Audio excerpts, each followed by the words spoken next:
Chapter 1. A mere piece of paper. How dare she be so arrogant? Miss, the time for the engagement is approaching. It is time to change your attire. Ming Yang suddenly awoke, her gaze sweeping across the familiar boudoir, her expression frozen in shock. Had she not died? In her previous life, she had married the crippled Yun Jing to fulfill her grandfather's dying wish, sacrificing her status as a noble lady to secretly study medicine. At last, Yun Jing recovered. Yet upon learning that she was merely a mistaken child of the Ming family, he erupted in fury, believing that the Ming family had deliberately humiliated him. He, a cripple, deemed unworthy of the Ming family's true daughter, had vented his pent-up resentment on her, subjecting her to relentless torment until she bled to death. As she gazed into the mirror at the vibrant reflection before her, her thoughts were in disarray. Am I dreaming? Just as the words escaped her lips, a light laugh echoed from the doorway. Dreaming? Has my second sister become foolish with joy? The young girl, adorned in a lake blue gown, bore a striking resemblance to Madame Ming, moving gracefully like a willow swaying in the breeze. Ming Yang's gaze fixated on her, her breath momentarily caught, a surge of hatred flooding her heart. This was the true daughter of the Ming family, Ming Yuan. Now, she was the nominal adopted daughter of the Ming family that in her previous life, the second branch of the Yangon Marquisate, though seemingly affluent, had concealed the truth for fear of jeopardizing their biological daughter's future, only revealing Ming Yuan's identity after her wedding ceremony. Ming Yuan, leveraging the power of the chancellor's household, had successfully married the second prince. Ming Yang's eyes deepened with understanding. It was no wonder her father held such regard for an adopted daughter. Previously, she had almost misinterpreted her father's intentions, believing he favored Ming Yuan. At this moment, the secret remained tightly guarded beyond her father, mother, and grandmother. No one else seemed to know. Noticing Ming Yang's silence, Ming Yuan chuckled lightly, her tone laden with ambiguous meaning. But it makes sense. Who does not know of your childhood bond with Brother Yun Jing? You were willing to study under that lowly physician solely to aid him with his leg ailment. Now that this marriage has been settled, my second sister must be quite joyful. They say even a broken ship has 3 nails left. Though the second branch of the Yangon Marquisate has fallen, it still serves as a fine place for my second sister. A hint of concealed superiority laced Ming Yuan's words, and while Ming Yang had not given it much thought in her past life, she now grasped the underlying sentiment. Ming Yuan likely reveled in the fact that she would not have to marry Yun Jing. Suppressing the cold laugh rising in her throat, Ming Yang raised her gaze, peering through the copper mirror at the shadow behind her. My grandfather's dying wish was for the true daughter of the Ming family to marry into the Yun family, to repay the gratitude owed for their past assistance. My grandfather, a venerable elder, deserved to be honored at the ancestral temple. The Ming family must not be tarnished with a reputation for valuing wealth over kinship, thus dishonoring our family legacy. Let it not be said that should the Marquisate fall to ruin, we, as descendants, would defy our ancestors' wishes otherwise. How would we differ from mere livestock? Ming Yuan's anticipation for spectacle was shattered by Ming Yang's incisive words. She bit her lip in frustration. Sister thinks too much. I, as a younger sister, would never dream of reneging on our agreement. I merely envy your good fortune. Oh, does my sister truly believe this marriage to be fortunate? Ming Yang inquired, a smile gracing her lips. Naturally, Ming Yuan replied, her impatience evident as she insincerely praised, Brother Yun Jing is a paragon among men, a rare and splendid match. Since it is so, why not bestow such a fine marriage upon your sister? Ming Yang suddenly turned, her exquisite eyes seemingly concealing a flickering flame within the shadows, igniting the very soul. Ming Yuan, however, was taken aback, drenched in cold sweat. This cannot be. Why can it not? This marriage was arranged by our grandfather on his deathbed, specifically designating me as the legitimate daughter of the Ming family. Ming Yuan, beads of sweat forming on her brow, exclaimed urgently, I am merely an adopted daughter. I am unworthy of such an esteemed title. Ming Yang, unconcerned, raised her gaze. What harm is there in that? If my sister Yuan is fond of it, then I shall speak to our parents and have you recorded under the primary branch, thus becoming a legitimate daughter. This auspicious match is better suited for you. She yanked the Phoenixdale hairpin from her head and carelessly tossed it onto the table, producing a crisp sound, as if intending to leave. Sweat instantly soaked Ming Yuan's back despite her seemingly frail form. She reacted swiftly, stepping aside to block Ming Yang's path. "Sister, do not speak in anger or utter foolishness. A matter such as marriage cannot be trifled with. How can one simply exchange it? Anger?" Ming Yang paused at the doorway, a smile that was neither genuine nor mocking gracing her lips. "Sister, are you aware that you have provoked others?" Ming Yuan felt a lump in her throat, regretting her earlier words. She knew well that the usually gentle Ming Yang would become particularly sharp when it came to matters concerning Yinjing. Why provoke her unnecessarily? As the hour drew near, Ming Yuan felt a pang of anxiety and, with a sense of suffocation, offered her apology. "It was my sister's impatience that caused you unwarranted ire. I sincerely apologize. Sister, on such a joyous occasion, do not hold my transgressions against me. Brother Jing is already waiting in the hall. You should rise promptly so as not to delay the auspicious timing." She no longer harbored any desire to mock Ming Yang, eager instead to see her off. Ming Yang, discerning her intentions, leisurely settled into her seat, her gaze resting upon Ming Yuan. "Sister Ming Yuan, to simply brush your lips together and expect my forgiveness is rather presumptuous. If you truly wish to convey your sincerity, why not offer the jade hairpin upon your head as an apology?" Ming Yuan's expression stiffened, unwilling. "This pin was a gift from my mother for my comingafage ceremony. How could I part with it so casually?" Ming Yang smirked derisively. Had it not held significant value, representing Ming Yuan's status, she would not deign to desire it. Maintaining her indifferent demeanor, she waved her hand dismissively. "Very well.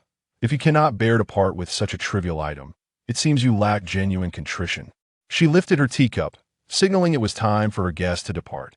Ming Yuan, alarmed, felt her expression shift, harboring a deep-seated resentment towards Ming Yang. Should Ming Yang refuse to marry, she would inevitably be recognized as a member of the Ming family, rendering this match unavoidable. What of her own engagement to the second prince? Would that not be rendered null? This was intolerable. The second prince was, after all, the male protagonist of the narrative. Within the story, Ming Yang was favored, capturing the attention of the second prince, who, despite his notorious infidelity, took her, a discarded woman, as his wife. He even dismissed his harem, bestowing upon her his exclusive affection once he ascended to the throne. After entering the narrative, she seizes the opportunity and unexpectedly encounters the second prince, who now finds himself enamored with her. Ming Yang is destined in this life to be ground down by the Yun family until her demise. It is imperative to first placate her and ensure that her engagement proceeds smoothly. Ming Yuan, gritting her teeth, forcefully removes her hairpin, declaring, "If my second sister desires it, then it is yours. After all, it is merely an external trinket. How could it hold more significance than matters of lifelong consequence?" Ming Yang nods indifferently. "I still need to change my attire, sister. Please excuse yourself." With that, she enters the inner chamber without a backward glance. Ming Yuan, incensed by such disdain, trembles with rage. How dare this mere paper figure be so brazen? Her eyes darken with fury as she storms away. Meanwhile, Ming Yang toys with the hairpin in her hands and summons her devoted maid, Nanxing. In hushed tones, she instructs, "You must go," and Nanxing's eyes widen in astonishment, her voice trembling yet resolute as she nods affirmatively. "Rest assured, miss, I will handle this matter adeptly and assist you in unveiling that person's true identity." With that, she hastily departs. Ming Yang exhales softly, placing her complete trust in Nanxing. In her previous life, when she was imprisoned, it was only Nanxing who endured punishment to advocate for her. Regrettably, by that time, Ming Yuan had already become a prince's consort, covertly obstructing Nanxing. Nanxing was left barely alive, dragged away to a potter's field for burial. Once Nanxing has left, Ming Yang strides toward the main hall. As she enters, she is met by a stern visage. The man, seated upright in a wheelchair, is clad in a deep blue embroidered long robe, strikingly handsome despite his disability, his elegance undiminished. His cold demeanor betrays no hint of the joy typically associated with impending nuptials. Nearby, Ming Yuan partially covers her mouth and nose, whispering something to him that causes Yunjing to cast an even more frigid glare toward Ming Yang. He gestures for his attendant to push the wheelchair closer, his brow furrowed as he reprimands. Ming Yang, your past mischief could be overlooked, but to covet your sister's jewelry is excessively selfish. Return the hairpin immediately to Sister Yuan. To express my apologies, select a few valuable items from the betrothal gifts to present to her as well. Chapter 2. No more pretense, self-destruction. Upon finishing his words, he lifted his chin, urging Ming Yang to comply. Typically, in his pursuit of Yun Jing's happiness, Ming Yang would reluctantly acquiesce. However, today, she offered him no such courtesy. Coldly, she retorted, "Why complicate matters? Since young Master Yun is so tender-hearted, he might as well present the betrothal gifts directly to Sister Yuan." Yun Jing furrowed his brow. Betrothal gifts were meant for engagements and should not be carelessly appropriated. A fleeting tenderness crossed his gaze as he recalled Ming Yuan shyly presenting him with a wheelchair. His tone grew firmer as he addressed Ming Yang. "You possess countless rare treasures. Why must you vie with Sister Yuan? Display a bit more magnanimity if you wish to be the matriarch of the Yun household." With a sidelong glance at the servant, the wheelchair was pushed forward a few steps, effectively blocking Ming Yang's path at the entrance. His brow slightly knitted. He absently rubbed his knee, revealing a hint of suppressed pain. Observing Yun Jing's actions, Ming Yang's sardonic remarks faltered, regardless of past events. It was indeed his leg injury that had arisen from saving her. At the age of 7, during the fierce rivalries among the wives and concubines of the Ming household, Ming Yang had dined with Madame Ming and inadvertently consumed a poisoned soup. To counteract the poison, the elusive frost grass from the Divine Physician Valley was required. This rare herb grew in sacred waters, necessitating that young boys and girls personally retrieve it from the icy pond. While this might be a trivial request for adults, the Divine Physician Valley stipulated that only children under the age of 10 could seek their aid. Numerous individuals were dispatched by the Ming family, all returning empty-handed.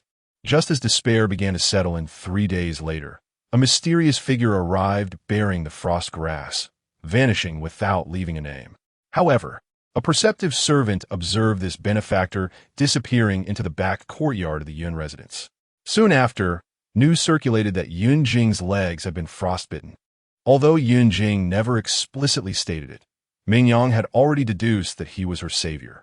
This was precisely why Ming Yang, despite her arduous efforts, was determined to heal Yun Jing's leg ailment. Yet, even if she owed him a debt of gratitude, she had already repaid it in her previous life. With a cold expression, Ming Yang declared, "If I am unworthy of being the matriarch of the Yun household, then let us annul the engagement." Yun Jing's wrist stiffened, a flicker of shock appearing in his eyes. What was happening? Was this tactic no longer effective? In the past, whenever he mentioned her leg injury, Ming Yang would be overwhelmed with guilt and comply with his every request. When had she ever expressed such disdain? An unsettling anxiety gripped him, an urgent desire to regain control. Yet before he could utter another word, the wheelchair spun around, propelled by Ming Yang as she pushed it out the door. She swiftly stepped inside, not even casting a glance back at Yun Jing. Her entrance momentarily hushed the room, drawing the attention of all present. At the head of the table sat the esteemed matriarch of the Ming family, flanked on her right by Ming's father and mother. To her left, the Earl of Yong'an, as the elder uncle, accompanied Yun Jing's parents. The remaining guests took their seats in accordance with their rank. As a younger generation member, Ming Yang bowed respectfully to the assembly. Rising, she disregarded her mother's displeasure and cheerfully announced, "Congratulations, grandmother, father, mother. The true daughter of the Ming family has been found. It's Sister Yuan. No wonder she bears a striking resemblance to her mother." It turns out there exists a profound blood connection. Having occupied the identity of Yu Yin's younger sister for many years, the daughter feels an overwhelming sense of guilt. Upon discovering the truth, she dares not conceal anything. She only hopes that Ming Yuan and young Master Yun will become a perfect match, living harmoniously ever after. Ming Yang's words caught everyone off guard. At the head of the table, Ming's mother trembled slightly, almost losing her composure, while Ming's father pulled her back sharply, allowing her to regain her senses. She secretly exhaled, smiling gently as she spoke. Yang, do not speak frivolously. This marriage has been arranged by our elders. Even if it does not align with your wishes, it is not for you to dismiss carelessly. Young Master Yan's affection for Yu Yan is merely an extension of his love for her family. Why must you harbor such pettiness and jealousy, drawing ridicule upon yourself? Ming's mother cast a sweeping glance, her tone imbued with a hint of reproach. Her words framed Ming Yang's actions as arrogant and envious. The gazes directed at Ming Yang shifted to a more scornful demeanor. As a military general, the Duke of Yong'an could not conceal his emotions, and his expression darkened noticeably. His rough voice carried a palpable anger. It seems my nephew is unrefined, unworthy of the daughter of the Prime Minister's residence. If that is the case, let's speak plainly, without these tedious subterfuges that only serve to annoy. The fierce aura cultivated by years on the battlefield emanated from the Duke, silencing those around him, who felt a twinge of fear. Yet Ming Yang maintained her composure, her beautiful eyes sparkling with mirth. You have misunderstood, my lord. My station is humble. I am merely the daughter of a countrywoman. How could I dare to disdain young Master Yan? Even if he has his flaws, he is still deserving of a true lady of noble birth. Then why did you suddenly retract your engagement? Yun Jing was thrust forward, his gaze intense, his voice hoarse with resentment. Is it not because you despise my disability?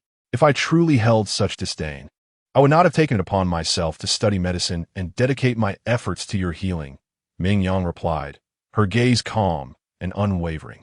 This simple statement caused Yun Jing to falter momentarily, leaving him speechless. Ming Yuan noticed the shift, and her expression changed slightly. She nervously interjected, "Sister, do not deceive any further.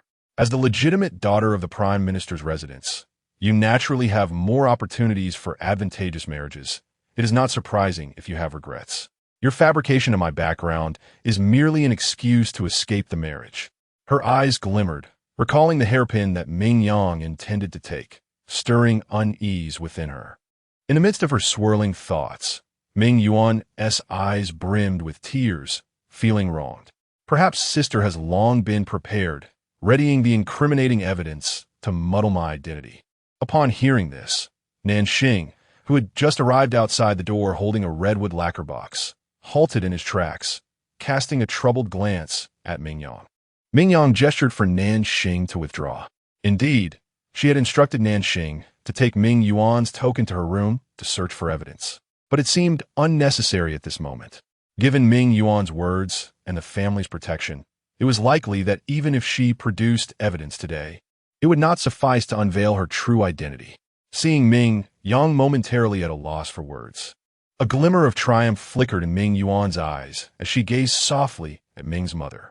With heartfelt sincerity, she declared, "If I were truly the legitimate daughter of the Ming family, how could Lady Ming, my own mother, fail to recognize me?" Her emphatic words garnered nods of agreement from the crowd. Indeed, what mother would not recognize her own daughter? Miss Ming Yuan was right. As the legitimate daughter of the Prime Minister's residence, Ming Yang had every reason to resent being wed to a cripple, especially when there were so many noble suitors available. Ultimately, it was merely a desire to ascend the social ladder. Alas, it had been thought that Miss Ming was a virtuous young lady. Yet one could not help but see her worldly nature. Poor young Master Yun, to suffer such humiliation. The crowd exchanged remarks, openly expressing their disdain for Ming Yang. Even though the engagement had been annulled, her reputation lay in ruins. Observing this, Ming Yuan and Lady Ming exchanged glances, both letting out a sigh of relief. Ming Yang had anticipated this outcome. She raised her gaze, her clear eyes locking onto Lady Ming's. With a languid tone, she inquired, "Mother, are you certain that Ming Yuan is not your daughter?" "Of course not," Lady Ming firmly retorted, casually explaining. "Ming Yuan is merely a foster daughter I took in because I found her pleasing to the eye." Ming Yang smiled, unable to suppress her applause. "Very well. In that case, I consent to marry Yun Jing." As she spoke with a cheerful demeanor, she added, "However, I have a condition." "What is it?" Lady Ming frowned, eager to expedite the matter. Ming Yang blinked, pointed a finger, and declared loudly, "I want Ming Yuan to be my accompanying maid." "I refuse. This is unacceptable." Both Ming Yuan and Lady Ming exclaimed simultaneously, one in terror, the other in shock. Ming Yang leisurely surveyed their expressions, responding with a deliberate tone. Why is it unacceptable? Ming Yuan, an unidentified commoner, is said to be an adopted daughter of the Ming family, yet she is hardly more distinguished than a proper maid. Would it truly be a hardship for her to serve as my accompanying maid? Chapter 3. Forcing her to become a concubine, Ming Mu's smile appeared somewhat rigid. Mother is thinking of you. You and Yun Jing are newlyweds. Why rush into taking a concubine, which might affect your marital bond? Ming Yang replied calmly. It is merely a concubine, a trivial matter for the sake of continuing the family line. If I were to compete with Ming Yuan out of jealousy, it would only reflect poorly on my upbringing in the Ming family. With every gesture, she exuded the grace befitting a noble lady, and her words prompted nods of agreement from the attendees. Even Yun Jing looked at her with surprise, not expecting Ming Yang to display such composure. Ming Yang concealed the mockery in her eyes, fully aware that her mother placed great importance on Ming Yuan's marriage to the second prince. She suspected that her mother would rather call off the engagement than permit Ming Yuan to become a concubine. Not to mention, becoming a wife was out of the question. By entering this game herself, she intended to observe how her mother would navigate the dilemma. Ming Yang reined in her emotions and turned her gaze toward Yun Jing. Young Master Yun, I see that you and my sister Yuan share mutual feelings. I trust you would be amenable to this arrangement? Yun Jing's eyelids fluttered slightly as he glanced at the gentle and refined Ming Yuan, a thought stirring within him. As husband and wife, matters of the household should naturally be determined by you. Ming Yang stifled the derision in her eyes, realizing that Yun Jing was indeed agreeable. This left Ming Mu in a difficult position to object. She tightened her grip on Ming Yuan's hand and quickly formulated a plan. In that case, it would be inappropriate for me to hinder this. However, Ming Yuan hails from humble origins. She will require guidance and etiquette. Once you are wed into the Marquis's residence, shall we not bring Ming Yuan to serve you? At that point, the marriage ceremony would be complete, and Ming Yuan's background would be revealed. As the legitimate daughter of the Ming family, the matter of taking a concubine would naturally be dismissed. Ming Mu spoke with a gentle tone, yet there was an underlying firmness in her voice. Everyone anticipated Ming Yang's refusal, yet to their surprise, she readily acquiesced. Mother speaks wisely. A few days of delay in bringing Sister Yuan into the household poses no issue. Lady Ming's lips relaxed, and she hastily summoned someone to procure the betrothal certificate, eager to expedite the engagement ceremony. However, Ming Yang raised her right hand to halt her. Before that, may I request that mother hand over Ming Yuan's household registration to me? Since young master Yin holds affection for Sister Ming Yuan, I would like to grant her a dignified position as a favored concubine. At these words, the crowd gasped in astonishment. Several elders could not help but praise Ming Yang. Indeed, the daughter of the chancellor is both talented and wise. We misjudged her earlier. Young Master Yun is fortunate to wed such a virtuous lady. Indeed, for the sake of her husband's preferences, she is willing to elevate this woman of humble status to the position of favored concubine, liberating her from a base lineage. That is truly magnanimous. The laws of the Qingyun dynasty dictate that a favored concubine status is only subordinate to that of the legal wife, and she cannot be sold or maltreated at will. Upon marrying a favored concubine, the union must be registered with the authorities, thereby granting her legal protection.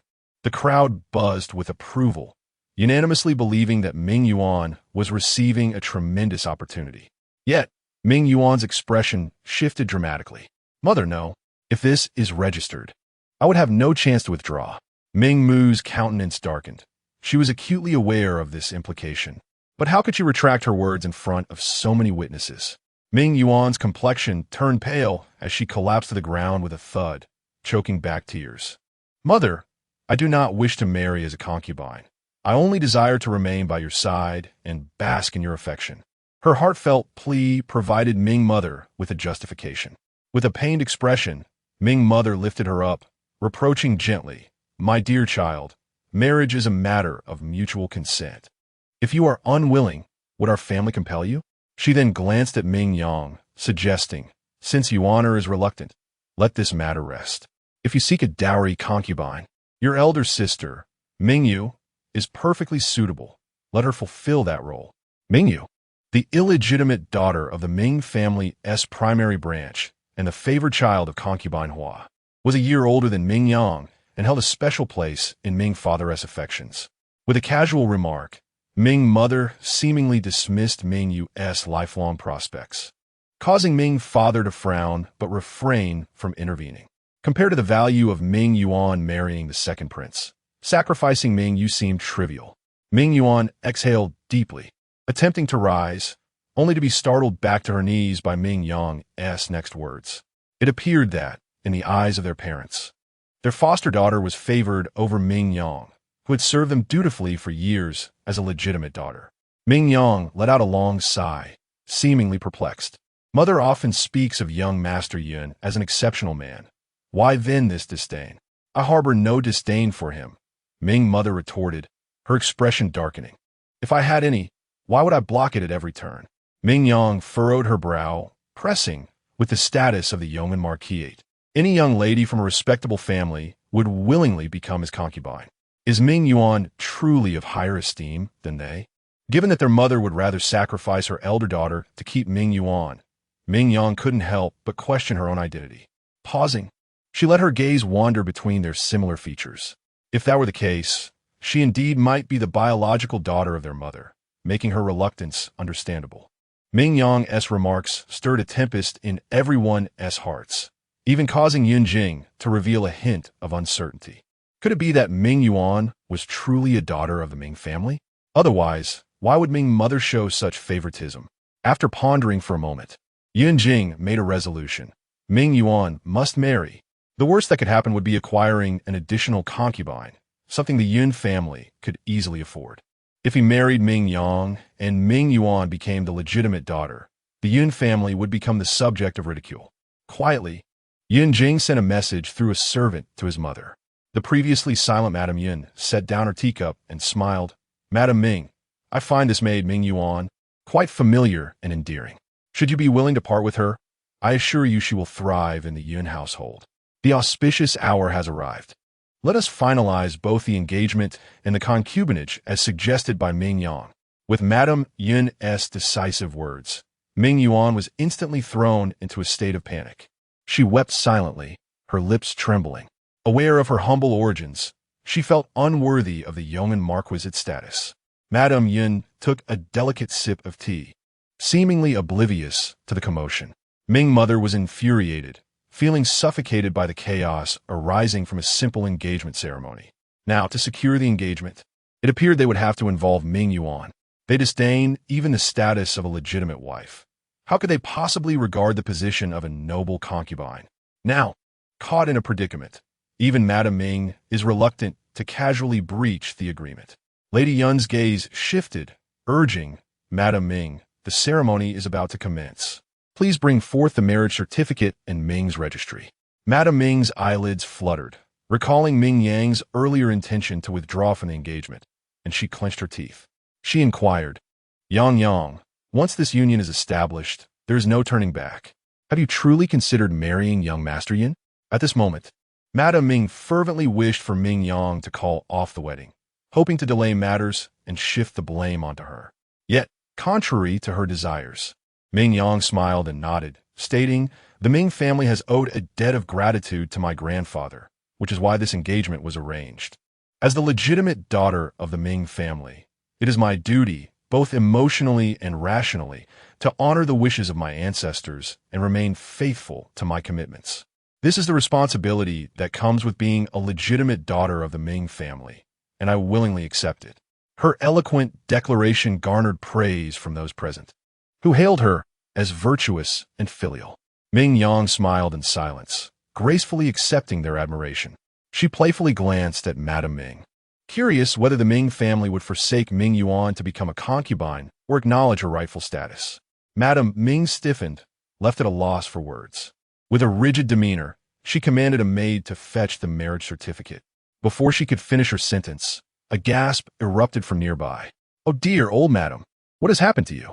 The elderly matriarch of the Ming family, seated in silence, clutched her chest, her complexion turning ashen.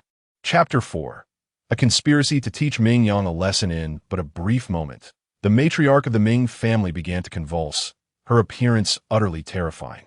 The members of the Ming family crowded around her. In the midst of the chaos, Ming Yang, positioned at a close distance, distinctly observed the matriarch squeezing the hand of Prime Minister Ming. He paused momentarily before instructing his servants to carry his mother into the inner chamber and summon the physician. With a glance, he signaled for Ming mother to follow, then turned back to the guests with an apologetic fist clasp. My sincere apologies, esteemed guests. My mother has unexpectedly succumbed to an old ailment, and thus, the engagement ceremony must be postponed. The Prime Minister's face was etched with remorse, secretly admiring his mother's cleverness. With her sudden illness, the engagement could be naturally deferred for a few days. Once the guests dispersed, Ming Yang, being but a young maid, possessed ample means to compel her to yield. As the Prime Minister turned a gesture for the steward to see the guests out, he caught sight of the steward's horrified expression. The steward pointed behind him, his voice nearly cracking. "Master, look at the second miss." The Prime Minister swiftly turned around. To his astonishment, Ming Yang's maid, possessing considerable strength, had pushed aside Ming mother and others. Ming Yang removed the hairpin from her head, and with a swift motion, drove it sharply into the matriarch's fingertip. The pain resonated through their shared bond, and Ming mother convulsed, letting out a piercing scream. "Ah, ah, ah." At the moment when blood splattered, the matriarch jolted upright, the force so strong that Ming mother could not contain her. "Ming Yang, are you trying to kill me?" Ming mother trembled in pain, her fury towards Ming Yang palpable. Ming Yang, appearing unfazed, leisurely stepped back.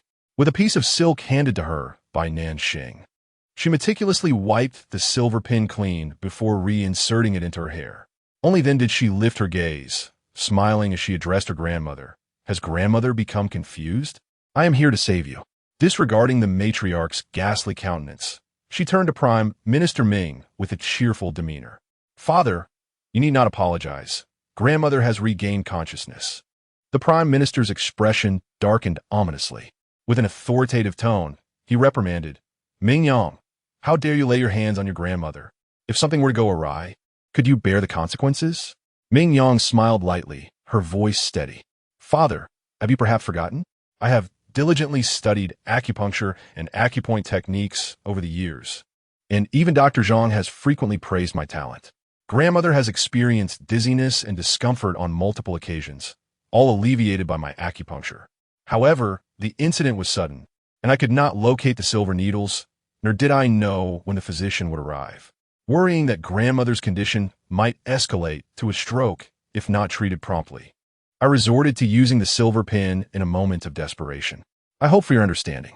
Ming Yang spoke with unhurried grace, her words logical and well-founded, imbued with just the right blend of gentleness and resilience, neither excessively forceful nor meek, evoking an involuntary sense of admiration. The Duke of Yong'an, observing from the side, expressed his appreciation. "Miss Ming is astute and decisive, with commendable filial piety. Prime Minister, you are indeed fortunate." He mused that such intelligence and what would make her an ideal daughter-in-law, though a silent sigh escaped him when he thought of his own dull son. "Alas, my simpleton is likely unworthy of the Prime Minister's esteemed daughter. Yet, it is fortunate that the waters of wealth do not flow to outsiders. Marrying her to my nephew would suffice." The Duke of Yong'an, thoroughly pleased with Ming Yang, urged, "Since the matriarch is well, shall we proceed with the engagement ceremony?" Minister Ming suppressed the anger flickering in his eyes and donned a smile. "It would be inappropriate to trouble everyone for merely a brief visit. Luncheon is soon upon us. Why not partake in a meal first, and, after a moment's respite, witness my daughter's betrothal ceremony?" Naturally, the guests would not decline. They were led to the dining hall. Amidst the throng, Nanxing lowered her head and swiftly exited the Ming residence. Seeing this, Ming Yang's lips curled into a smile, standing conspicuously to prevent her father and the others from finding fault. Ming Yuan, incensed to the point of gritting her teeth, refused to concede. Her gaze meandered until it settled upon a young girl clad in red in the corner. This was Ming Yu, the legitimate daughter of the Ming family. She possessed a figure as round as the full moon, with brows arched elegantly inheriting the beauty and stature of her mother, Concubine Hua. Dressed in a flowing red gown adorned with golden clouds, she exuded an alluring charm. At this moment, Ming Yu's eyes, brimming with emotion, were fixed intently upon the figure in the wheelchair. The affection in her gaze was evident even to the dimmest of minds. It was no wonder that when her mother proposed a substitute marriage, Ming Yu had remained silent. Ming Yuan surveyed the surroundings and summoned a maid. Peach Branch, please fetch my elder sister to the rockery in the rear courtyard and tell her I have something to discuss. Yes. Ming Yuan stepped out first, and shortly thereafter, Ming Yu arrived at the back of the rockery. Shielding herself from the sun with a silk cloth, she spoke impatiently. On such a sweltering day, why must you bring me here to discuss matters that could easily be addressed indoors? The room is crowded and noisy, and as it concerns elder sister's marriage, I thought it inappropriate to speak openly in front of so many. Ming Yuan replied leisurely, unperturbed. Upon hearing this, Ming Yu's face flushed, her vexation growing. What marriage are you referring to? You merely wish for me to serve as a dowry. Just because Ming Yang is the legitimate daughter, must she endure such humiliation, forever remaining beneath her? Seeing Ming Yu's indignation, Ming Yuan felt increasingly confident in her persuasion. Though elder sister is of secondary status, she is nonetheless the eldest daughter of the minister's household and deserving of being a concubine to Ming Yang. Yet this did not earn her any favor from Ming Yu, who scoffed disdainfully. Ming Yang is no good, and neither are you. If you had been willing to marry, would father have considered a substitute? She regarded Ming Yuan with disapproval. Ever since Ming Yuan entered the household, their father had favored her, giving her precedence even over Ming Yu, the cherished eldest daughter. She had whispered with her mother, speculating that Ming Yuan's resemblance to their mother in her youth might indicate she was a substitute lover sought by their father. Ming Yu's disdain deepened, her gaze toward Ming Yuan sharp and contemptuous, as if regarding something beneath her. Ming Yuan felt a flicker of annoyance. After all, she was merely a pawn, yet she dared to speak to her in such a manner. It was no wonder their father would ultimately forsake her, marrying her off as a concubine to a 70-year-old official to curry favor. Ming Yuan cast a knowing glance at her, remarking meaningfully, "No one knows a daughter better than her father. Perhaps he is aware of elder sister's sentiments, which is why he made such a decision. Otherwise, given his usual affection for you, even more than for Ming Yang, he would not allow you to be a concubine, forever remaining subservient. He has always been concerned about elder sister's future." In Ming Yuan's eyes danced a hint of mockery, yet Ming Yu remained oblivious. Her not particularly astute mind stirred unexpectedly, and she exclaimed with delight, "You care for me? Could it be that father sent you to find me? Does he have other plans for me?" Ming Yuan paused momentarily, for she felt no trepidation that her deceit would be unveiled, given the naivety of this rather dim-witted fool. With a flick of her eyes, she spoke, "Elder sister is the eldest daughter of the Ming family. Father has always held high hopes for you. How could he possibly allow you to become a mere concubine? Although Yun Jing belongs to the second branch of the Yun family, who does not know that the legitimate son of the Yong'an Marquis is a simpleton? It is inevitable that this title will eventually fall to Yun Jing. If elder sister were to marry the second son of the Yun family, she would surely become a splendid marquise in the future. This is the destiny befitting you." Ming Yu's eyes sparkled, her hostility towards Ming Yuan dissipating entirely. Yet, she still harbored some hesitation. But the Yun family specifically desires a legitimate daughter from a Ming family. "My identity, what is there to fear?" Ming Yuan interrupted her directly, with an ambiguous tone. If Ming Yang were to lose her virtue before marriage, engaging in illicit relations, such a woman of dubious character would surely be unworthy of becoming the mistress of the Marquisate.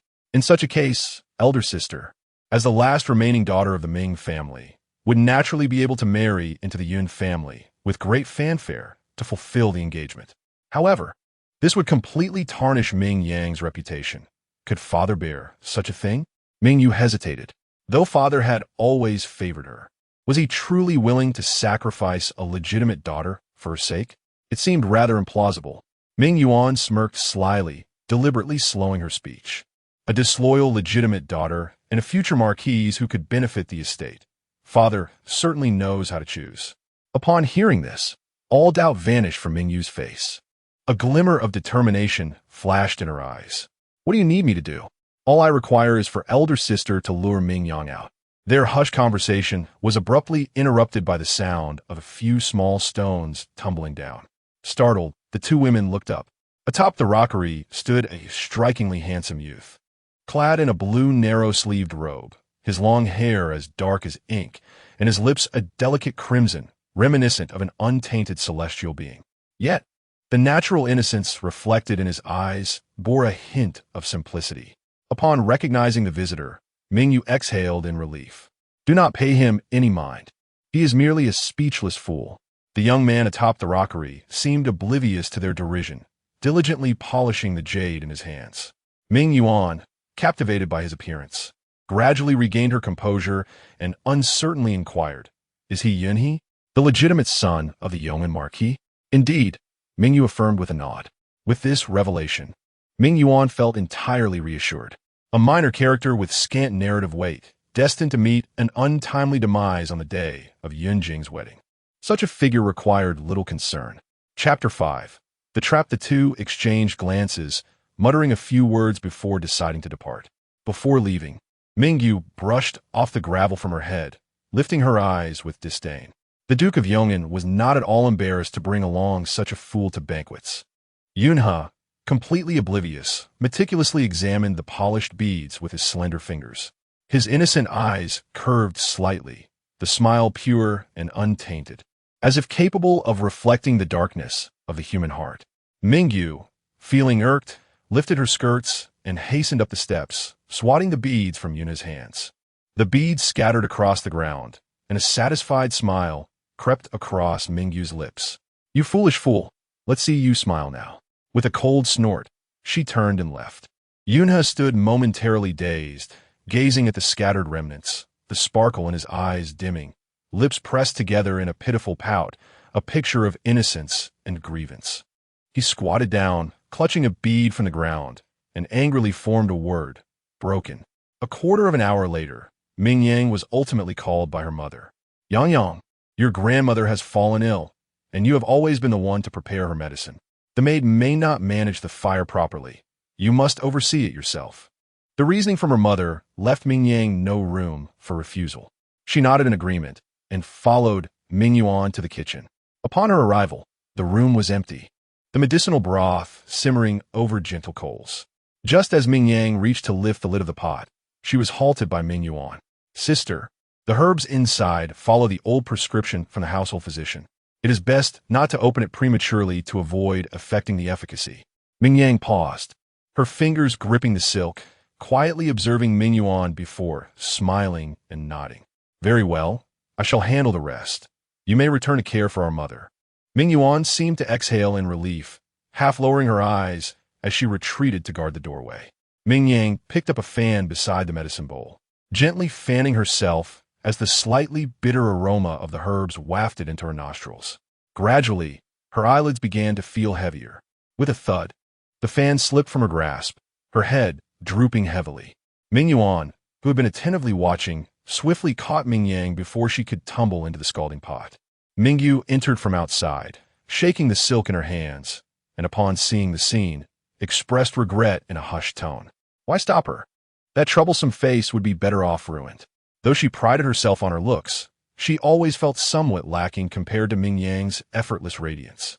Jealousy burned within her as she stared at Ming Yang's unconscious yet serene face, malicious thoughts brewing as she stealthily lifted the nearby boiling pot. Ming Yuan sensed something amiss and turned abruptly. Her gaze sharpened, and she admonished, "Put that down. You fool."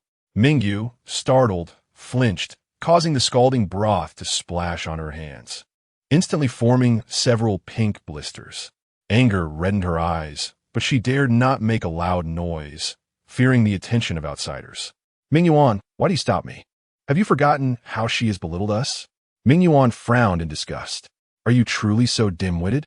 If Ming Yang sustains even the slightest harm, it would only confirm that she has been schemed against. Should you remain oblivious to the gravity of the situation and jeopardize our plans, prepare to live a life in servitude to Ming Yang." Upon hearing this, Ming Yu, despite her reluctance, clenched her teeth, and relinquished the clay pot. She and Ming Yuan supported Ming Yang as they escorted her through the back door, bringing her to the bed in the side chamber. Ming Yuan let out a long sigh of relief and instructed, Ming Yu, the rest is in your hands. I must go fetch young Master Yin. Ming Yu nodded, a trace of concern crossing her face as she hesitated. What if Ming Yang awakens before then?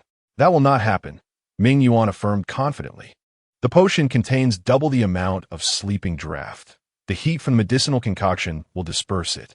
Without an antidote, even a robust man would remain unconscious for 2 days. Very well, Ming Yu acquiesced, albeit trembling as she sprinkled powdered medicine into the incense burner. Ming Yuan calculated the time and continued her instructions. In a moment, I will find a way to bring young Master Yun here. You must ignite the aphrodisiac incense in 15 minutes and then leave promptly. I have ensured that all doors and windows in the vicinity are sealed. Even if Ming Yang were to awaken, she could not escape. Ming Yu nodded repeatedly, evidently viewing Ming Yuan as her anchor of support. Pleased with this, Ming Yuan thought that although Ming Yu lacked intelligence, she was useful as a subordinate and left with a sense of assurance. Once Ming Yuan departed, Ming Yu timed the ignition of the aphrodisiac incense. As footsteps approached from outside, she turned to leave, but was suddenly seized by a burning pain in her wrist, causing her jealousy to surge uncontrollably. Gritting her teeth, she seethed, why does Ming Yang get to be well and enjoy the affection of Brother Yin? Quickly regaining her composure, she grasped Ming Yang and struck her face with a swift motion. The crisp sound resonated like the chime of jade against stone. Moments later, a figure clad in crimson emerged from the doorway, the scent of wine enveloping Yun Jing as he was thrown onto the bed. The room was suffused with heat and soft moans. Standing at the back door, Ming Yuan distinctly heard Yun Jing whisper, Yang Yang, followed by a series of suggestive tremors. Ming Yuan felt a thrill of excitement, her hands trembling with joy, realizing that the aphrodisiac incense had taken effect just as Yun Jing entered. Now, she merely needed to wait for the dust to settle before inviting the guests in. To avoid suspicion regarding her involvement, Ming Yuan hastily returned to Ming Mu, intent on creating an illusion of her continuous presence. However, just as Ming Yuan settled back down, a commotion erupted outside. The crowd rushed to the door, only to see thick smoke billowing from the southwestern corner, as if engulfed by a monstrous beast. Some of the more timid onlookers recoiled in fright, urgently questioning, what is happening? Is it a fire? Ming Mu grasped Ming Yuan's hand, unease etched on her face, and whispered, did you do this? Ming Yuan shook her head, her expression darkening, for it was certainly not her doing. Even if she wished to draw attention, she would have preferred to wait a while longer. A fire igniting immediately upon her return would surely raise suspicions. Gazing towards the source of the commotion, she whispered a silent prayer that perhaps it was not that particular room. No sooner had she spoken than Steward Ming hurried over, breathless with urgency, Madam Sir. It is dire. The side chamber is ablaze. It appears that young Master Yun Air is resting inside. A heavy sense of foreboding enveloped Ming Yuan's heart. The expressions of several individuals from the Yong'an Marquisate drastically changed as they immediately rose to their feet. Lady Yun Air's voice, tinged with urgency, became sharp as she exclaimed, what is happening? My son merely indulged in a few drinks and was escorted to rest by Miss Ming Yuan. How could he possibly be trapped in the fire? Hurry, go save him. If any misfortune befalls my son, the Yun family shall not let this matter rest. Lady Yun Air's eyes blazed with fury, her gaze darting suspiciously among the Ming family members. She pressed, surely you do not wish to break off the engagement and are plotting to harm Jing Air? Chapter 6, The Pig Cage. Let her die. Ming's mother was in a state of silent anguish. No matter how daring she might be, she would never resort to taking a life. As she watched Lady Yun Air approach her with a fierce intent, Ming's mother cast a resentful glare at Ming Yuan. In the midst of the chaos, it was the Duke of Yong'an who decisively proclaimed, enough of this. We must first save the person. The crowd hurriedly made their way to the side room, but were halted by a frail voice from behind. What is happening here? Is the Ming family truly intending to call off the engagement? Ming the Prime Minister turned to see the source of the voice, surprise flickering in his eyes. Minister's son, what brings you here? Minister's son, currently serving as the Minister of Revenue and also as the Grand Tutor, educating the royal princes, commanded great respect even from the emperor. In recent years, the Duke of Yong'an's household had been on the decline, and had it not been for Minister Sun's occasional support of the Yun family and subtle hints to the Ming family to uphold their commitments, they might have already broken the engagement. Previously, he had declined an invitation to the engagement banquet, citing pressing official duties. So why had he suddenly appeared now? As Ming the Prime Minister pondered this, his legitimate son, Ming Cheng, rushed in, visibly anxious. Ming Cheng was born alongside a twin sister, and as the male of the pair, had always been favored due to the auspicious nature of their birth. The entire Ming family had invested their efforts into his upbringing, and now, at a tender age, he had yet to take the provincial examination but had already secured a position as a student in the Ministry of Revenue. His direct superior was none other than Minister Sunday. Behind Ming Cheng, Nanxing cautiously dismounted from the carriage and scurried away. Ming Cheng paid her no mind, leaning close to his father's ear to quickly explain, "Father, today Minister Sun and I were inspecting the government office when that girl Nanxing shouted loudly at the entrance.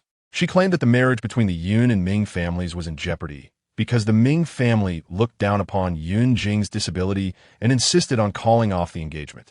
She asked me to return and persuade you."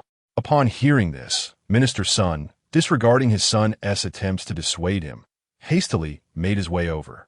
Ming Cheng succinctly clarified the situation. Finally, Ming the Prime Minister grasped the full extent of the matter, feeling an intense resentment towards Ming Yang, who was unaware of the close friendship between Minister Sun and the late Duke of Yong'an. To honor his old friend's wishes, Minister Sun would undoubtedly rush over. At that moment, Minister Sun, having been informed of Yun Jing's perilous situation due to a fire, regarded the Ming family with a piercing gaze, clearly suspecting foul play in their intentions to terminate the engagement. Ming the Prime Minister found himself at a loss for words, his frustration growing. He could not afford to delay any further. While directing the servants to rescue the trapped individual, he sought to clarify, "Minister Sun has misunderstood. Although there have been complications, the Ming family is not unfaithful. Once young Master Yun is safe, everything will return to normal.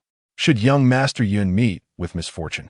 Ming the Prime Minister hesitated before adding, "The Ming family remains willing to honor the marriage contract, even if it means having my daughter pay respects with a memorial tablet." His declaration resonated with gravity, easing the concerns of the Yun family and Minister Sun somewhat.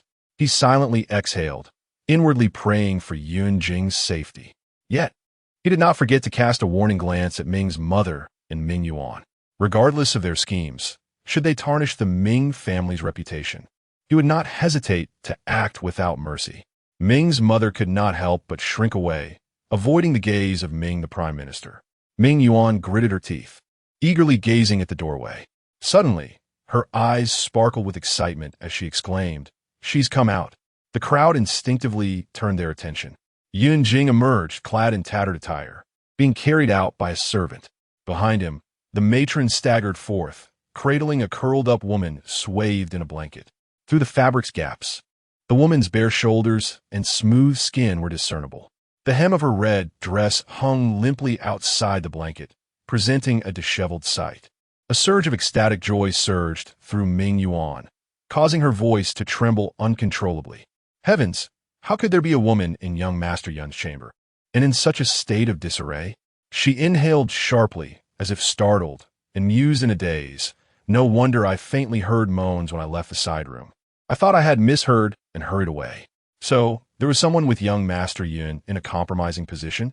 She feigned an expression of shock, partially covering her lips. Yet her voice was perfectly audible to those around her. No wonder a perfectly fine situation led to a fire. It seems passion took a wrong turn.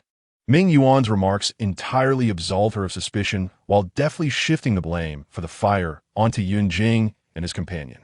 The crowd exchanged glances. Their expressions varied as they regarded Yun Jing, who appeared dazed with disdain. Yun's straightforward nature could not tolerate his son's behavior, and he admonished him before the assembly. "Yun Jing, you are utterly absurd. You are on the verge of an engagement.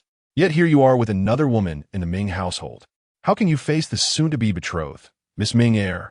Not only have you acted improperly, but you've also caused such a scandal that disturbs everyone. Even if you desire this marriage, I would have no face to pursue it. You may as well marry that woman you have sullied. His temper flared as he pushed Yun Jing's wheelchair, intending to take him away, but Yun Jing forcefully restrained him. With a dark expression, his voice emerged from between clenched teeth, barely audible to anyone else. What? Yun's father could not comprehend. Yun Jing grimly lifted his face, directing his gaze at the shivering figure wrapped in the blanket, and coldly amplified his voice. I mean to say, it is not another. The one with whom I have compromised is none other than my beloved fiancé, Ming Yang. Gasps erupted from the onlookers, disbelief etched across their faces. What? It is indeed Miss Ming Er? The lady, who appeared poised and cultured in public, was revealed to be so wanton behind closed doors. The crowd's scrutiny felt like needles, causing the figure in the blanket to tremble even more. The blanket clutched tighter around her face, while the glaring red dress further confirmed her identity as Ming Yang, the betrothed. Yun Jing's fists clenched tightly within his sleeves, his expression turning contemptuous. He showed no inclination to defend Ming Yang. Though he had been swept away by passion, the clarity that followed led him to disdain her reckless behavior.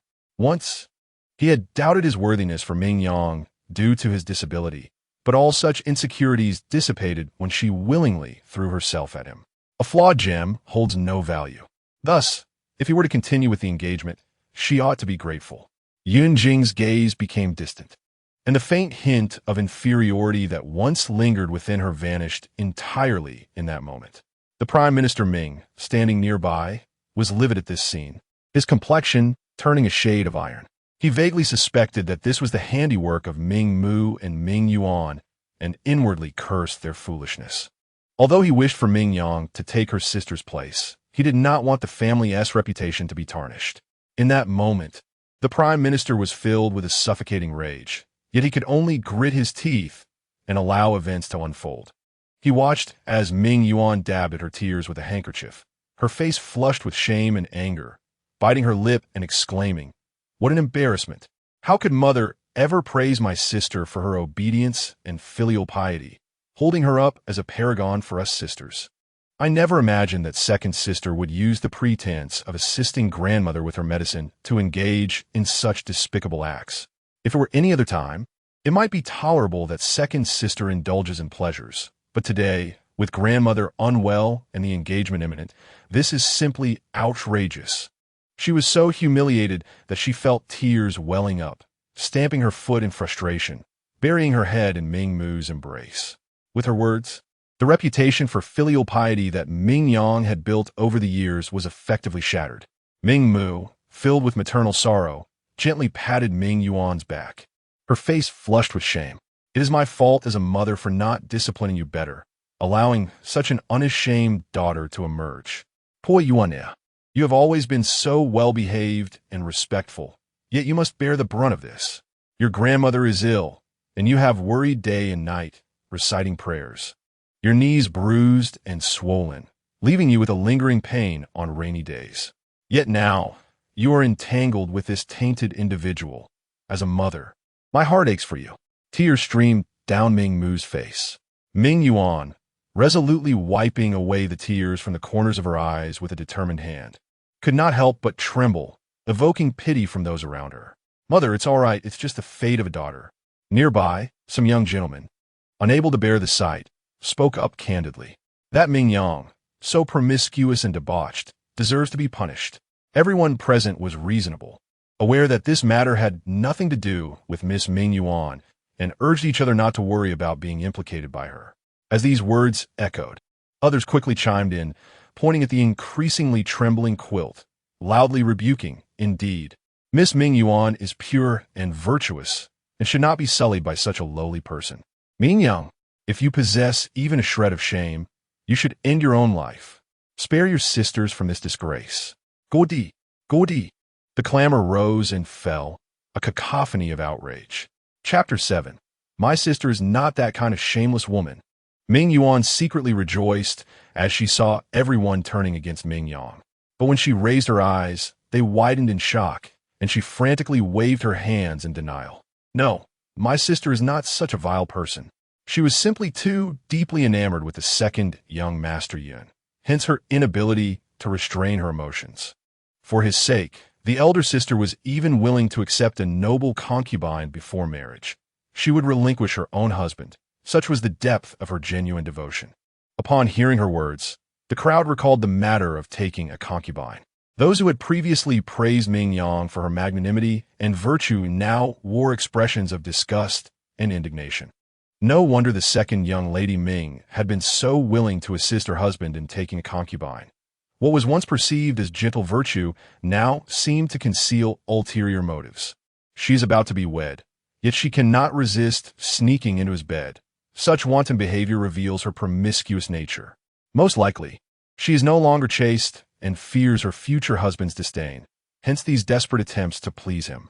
The surroundings erupted in an instant uproar. How logical! This Ming Yang is truly despicable, even more shameless than the courtesans of the House of Joy. Their sharp, piercing rebukes seemed to penetrate the quilt, as if intending to slay the person beneath it through sheer force of words. The quilt trembled violently in response.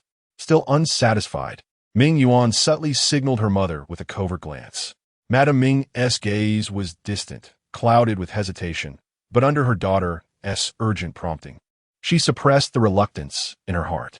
With a sigh, she began, when Ming Yang was born prematurely, I, as her mother, pitied her frail health. I thought raising her with extra care and indulgence was the right thing to do. Yet, I never imagined she would grow so willful and shameless, committing such disgraceful acts. The blame lies with me. I have no face left to show anyone. Tears of shame and anger streamed down Madame Ming's cheeks. Ming Yuan, ever the picture of filial devotion, supported her mother gently, dabbing away her tears with tender concern. In a soothing voice, she comforted, as the saying goes, the same rice feeds 100 different households. You, mother, as the matriarch of the Ming family, have raised not just Ming Yang but all your daughters, even those born of concubines, with grace and wisdom. Who in the capital does not know that the daughters of the Prime Minister's household are renowned for their beauty, virtue, and purity? Your efforts and sacrifices are undeniable. The faults of second sister alone cannot overshadow your years of dedication. Her words, honeyed and artful, elevated Madame Ming to such heights that any who might have wished to criticize her now found themselves silenced. Seizing the moment, Madame Ming allowed herself to appear comforted, patting Ming Yuan's hand gratefully. My dear Yuan, she murmured, moved, you're truly my blessing. What would I do without you? The onlookers were visibly touched.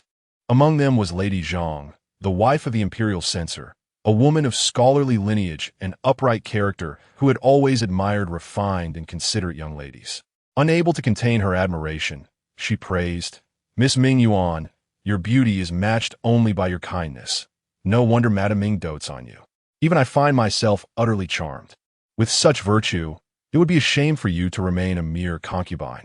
Tell me, have you set your heart on any household? If not, the censor's residence could certainly use a dignified mistress like you. Ming Yuan's lips curled into a barely suppressed smile. Feigning bashfulness, she covered her face with her sleeve, her voice dripping with maidenly coyness. Oh, my lady, I have no wish to marry. I only desire to stay by my parents' side and fulfill my filial duties. She was enveloped in the praises of the crowd, yet amidst the accolades, she did not hesitate to subtly undermine Ming Yang. Her mother and sister trembled, likely terrified by the recent fire. It would be prudent to have her sister rise and prepare for the upcoming betrothal ceremony. With that, Ming Yuan gestured to Nurse Feng, who stood behind her mother. Please assist my sister in finding a garment. Autumn has arrived, and the chill in the air may lead to her catching a cold. Her words conveyed a tender consideration, her face adorned with an innocent demeanor, seemingly solely concerned for her sister's well-being. However, Nurse Feng sensed a different undertone. In a public setting, if true concern were present, one would expect her to be carried indoors for proper care, rather than risking exposure in a mere wrap. Observing the expression of Ming's mother, who also displayed reluctance, Nurse Feng hesitated further. Grasping the quilt covering Ming Yang, she found herself in a quandary. After all, the second young lady had been under her watchful eye as she grew up, displaying grace and gentility throughout the years. It was the second young lady who had previously offered her free acupuncture treatment when Nurse Feng suffered from back pain. Noticing Nurse Feng's indecision, a flicker of discontent crossed Ming Yuan's eyes. She let out a soft sigh and playfully tugged at her mother's arm. "Mother, it must be said that Nurse Feng is no longer young. She has reached an age where she ought to enjoy her twilight years. Sometimes, her actions may lack the nimbleness of youth. After serving you for so many years, it is only fitting that you show her some compassion and allow her to retire and relish the joys of family." Upon hearing this, Nurse Feng's expression shifted slightly. As a lifelong servant, her descendants worked within the Ming household. While her own status may be minor, obstructing her children's prospects would be a grave matter. The uncertainty in Nurse Feng's eyes vanished entirely as her grip tightened. With a sharp rip, the sound of fabric tearing echoed, exposing the woman's terrified expression to the onlookers.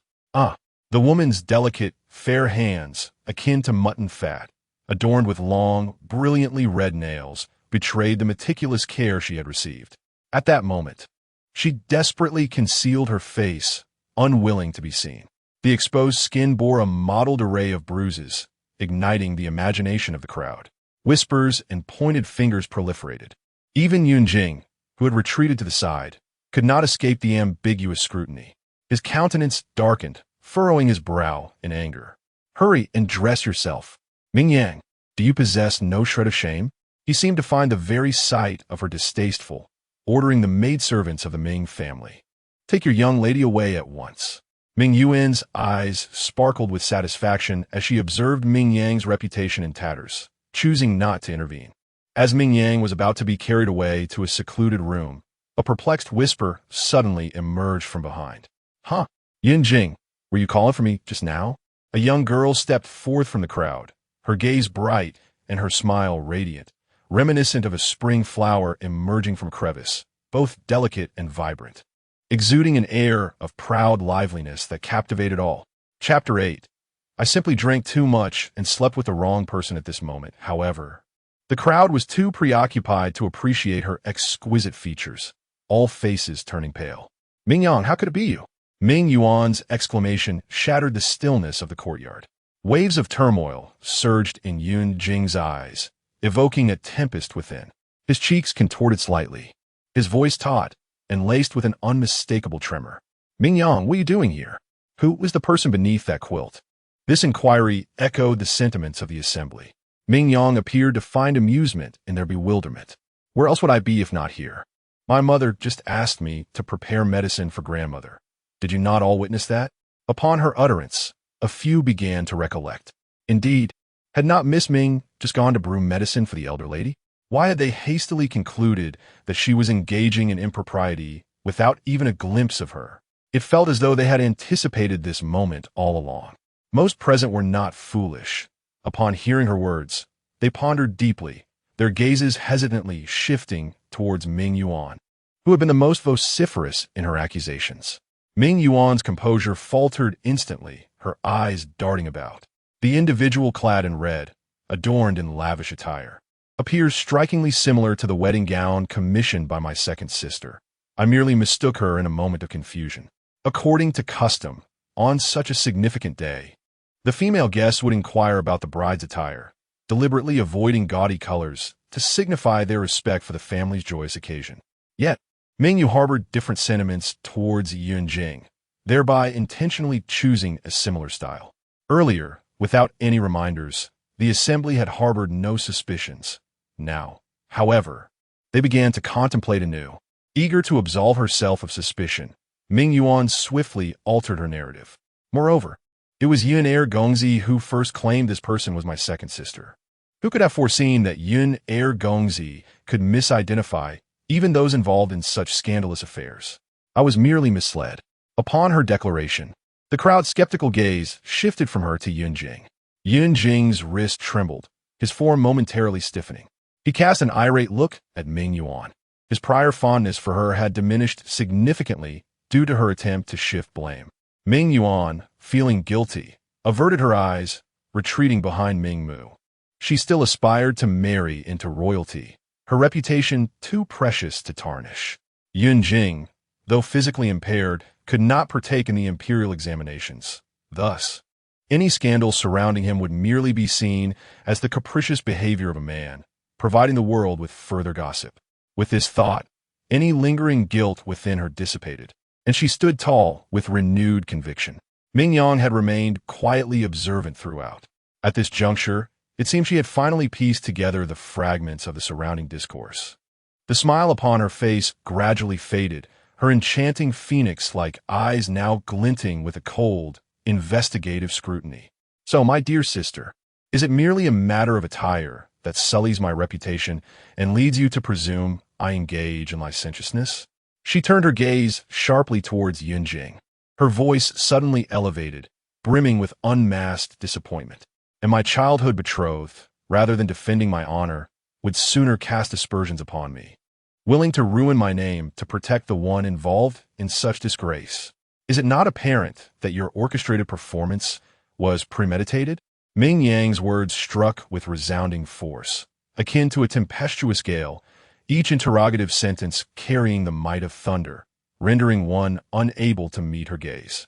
Faced with such piercing accusations, Yun Jing's voice faltered with guilt. "No, it wasn't intentional.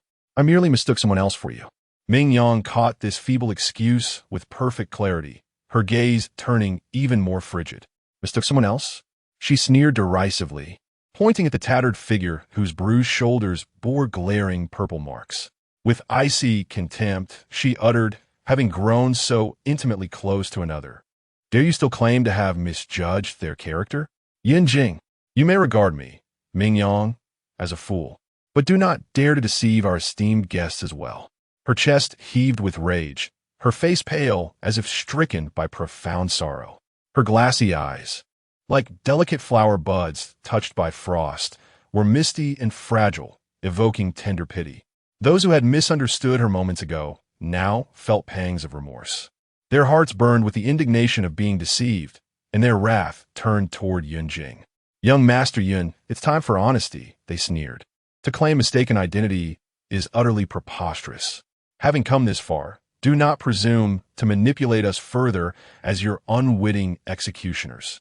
Then, with a hint of mockery and lament, he remarked, "Someone as muddle-headed as you is truly a rare sight in this world. To forsake a perfectly good betrothed and instead consort with such a lowly creature, and to choose the very day of engagement, it's nothing short of an outrageous insult. Had it not been for the timely appearance of second Miss Ming, you'd be in a predicament beyond redemption.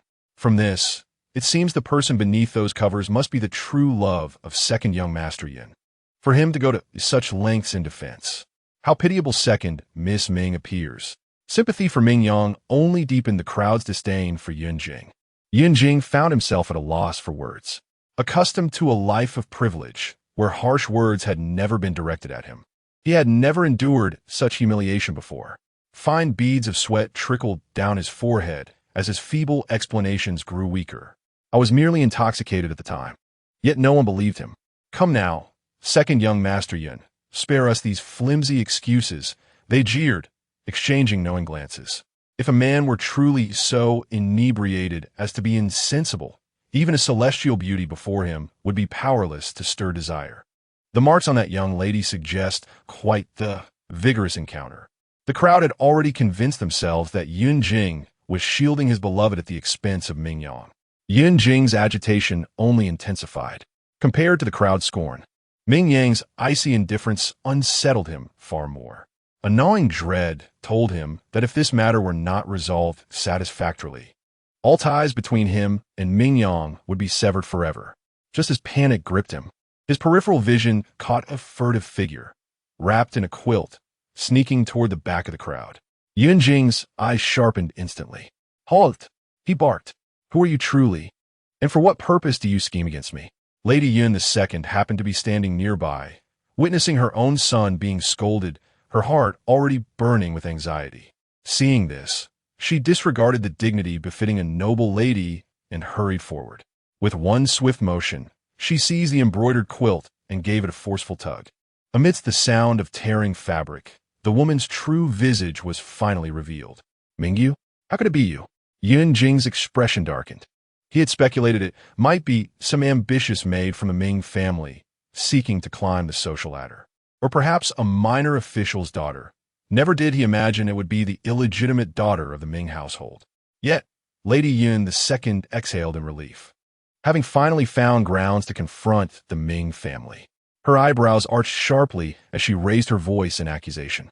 So it was you. During my previous visits to the Ming residence, I noticed you repeatedly casting flirtatious glances at my son. Out of respect for the Ming family's dignity, I refrained from speaking up. Today, your eyes lingered on him once more, though my son paid you no heed. But tell me why. When my son retired to the side chamber in his drunken state, did you arrive uninvited to seduce him? Could it be that you have always been envious of your elder sister's marriage, and thus resorted to such despicable means to tarnish my child's virtuous reputation out of sheer malice? Lady Yun's demeanor was menacing, her piercing gaze as if she wished to devour her alive. Ming Yu clutched at her torn garments, her pallid face trembling with fear. Helplessly, she turned her pleading eyes towards Ming Yuan, hoping she might intercede with a few words of support. Yet, to her dismay, Ming Yuan's expression flickered with panic. Fearful of being implicated, and she preemptively struck out instead. Indeed, elder sister, she challenged, why did you not clarify the misunderstanding when you knew full well what had transpired? Why must second sister bear the blame for your misdeeds? Your actions are akin to placing the second young Master Yun and second sister upon a blazing pyre. Such righteous and solemn words gradually dispelled the suspicions of those who had doubted her earlier. Even the hesitant Lady Zhang secretly felt relieved. Fortunately, Ming Yuan was not one of those scheming villains. Otherwise, her public praise and intention to take her as an official wife would have been utterly humiliating. Ming Yu, taken aback by Ming Yuan's ruthless betrayal, was so stunned she momentarily forgot her fear. Her eyes widened as she prepared to expose Ming Yuan's schemes. Yet, she saw Ming Yuan's face soften with feigned pity as she swiftly draped an outer robe over her shoulders. With gentle movements, Ming Yuan leaned close to Ming Yu's ear and whispered a warning. Elder sister, you must think carefully. Now that you are ruined, dragging me down with you will serve no purpose. Only by convincing everyone that you were framed by Ming Yang, only by presenting yourself as the victim, can you still secure a place in the Yun household and become its rightful mistress. After carefully adjusting the collar of Ming Yu's cloak, Ming Yuan stepped back, her lips curling into a knowing smile. Elder sister, though you have strayed, it is not too late for redemption. How you choose to remedy this lies in your hands. The conflict in Ming Yu's eyes vanished, replaced by a flash of ruthlessness. She whirled around and cried out in accusation. No, I did not willingly climb into that bed. It was Ming Yang who set me up. It was her disdain for Yun Jing's disability and unwillingness to marry beneath her station that drove her to plot against me. Chapter 9. It was Ming Yang who framed me. The crowd widened their eyes in astonishment at these words. Madame Ming froze momentarily before fixing her with a stern gaze. Ming Yu, what exactly do you mean by this? Do not attempt to exonerate yourself by dragging your second sister into this. Compared to Ming Yang, the daughter she had raised by her side for years, Madame Ming harbored even greater disdain for Ming Yu, the illegitimate child. For a fleeting moment, she wished Ming Yu would simply remain mute and bear the disgrace, allowing the matter to pass. Ming Yu straightened her neck, her expression a tempest of fury and regret. Recalling the recent ordeal, her face contorted involuntarily. I noticed second sister sneaking away to this secluded chamber and lighting an acrid incense. Something unusual, so I went in to inquire. Yet before I could utter another word, she struck me unconscious. When I awoke, I had been defiled. Her voice trembled with suppressed sobs as she collapsed to the floor, delicate and weeping, though the venomous hatred for Ming Yang seethed within her. Her mind flashed back, how she had left earlier, consumed by envy, intending to mar Ming Yang's beauty before departing, to slash her face beyond recognition. She would have blamed it on Yun Jing and the others, claiming drunken folly, and no one would have questioned it. But the moment she raised her hand, she met a pair of lucid, chilling eyes. Ming Yang's lips curled faintly, no trace of unconsciousness in her. Her gaze, glacial, flickered over Ming Yu's poised fingers before her voice, deceptively soft, laced with an imperceptible amusement. murmured, since eldest sister is so reluctant to leave. Why not stay? Ming Yu's breath hitched. A frigid dread seeped from her skull down her spine. She tried to scream, only for a sharp pain to lance through her neck as Ming Yang's hidden silver needle struck her mute acupoint. Silenced. Then, as the drug took hold, darkness swallowed her. Now, teeth grinding, Ming Yu thrust an accusing finger at Ming Yang and shrieked. It was her. That viper. That venomous witch. She wished to break off the engagement herself, yet sought to avoid the stigma of treachery. Thus, she resorted to drugging her own daughter through the incense, a cunning ploy to evade accountability. This fire, amidst the crisp and clear autumn air. How could such a fine day suddenly be engulfed in flames? It must have been Ming Yang who ordered it to be set ablaze. Should I and the second young Master Yun perish in the flames, Ming Yang could easily claim the mantle of victimhood and settle the matter once and for all. Even if the fire proves insufficient, were we to be discovered, our innocence would be irreparably tarnished, leaving us utterly defenseless in the court of public opinion. My poor daughter, once a maiden of unblemished virtue, now finds her reputation utterly ruined, leaving her no choice but to prove her innocence through death. Her mournful sobs were so heart-wrenching that, were it not for Nanny Feng's intervention, she might have thrown herself into the nearby well. Such genuine and poignant emotions ironically cast doubt upon their authenticity. Even Yun Jing gazed at Ming Yang with suspicion, hesitantly asking, Ming Yang, was it truly you? Ming Yang raised her eyebrows with a mocking sneer. The elder sister panicked in disarray, eager to bite back in desperation. I could forgive her, but what about you? Yun Jing, all these years, I, Ming Yang, have sought physicians and remedies for you. A lady of noble birth, enduring slander and disgrace, I took on the despised role of a female healer, all to cure your leg ailment. Has my devotion to you not been sincere enough? How dare others misunderstand me? But for you to belittle me so, is this a deliberate attempt to humiliate me? Or have you resolved in your heart to shield Ming Yu without question? Her countenance darkened, as if steeling herself with grim resolve. Clenching her teeth, she declared, since you too believe it was I who administered the poison, why not dispatch someone to investigate thoroughly? Let us ascertain who truly harbors malicious designs. Yun Jing dared not meet Ming Yang's gaze, knowing deep down that her words held truth. Yet an inexplicable doubt still gnawed at her. With urgency lacing her voice, she inquired, how might one verify this? With effortless grace, Ming Yang lifted her gaze and instructed Nanxing, take a few matrons with you to retrieve the unburned incense from the chamber. Nanxing emerged swiftly from behind the crowd, deftly pulling matron Feng along as they hurried into the room. Fortunately, though the flames appeared fierce, they had ignited from the roof downward, leaving most of the interior belongings intact.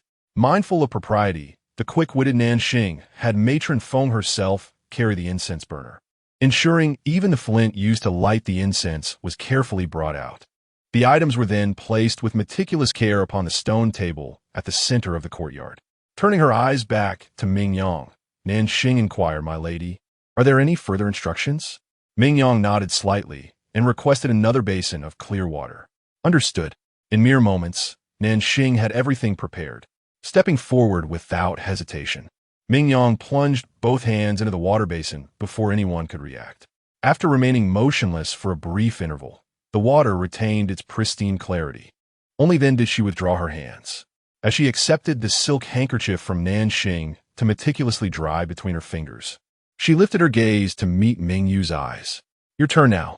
Ming Yu instinctively recoiled, his voice trembling slightly. What is the meaning of this? Feigning mystery. An inexplicable unease gripped her heart, making her reluctant to approach. Minister's son, who had been observing everything from the side, couldn't suppress his curiosity.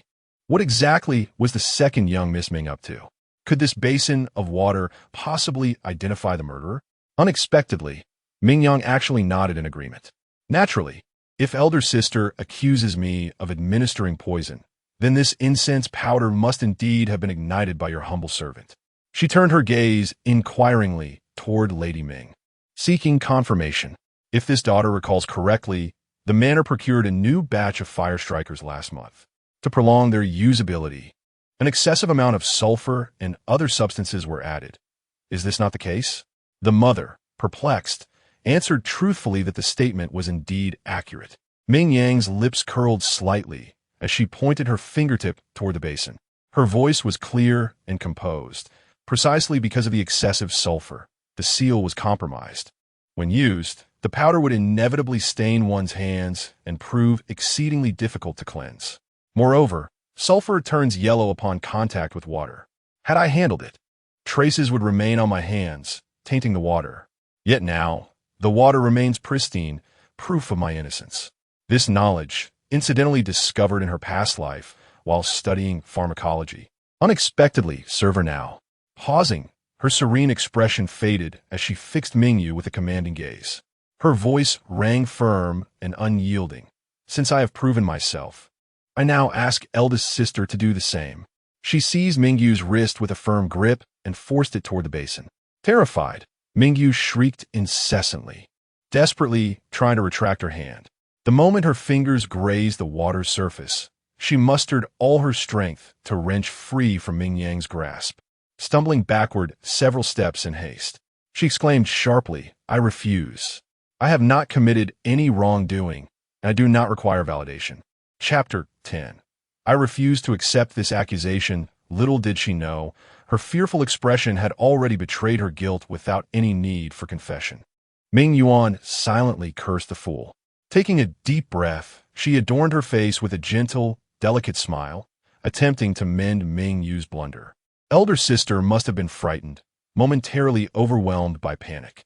If the incense was not lit by second sister, then what of this great fire?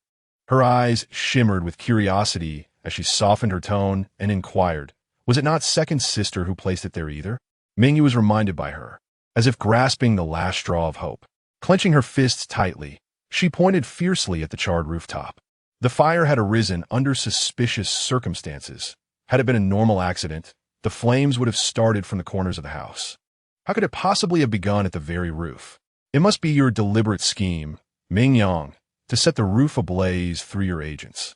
All for the sake of drawing everyone's attention upon yourself. She turned desperately toward the somber-faced Prime Minister Ming, her knees striking the ground with a heavy thud. "Father, I beg you to help your daughter." It was Ming Yang who deliberately harmed her own daughter. If it could be proven that this raging inferno was orchestrated by Ming Yang, then the scandalous affair would be cast in doubt. Undoubtedly, suspicions would arise that Ming Yang had intentionally fanned the flames, weaving a web of deceit and conspiracy. A cold sneer curled upon Ming Yu's lips as she glared venomously at Ming Yang. Since her own innocence had been tarnished, Ming Yang would not emerge unscathed either. The Prime Minister Ming observed the mixture of supplication and resentment in Ming Yu's eyes, swiftly weighing his options in his mind, compared to his own flesh and blood. Even if born out of wedlock, she held far greater significance than that obscure wild child Ming Yang, whose origins remained shrouded in mystery. After a moment's contemplation, the Prime Minister waved his hand dismissively. "Steward Ming, you shall personally investigate this matter." "As you command." The butler personally led a group of men to inspect the rooftop. After a short while, they descended to report their findings. "My lord, the fire was indeed set deliberately. However, it is peculiar that no traces of ignition were found. Judging by the intensity of the flames, the northwestern section burned the fiercest. It is possible that someone, from a distance, employed some unknown method to set the roof ablaze." "The northwest?" Prime Minister Ming furrowed his brows. That direction was precisely where Ming Yang had just appeared. Before the Prime Minister could utter a word, Ming Yu's face had already lit up with joy. Unable to contain himself, he exclaimed, "Father, it must be Ming Yang's doing." The roof had recently been treated with pine tar, rendering it highly flammable. This task was carried out under Ming Yang's orders. She undoubtedly sought to exploit this opportunity to harm her daughter. With a darkened gaze, Prime Minister Ming turned towards Ming Yang and demanded, "Ming Yang, what explanation do you have to offer?" His brow furrowed deeply as he shook his head repeatedly in disappointment. "Father never imagined you would secretly harm your own clan sisters. Such venomous methods." He commanded sternly, "Guards, our Ming family cannot tolerate such malicious acts against one's own sisters. Seize her. According to clan rules, 50 lashes, then kneeling punishment in the ancestral hall. With a decisive hammer strike, he rendered Ming Yang no opportunity for explanation, swiftly passing judgment with but a few words. A chilling despair crept into Ming Yang's heart. 50 lashes. Her father clearly intended to take her life. Had this been her past existence, she would have been paralyzed by sorrow. Yet in this rebirth, only a seething fury surged within her. Her eyes sharpened like blades as she halted the approaching servants with a commanding cry. Halt. Based solely on this single point, the father concluded it was his daughter's doing. Doesn't that seem rather far-fetched? If one seeks to assign blame to the daughter, they must first procure evidence of her alleged arson. Otherwise, even if the father coerces a confession, the daughter will remain unrepentant in the afterlife. Publicly confronted by Ming Yang, the countenance of Minister Ming darkened further. Very well. Steward Ming, you shall investigate, and it is imperative that the second young lady is thoroughly convinced. His eyes, shrouded in shadows, gleamed with a cold intensity. Beside him, Ming Yu lowered her head, a smug smile curling her lips, secretly mocking Ming Yang's naivety. Did she truly believe that within the confines of the minister's residence, a truth contrary to her father's intentions could still exist? Surely, the evidence Steward Ming would soon procure would be sufficient to condemn Ming Yang. Ming Yu nearly burst into laughter, her posture relaxing as she shifted her weight on her calves, quietly awaiting the unfolding events. She inwardly urged Steward Ming to expedite his actions, for she could scarcely contain her anticipation to witness Ming Yang's descent into disgrace. Her gaze was fixed eagerly on the departing figure of Steward Ming, brimming with expectation. Just then, a deep voice called out from the outskirts of the crowd. Halting the steward, there is no need for further searching. The true culprit of the fire has been found. The Duke of Yong'an approached with solemnity, flanked by his companions. A man typically known for his robust demeanor, he rarely softened his tone, but now bowed in apology to the Ming family. Minister Ming, you have indeed misjudged the second young lady. The actual perpetrator of the arson is my son, Yun He. Had it not been for his concern that Yun He might be frightened by the flames, the Duke would not have hurried to find him after Yun Jing was rescued. Naturally, he would not have noticed Yun He, not far from the house, waving a transparent orb above his head. The letters formed by glass beads atop the hill sparkled in the blazing sun, casting reflections that pointed directly at the charred rooftop across from them. A seasoned veteran of many campaigns, the Duke recognized at a glance that his foolish son had caused the calamity. His demeanor shifted, revealing a rare humility as he expressed his remorse. My son, in his ignorance, accidentally ignited the house while playing with his beads, leading to this unfortunate misunderstanding, for which I am truly apologetic. He stepped aside, revealing a strikingly handsome youth behind him.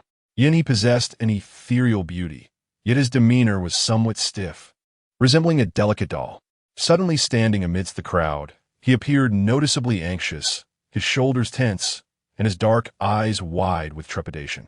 The long white headband that bound his hair was caught by the wind, inadvertently brushing against Ming Yang. She glanced sideways, her gaze drifting over his exquisite features. And despite her displeasure, a smile involuntarily graced her lips. She softly inquired, Yin He, how are your beads coming along? Yin He was typically reticent, his greatest passion being to refine various gemstones into smooth, luminous orbs. Only those he cherished were privy to a few of his creations. Since that fateful incident a decade ago, Yun He, who once clandestinely climbed walls to visit her, had seldom appeared. It was only during her visits to Lady Yun Air that she occasionally caught glimpses of him. Later, on the day of her wedding, when she fell into the lake and was discovered, her visage was utterly transformed. Ming Yang felt a pang of compassion, vowing that in this lifetime, she would seek an opportunity to alter Yun He's fate. She waited patiently for Yun He's response, yet her inquiry seemed to vanish without a trace. His long lashes fluttered slightly, but not a word escaped his lips. Beneath the hem of his robe, the tip of his shoe shifted imperceptibly closer to Ming Yang's side. Onlookers couldn't help but shake their heads in disapproval, murmuring among themselves, Ah, isn't that the third young master of Yong'an Marquis household? Rumored to be a premature child, he has been somewhat dull-witted since birth. Though slow in reaction, he is not entirely senseless, at least capable of speech. Could he be deaf and mute? Some speculate. For over the years, the Marquis of Yong'an has brought him to numerous banquets, yet never has he been heard to utter a word. When greeted by others, he remains unresponsive. A sigh escapes someone's lips. The third young master Yun is truly a pitiable soul. It is said his current state stems from the terror of a fire a decade ago. A decade ago, Lady Ho took her son and his younger brother on an outing. On their return, they encountered desperate refugees who looted and attacked. Only Yun he was shielded and survived. His younger brother Yun Xiao and their mother perished tragically, their bodies dismembered and even devoured by those starving souls. From that day forth, the third young master Yun he grew increasingly withdrawn, barely speaking at all. As the voices around him grew louder, Yun He's fists clenched subtly.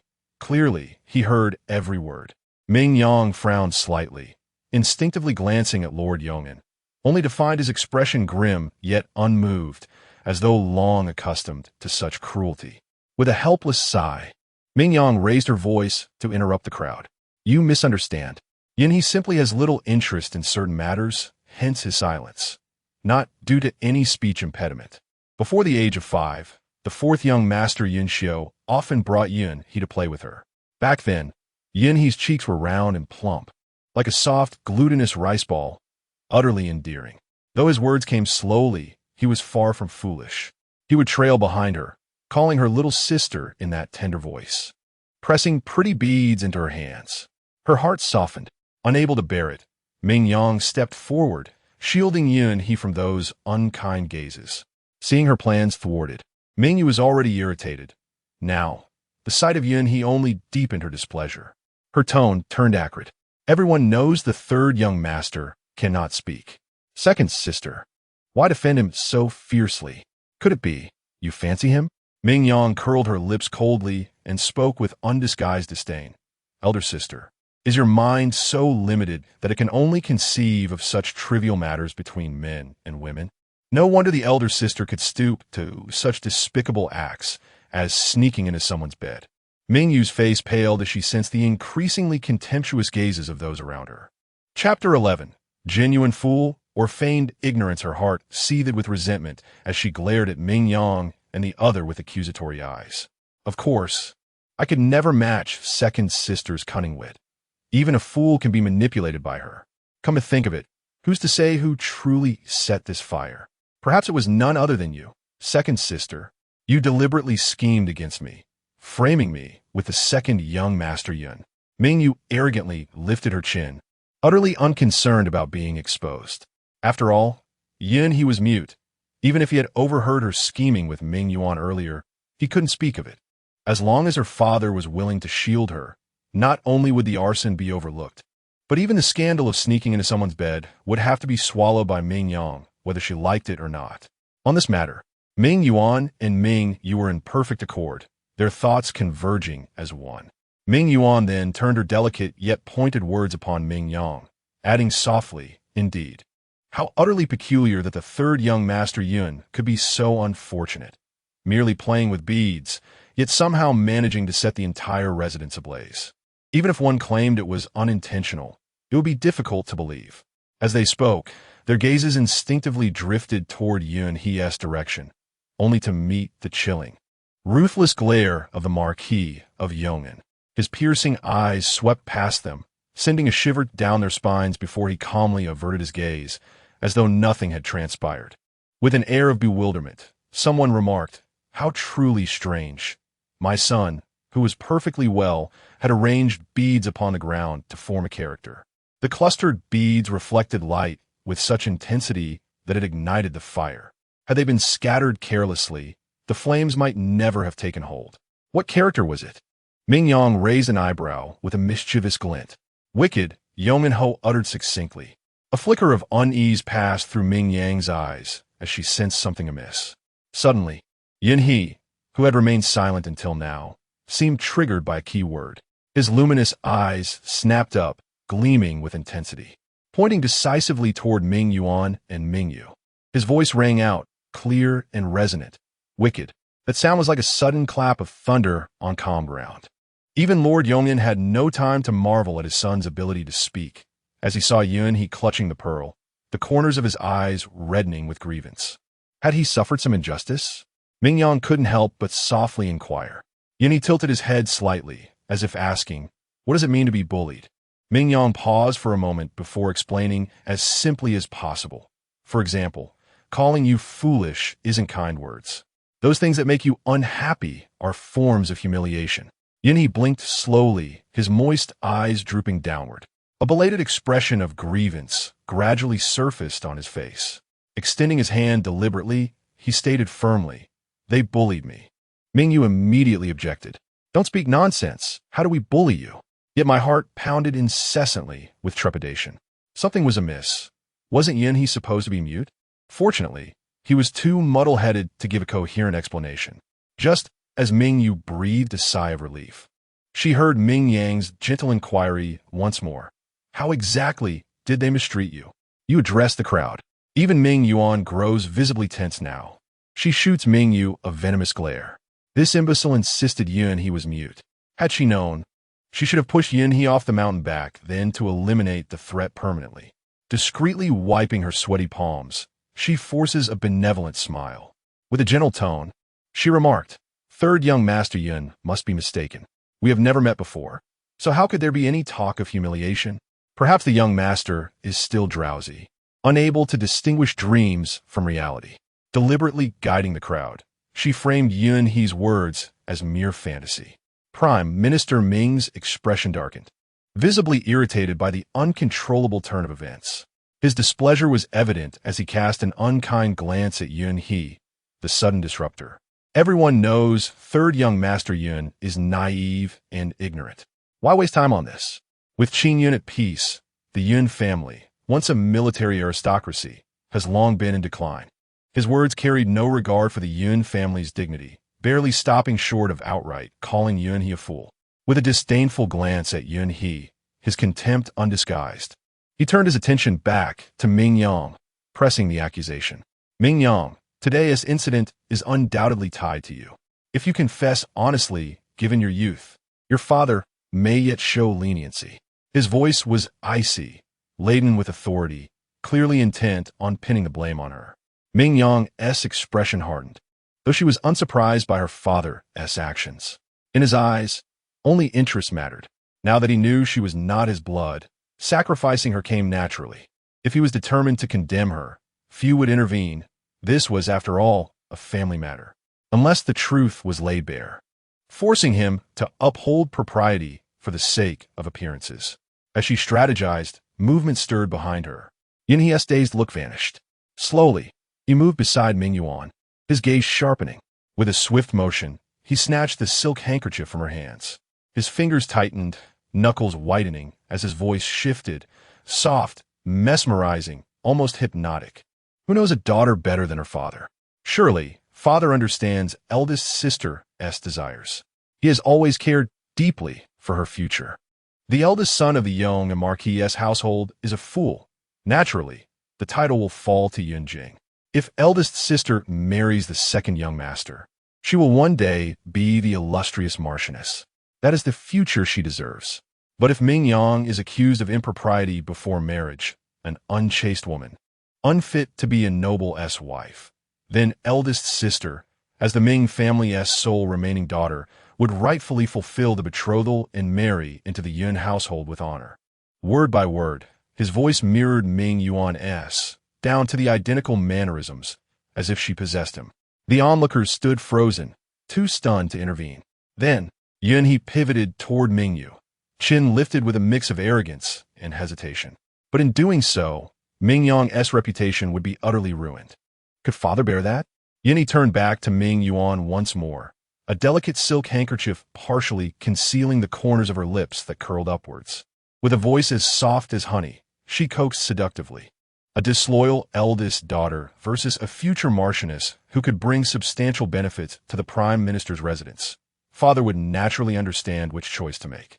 All I need is for eldest sister to help me lure Ming Yang out. Once she consumes the drug concoction and loses her virtue before marriage. The words flowed effortlessly from Yunhe's lips without pause, her speech a seamless stream of calculated persuasion.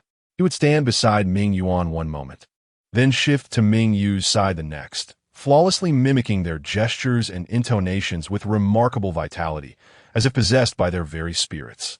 Yet once his performance concluded, it was as though his soul had been drained away, returning him to Ming Yang's side where he stood in silent stillness, his gaze vacant and bewildered. The onlookers stared in wide-eyed astonishment.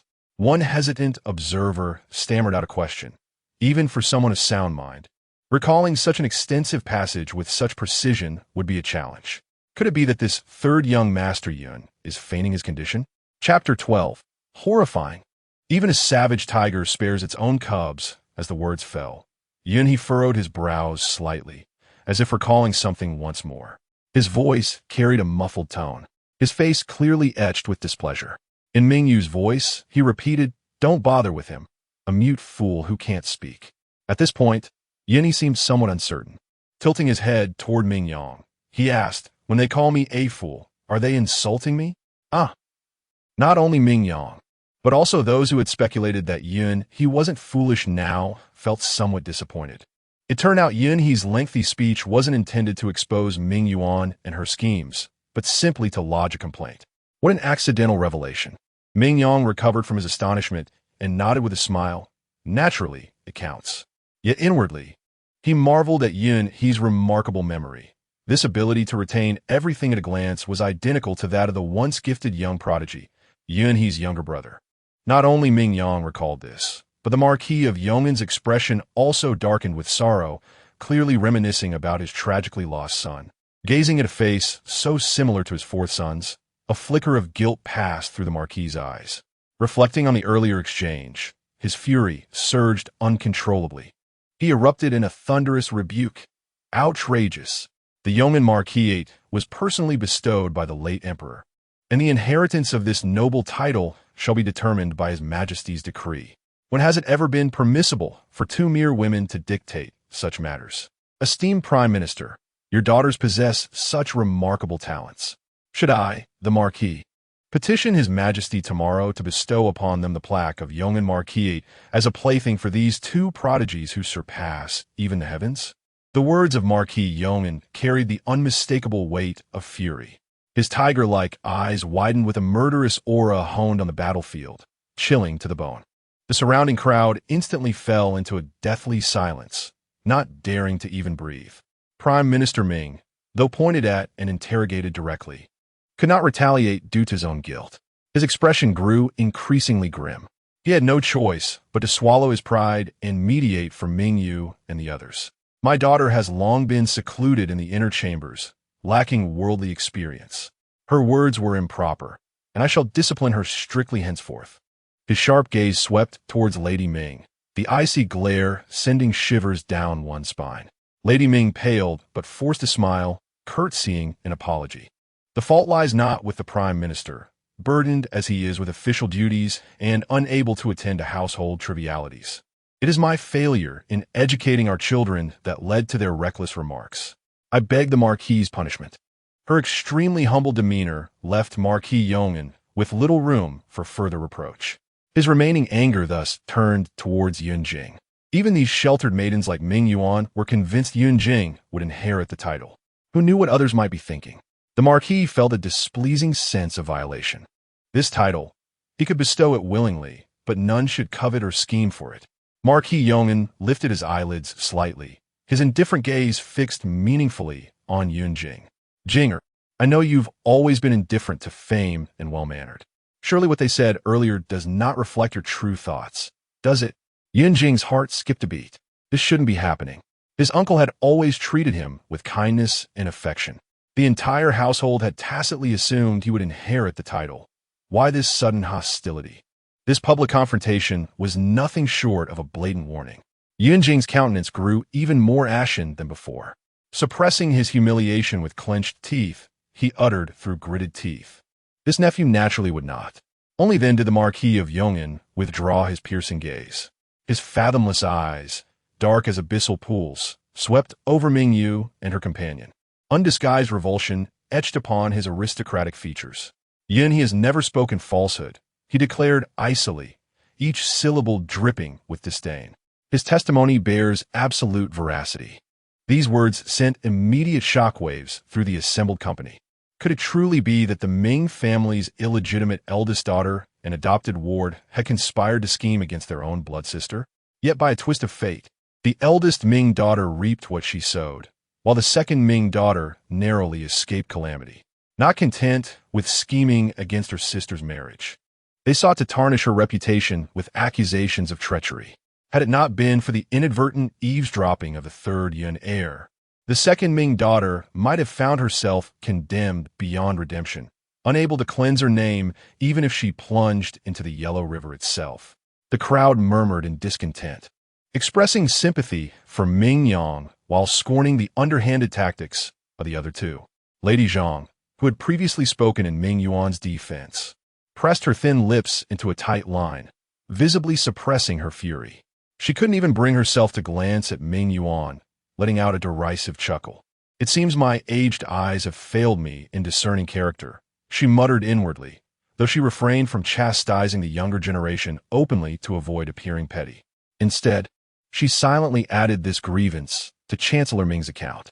Her eyes narrowed slightly as a glint of calculation flashed within them. If my memory serves me correctly, she remarked coolly, that adopted daughter just claimed this entire affair had your tacit approval, Chancellor.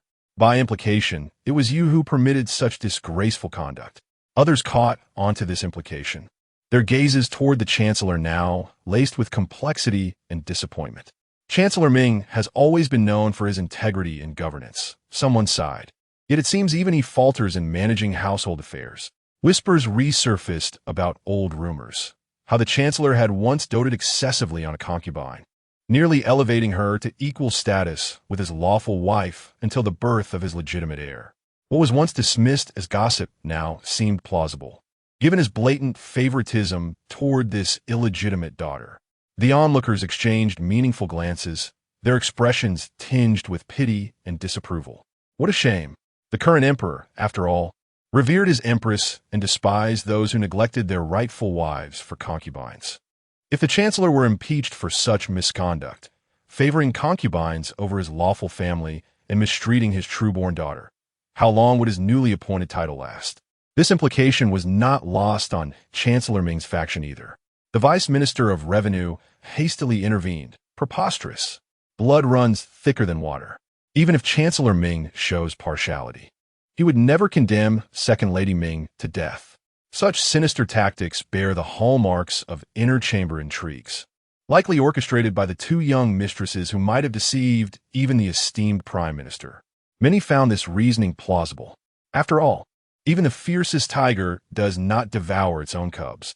Upon hearing this, Ming Yang's heart twisted in a bitter sneer. The adage about tigers sparing their offspring held no meaning here, for in her father's eyes, she was never truly his child to begin with. Naturally, he could sacrifice her without remorse. True to form, Prime Minister Ming did not disappoint. His next words were precisely the kind that would make one's blood boil with indignation.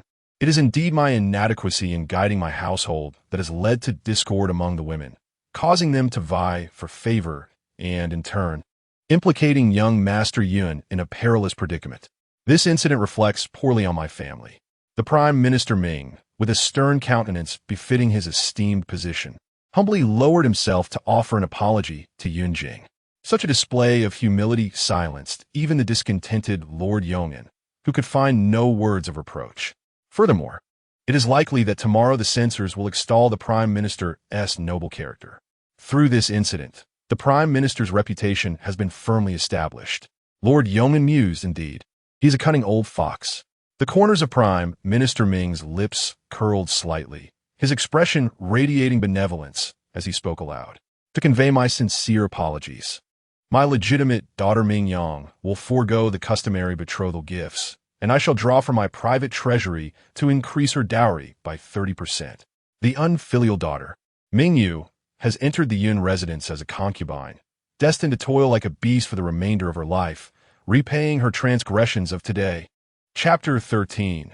Generosity of Others. Truly a cunning old fox. The crowd could not help but gasp in astonishment at the generosity displayed by Chancellor Ming. In the prosperous realm of Qin Yun, great importance was placed on weddings and funerals, and the betrothal gifts from a marquise family were particularly lavish. It was no exaggeration to say that the bridal dowry was worth 10 miles of red silk.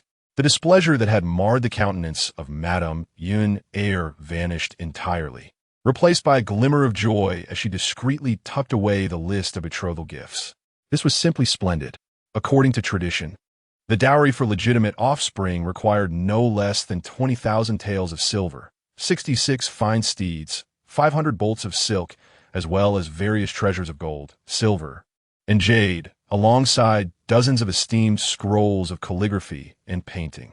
When all was said and done, this amounted to nearly a year's income for the marquisate. Now, with a mere light-hearted remark from Chancellor Ming, all of that had been waived. How could she not be elated? Before Yun Er Yi could utter a word, Madame Yun Er wore a smile and was the first to extol Chancellor Ming's virtues. Our esteemed in-laws are magnanimous. Our Yun family is not so petty as to hold grudges. Since this has merely been a misunderstanding, let us put it behind us and not allow it to mar this joyous occasion. As she spoke, Madame Yun Er cast a disdainful glance at the dejected Ming Yu. However, with Ming Yu's reputation already tarnished, it was difficult for her to refuse. Fortunately, she was but a lowly concubine. Such a fine appearance could be preserved for Jing heir to bear offspring, thus rendering it somewhat useful. Feigning a warm smile, she kindly addressed Ming Yu. In the days to come, we shall all be one family. Miss Ming, do rise from your knees and prepare to move into the residence alongside Miss Ming Er. Seeing the Yun family relent, Chancellor Ming inwardly sighed in relief. Whispers of speculation floated around him. It seemed that Chancellor Ming had indeed been captivated by that illegitimate daughter, as he not only relinquished a substantial sum, but was also willing to allow his favored daughter to accompany the marriage, revealing his sense of guilt. It was only natural. With the Chancellor's myriad responsibilities, it was understandable that he might overlook matters within the household. Noticing the shift in the crowd's sentiments, Chancellor Ming's expression softened. Seizing the moment, he intended to preclude any further disturbances from Ming Yang. With resolute finality, he declared, "Ming Yang, the 8th day of next month is an auspicious day. Now that the engagement has been settled, you must prepare for your wedding." Seeing Ming Yang appear to protest, Chancellor Ming's brow furrowed, and his tone grew somber, laced with a note of warning. "Ming Yang, you have always been the most sensible of children. Your teachers often commend you for your filial piety and propriety, making you a paragon among your peers. You would not wish to disappoint your father, bring shame upon your mother, or tarnish the Ming family's name, would you?" The Prime Minister, with his thick, arched eyebrows and a tone of utter indifference, exuded an irresistible aura of dominance. It was evidently a warning to Ming Yang to cease her disturbances. The edicts of her parents and the arrangements of marriage brokers weighed heavily upon her. Her defiance against the union not only brought reproach upon her mother, but also implicated the other ladies of her household, casting a shadow of filial disobedience upon her name. In the past, Ming Yang would have hesitated, gritting her teeth in submission. However, having been granted a second chance at life, she now discerned the cunning nature of the Prime Minister. The laws of Qingyun stipulated that bride prices and dowries belonged solely to the bride's family. Her father, in pursuit of his own reputation, had been insidiously extravagant, a true embodiment of deceit. She could not help but recall her previous life, when she had married off Ming Yuan, only to discover that the bride price and dowry had been surreptitiously substituted. Though they appeared lavish and opulent on the surface, they were but worthless trinkets, valued at no more than 20,000 taels of silver. After marriage, the Marquis of Yong'an perished on the battlefield, leaving the Yun family burdened with the ignoble reputation of treason, desperately in need of funds for their survival. Yun Jing sought assistance, yet could only present 2,000 taels of silver. She believed that the lady was deliberately withholding her resources, harboring disdain for him, the limping man, much like the Ming family. Consequently, her demeanor grew increasingly frigid, permitting her servants to humiliate Yun Jing. Meanwhile, at this juncture, Ming Yuan stepped forth to offer financial aid to the Yun family, enabling them to navigate their crisis.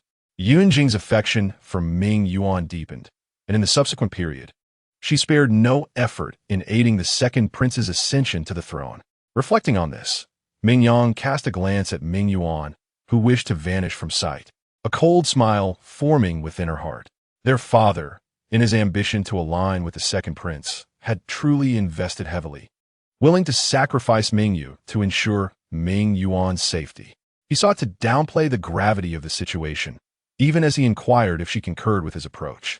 Ming Yang remained silent, her gaze shifting subtly as she discreetly signaled to Nanxing. Their years of tacit understanding allowed Nanxing to respond immediately to Ming Yang's glance. She seized the recently assisted Mingyu and delivered 2 resounding slaps, expressing her indignation. Sisters in discord, reckless and vile. How fortunate you are that the Duke's residence shows leniency. Had it been any other family, you would surely face a grim fate. Today, these 2 slaps were delivered by this servant on behalf of the 2nd Mississippi. The manor cherishes its children and cannot bear to punish the eldest miss. Yet this servant cannot stand idly by while the 2nd miss is wronged. The 2nd young lady is not only on the verge of bearing the infamy of betraying her sister, but she must also serve alongside a wretched individual such as yourself. It is utterly disgraceful. Nanxing's voice rang out with a piercing intensity, her movements swift and deft, delivering a precise slap to Mingyu's face. In a mere moment, Mingyu's visage swelled, transforming her once-cherished beauty into something grotesque. The Prime Minister Ming's countenance darkened with fury at this farce, prompting him to hastily command the removal of Nanxing. Quick-witted as she was, Nanxing retreated, yet continued to provoke Mingyu with her words. It is worth noting that Miss Ming Yuan had only recently entered the Prime Minister's residence, where she had received considerable attention and care from Miss Mingyu, fostering a close bond. Thus, there was no reason for her to conspire against Miss Ming Yuan. She must have been incited by your machinations. Mingyu, her mind clouded and disoriented from the blow, felt her cheeks flush crimson and her eyes blaze with fury as she wished nothing less than to devour Nanxing alive. Covering her face, she exclaimed in anger, "Fool! What grounds do you have to accuse me of instigating a rift, Ming Yuan?" It was clearly Ming Yuan who sought me out, urging my cooperation to place Ming Yang upon Yunjing's bed. She was also the one who provided me with the powder medicine, a fact that my maidservant can attest to. The misdeeds were committed by the 2 of us together. Why then do you direct your ire solely towards me? A glimmer of light flashed in Nanxing's eyes as he exchanged a glance with Ming Yang. He continued to raise his voice, saying, "What nonsense! You, who have committed wrongdoing yourself, seek to drag others down with you, falsely accusing the innocent Miss Ming Yuan. It is utterly despicable." Mingyu was consumed by rage, instinctively glancing towards Ming Yuan. Noticing that Ming Yuan had been like an invisible figure, hiding behind Madame Ming, her chest heaved violently with indignation. In exasperation, she exclaimed, "Ming Yuan, do you not intend to say anything? You are also implicated in the scheme against Ming Yang. Why should you remain unscathed?" A flicker of panic crossed Ming Yuan's eyes as she silently cursed Mingyu for being a fool. By now, Mingyu had lost her virtue, and her status as a concubine was a foregone conclusion. Both their father and mother were evidently shielding her, and if Mingyu had any sense, she would not have dragged her down with her. Her eyes reddened, brimming with tears as her face contorted with grievance. It makes no sense for me to do such a thing. Given my status, even being a concubine would be overreaching. Even if I managed to bring down Ming Yang, I could never become the principal wife. Why would I harbor such wicked thoughts? On the contrary, elder sister, you've always harbored affection for brother Yunjing, giving you motive to target sister Ming Yang. I was merely deceived by you. Her tears cascaded freely, painting the pitiable image of a delicate, fragile blossom. Madame Ming, now grasping the situation, sternly reprimanded Mingyu. "Eldest girl, cease this foolishness at once. Even if you disregard yourself, consider your own brother. He sits for the imperial examinations next year, with a sister who sows discord among kin. How will he ever hold his head high in society? If you still care for the dignity of your mother and brother, you must know when to stop. Do not compound one mistake with another." These veiled yet pointed words left Mingyu pale with fury, though a sliver of hesitation crept in her heart. In that moment of uncertainty, a sharp pain shot through her ankle, throwing her off balance. She lurched forward, crashing toward Ming Yuan. Startled, Ming Yuan assumed Mingyu, consumed by resentment, sought vengeance. Instinctively, she thrust out her hands and shoved Mingyu with force. Ah! Mingyu let out a piercing scream, thrown off balance. Her wrist collided with the edge of a nearby copper basin, scraping painfully against the ground. The delicate skin on her arm was lacerated by sharp stones, drawing forth crimson droplets. The pain rendered her lips pale, and tears cascaded down her cheeks. Having always been cherished and indulged, she was unaccustomed to such suffering. Provoked by a series of stimuli, her temper flared. Disregarding the stern gaze of the Prime Minister, she rose furiously and seized Ming Yuan, her fingers aiming for the latter's cheek. Should her claws make contact, Ming Yuan would surely be disfigured. In a state of terror, Ming Yuan recoiled, narrowly evading the strike. Yet her wrist, which she raised in defense, was nonetheless raked, drawing blood. Both girls plummeted toward the ground simultaneously. In an uncanny coincidence, their grasping wrists collided with the copper basin at the same moment. Two drops of blood fell into the basin. The onlookers instinctively turned their gaze to the scene, witnessing the two droplets merging silently. An uproar erupted around them. Good heavens! What is happening? Is Ming Yuan not the adopted daughter? How could their blood intertwine? Previously, the imperial physician mentioned that only the blood of close kin could intertwine. Could it be that? The sound of gasping for breath echoed repeatedly. Chapter 14. The entanglements of youth. In a moment of collective reverie, the crowd recalled Ming Yang's earlier words. Suddenly, doubt emerged in their voices. Good heavens! Could it be that this adopted daughter of the Ming family is truly their genuine heiress? Initially, I thought it was merely a jest. However, it now appears that there is something amiss. If Ming Yuan is indeed the legitimate daughter of the Prime Minister's residence, driven by jealousy to entrap Ming Yang, and dismissive of the marriage proposal from the Duke of Yong'an's household, her urgency for Ming heir to take her place becomes comprehensible. The discourse among the crowd rendered Ming Yuan's complexion pale with anxiety. Lady Zhang, irked by Ming Yuan's previous misguidance, shifted her gaze and directly posed a question. Miss Ming heir, you previously claimed that Ming Yuan is the biological daughter of the Prime Minister's wife. Do you possess any tangible evidence to substantiate this assertion? Ming Yang's gaze flickered as she turned her attention towards her mother, who appeared flustered. With a calm nod, she acknowledged the unverified suspicions that lingered, understanding that the final resolution awaited the Ministry of Revenue's investigation into the family register. Upon hearing Ming Yang's words, Madame Zhang's eyes brightened as she looked to Minister Sun, saying with a smile, "Isn't it fortuitous that Minister Sun is in charge of the Ministry of Revenue? If there are any questions, why not consult him directly?" Ming Yang gracefully stepped forward, her pace measured, and sincerely bowed to Minister Sunday. Having been nurtured by the Ming family for many years, I cannot bear to see my own kin estranged. I humbly request your assistance, esteemed minister, in clarifying the lineage of my sisters. Her voice flowed gently, and her demeanor was humble, yet she felt no apprehension that Minister Sun would decline her plea.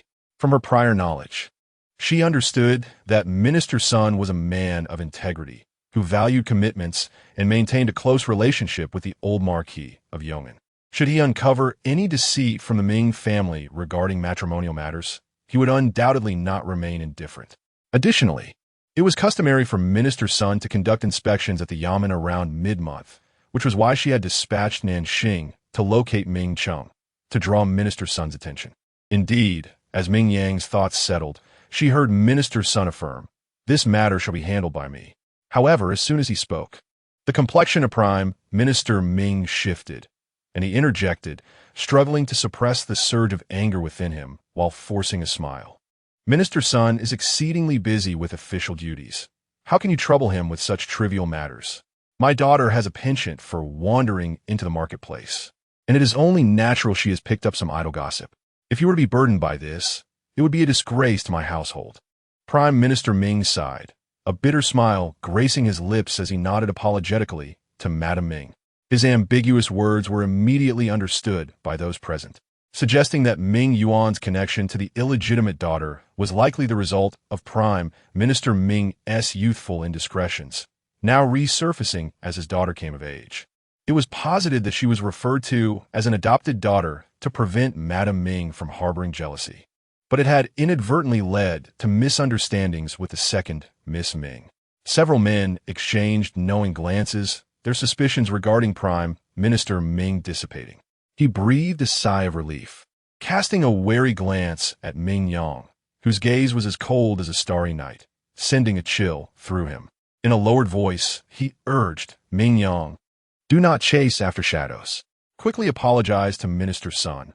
On such a joyous occasion, how can we allow our elders to be troubled?" This is precisely the moment for Ming Yang to remain silent.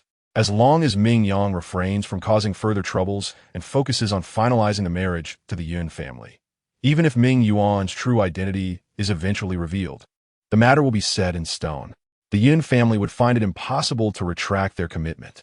He is determined to compel Ming Yang to seek tranquility, yet fails to notice the increasing weight of suspicion in the eyes of Minister Sunday. Seasoned by years in the political arena, he possesses a deeper insight than most, making him acutely aware. Logically, if there were any doubts regarding Ming Yuan's origins, it would be Lady Ming who should express the greatest astonishment. However, from the very beginning until now, even when Minister Ming implied that she might be his illegitimate daughter, Lady Ming has shown no hint of sorrow. Yet, in the capital, everyone knows that Lady Ming and Minister Ming have been childhood sweethearts, with her having always prioritized her husband. In their youth, there were numerous tales of her rivalry with concubines. Her calm demeanor now raises suspicions rather than alleviates them. Minister Sun's expression darkened as he interrupted Minister Ming. "It is no trouble at all. I am quite curious about the true origins of this Miss Ming Yuan. The striking resemblance between her and Lady Ming suggests a possible bond of blood between mother and daughter. If the two could be reunited, it would indeed be a double blessing for the minister's residence." At this juncture, he slightly lifted his eyelids, his tone shifting as his gaze sharpened like that of a hawk. He stated solemnly, "Speaking of which, the marriage alliance between the Ming and Yun families was entrusted to me by the late Marquis before his passing. Regardless of who this genuine daughter may be, should anyone act deceitfully, do not blame me for bringing the matter before His Majesty." The expression on the Prime Minister's face changed subtly, rendering him unable to utter any words of refusal. A barely perceptible smile flickered in Ming Yang's eyes as she gestured to Nanxing. "Please bring forth the item." "Yes," Nanxing replied, her movements swift and graceful as she retrieved a palm-sized jade carving in the shape of a pig from her bosom and presented it to Ming Yang.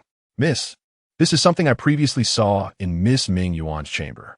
It bears a striking resemblance to the one that has been worn by the young master since his birth, seemingly of the same origin. I had intended to present it to the master and madam for verification." Nanxing's voice rang clear and melodious, her reasoning coherent, drawing the curiosity of those around. The jade carving, resplendent in its emerald hue and endearing in design, was undeniably exquisite, a treasure not typically possessed by ordinary families. The identity of Ming Yuan as the daughter of an outsider was suddenly called into question. Ming Yang cradled the jade carving in her palm, seemingly taken aback. The daughter recalled that when her mother was pregnant, her grandparents, upon learning of her twin siblings, had commissioned the crafting of this jade pair of pigs to bestow upon the unborn children. Coincidentally, the carving now in her hand was also fashioned from rare jade, and the technique used was identical to that of her brother's piece. If this item was not pilfered by Ming Yuan, it reminded her of the jade pig that had gone missing shortly after her birth. At that time, her mother had been away, engaging in prayer, and during her return, had encountered complications in labor at the home of a farming family. The two jade carvings had been placed in separate swaddles, yet upon their return home, they could not locate her piece, leading them to believe it had been inadvertently lost amidst the chaos. Reflecting upon the present, if Sister Ming Yuan were indeed the legitimate daughter of the family, the twin sister of my elder brother, then our mix-up in the chaos would elucidate everything. Ming Yang's voice was soothing yet powerful, and his reasoning resonated with the crowd, prompting nods of agreement from many. Only Ming Yuan, infuriated, raised her voice in sharp inquiry. "This jade carving was clearly concealed in my chamber. How could it possibly be in your possession?" She had clearly assigned a maid to guard the room, and without her instructions, no one was permitted to enter. Yet, Ming Yang could allow people to come and go freely from her chamber without any notification to her, which was quite inappropriate. Her visibly restless demeanor provoked muffled laughter among the onlookers, who couldn't help but ridicule her. It was evident that Ming Yuan, having not been raised in a prominent household, appeared astute but lacked the depth of understanding that one would expect. In her agitation, she spoke without restraint. Noticing the expressions of those around her, Ming Yang's lips curled into a subtle smile as she spoke softly. "I must thank you, dear sister." She raised the jade hairpin in her hand and delicately inserted it into Ming Yuan's coiffure, her gentle voice audible only to the two of them. "If it weren't for this personal token of yours, it would have been quite difficult for Nanxing to gain the trust of your maid." Chapter 15. I absolutely do not want her. It is widely known that Ming Yuan's exquisite jade hairpin, a treasured gift from Madame Ming, holds significant value and rarity. Without this token, the maidservants would never have believed the pretext of Nanxing assisting in retrieving an item, thus permitting her entry into the chamber. The mirth in Ming Yang's eyes became increasingly evident. One could say gratitude is an order towards Ming Yuan, had she not boasted of this ornament in her past life. Ming Yang would remain oblivious to its hidden whereabouts. As a gesture of goodwill, she resolved to facilitate an early reunion for the mother and daughter. Ignoring Ming Yuan's pallid countenance, she stepped forward with a smile, extending her hands to present Ming Yuan's official record to the servant standing behind Lord Sunday, esteemed lord. This is the official record of Miss Ming Yuan upon her entry into the residence, which was recently registered at the government office. I kindly request that you dispatch someone to verify the location, to ascertain if it coincides with her mother's temporary lodging during childbirth. Lord Sun nodded slightly, and the servant behind him promptly accepted the document with both hands. As he was about to depart, he cast a hesitant glance towards Ming Cheng, as if struggling to find the right words. Noticing this exchange, Lord Sun suddenly recalled something, furrowing his brow as he inquired, "Ming Cheng, if my memory served me correctly, you have been tasked with the organization of the official records these past few days, have you not?" Ming Cheng, adorned in a brocade long robe, exuded an air of elegance, his demeanor warm and inviting as he stepped forward to respond. "Indeed, my lord, this matter was attended to by me." Minister Sun scrutinized him for a moment, halting the servant. "There is no need for that. Ming Cheng is meticulous in his endeavors. He must certainly retain some recollection of the records he has handled. As for the matter of Ming Yuan, it is best to inquire directly with him." Ming Cheng's brow remained unruffled, his expression composed, although the hand concealed within his sleeve instinctively tightened. Under Minister Sun's discerning gaze, he gracefully accepted the record from the servant's hand, opening it for verification. He hesitated, stating, "This location indeed corresponds with the time of my mother's delivery. Had it not been for the mention by my sister Ming Yang today, I too might have overlooked it. It is my oversight. I humbly ask for your reprimand." "My lord." His countenance betrayed a hint of guilt, his cheeks flushed, and the ordinarily composed and refined individual bore an unmistakable trace of discomfort. Minister Sun's expression softened, the skepticism in his eyes dissipating. He reassured, "You have only recently joined the Ministry of Revenue, where myriad trivialities abound. It is natural to overlook one or two details. Moreover, the incident of a child being misidentified is indeed uncommon. It is understandable that you did not perceive such an extraordinary occurrence." Ming Cheng relaxed his taut shoulders, gently squeezing his fingers, and expressed his gratitude in a soft voice. "Thank you for your understanding, my lord." He then raised his gaze affectionately toward Ming Yuan, remarking, "Sister Ming Yuan, you have endured much hardship over the years. The bitter cold of that place must have been quite taxing. Upon returning to the Ming family, we shall make amends for you." Turning his attention to Ming Yang, he sighed and shook his head, offering consolation. "Do not worry. The bond of brotherhood forged over the years cannot be feigned. You shall remain my sister." His tone was gentle and courteous, and the affection in his eyes seemed genuine, leading anyone to believe he was a caring brother. Only Ming Yang was aware of the depths of the sordidness concealed beneath his genteel facade. The passions of a consort, the confinement of women, the indulgence of young courtesans, Each of these transgressions lies hidden beneath this exquisite facade.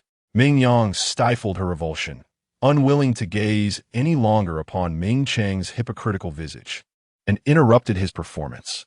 The common woman was acutely aware of her lowly status and recognized her inability to aspire to a union with the esteemed Ho-residents. Now that the origins of Sister Ming Yuan had been revealed, it was only right that all should return to their rightful owners. She withdrew the token previously bestowed by Yun Jing and placed it in Ming Yuan's hand. This display of nonchalance suggested that what she offered was not a promising match, but rather some inconsequential trinket. Observers could not help but feel a pang of sympathy. The transition from a noble daughter of the Xiong residence to a mere village girl was a stark contrast, and it was indeed remarkable that Miss Ming Yang could accept it with such grace. After all, regardless of her true identity, she had been nurtured with care for many years within the Xiong residence, allowing her to rise above such tribulations. To weep and wail, adopting the demeanor of a feeble woman, would only invite disdain. Blessed with a pure nature, Ming Yang faced such upheaval with dignity. Had it been another, she might have chosen to turn a blind eye, seizing the fortune of the Ho residence without hesitation. It was no secret that Ming Yang held deep affections for young Master Yun Jing, willing to pursue the humble art of medicine for his sake. Yet now, at the very threshold, she found her betrothal slipping away, undoubtedly causing her profound anguish. This sentiment resonated with many. As a lady of high birth, she had endured her family's reprimands, willing to kneel in the ancestral hall for 7 days and receive 30 lashes, all while remaining steadfast in her pursuit of medical knowledge. Starting from the lowest rank of a medical woman, she diligently learned to treat Yun Jing's affliction. Such dedication left no room for doubt regarding her sincerity. Instead, she garnered admiration for her noble character. Meanwhile, Madame Zhang felt a twinge of guilt for having previously placed her trust in Ming Yuan, casting suspicion upon Ming Yang. Her gaze shifted as she arrived at a swift decision. "Mama, present this jade pendant to Miss Ming Air. Should any matters arise in the future, she may come to the Zhang residence to seek me." Ming Yang instinctively accepted the gift. The pendant was square, with a hollow center and a translucent quality that felt cool to the touch. Four entwined dragons danced around it, their ends seamlessly connecting, exuding an enchanting vitality. Was this not the four-dragon jade pendant? Ming Yang was somewhat taken aback. Indeed, Madame Zhang smiled and nodded, pleased that Ming Yang possessed such discernment. She casually explained, "This jade pendant was bestowed upon my grandfather by the late emperor and subsequently became part of my dowry. Such a royal gift cannot be deemed anything less than precious, not to mention the hidden significance it carries. The intertwining design symbolizes the forging of friendships, and by presenting it at this moment, Madame Zhang's goodwill was unmistakable. It represented her desire, as the wife of a censor, to offer protection to Ming Yang, an orphan. Should anyone attempt to bully her under the pretense of status, they would have to weigh the influence of the censorate. Even the usually somber Prime Minister Ming appeared to contemplate this gesture with a hint of reflection. Ming Yang, touched in her heart, clasped her hands and bowed deeply to Madame Zhang. "Thank you, Madame Zhang, for your generosity. I am profoundly grateful. If ever in need, I shall not hesitate to seek your assistance." She did not feign modesty. Madame Zhang's kindness was precisely the support she urgently required at this moment.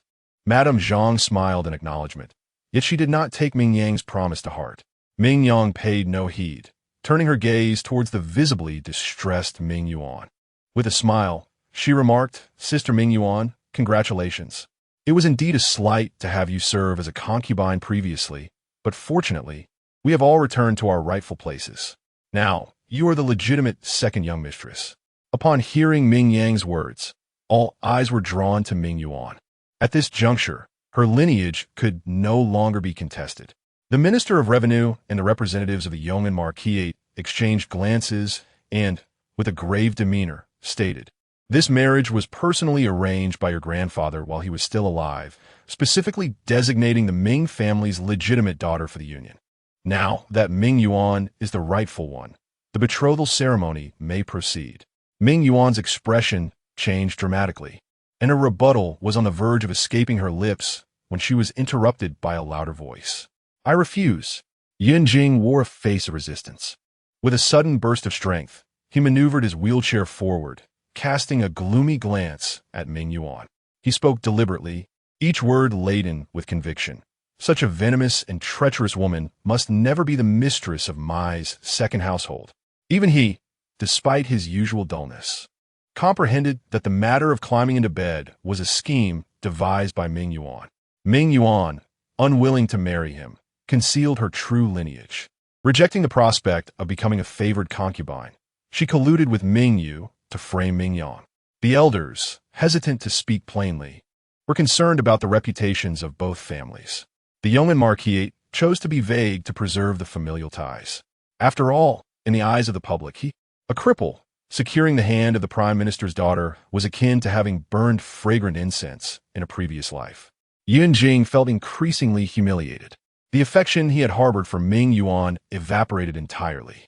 Ignoring his mother's objections, he spoke candidly. His grandfather had never specified which grandson was to form the alliance. And should another be chosen, it would not be without merit. "What do you mean by this?" Madame Yun felt a sense of urgency. Yun Jing raised her gaze and pointed towards Yun He, stating that, according to tradition, their grandfather had initially favored the eldest branch. It was only due to Ming Yang's and her own intentions that the arrangement had bypassed the eldest branch and settled upon her. Originally, it was meant for the third brother to be engaged. Ming Yuan should be united in marriage with Yun He. Chapter 16. Is status so important to you? What? You want me to marry a fool? The simultaneous exclamations of Madame Ming and Ming Yuan echoed through the room. Unlike Madame Ming's astonishment, Ming Yuan's face was flushed with indignation. She stepped forward vehemently, pointing at Yun He, who was engrossed in arranging stones on the ground. A simpleton playing with stones. Does he even comprehend the significance of marriage and family? Why must I stoop to such a level? Yun Jing, if you have no intention of fulfilling this engagement, you are free to withdraw. There is no need to humiliate me so, Ming Yuan said, trembling with rage, tears streaming down her cheeks as she collapsed into Madame Ming's embrace. Madame Ming gently caressed her back, her expression betraying disapproval. "Young Master Yun, marriage is a matter of great importance, affecting a woman's honor and disgrace.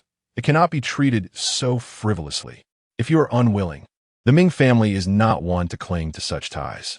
We shall call off the engagement," she said softly, lowering her eyes to meet Ming Yuan's, a glimmer of expectation passing between them. Should Yun Jing act out of anger and break the engagement, it would inadvertently align with their desires. Yun Er's wife's expression shifted slightly as she gently nudged Yun Jing, speaking before he could respond. Her words were far from pleasant.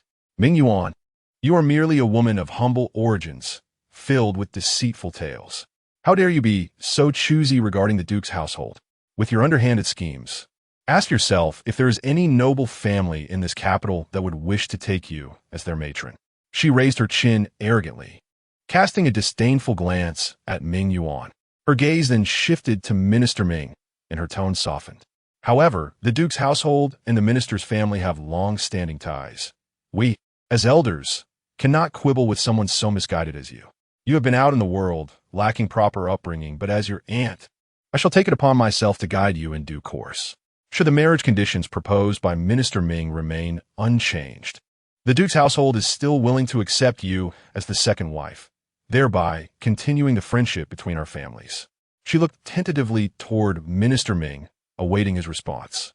Minister Ming stiffened, realizing that Yun Er's wife was probing whether the absence of a bride price was acceptable. What was initially a trap for Ming Yang had now fallen upon his own daughter, casting a pall over his mood. Yet, under the scrutiny of many, he could only grit his teeth and comply. "Of course it stands," he replied. Yun Er's wife nodded with satisfaction, sealing the agreement. "Then, we shall accept this match," she declared, firmly suppressing Yun Jing's attempt to object with a strong grip on his wrist, her eyes revealing a rare sternness. "Jinger, do not act foolishly. If we were to push Ming Yuan toward that simpleton Yun He, we would irrevocably forge an enmity with the minister's household." She leaned closer to him, whispering, "Jinga, should you pursue a career in politics, The support of the minister's family will be indispensable. With both of Ming's daughters entering your courtyard, do you not worry that Minister Ming will help pave your path in the future? She is merely a woman. It is better to place her in the background than to forfeit such advantageous support. Yun Jing's expression momentarily froze, his gaze involuntarily drifting toward Ming Yang. His fists clenched tightly upon his knees, a tumult of emotions swirling within him. With a voice dry and strained, he managed to utter a query. What about Ming Yang? Pardon? Lady Yun, the second mistress, responded, somewhat unclear. Yun Jing pressed his lips together, mustering a fleeting courage before raising his voice. My son wishes to inquire what Ming Yang would do if the betrothal were to change. In the noble families of the capital, marriages were often mere transactions of interests. Regardless of Ming Yang's previous merits, losing her status as the daughter of the prime minister would render her undesirable to respectable households. She had reached a marriageable age, and any further delay would only complicate her prospects. Surprised by Yun Jing's concern, Lady Yun paused briefly before responding nonchalantly, since each must take their place. Miss Ming Yang will naturally have her own parents to handle such matters. You need not worry about it, Jing. Her demeanor shifted, no longer reflecting the previous affection she held for Ming Yang, now laced with an unmistakable disdain. Ming Yang, upon hearing this, felt no shock. Her former mother-in-law had always been one to favor the high and trample the low, harboring a selfish disposition. She doted on Yun Jing as if he were her most cherished possession, exhibiting a peculiar possessiveness. In her previous life, after her marriage, she had often been subjected to Lady Yun's arbitrary rules, washing her garments in cold water during winter and fanning herself in summer. Only when she realized that Yun Jing harbored disdain for her, devoid of any affection, did she cease to care and allow the servants to torment her. Ming Yang lowered her head, concealing the coldness in her eyes. A gust of autumn wind swept by, causing her garments to flutter and sending a chill through her, prompting her to instinctively hunch her shoulders. This demeanor, however, led Yun Jing to misinterpret her feelings. Was she frightened? A pang of sympathy stirred within him as he recalled Ming Yuan's earlier lamentations about her hardships, having grown up in poverty, performing for a meager living, and the silks adorning her being mere gifts from affluent families. Such a life was unbearable for someone like Ming Yang, who had been accustomed to luxury from a young age. He shut his eyes briefly, and in an instant made a decision. As Lady Yun and Ming's mother finalized the betrothal, his deep voice resonated. He gazed directly at Ming Yang, a newfound sentiment in his eyes. Yang, I wish to marry you. Ming Yang suddenly raised her head, perplexed. What? She questioned, momentarily doubting her own ears. Hesitating, she asked, You wish to marry me? She glanced at Ming Yuan, whose expression was one of unrestrained joy, and frowned slightly. Yun Jing observed Ming Yang's reaction, suddenly realizing something that made him furrow his brow, a hint of uncertainty flickering in his gaze. Ming Yang raised an eyebrow in mockery, sensing that the second young master of the Yun family was confused, having forgotten that he was already betrothed. Was he proposing to make her the legitimate daughter of the prime minister, a concubine or a secondary wife? Surely, the prime minister's household would not tolerate such an affront. Though Yun Jing felt a tinge of regret for his earlier words, he did not waver in his impulsive choice. Ignoring Lady Yun's objections, he pressed his lips together and spoke earnestly. Yang, I misspoke. I cannot take you as my primary wife. However, having grown up together as childhood friends, the bond we share is unparalleled.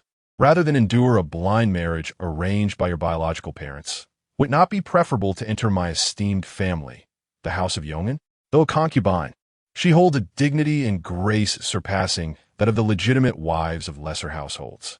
I pledge to you in this lifetime, aside from Ming Yuan as my primary wife and Ming Yu as my concubine, I shall not take another. As Yun Jing spoke, his confidence grew, evoking a savior-like arrogance. In his heart, he secretly resolved that if Ming Yang were willing to enter the estate, he would elevate her to the status of a primary wife once he achieved success and no longer required the support of the Ming family. This would be a fitting tribute to their years of affection. Ming Yang, irritated by his presumptuousness, felt the urge to strike him, but refrained, being mindful of the company around them. She couldn't suppress a cold laugh, derisively lifting her lips. Yunjing, you truly overestimate yourself. You, a man of no distinction, relying solely on your ancestors' favor, have no right to look down upon those who toil with their own hands to survive. I, Ming Yang, vow here today, she declared, her brows furrowed with thinly veiled anger, her melodious voice rising with conviction, that even if I were to marry a traitor, a soldier, a beggar, or even a fool, I shall never become your concubine. Yunjing clenched his fists, feeling a tightness in his chest that made it hard to breathe. After all these years, he was acutely aware of Ming Yang's feelings and sacrifices. At this moment, he did not doubt her affection. Rather, he believed she was reluctant to lower herself due to her status. His expression turned cold, disappointment clouding his eyes as he pressed. Ming Yang, is your title truly so significant? Is it more important than the bond we share? Have I misjudged you? His wounded demeanor made Ming Yang's stomach churn. The accumulated rage ignited within her, disregarding the presence of others as she prepared to confront Yunjing. Just then, she felt a rhythmic tug at her sleeve. Turning, she met a pair of clear, bright eyes. Yunhe blinked, his joy evident as he cheerfully proclaimed, "Marry me." Huh? Ming Yang was momentarily taken aback. Yunhe tilted his head, pondering for a moment before pointing to himself, exclaiming, "I'm a fool." Yang said she would marry a fool. Ming Yang, momentarily stunned, suddenly grasped the situation. Her anger inexplicably diminished, and she couldn't help but smile as she retorted, "You are not a fool." Yunhe was simply slow to react, disinterested in others, yet possessed a clearer understanding of many matters than the average person. However, Yunhe was not pleased. He pressed his lips together and insisted earnestly, I am. He repeated loudly, his eyes sparkling, urgently shaking Ming Yang's sleeve. "I will marry you. I would gladly be a fool if it meant marrying you." Chapter 17. Ming Yang is unworthy of Yun. The earnest affection displayed by Ming Yang stirred her heart. Being mindful of Yun's feelings, she refrained from outright rejection. With a gentle smile, she shook her head and softly remarked, "You will eventually encounter the person you truly wish to marry." Yunhe's long eyelashes fluttered. A hint of grievance flickered in his eyes as he turned away in a sulky manner, remaining silent. Observing this unfolding drama, the Duke of Yong'an felt a sense of astonishment. It was rare for him to witness such a lively reaction from his son. In that moment, Yunhe resembled not a simpleton, but rather an innocent child. This stirred something within the Duke, leading him to contemplate. Stroking his beard playfully, he remarked, "As fate would have it, this girl Ming Yang seems to have a connection with our Yong'an Duke's residence.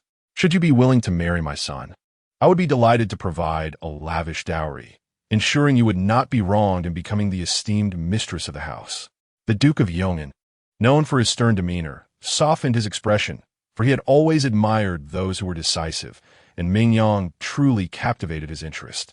She seemed well suited to be the lady of the Yong'an household. Recognizing the admiration in the Duke's gaze, a warmth blossomed within Ming Yang.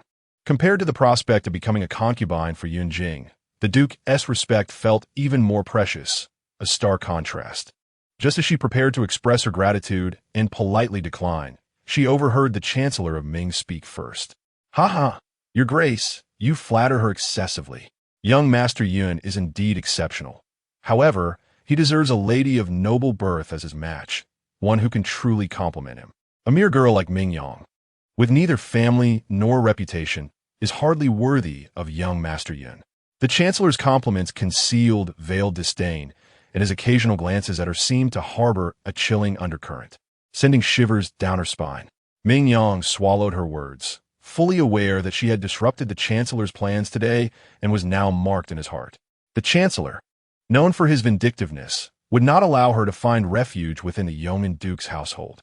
She remained silent, her brow furrowed, recognizing that provoking him was ill-advised. The priority was to depart the Chancellor's residence unscathed.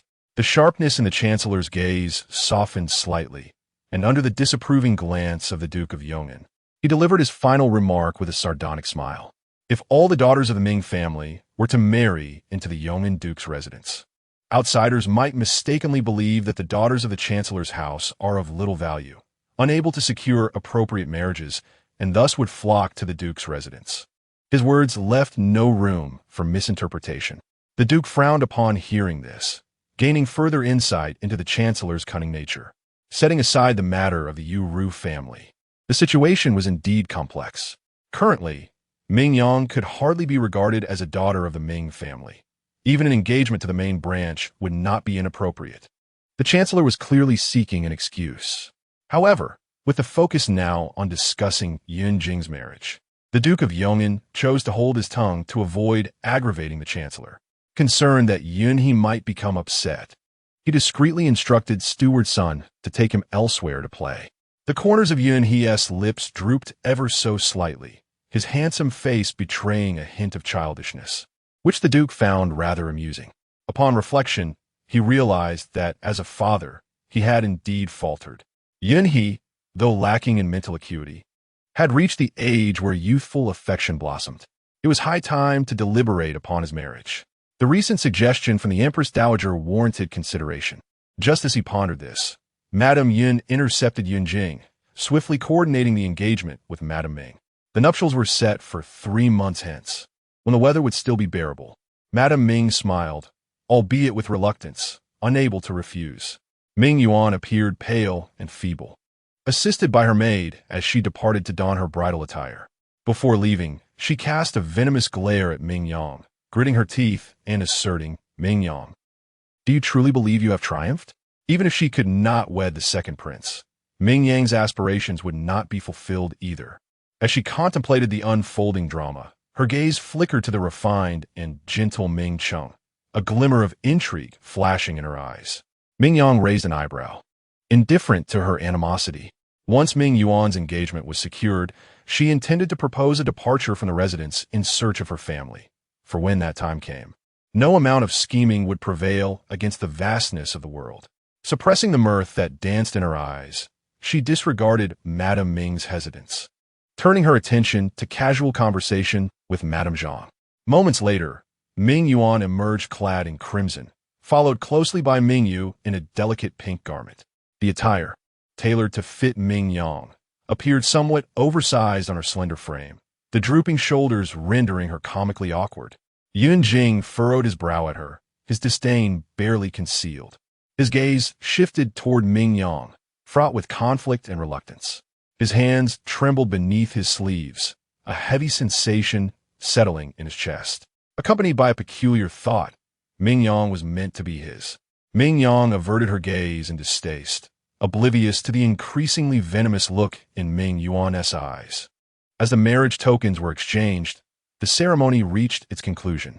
With a bright smile, Ming Yang stepped forward, seizing the moment before the guests dispersed.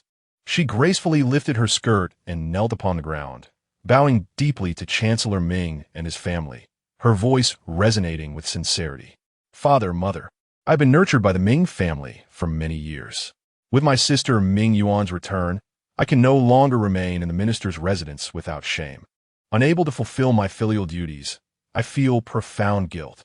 Her eyes glistened with unshed tears, her voice thick with emotion, as she bowed deeply, expressing her gratitude for her parents' upbringing.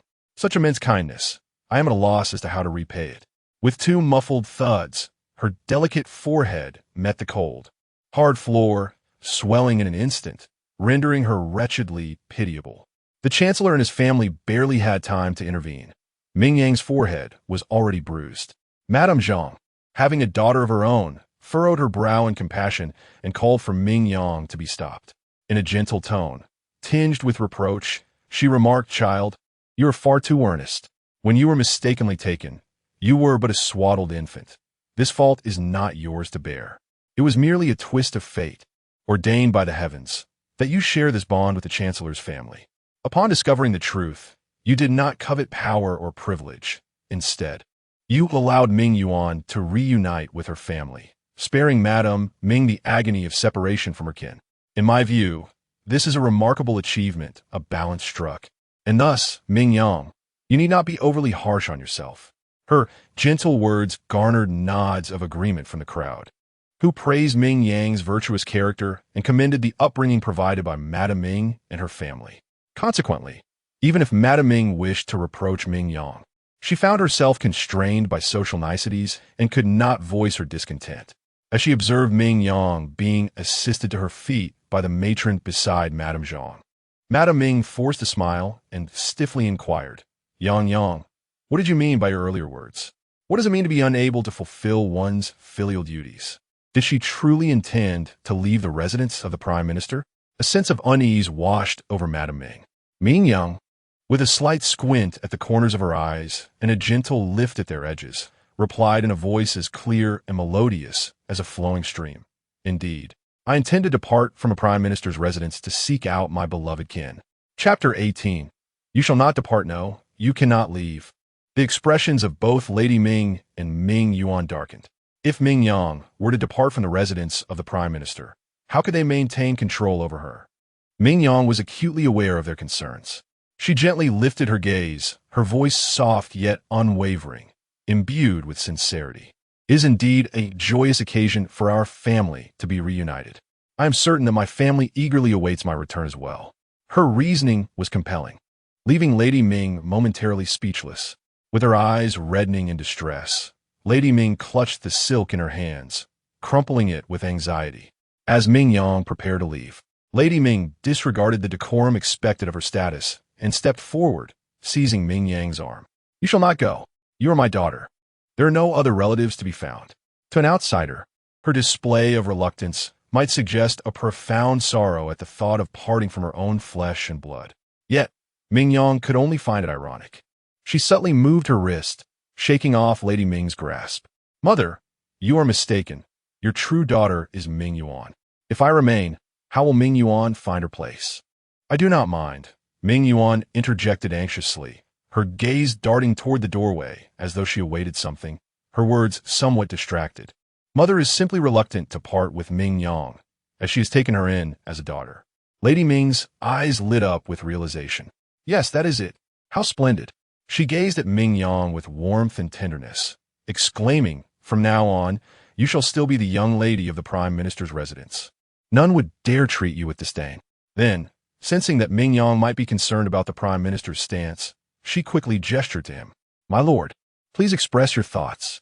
The Prime Minister's expression softened, his previous sternness melting away as he replied warmly, Yang is also our cherished daughter. How could I bear to part with her? Let us heed the wishes of my wife, and I shall instruct the steward to ensure that the household staff treats Yang with the respect her new status deserves. Lady Ming's face brightened with joy. Very well. Let us ask our esteemed guests to witness this. From today onwards, Ming Yang shall be recognized as my adopted daughter in the Prime Minister's residence. The two of them harmonized in their agreement, establishing a formal recognition of her status. The surrounding guests, witnessing this event, lauded the Prime Minister's residence for its deep familial bonds and genuine care for Ming Yang's future. After all, to many, she was merely an orphan who now had the formidable backing of the Prime Minister's household, a perceived stroke of fortune. Yet, Ming Yang felt a heavy weight in her heart.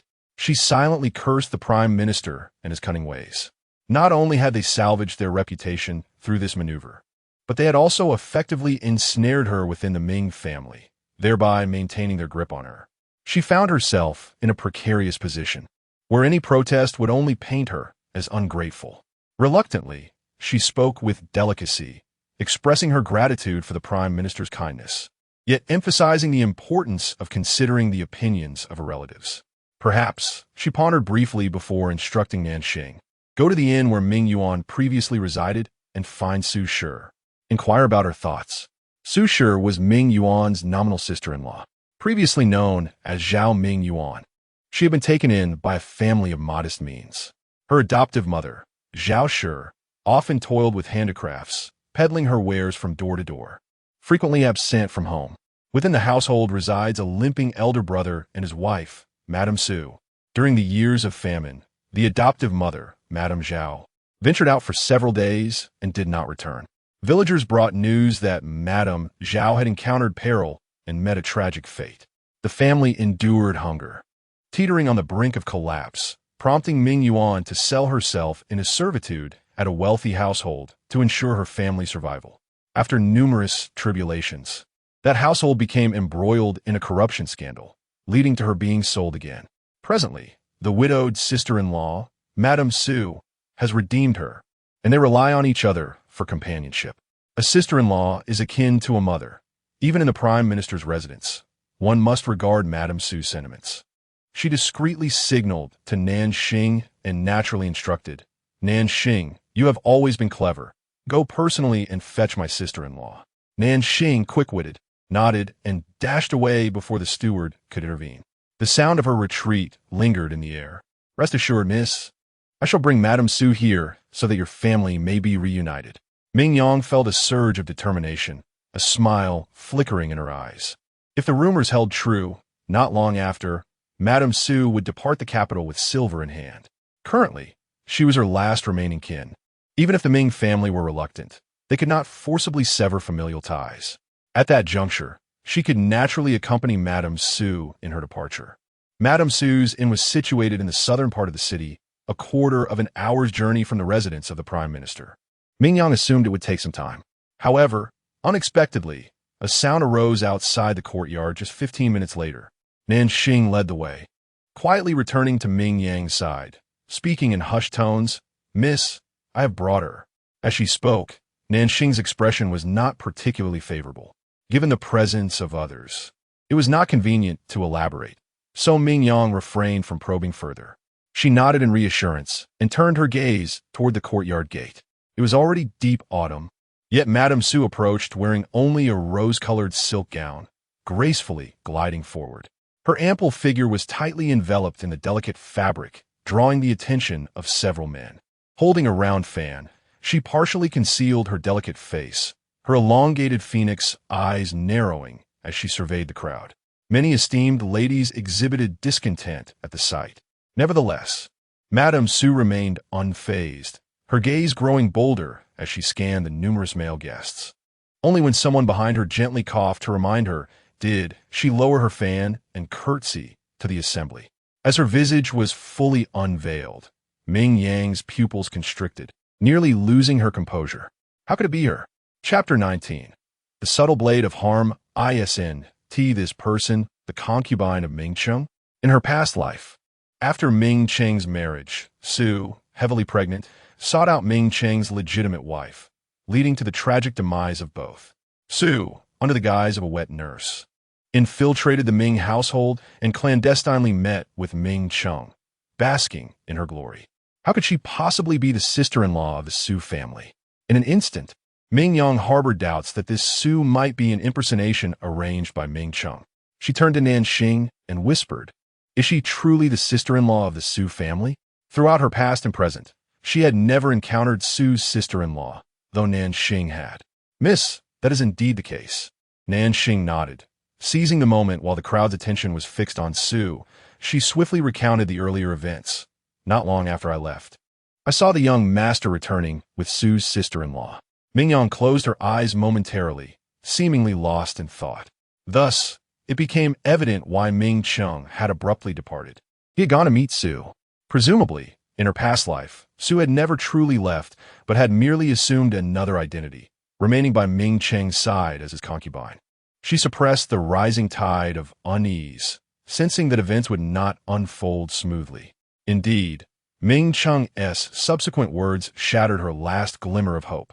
"Father, mother, I had business to attend to and happened to encounter Madame Su near the government office, so I brought her along. On the way, I informed her about the mix-up with the baby. As fate would have it, Madame Su had come to inform Ming Yuan that she had rented a residence in the southern part of the city for her convenience. However, the house had fallen into disrepair over the years, and only the main building was currently habitable. Should they wish to reside there, considerable time would be needed for renovations." Ming Cheng's voice was gentle, and the curve of his lips was just right, evoking a sense of endearment. No one would suspect that all of this had been meticulously planned by him, were it not for Ming Yang's profound understanding of him. Having witnessed firsthand her elder brother, who had grown up alongside her, attempting to drug her under the pretense of rescuing her from the Yun family, one might not discern the vile nature concealed beneath his splendid attire. Frustration welled within her as she clenched her fists, lamenting the brevity of her return. A mere half-day was insufficient for her to devise a comprehensive plan. Had she managed to control Su earlier, she would not be in such a passive position now. With matters having reached this point, she could only tentatively strive for a solution. Although Nanchang was close to the main urban area, it was densely populated and chaotic. With Su's sister-in-law being alone, it was inherently unsafe for a woman to reside independently. "Why don't I share a room with my sister-in-law? We could keep each other company," she proposed. No sooner had the words left her mouth than Ming Cheng's brows furrowed imperceptibly. His smile remained unchanged as he turned to Su, gently inquiring, "What does Su's sister-in-law say?"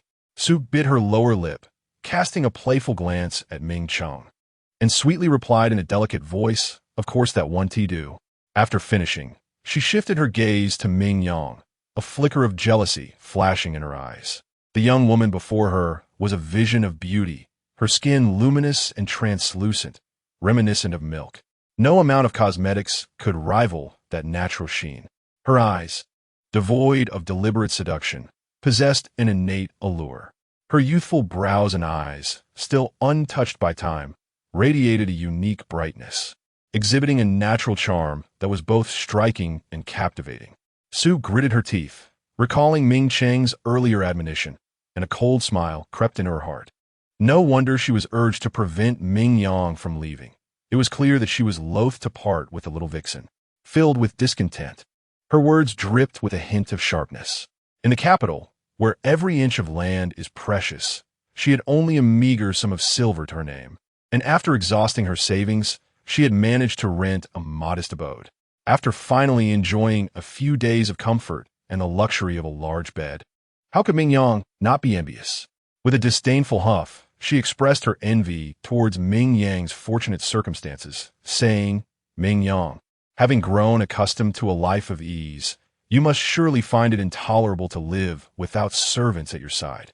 It would be best for you to remain in the Prime Minister's residence and enjoy your comforts." Ming Yang found herself taken aback by this inexplicable hostility. Realizing that Su was not to be relied upon, Ming's mother also discerned Su's ill intentions towards Ming Yang and felt a surge of joy, seizing the opportunity to interject. Yang, Madam, Su speaks wisely. How could you endure a life of poverty? It would be better for you to stay in the Prime Minister's residence." When she saw that Ming Yang remained unmoved, her expression darkened, and her eyes glistened with tears as she pleaded, Yang, after all these years of mother-daughter affection, can you truly abandon me? Or have I committed some grievous sin that makes you wish to forsake the kindness of these years, seeking to escape at all costs?" Her voice was laden with sorrow, and that poignant question felt like a flame scorching Ming Yang's heart. If she were to insist on her refusal, others would surely condemn her as heartless. A chill settled in Ming Yang's heart. She was all too familiar with this tactic. Ming's mother was adept at wielding her tears as a weapon. In her past life, it was through this subtle blade that she had been forced into retreat until she ultimately met her demise. The bonds of motherly affection had already been repaid with blood and tears, and seeing Ming's mother's pitiful demeanor only chilled her further. Given the circumstances, Ming Yang found herself unable to refuse. With calm composure, she offered her thanks, saying, "Then I shall express my gratitude, Mother. I will be relying on you more in the future." Since the Prime Minister's residence was so intent on keeping her, she resolved to observe what further schemes they might employ. Seeing Ming Yang relent, Ming's mother displayed a genuine smile, repeatedly expressing her approval. Her affectionate demeanor made it seem as though Ming Yang were a treasured object returned to her grasp. Ming Yang, weary of feigning deep maternal affection, smiled and said, "Today, my sister Ming Yuan is getting betrothed, and I imagine you have many matters to attend to, so I shall not trouble you further." With that, she bowed politely and took her leave. She departed swiftly, unaware of the barely concealed greed in Su's gaze as she surveyed the Prime Minister's residence, along with the calculating glances directed at her. Upon returning to her courtyard, Ming Yang dismissed all but Nanxing, allowing only her company. In the absence of others, she revealed a hint of fatigue. Engaging with these cunning old foxes was indeed mentally taxing. Even the slightest misstep could lead to her disadvantage. Reflecting on Su's acerbic demeanor only added to her headache. Relying on Su was futile. If she wished to escape the Ming family, she would have to devise another plan. As Nanxing quietly closed the window, she spoke softly, "Miss, since Su is unreliable, perhaps we should seek out other relatives." Ming Yang gently straightened her posture, contemplating an idea that required a considerable number of hands. However, these individuals must remain unconnected to the Prime Minister's residence to avoid any leakage of information. After pondering, it seemed that only the Shining workshop would be most suitable. Her medical mentor was the concealed proprietor of this establishment. He had once left behind a token, stating that in times of need, she could mobilize the connections and influence of the Shining workshop. In her previous life, when she fell into misfortune, the token had been stolen by a maidservant, leaving her without the means to seek help, resulting in her dire situation. After a moment of contemplation, she rose and went to the study to compose a letter. Once sealed with wax, she traced her fingers along her neck, retrieving a simple jade ring, which she handed to Nanxing. "Nanxing, take this jade ring to the Shining workshop at the eastern edge of the city and present it to the shopkeeper. He will understand," she instructed.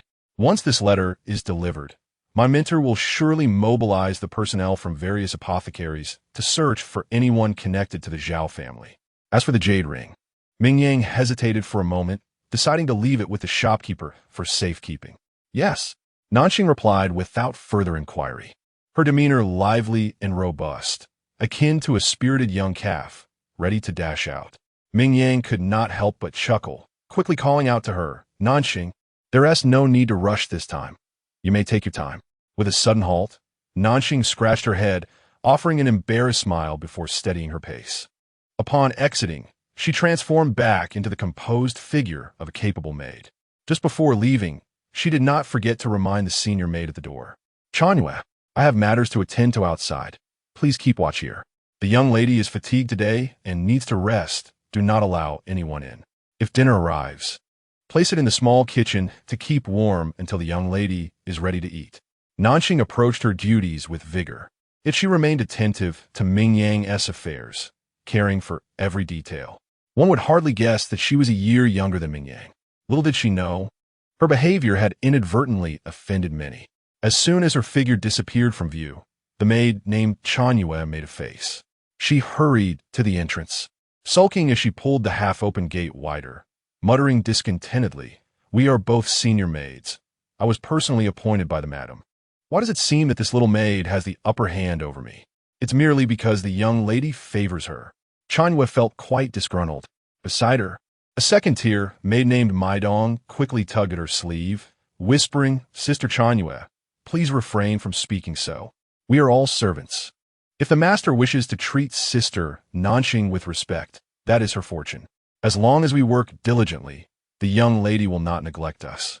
Indeed, within the Prime Minister's residence, the Xiao courtyard was a most favorable place. The master was generous, never resorting to arbitrary punishment of the servants, and rewards were plentiful.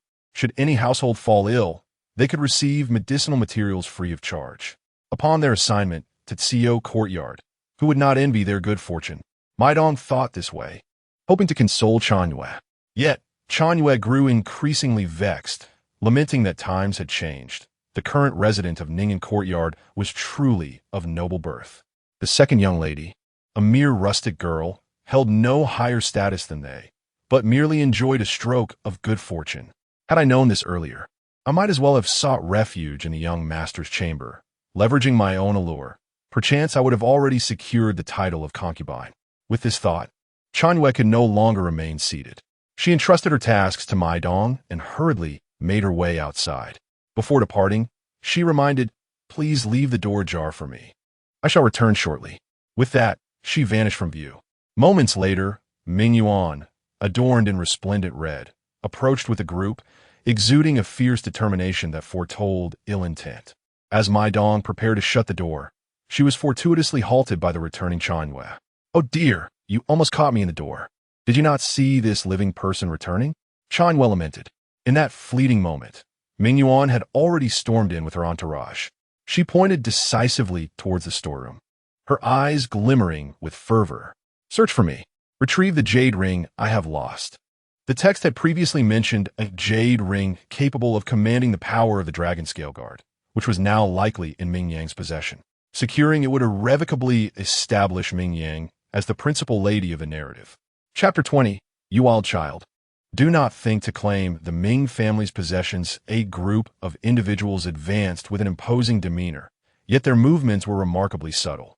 From several rooms away, Ming Yang remained blissfully unaware, unless someone were to alert her. As Ming Yuan's entourage, pride, opened the storeroom's lock and began their search, Mai Dong's complexion turned pale with anxiety. Stealthily, she attempted to notify Ming Yang, only to feel a sudden weight upon her back as Chan Yu collided into her. Mai Dong inwardly cursed her misfortune, disregarding all else as she shouted, "Second miss! Come out quickly! Someone is here to steal." Chan Yu's expression shifted, and she grasped Mai Dong firmly, hissing in a low voice, "Mai Dong, what are you shouting about? The second miss is resting, and Nanxing has expressly forbidden any disturbances. If you startle her, can you bear the consequences?" Mai Dong was momentarily taken aback by Chan Yu's fierce demeanor. Typically, she would never dare to retort, but in this instance, her restraint faltered. "But the third miss has brought people to steal. If you, Sister Chan Yu, do not intervene, how can you prevent me from informing the miss?" Chan Yu, momentarily stunned by the rebuttal, could hardly believe that the usually timid Mai Dong would dare to raise her voice. Feeling her authority challenged in front of others, she adopted a stern tone, exclaiming, "Nonsense! You, a mere second-tier maid, have no right to question me. This courtyard is not yours to command." Mai Dong's face turned ashen. She was acutely aware of Chan Yu's proud and vengeful nature. Offending her would undoubtedly lead to dire consequences. Tears welled in her eyes, yet she refused to back down. Just then, a clear voice emerged from behind. "If it is not for Mai Dong to make the decisions, then what audacity do you possess to take charge? You brazen maid?" Ming Yang stood at the doorway, draped in a crimson cloak adorned with dark golden patterns, her expression icy. Chan Yu's countenance faltered as she realized the gravity of the situation, uncertain of how much Ming Yang had overheard. She struggled to explain, "Second miss, please do not misunderstand. I merely wish to prevent Mai Dong from disturbing the miss's rest." Ming Yang let out a barely perceptible cold laugh, neither affirming nor denying her trust. "You feign loyalty quite well. Had it not been for your treachery in a past life, which robbed me of my jade ring and led to my tragic demise in the Yun family courtyard, I might have been inclined to believe your sincerity." Her gaze shifted to Ming Yuan, who had just exited the storeroom, and she smiled knowingly. "If one did not know better, one might assume that my third sister has long resided within the Ming family, given her familiarity with the storeroom's layout. Unless she possesses an innate talent for sensing precious metals and jewels, she might very well be a traitor among us." Her words, delivered with a playful undertone, struck Chan Yu with a chill of apprehension. Desperate, Chan Yu covertly signaled to Ming Yuan, her expression pleading. She still needed to remain in Ciuju. Should her master harbor any doubts, dealing with a mere maid would pose no challenge for Ming Yang. However, Ming Yuan remained oblivious to Chan Yu's plight. Her expression soured as she surveyed the array of treasures being carried by the household servants, jewels and ornaments that she had only ever glimpsed in museums during her time in the modern world. Yet, she felt not a shred of joy. She furrowed her brow and inquired, "Are you certain there is nothing I seek?" "Miss, aside from the second Miss's chamber, we have meticulously searched the storeroom, and there is indeed no jade ring as you described," replied the maid, Huaji. Ming Yuan's expression darkened. "Then what are you waiting for? Go in and find it." She had hastily left the banquet in the front courtyard to seize the opportunity while Ming Yang was unprepared and retrieved the item swiftly. Huaji trembled slightly, casting a hesitant glance at Ming Yang before gritting her teeth and calling to the servants behind her, "Search inside." Yes, the servants had been summoned from the front courtyard by Ming Yuan, many of whom were newly hired and indifferent to the conflicts among the young ladies of the inner courtyard, solely focused on executing orders. They set down their burdens and rushed towards Ming Yang's chamber. Mai Dong and the others were taken aback, and several maids who had rushed over quickly blocked the entrance. "Halt! You shall not enter." Ming Yang was equally surprised by Ming Yuan's reckless behavior. While she desired for Ming Yuan to seize the item, creating an impression of being oppressed to facilitate her future departure from the Ming family. She could not allow herself to be bullied outright. Impudent. Ming Yang's brow furrowed, her sharp admonition slicing through the stillness of the night like a shattering silver screen, reverberating in the dim atmosphere. Her dark, glistening eyes swept over the crowd, exuding an invisible aura of pressure. The dangerous glint in her gaze causing several servants to instinctively halt in their tracks. They chuckled nervously. "We are merely following orders." They retreated to Ming Yuan's side, clearly indicating her as the one to take the lead. Ming Yuan, infuriated, muttered a curse under her breath. Useless wretches. She arrogantly lifted her chin, and seeing no outsiders around, she abandoned any pretense of civility, scoffing derisively. "Ming Yang, do you still have any shame? You, a mere illegitimate child taken in by the Ming family, should consider it a mercy that they provide you with food. Surely, you do not believe you can continue to live in luxury as before? If you had any dignity, you would return all that you have taken to the Ming family." Ming Yang slightly closed her eyes and replied with a light laugh. "The possessions of the Ming family hold no significance for me. In this lifetime, I do not wish to owe them anything. It is better that Ming Yuan takes them now, rather than allowing the Prime Minister and his family to use these riches as leverage against me. You may take whatever you wish from the storeroom, but the inner chamber pertains to a woman's honor and should not be easily intruded upon by outsiders. These servants must not enter the inner quarters." Ming Yang maintained a calm demeanor, yet Ming Yuan was utterly unconvinced. How could anyone not covet wealth? Ming Yang was surely feigning indifference. Who knows what treasures might be concealed within her chamber? With a cold sneer, she resolved to search. As she commanded the servants to approach, a timid figure suddenly emerged from behind Ming Yang. "No, do not come closer." Mai Dong's voice trembled with apprehension, summoning her courage as she raised the box in her hands. "All the jewelry from the room and the dressing table is here. Return it to the third miss." Ming Yuan was somewhat taken aback. If she were to insist on forcing her way in now, it would only render her position untenable. After pondering for a moment, Ming Yuan allowed Huaji to take the box, to verify whether the items were indeed present. Huaji meticulously searched, furrowing her brows and shaking her head. "Miss, there is none. How can there still be nothing?" Ming Yuan was utterly unable to contain her impatience. Having delayed for so long, it would be troublesome if someone caught on. Her suspicious gaze swept towards Ming Yang, suspecting that this maid was in collusion with her to hide something. Ming Yang, wishing to avoid entanglement with this muddled-minded individual, glanced at Nanxing, who was peeking in at the door, a smile flashing in her eyes. Calmly, she replied, "Then, third sister may choose a trusted person to enter and verify, provided this individual is a woman." Ming Yuan's eyes brightened as she looked at Huaji, only to furrow her brows again. With only Huaji available, the inspection would inevitably be flawed. Among those she had brought, there were no other women. This left her in a quandary. Ming Yuan's gaze instinctively shifted towards Chanyu. Chanyu's complexion paled, hastily lowering her head to evade Ming Yuan's gaze, silently praying that the third young lady would not bring her harm. Fortunately, for now, Ming Yuan was not willing to discard this pawn. With a soft hum, Ming Yuan's gaze wandered among the onlookers, her expression laden with meaning. "If sister truly harbors no greed for wealth, why not lend me a few maidservants?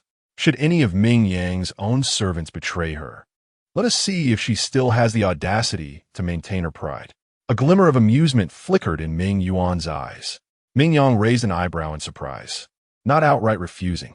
If someone was willing to serve the third sister, she would certainly allow it. Ming Yuan raised her chin with satisfaction, warning, "Sister, do not regret this." Naturally, she would not.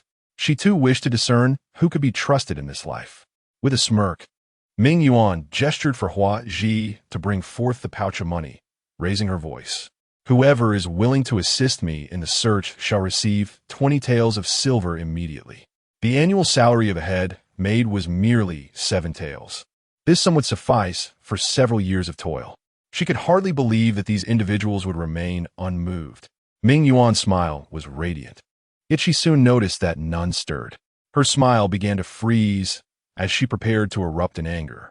At that moment, Huaji hurriedly grasped her arm, whispering, "Miss, the contracts binding the servants of the Ming family are held by their masters. A traitor, even with silver, may not have the life to spend it. Realization dawned upon Ming Yuan. It was this concern that had stilled them. She released the tension in her heart, now calculating her next move. Rest assured, I promise that if anyone wishes to leave CIUJ to work for me, I will inform my parents and have them transferred. With this assurance she encouraged now, those willing to help stepped forward. Her words proved effective. As soon as her voice faded, a scattering of footsteps echoed, not only from the head maids in the room, but even from the cleaning matrons and attendants outside, all rushing towards Ming Yuan with eagerness. Their fervent expressions elicited a laugh from Ming Yuan. With a chuckle, she waved her hand. Hold on, attendants. We won't need you just yet. First, let the matrons and maids come forward. In the interim, she did not forget to mock Ming Yang. The entire capital is abuzz with tales of how you, second sister, are elegant and kind-hearted, often offering free consultations to the poor and downtrodden, most compassionate towards the weak.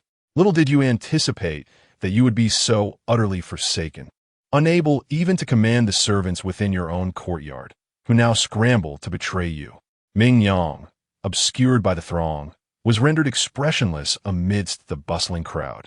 Yet Ming Yuan mistakenly believed she had been frightened, thus becoming even more ostentatious. With a disdainful laugh, she remarked, surely, those previous accolades were nothing more than a facade for self-promotion, mere gimmicks to seek notoriety. Ha ha ha. Her laughter rang out, finally releasing the pent-up frustration within her. However, her mirth was abruptly interrupted by a commanding voice, silence. Ming Yuan was taken aback, nearly choking on her words, as she looked up in astonishment to meet the furious gaze of the head servant. The servant, named Feng Yu, the son of the kitchen's head maid, stood resolutely. Behind him, the cleaning maids gripped their brooms tightly. The maidservants held their hats aloft, and the young attendants brandished feather dusters, all glaring at her with righteous indignation. Seeing her gaze, Feng Yu, undaunted, fervently declared, the second miss is not the kind of person you allege her to be. She is the finest of mistresses and possesses the kindest heart. Ming Yuan was taken aback, bewildered.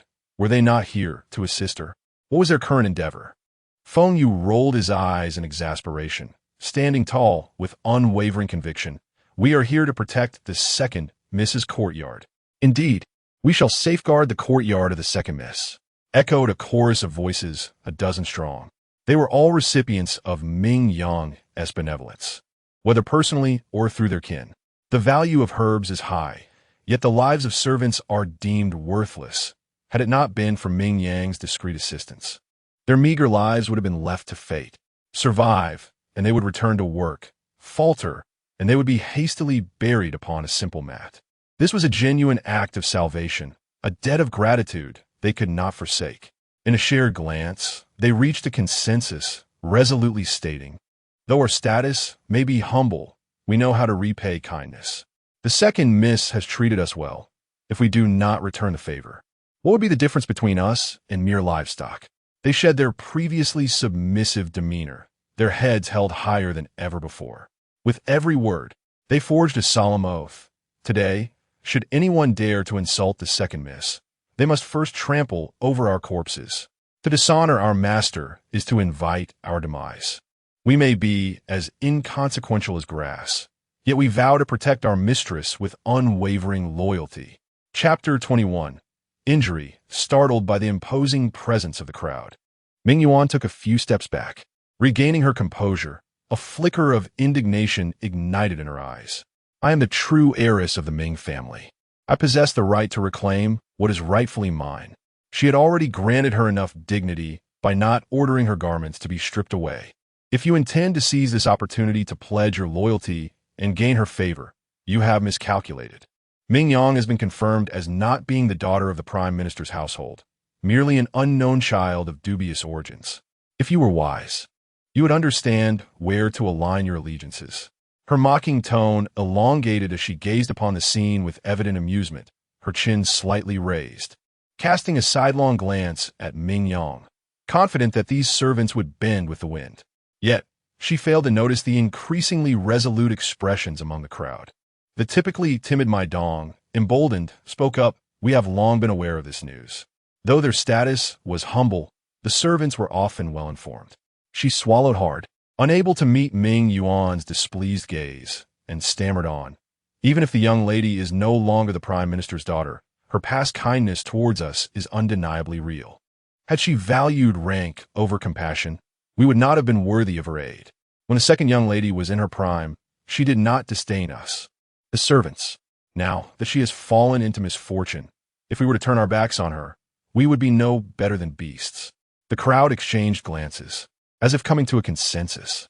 They proclaimed in unison, "No matter what you say today, we shall not yield," having faced multiple failed schemes. Ming Yuan's expression twisted with resentment, her anger surging at the sight of so many rallying to protect Ming Yang. With a cold laugh, she retorted, "Very well. Since you refuse my goodwill, do not blame me for my lack of courtesy." She turned her gaze towards Ming Yang, her lips curling in disdain. "What a pretense to invoke a woman's reputation. It merely reveals your greed for wealth and status. You may deceive these servants, but you cannot fool my discerning eyes." She was convinced that Ming Yang had hidden her valuables within the residence. As thoughts swirled, she made her decision. With a swift motion of her wrist, she commanded, "Bring it down.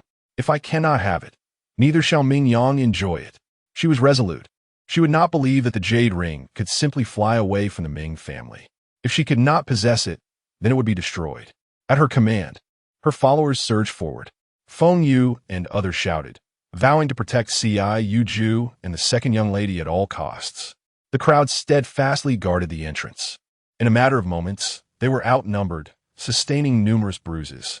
The maidens, delicate in nature, could not suppress their cries of pain, while the older women fought with every ounce of strength, using nails and teeth as weapons. The household guards, witnessing the chaos, hastily redirected their focus to provide protection. Not a single person retreated an inch. They clung desperately to the doorframe, enduring injuries yet remaining resolute. Ming Yang felt a lump in her throat.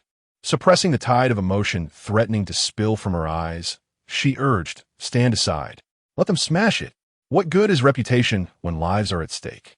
Seeing Ming Yang's supporters suffer, a flicker of satisfaction crossed Ming Yuan's face as she let out a low chuckle. "Now you wish to concede? It is too late. Smash it. Whoever can breach the inner chamber first shall be rewarded with an additional 20 taels of silver." Upon hearing her words, the bold individual's eyes gleamed with fervor. Casting aside all reservations, they disregarded all caution, employing every underhanded tactic as they surged forth. Bang! Crash! In an instant, the sound of shattering vases echoed through the air. Doors and windows were smashed, and even the silk garments within the cabinets were not spared. Ming Yuan's spirits soared, dispelling her earlier gloom, as her laughter rang clear and bright. Unbeknownst to her, the minister Ming and his entourage had already appeared outside the door, accompanied by the indignant Nanxing. It was Nanxing who had just communicated the news from the front courtyard. The startled Chanyu, who had been lurking in the shadows, was about to speak but was immobilized by Ming Yang's piercing gaze, missing the chance to alert Ming Yuan. "Stop!" A low growl resonated from outside the courtyard. Instinctively, Ming Yuan turned to confront the displeased countenance of Minister Ming. "Ming Yuan." The minister's breath wavered, his voice trembling with rage. "You possess an audacity like no other. One might think you had stumbled into a den of bandits. After all these years outside, is this the sort of lowly tactics you have adopted?" He keenly sensed the astonished and disdainful gazes of the guests behind him, feeling as though Ming Yuan had stripped him of his dignity. Upon noticing his arrival, the destructive actions ceased and the crowd's expressions turned to alarm. Ming Yang approached and knelt heavily on the ground. "Father, your daughter is deeply grateful for the Ming family's nurturing and dares not harbor any resentment. I merely beseech you to show compassion for my desire to live a tranquil life and permit me to reside separately from the manor." Ming Yang's pallid visage and desolate demeanor conveyed her suppressed grievances in but a few words. Minister Ming's countenance darkened with fury. They had exerted considerable effort to ensure that Ming Yang remained as a foster daughter, and now this foolish act of Ming Yuan had jeopardized it all. Should Ming Yang stay, even if she could not become the matriarch of a noble household, her beauty and intellect would still render her a coveted concubine among many families. How could Minister Ming be willing to relinquish such a promising alliance? His eyes widened in horror as, amidst the pleas from Madame Zhang and others to allow Ming Yang to depart, he suddenly turned away. With a resounding slap, his hand struck Ming Yuan with such force that blood trickled from the corner of her mouth. This act startled not only Ming Yuan, but the entire assembly. "Ah!" Ming Yuan cried out, collapsing to the ground. Madame Ming gasped, her lips slightly parted in shock, as she hurried to support Ming Yuan, lamenting, "My lord, Yuaner has just returned home. Even if she has erred, must you resort to such severity?" Yet, Minister Ming offered her no regard, sneering coldly. "Just return home, and already abusing her status to bully her sisters. If I do not impose a heavy punishment, outsiders will surely believe that the minister's household is filled with those who wield their power oppressively." His fierce gaze swept over the alarmed Ming Yuan as he commanded, "Apologize to your second sister. In the hearts of both your mother and me, she is a daughter of the Ming family, and none shall insult her. If you still recognize us, then you shall apologize to her." The minister's expression grew increasingly frigid, his prior affection for Ming Yuan replaced with an overt favoritism towards Ming Yang. Those who wished to persuade him to part ways with Ming Yang were somewhat moved and fell silent. Ming Yang sensed the shift in the crowd, letting out a silent sigh. He could not help but admire the cunning of Prime Minister Ming. His grasp of human emotions was nothing short of remarkable. Ming Yuan appeared somewhat intimidated by the Prime Minister, seeking refuge in her mother's embrace.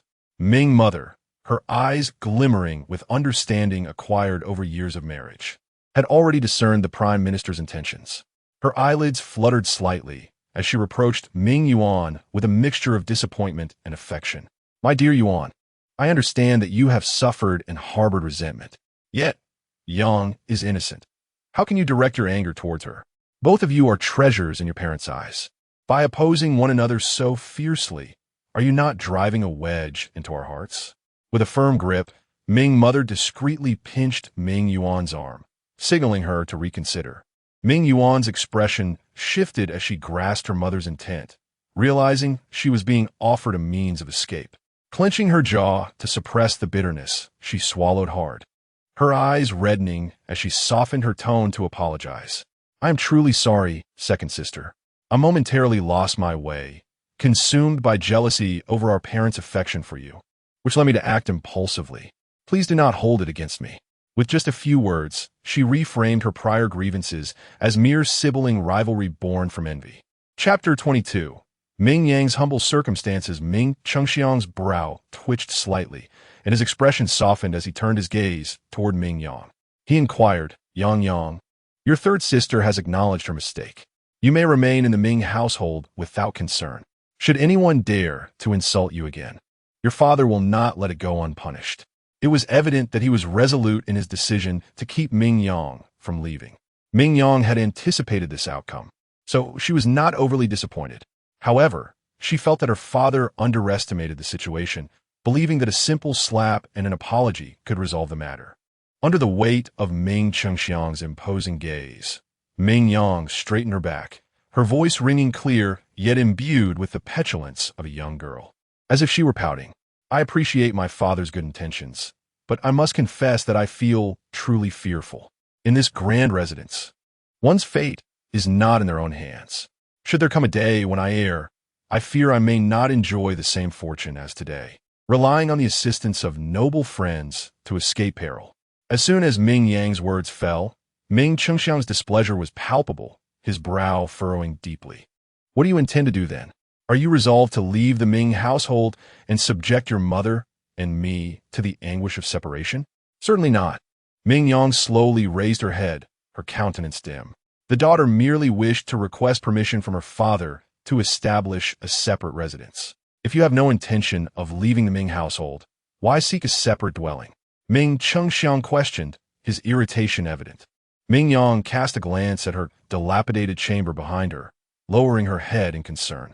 The daughter, timid by nature, sought a separate abode for two reasons. Firstly, as a refuge should she become unwelcome in the future.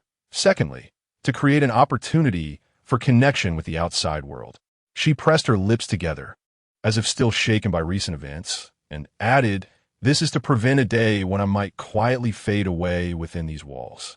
Upon hearing this, everyone understood Ming Yang's apprehensions. Her newfound status brought with it a profound sense of insecurity, exacerbated by the presence of Ming Yuan, who regarded her as an adversary. The fear of retaliation and the threat to her life within the inner quarters were all too real. Madame Zhang, who already held affection for Ming Yang, felt even more compassion upon hearing her words. While the Ming family adored Ming Yang, if Ming Yuan were to truly unleash her malice and harm her, would they truly be able to act against their own flesh and blood? Merely refraining from aiding Ming Yuan would be a considerable act of restraint. After much contemplation, Madame Zhang resolved to intervene once more, speaking with a smile. "I believe Miss Ming's proposal is not without merit. She still has family, and should she establish a separate residence, it would facilitate visits from relatives in the future. Coincidentally, not far from my Zhang residence, there exists an elegant but unoccupied estate. The owner has been absent for years and requires someone to oversee it, thus the rent is quite reasonable, making it suitable for Miss Ming." Madame Zhang spoke cheerfully, even having considered a suitable residence in passing. No one questioned the serendipity of this arrangement. What mattered was the unmistakable support conveyed by Madame Zhang. As long as Ming Yang was willing, with the power of the Zhang family, that estate would surely become available. Ming Cheng and the others understood this sentiment as well. They wished to prevent Ming Yang from attaining her desire to engage with the outside world, which would make her more difficult to control. Yet they were reluctant to offend the Zhang family. They found themselves in a predicament. After a moment of contemplation, the Prime Minister furrowed his brow and spoke. "For your father, I shall consent. However, for the next 7 days, you must remain within the confines of the residence." "Why?" Ming Yang inquired, "Somelhat Buzlet." The Prime Minister softened his demeanor and smiled, because just now, an invitation arrived from the princess's estate, inviting the ladies of the Ming family to a poetry gathering in half a month's time. You are to stay and diligently study with your third sister in preparation for the banquet, leaving you no time to venture outside. If you wish to inspect the estate, you may do so after the princess's gathering has concluded. The Prime Minister's words took Ming Yang by surprise. A similar event had transpired in her past life, but at that time, her identity was not yet revealed, and she had obediently followed her parents' wishes. The Prime Minister and others had employed both gentle persuasion and firm admonition, insisting that a woman should embody modesty and humility, especially since she was already betrothed, urging her to refrain from seeking fame and to avoid competing for recognition at the poetry gathering. Moreover, they subtly implied that Ming Yuan, as a foster daughter of the Ming family, required the enhancement of her reputation for a promising future and requested that Ming Yang assist her in cheating.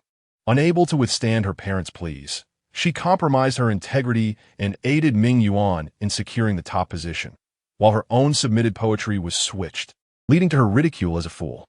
In this lifetime, she was evidently no longer so easily manipulated. It was indeed astonishing that the Prime Minister would allow her to enter the palace and interact with the royal family.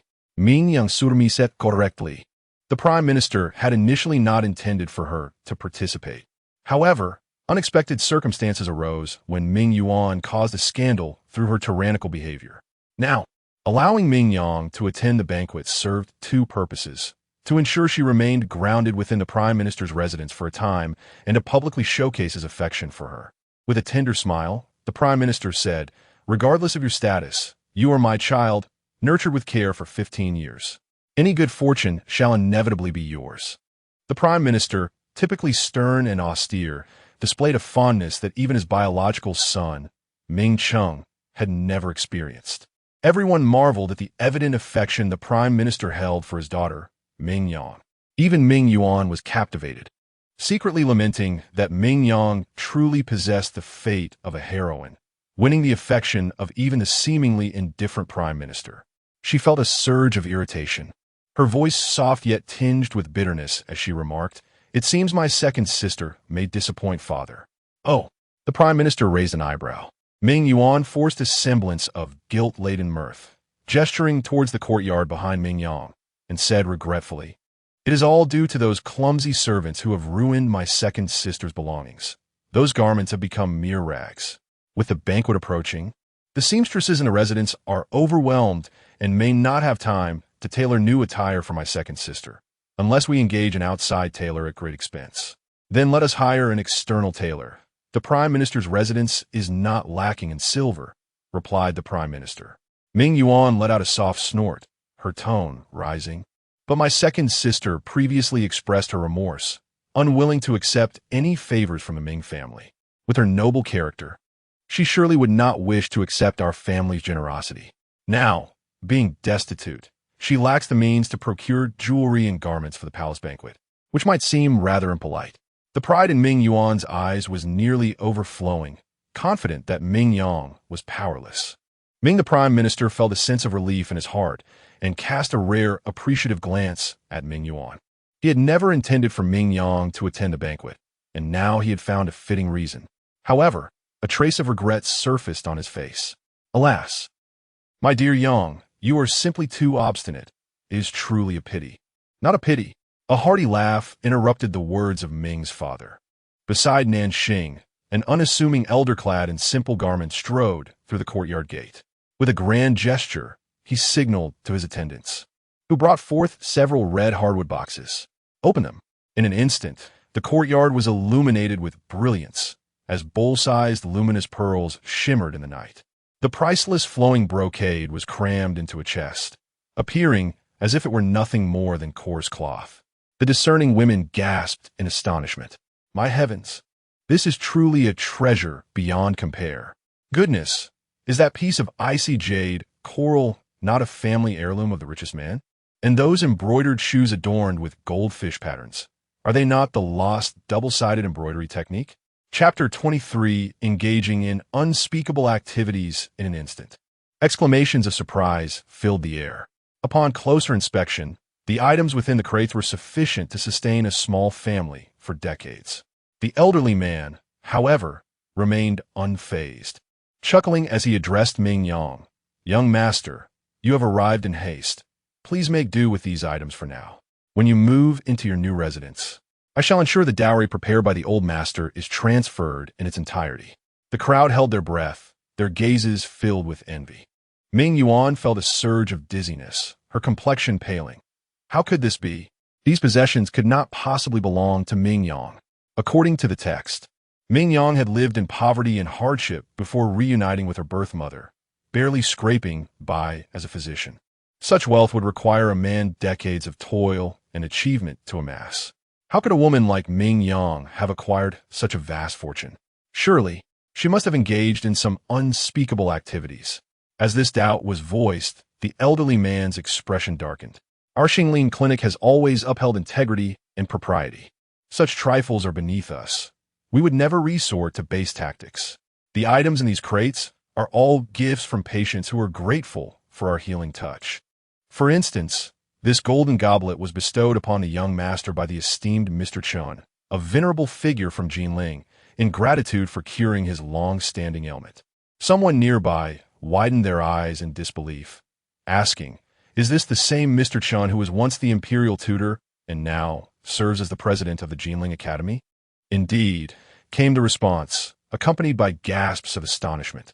The ever-quiet son, Shangshu's expression grew increasingly peculiar. He hesitated before confirming. Are you referring to the Xingling clinic on the east side of the city, the one on the brink of closure? The elderly man faltered, clearing his throat softly. Well, yes. Ming Yuan finally felt a sense of relief. So it was that Xingling clinic. It had merely been mentioned briefly in the text, said to be run by an eccentric old proprietor who had closed his doors not long after.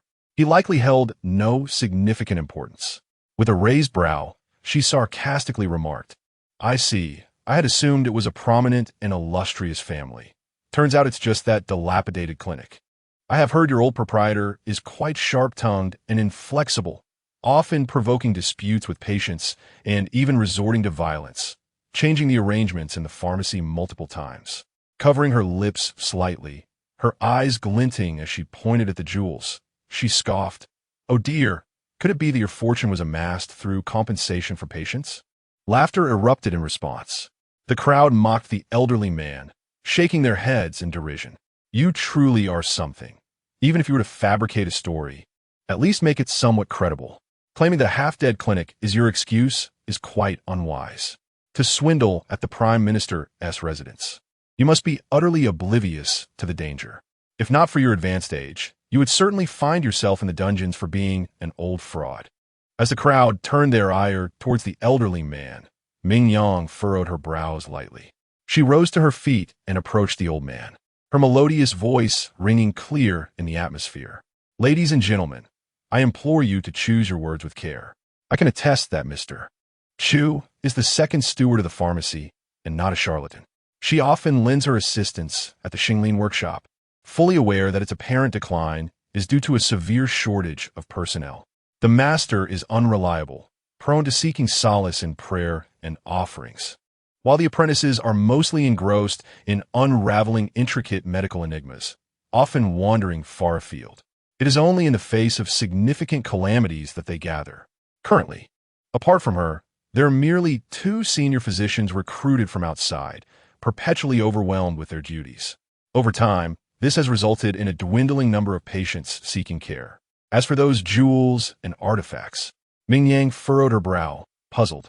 Had not the master stated that those avaricious officials and wealthy gentry are devoid of compassion, and that such gifts are ill-gotten, meant to be returned to the temple for purification? Mr. Chu's gaze wandered, as if grappling with the difficulty of articulating the truth. Ah, young master, perhaps you are still unaware? What? The old master had a falling out with the abbot of the Chengyin temple a few days ago, and has since lost faith in Buddhism, opting to pursue Taoism instead. Ming Yang was momentarily taken aback. Then what are these items? Mr. Chu, regaining his composure, replied calmly. They were retrieved from the temple by the former master. One can reclaim what has been given away.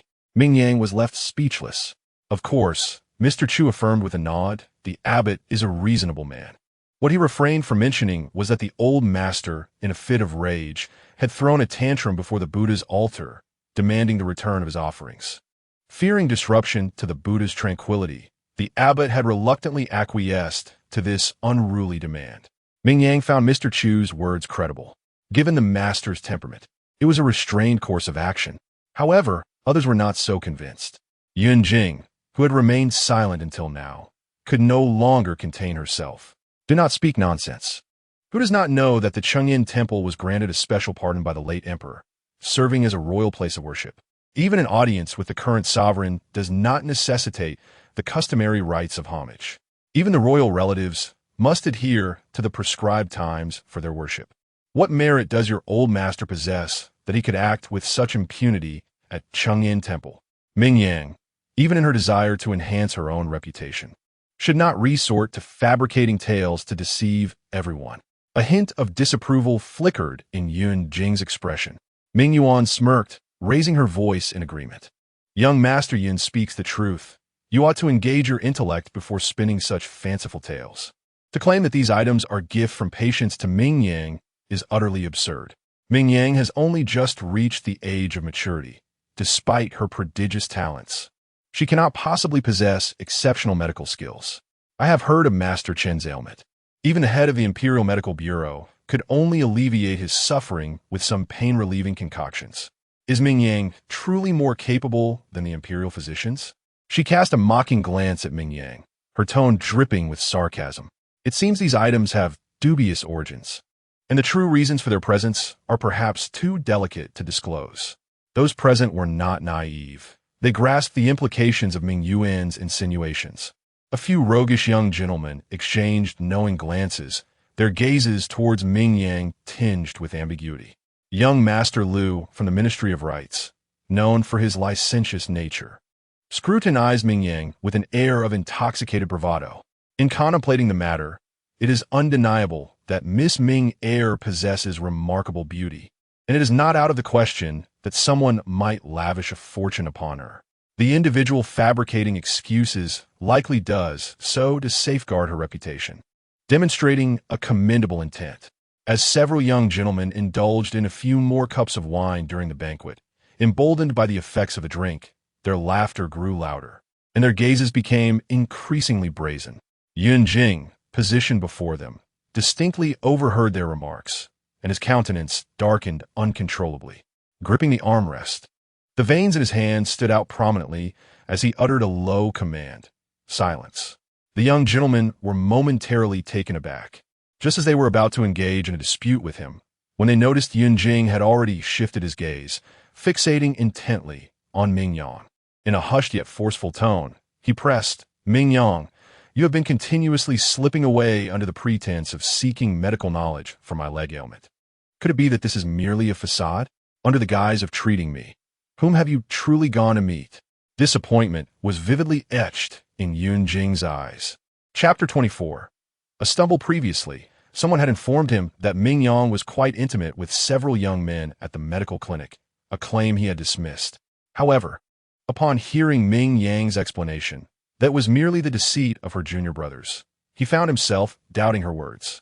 A sense of humiliation surged within him, leaving Yun Jing feeling profoundly betrayed.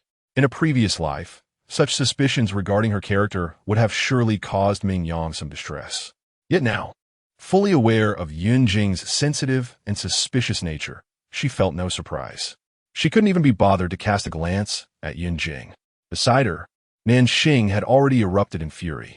With her hands on her hips and her round face flushed with indignation, she neglected Yun Jing's status and shouted in outrage. How could one be so ungrateful after living so long? Just moments ago, when a young lady was being bullied, Yun Gongzi had been silent. But now he was eloquently aiding in the humiliation of their young lady. Did he forget that it was she who had treated him when he was bedridden, allowing him to sit upright and even stand for brief moments? Did he not appreciate her medical skills? What a waste of the herbs and medicinal baths she had personally crafted for him. Nanxing had observed how much care Ming Yang had given to Yun Jing, and tears welled in her eyes at the sight of Ming Yang's indifferent demeanor. Why was she so afraid to meet Yun Jing's gaze? Surely, she must have been deeply hurt by him. Nanxing felt a wave of injustice for her young lady. This blind fool should have remained crippled. Ming Yang should never have treated him. Sniffling, she declared, "Young lady, from now on, do not treat him anymore." "Alric," Ming Yang replied, handing her the silk cloth with a touch of gratitude. "I'll heed your words. Do stop crying." Observing the earnest expression on Ming Yang's face, Nanxing finally ceased her tears. At that moment, Yun Jing regained his composure. After being scolded by a mere maid, he felt a slight embarrassment. Yet, he couldn't help but ponder Nanxing's words. During the initial years after his leg injury, he had often drowned his sorrows in alcohol, mired in despair and confusion. Though he was aware that Ming Yang had invested effort in his leg, he had taken it lightly, attributing his recovery solely to the physician's prowess. The concoctions Ming Yang had prepared were merely used to placate her during her visits. He rubbed his knee, uncertainty creeping into his voice as he asked, "Ming Yang, did you truly heal Chen Sanyi?" "Yes," Ming Yang replied nonchalantly, nodding. Yun Jing was unwilling to believe it. How could that be possible? How long have you even been practicing medicine? If Ming Shao Jia were genuinely trained in the art of healing from Xing Lin Fong, such skills would indeed be remarkable. This was a sentiment echoed by the minister's son. His hands trembled slightly within his sleeves as he regarded Ming Yang with a peculiar gaze, and amidst the astonished looks of those around them, he continued, "What they say is indeed true. I am acquainted with the former owner of Xing Lin Fong. Not only is he an exceptional physician, but he also shares a long-standing relationship with the abbot of Cheng In Temple. If he were to present such remedies, it would not be surprising. As the heir of the former owner, the character of Ming Shao Jia is beyond reproach. He is an upright man, and thus people naturally trust him." The gaze directed towards Ming Yang transformed peculiarly, and within their hearts, a semblance of contemplation emerged. Shedding their previous suspicions, they donned smiles, exclaiming, "I always knew the second Miss Ming possessed exceptional character. She is clearly not of base nature." Miss Ming Yang, possessing both kindness and wisdom, along with remarkable medical skills, undoubtedly has an immeasurable future ahead. They abandoned their prior disdain for her and expressed goodwill, all the while subtly disparaging Ming Yuan. With their own dark thoughts, they presumed others were equally unprincipled, suggesting that Miss Ming Yuan would benefit from immersing herself in Buddhist scriptures to cleanse her spirit. They remarked that it was fortunate for Miss Ming Yang to have such good fortune, talent, and support. Otherwise, she might have been bullied by Miss Ming Yuan. Even Yun Jing could not escape the ridicule. It was amusing how the second young master of Yun, after years of childhood companionship, remained oblivious to his fiancée's capabilities, easily swayed by others. Now, having caught a sparrow, he lost a phoenix, severing all ties with Miss Ming Yang. Truly a loss outweighing any gain. The crowd pointed and murmured, their previous contempt for Ming Yang replaced with flattery and appeasement. They were not fools. If Minister Sun treated her with such caution, the former owner of Xinglin Fong must possess extraordinary abilities. By noon, when Ming Yang's true identity was revealed, that evening, Manager Chu was specifically dispatched to her residence, ostensibly to deliver something, yet genuinely to offer her support. Evidently, she was held in high regard by the former owner. Coupled with her exceptional medical skills, Ming Yang's standing among the people continuously elevated. She was no longer a vulnerable orphan subject to others' whims. Forming alliances with her proved far more advantageous than incurring her ire. This was a realization everyone could grasp, and how could Yun Jing be oblivious? He pressed his hand against his knee, feeling a surge of regret for his previous impulsive remarks. He lamented even more for not heeding Ming Yang's advice to apply the medicinal poultice on time. In his heart, he resolved to prepare the herbal baths and remedies according to the prescriptions upon returning. If they proved effective, he would invite Ming Yang for acupuncture treatment. Given their long-standing friendship, she would likely not refuse him harshly. With matters having reached this point, both Ming Yuan and Yun Jing had lost face. Observing everything, Minister Ming's gaze turned cold. He no longer had a reason to prevent Ming Yang from attending the poetry meeting. He could only maintain a forced smile, feigning nonchalance as he remarked, "I never anticipated, Yang, that you possessed such talents. You have hidden them well over the years, leaving me astonished." He continued, "In that case, please keep the items safe, and in a few days, let us attend the princess's banquet together." Having said this, Minister Ming wished to linger no longer, ushering the guests to depart. "Today, the Ming family has been remiss. Esteemed guests, please take your seats in the front hall. I shall personally prepare wine to apologize. I hope for your understanding." Very well, very well. The guests readily acquiesced, not wishing to offend him. They all proceeded towards the front courtyard. As they walked, Lu Gongzi, surprisingly, stumbled for some unknown reason. "Oh no!" A cry echoed as he collided with several young masters engaged in conversation. In his stumble, one person slipped and crashed into the bewildered Yun He beside him. "Quick, get out of the way!"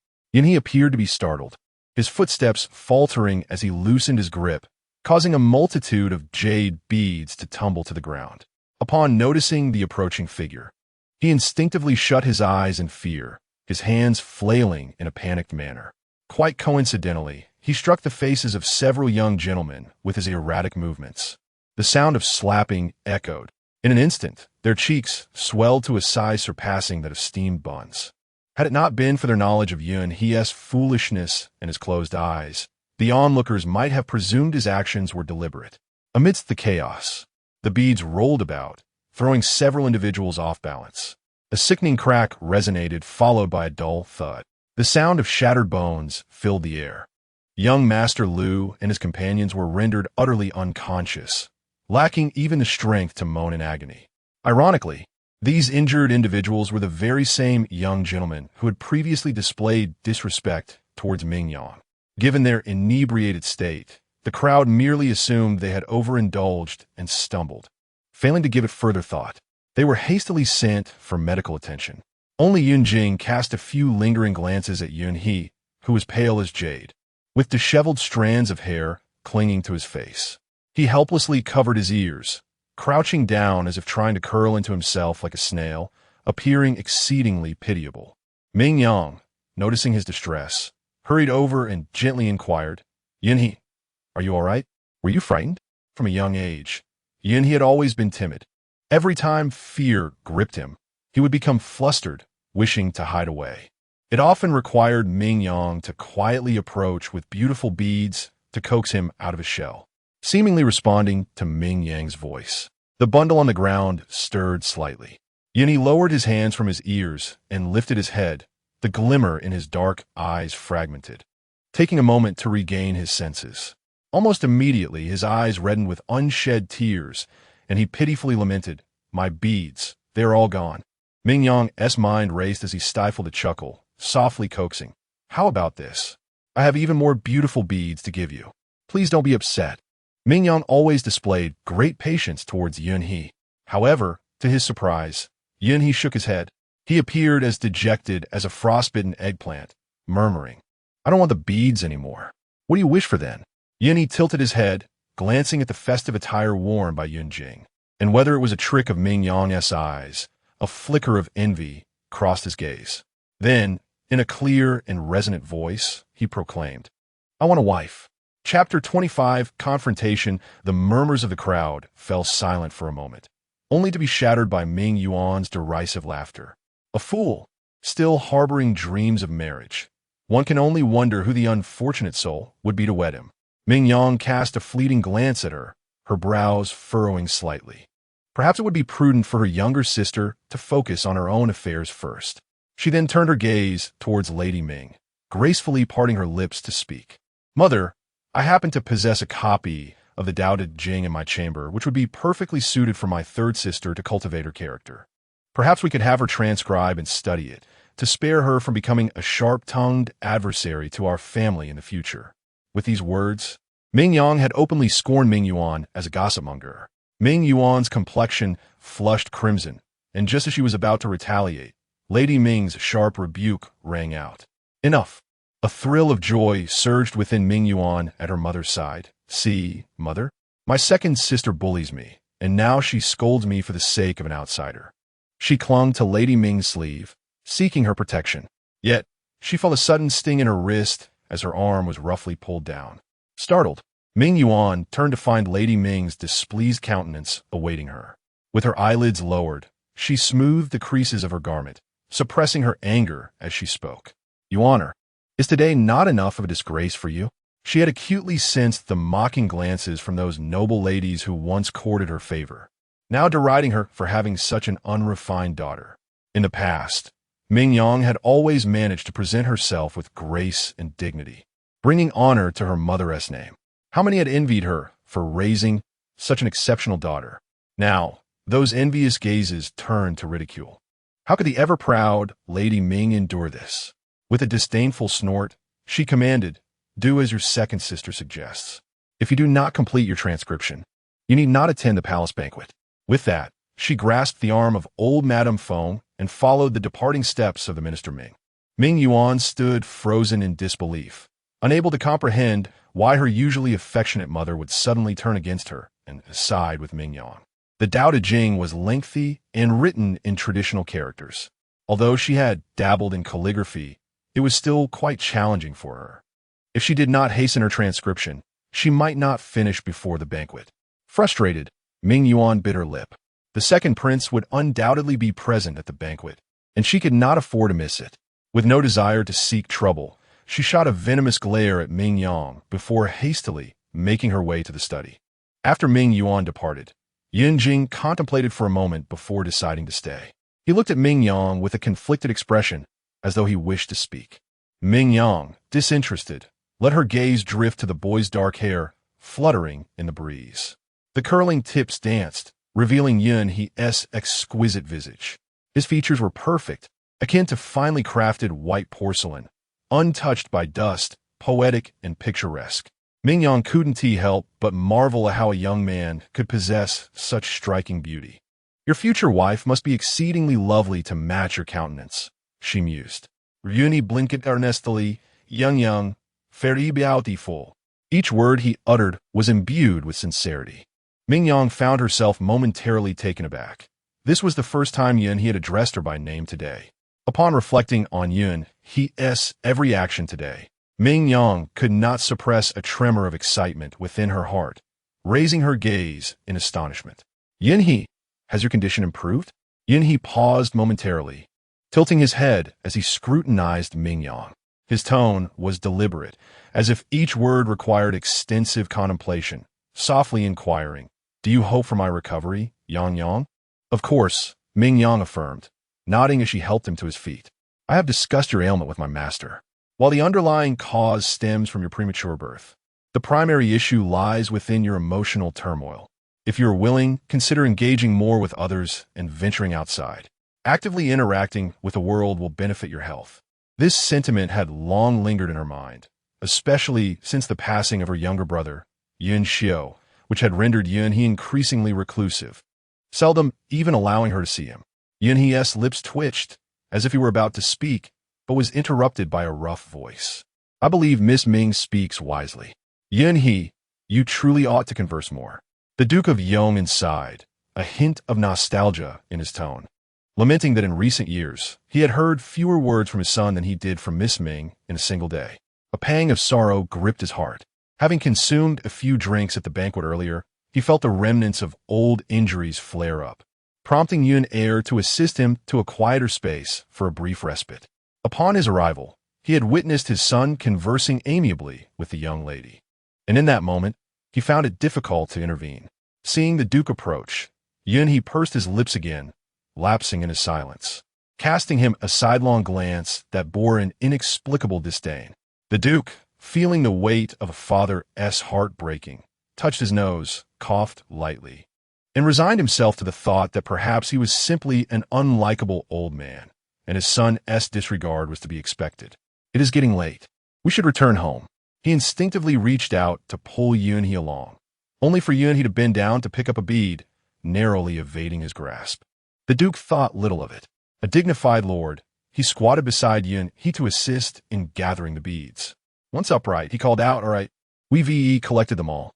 Let's head home." The Duke nodded farewell to Ming Yang, took hold of Yun He, and did not forget to grasp Yun Jing's wheelchair, turning to exit. Yet, he felt his wrist loosen as Yun He returned to Ming Yang's side. The Duke was taken aback, realizing his son was reluctant to leave.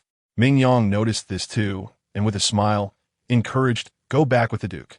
Take your medicine properly. Tomorrow, I shall send Nanxing to deliver some beautiful beads to you, shall I?" Yun He nodded, then shook his head, his misty eyes reflecting a stubbornness. Ming Yang found herself at a loss for how to proceed. Just then, she observed the Duke smiling as he leaned down to whisper a few words to Yun He. Yun He's eyes brightened, and he suddenly declared, "Let us go." The clarity and resonance of his voice echoed, his footsteps quickening to the point that Ming Yang barely had time to bid him farewell.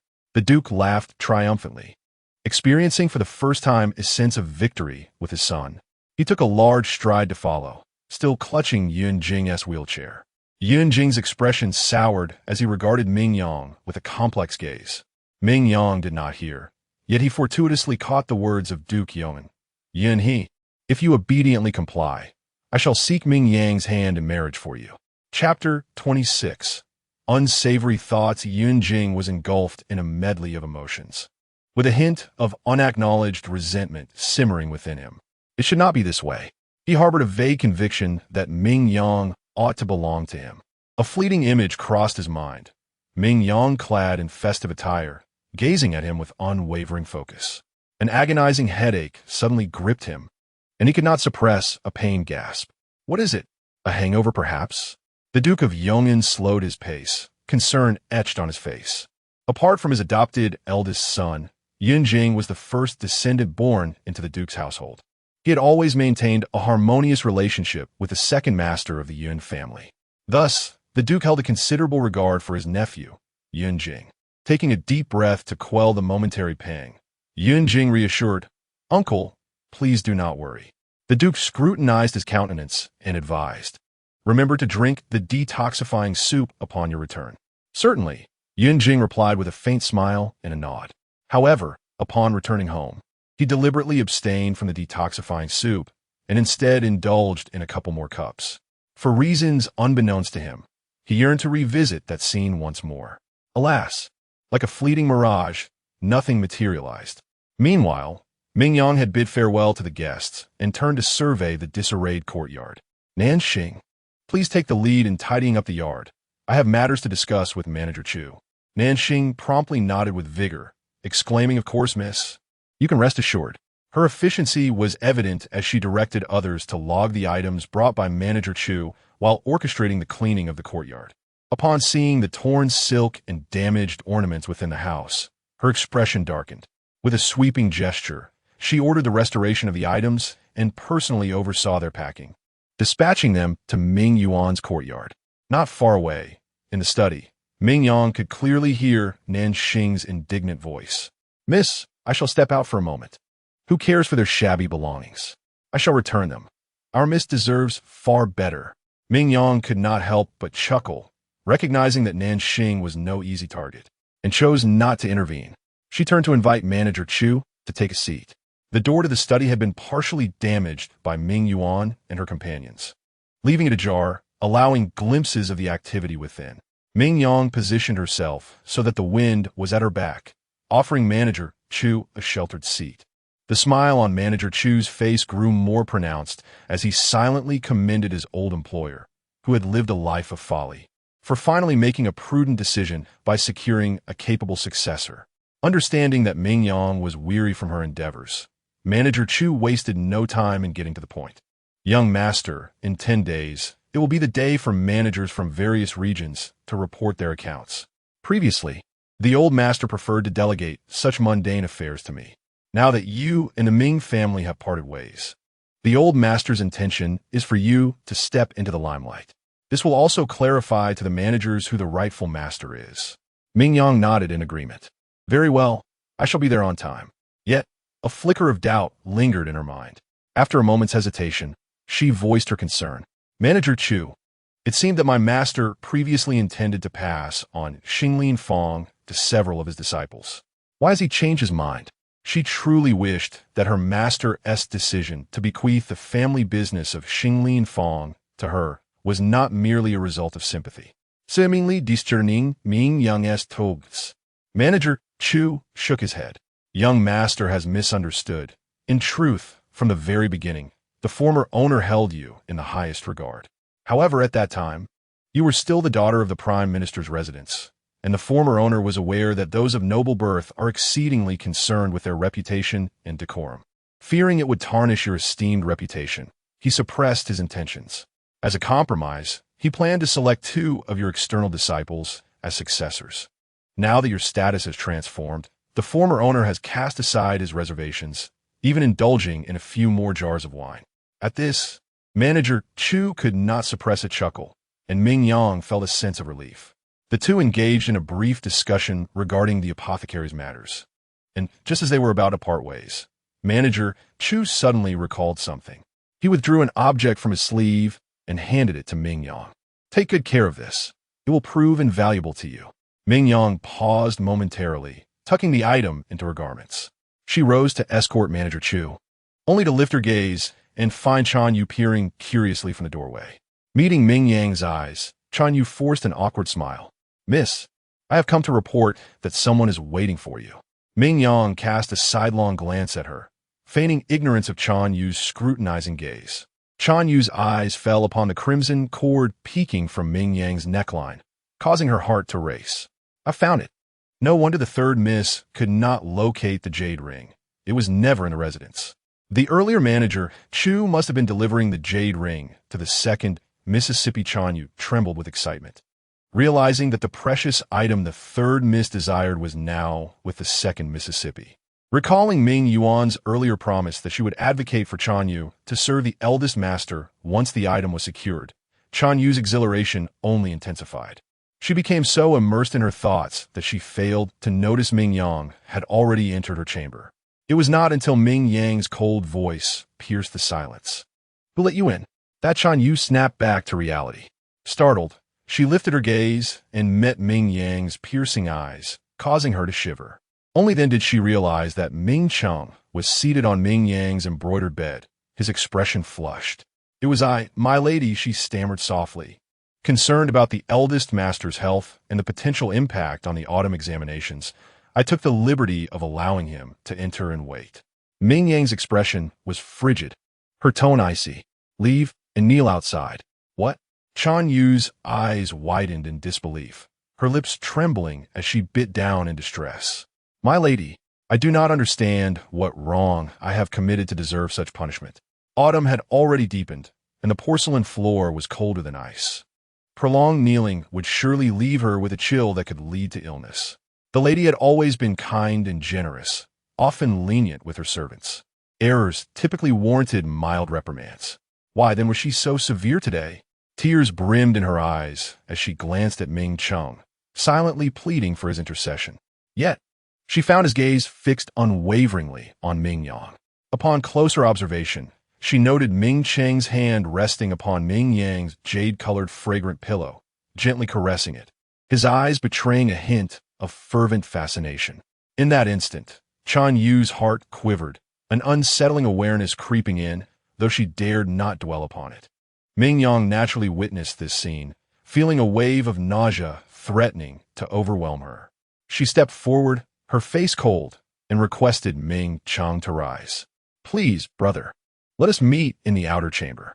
Ming Cheng, unfazed, smiled gently, stating that they were siblings and that there was no need for such formality from his younger sister. "I am perfectly content here." Ming Yang regarded him silently before suddenly breaking into a light laugh. This laughter was like a bewitching bloom, a red plum blossom against the snowy backdrop, vibrant and captivating, rendering one unable to look away. However, her words were as sharp as a blade, devoid of mercy. "Have the years of your scholarly pursuits taught you nothing about the boundaries between men and women? If you remain oblivious, I shall take it upon myself to seek guidance from your tutor, ensuring he imparts this wisdom upon you."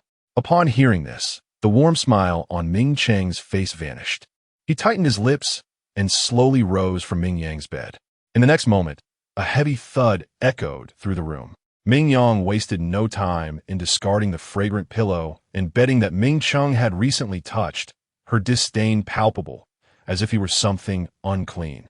She turned and ordered Nanxing, who had just returned, to burn it all. "Yes," Nanxing replied promptly. Before leaving, she cradled the discarded items with a tinge of regret, voicing her complaints. Such fine things, newly changed. How could the young master be so careless as to touch them? At his age, he ought to know better than to invite suspicion. As Nanxing mumbled her grievances and departed, Ming Cheng, left standing in the room, exhibited an uncharacteristic expression of embarrassment. Chan Yu, feeling a pang of sympathy, hesitated before bravely speaking up. "After all, you are siblings." The young master was merely being affectionate towards the young lady. There is no need for such harshness. She lamented that if the young master treated her in such a manner, she would be overjoyed even in her dreams. Her delicate gaze at Ming Cheng was laden with unspoken affection, evident even to the blind. This display of vulnerability caused Ming Yang to frown in irritation. "I almost overlooked you. My humble abode cannot accommodate a Buddha that seeks to overshadow its master. If you're dissatisfied, I shall inform Mother tomorrow to find you a more suitable master." She commanded, "Either kneel outside or leave." Chan Yu gasped in shock. The second young lady is too ruthless. For a servant like her, sent away for making mistakes, the Prime Minister's residence would never tolerate such behavior. The notion of finding a better master implied being resold. Terrified, her complexion turned pale, and she fell to her knees, pleading, "Please spare my life, miss. I shall never dare again. I will kneel outside this instant. Please do not dismiss me." Seeing that Ming Yang remained unmoved, Chan Yu's face grew even paler. Gritting her teeth, she closed her eyes and struck her own face with a resounding slap. The sound echoed as she continued to beat herself, blood seeping from the corner of her mouth, yet she did not relent. Ming Yang observed her with indifference, and when she saw Chan Yu's cheeks swollen, nearly bursting with color, she finally called for her to stop. "Enough, go kneel outside. You may rise only when the sun ascends." Chan Yu's cheeks twisted in pain, yet she forced a smile, thanking the young lady. As she staggered to her feet and turned away, the resentment in her heart could no longer be concealed.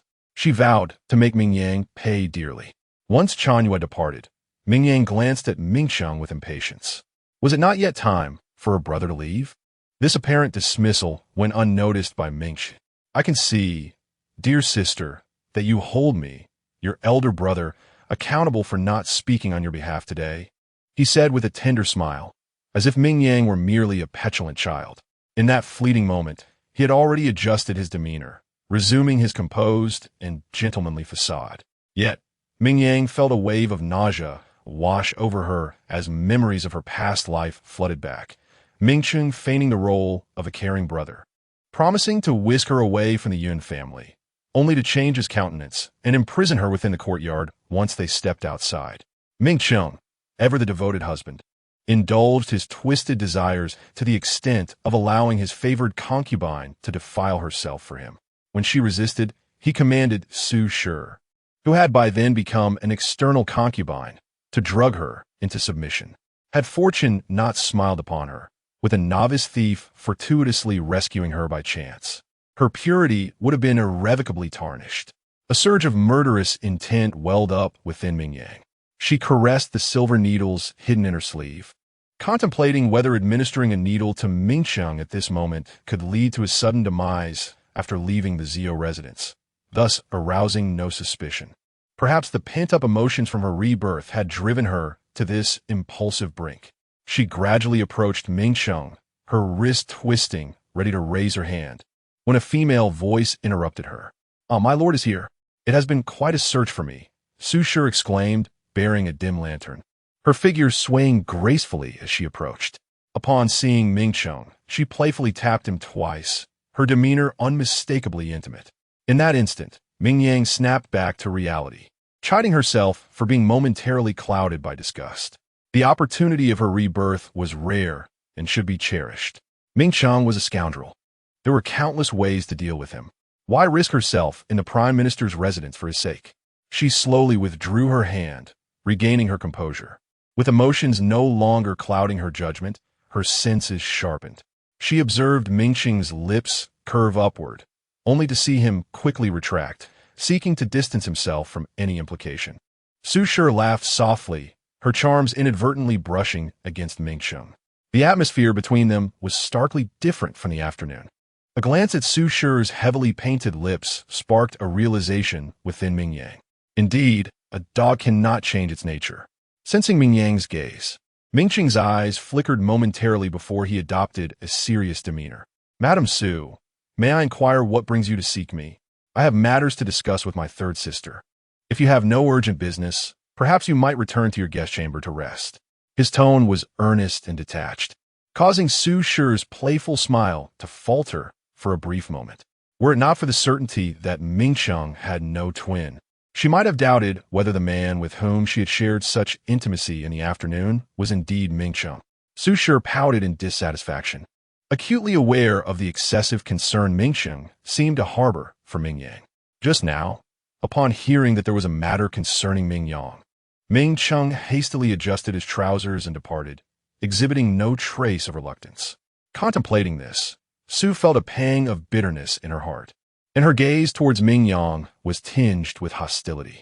With a sarcastic tone, she remarked, "Why is it permissible for your so-called elder brother to seek her out, yet not for me, her legitimate sister-in-law, to engage her in conversation?" She maneuvered her body to push past Ming Cheng, flicking her silk scarf and stepping lightly around Ming Yang, scrutinizing her intently. After a moment, Su narrowed her eyes and spoke playfully, "Speaking of which, dear Ming Yang, you're not a child anymore. If we were back in our hometown, you would already be of an age to bear children. Since you lack other elders, it falls upon me, your sister-in-law, to keep a closer watch over you." She tilted her head, and the malice in her eyes slithered forth like the flick of a serpent's tongue. "Rest assured, your sister-in-law will diligently seek a suitable match for you.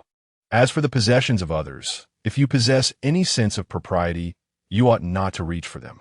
Su's words dripped with veiled threats, as she believed her status allowed her to dictate Ming Yang's future.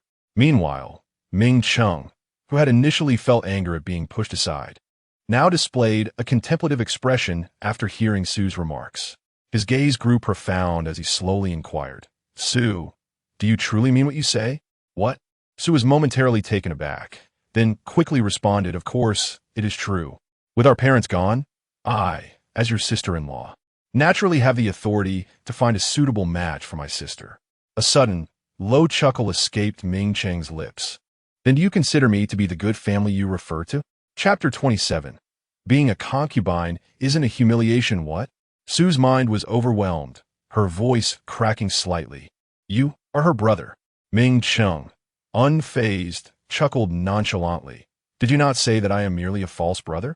He turned his gaze towards Ming Yang, his tone rising playfully. What do you think, Yang? As your brother, I have your best interests at heart. Your current situation is rather awkward, and it is unlikely you will marry into a respectable family. It would be better for you to remain in the Ming residence. Our mother has always regarded you as her own daughter, and our grandmother adores you. In time, as mother-in-law and daughter-in-law, you are bound to get along harmoniously, ensuring you suffer no indignities.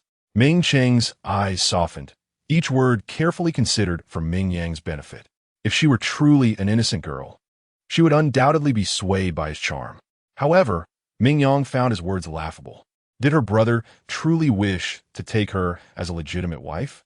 This remark momentarily startled Ming Cheng, who pressed his lips together. Yang, you have always been discerning. You must understand that as the legitimate son of the Ming family, I too have my own burdens to bear. My marriage has long been a topic of discussion. Your acquaintance with Miss Huang is well known. She possesses a gentle disposition. Should you enter her household, she would certainly not make things difficult for you. Ming Cheng's marriage had already been arranged, a fact Ming Yang was fully aware of. Since her brother valued the union with the Huang family, he ought to remember that Miss Huang had explicitly stated she would not permit her husband to take a concubine. It was said that after the autumn examination, the emperor had appointed Lord Huang as a co-examiner, signifying his esteem for him. The Huang family had been meticulously chosen by Ming's mother. Miss Huang's father held the position of a fifth-rank official in the Ministry of Personnel, primarily responsible for the assessment and promotion of officials. Although his rank was not particularly high, his influence was significant. Without having taken the provincial examination, Ming Cheng had already acquired the title of a monitor and smoothly secured a position in the Ministry of Revenue, leveraging his connections with the Huang family. Many officials' promotions and assessments within the court had ties to the Huang family. Even Prime Minister Ming would hesitate to offend them. Understanding the implicit warning in Ming Yang's words, Ming Cheng's expression darkened. Now was indeed not the right time to cross the Huang family. Yet, being confronted by Ming Yang in such a manner inexplicably filled him with a sense of humiliation, as if he were a man reliant on a woman from the Huang family to elevate his status. He forced a smile that felt somewhat cold, momentarily relinquishing the subject. Thank you, third sister, for your reminder. Surely, you do not take my jest to heart. Of course not. Then allow me to wish you success in finding a suitable match, he replied cheerfully, making his exit with a decisive stride. Su instinctively attempted to follow, but noticed that Ming Cheng did not look back. It was uncertain whether he had forgotten her or if she had never held a place in his thoughts. Hesitating, she stood still, her gaze shifting to scrutinize Ming Yang. A mere child, still naive, what could possibly attract Ming Cheng's attention beyond her striking beauty? From her observations, it seemed Ming Cheng should have been more inclined towards women of more mature charm. Thus, his interest in Ming Yang appeared increasingly peculiar. Ming Cheng was the best match Su could aspire to, and she was determined to secure him. With a resolute glint in her eyes, Su turned and settled herself on the wooden bench beside Ming Yang. It is rather late today, and I shall not return home, as your abode appears quite spacious. It should not be a challenge to find me a place to stay, should it? Su's brows arched, adopting the demeanor of an elder. Ming Yang, disinterested in her antics, instructed Nanxing to escort sister Su to her brother. The individuals she brought were naturally her responsibility. Oh dear, Su immediately grew anxious and exclaimed, I am, after all, your nominal sister-in-law. How can you so ruthlessly seek to expel me? Nanxing, entering the room, caught this remark and could not help but scoff. You truly possess an audacious face. When Miss was to accompany you to reside elsewhere, you did not exhibit such an attitude. You were clearly fearful of being entangled with our Miss, a detail I remember vividly. Now, how dare you attempt to curry favor with her? Fuming, she glared at Su. You had better leave at once. Otherwise, I shall summon the housekeeper to throw you out. Like a fiery pepper, Nanxing seized Su's arm, pulling her toward the exit. Sue, being dragged along, immediately softened her tone. "Oh, we are all family. Why must you take your sister-in-law's blunders to heart? You, a young lady of noble birth, should not disdain your sister-in-law. What right have I to scorn you? It is merely that young Master Ming fears you might suffer. He has cautioned me countless times not to let you depart." Without hesitation, Sue threw Ming Cheng under the bus. Ming Yang gestured for Nanxing to pause. She scrutinized Sue with curiosity. Sue's willingness to sacrifice Ming Cheng piqued her interest. After pondering for a moment, Ming Yang instructed Nanxing to arrange for Sister Sue to stay in the East Wing, summoning my Dong to assist. Ming Yang secretly exchanged glances with Nanxing, who silently nodded in agreement as she led Sue away. Initially suspecting Sue harbored ulterior motives, Ming Yang was taken aback when, in the middle of the night, my Dong arrived to report. Ming Yang instructed Nanxing to light the candles and softly inquired, "What have you discovered?" "My Zong Bodinget, Miss. Madame Sue has offered me quite a sum of silver, persistently inquiring about your preferences and usual attire." She handed Nanxing the silver, which amounted to over a dozen taels, along with a silver hairpin. Ming Yang could not help but chuckle. Sue had indeed invested considerable effort. Recalling her previous encounters with Sue, she quickly deduced her intentions. She seeks to mimic me. Sue, in her quest to climb the social ladder, was undoubtedly aware of Ming Cheng's interest in her and aimed to imitate her. Both Nanxing and my Dong expressed their disdain. "Miss, I shall drive her away at once. I shall feed her falsehoods," they exclaimed in unison. Ming Yang, however, shook her head. "My Dong, assist her, let her learn. I have matters to attend to, and if Sue can temporarily divert Ming Cheng's attention, it may serve a beneficial purpose." Although perplexed by Ming Yang's reasoning, my Dong and the others readily acquiesced. Indeed, during the following day's meal, Ming Yang sensed Sue's deliberate attempts to imitate her mannerisms. She feigned ignorance, and 3 days later, bid farewell to a thoroughly satisfied Sue. One cannot help but commend Sue's remarkable aptitude for learning. In just a few short days, she has adeptly emulated nearly 80% of the hairstyle, attire, gestures, and expressions. From a distance, one might genuinely mistake her for Ming Yang, merely by her silhouette. Curiosity piqued, Ming Yang instructed Nanxing to discreetly investigate Sue's background, as she did not appear to be a mere peasant woman. "Understood," Nanxing responded, accepting the task. Just as Ming Yang was preparing to head to the pharmacy, she was interrupted by a voice from outside the door. "Miss, someone seeks an audience." Chanyue bowed her head respectfully as she reported. Ever since the incident of kneeling punishment, Chanyue had become remarkably obedient. "Who is it?" Ming Yang inquired. "It is the third son of the yeoman marquis. Yunhe?" Ming Yang was taken aback, instinctively asking, "Did he come himself?" "Yes, Miss," Chanyue nodded, adding softly, "Master Yun, he said you have not kept your promise, and he has come to collect the pearls himself." Ming Yang gasped, feeling a twinge of regret. She had forgotten to deliver the pearls. On the day Yunhe departed, she had promised to send him the pearls. With her recent preoccupation with Sue's affairs, it had slipped her mind. Yunhe, known for his good memory and emphasis on promises, was likely sulking at this moment. Hastily, she quickened her pace, intending to instruct someone to fetch the pearls, only to remember that Nanxing was not present. What a predicament! The key to the storeroom remained with Nanxing, rendering the pearls temporarily inaccessible. Ming Yang quickly deliberated, turning to Chanyue. "Fetch a veil and some silver coins. We are leaving at once."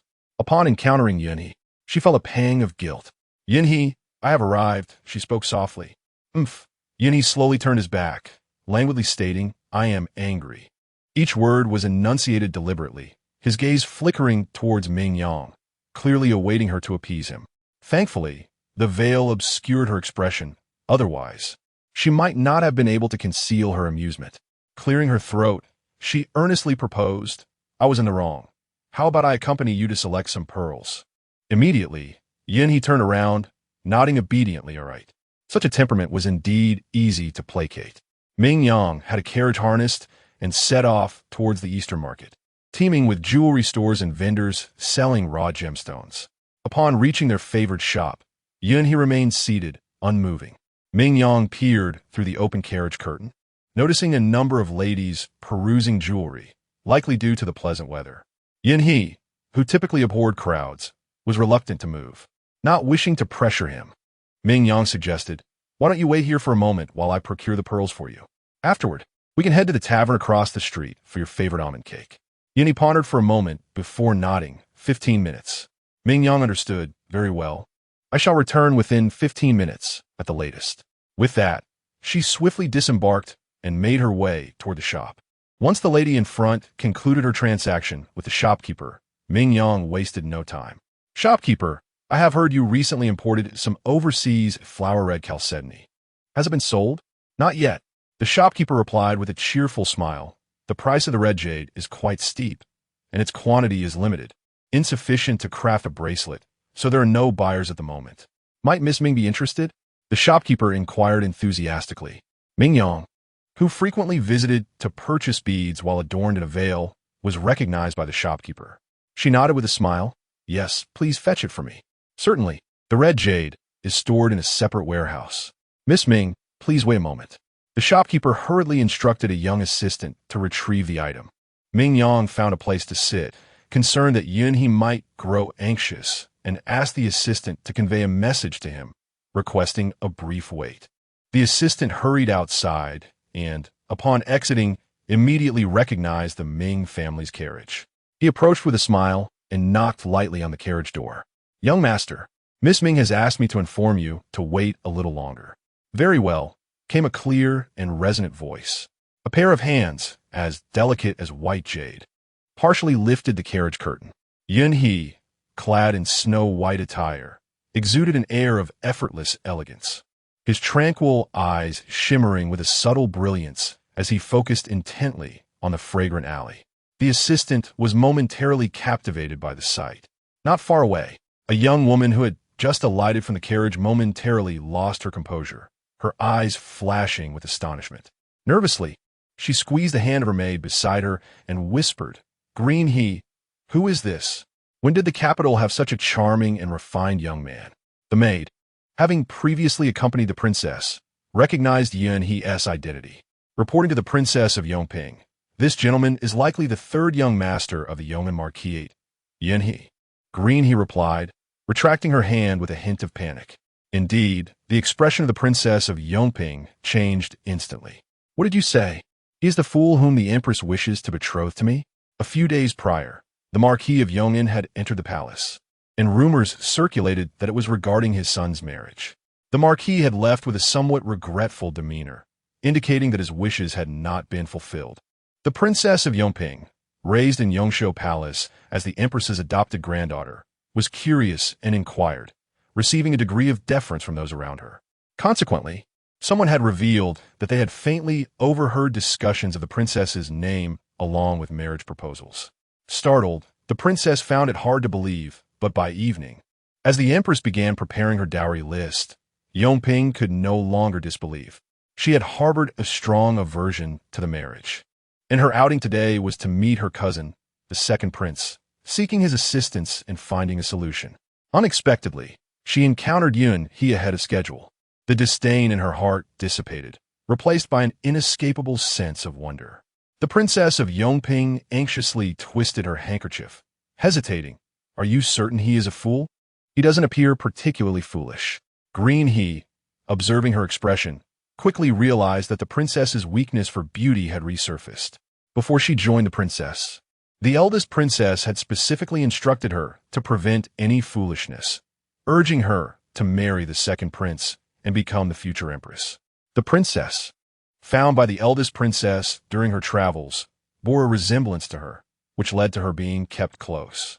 At that time, the empress was mourning the loss of her little princess, and her relationship with the emperor was at a freezing point. The empress dowager, anxious in her heart, observed that the princess was clever and charming.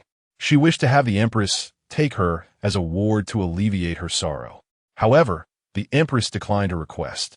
Reluctantly, and unable to bear the thought of the princess being forsaken once more, the dowager spoke to the emperor about keeping the princess close as a companion and even advocated for the title of Yongping for her. Over the years, the princess had maintained a harmonious relationship with the Grand Princess.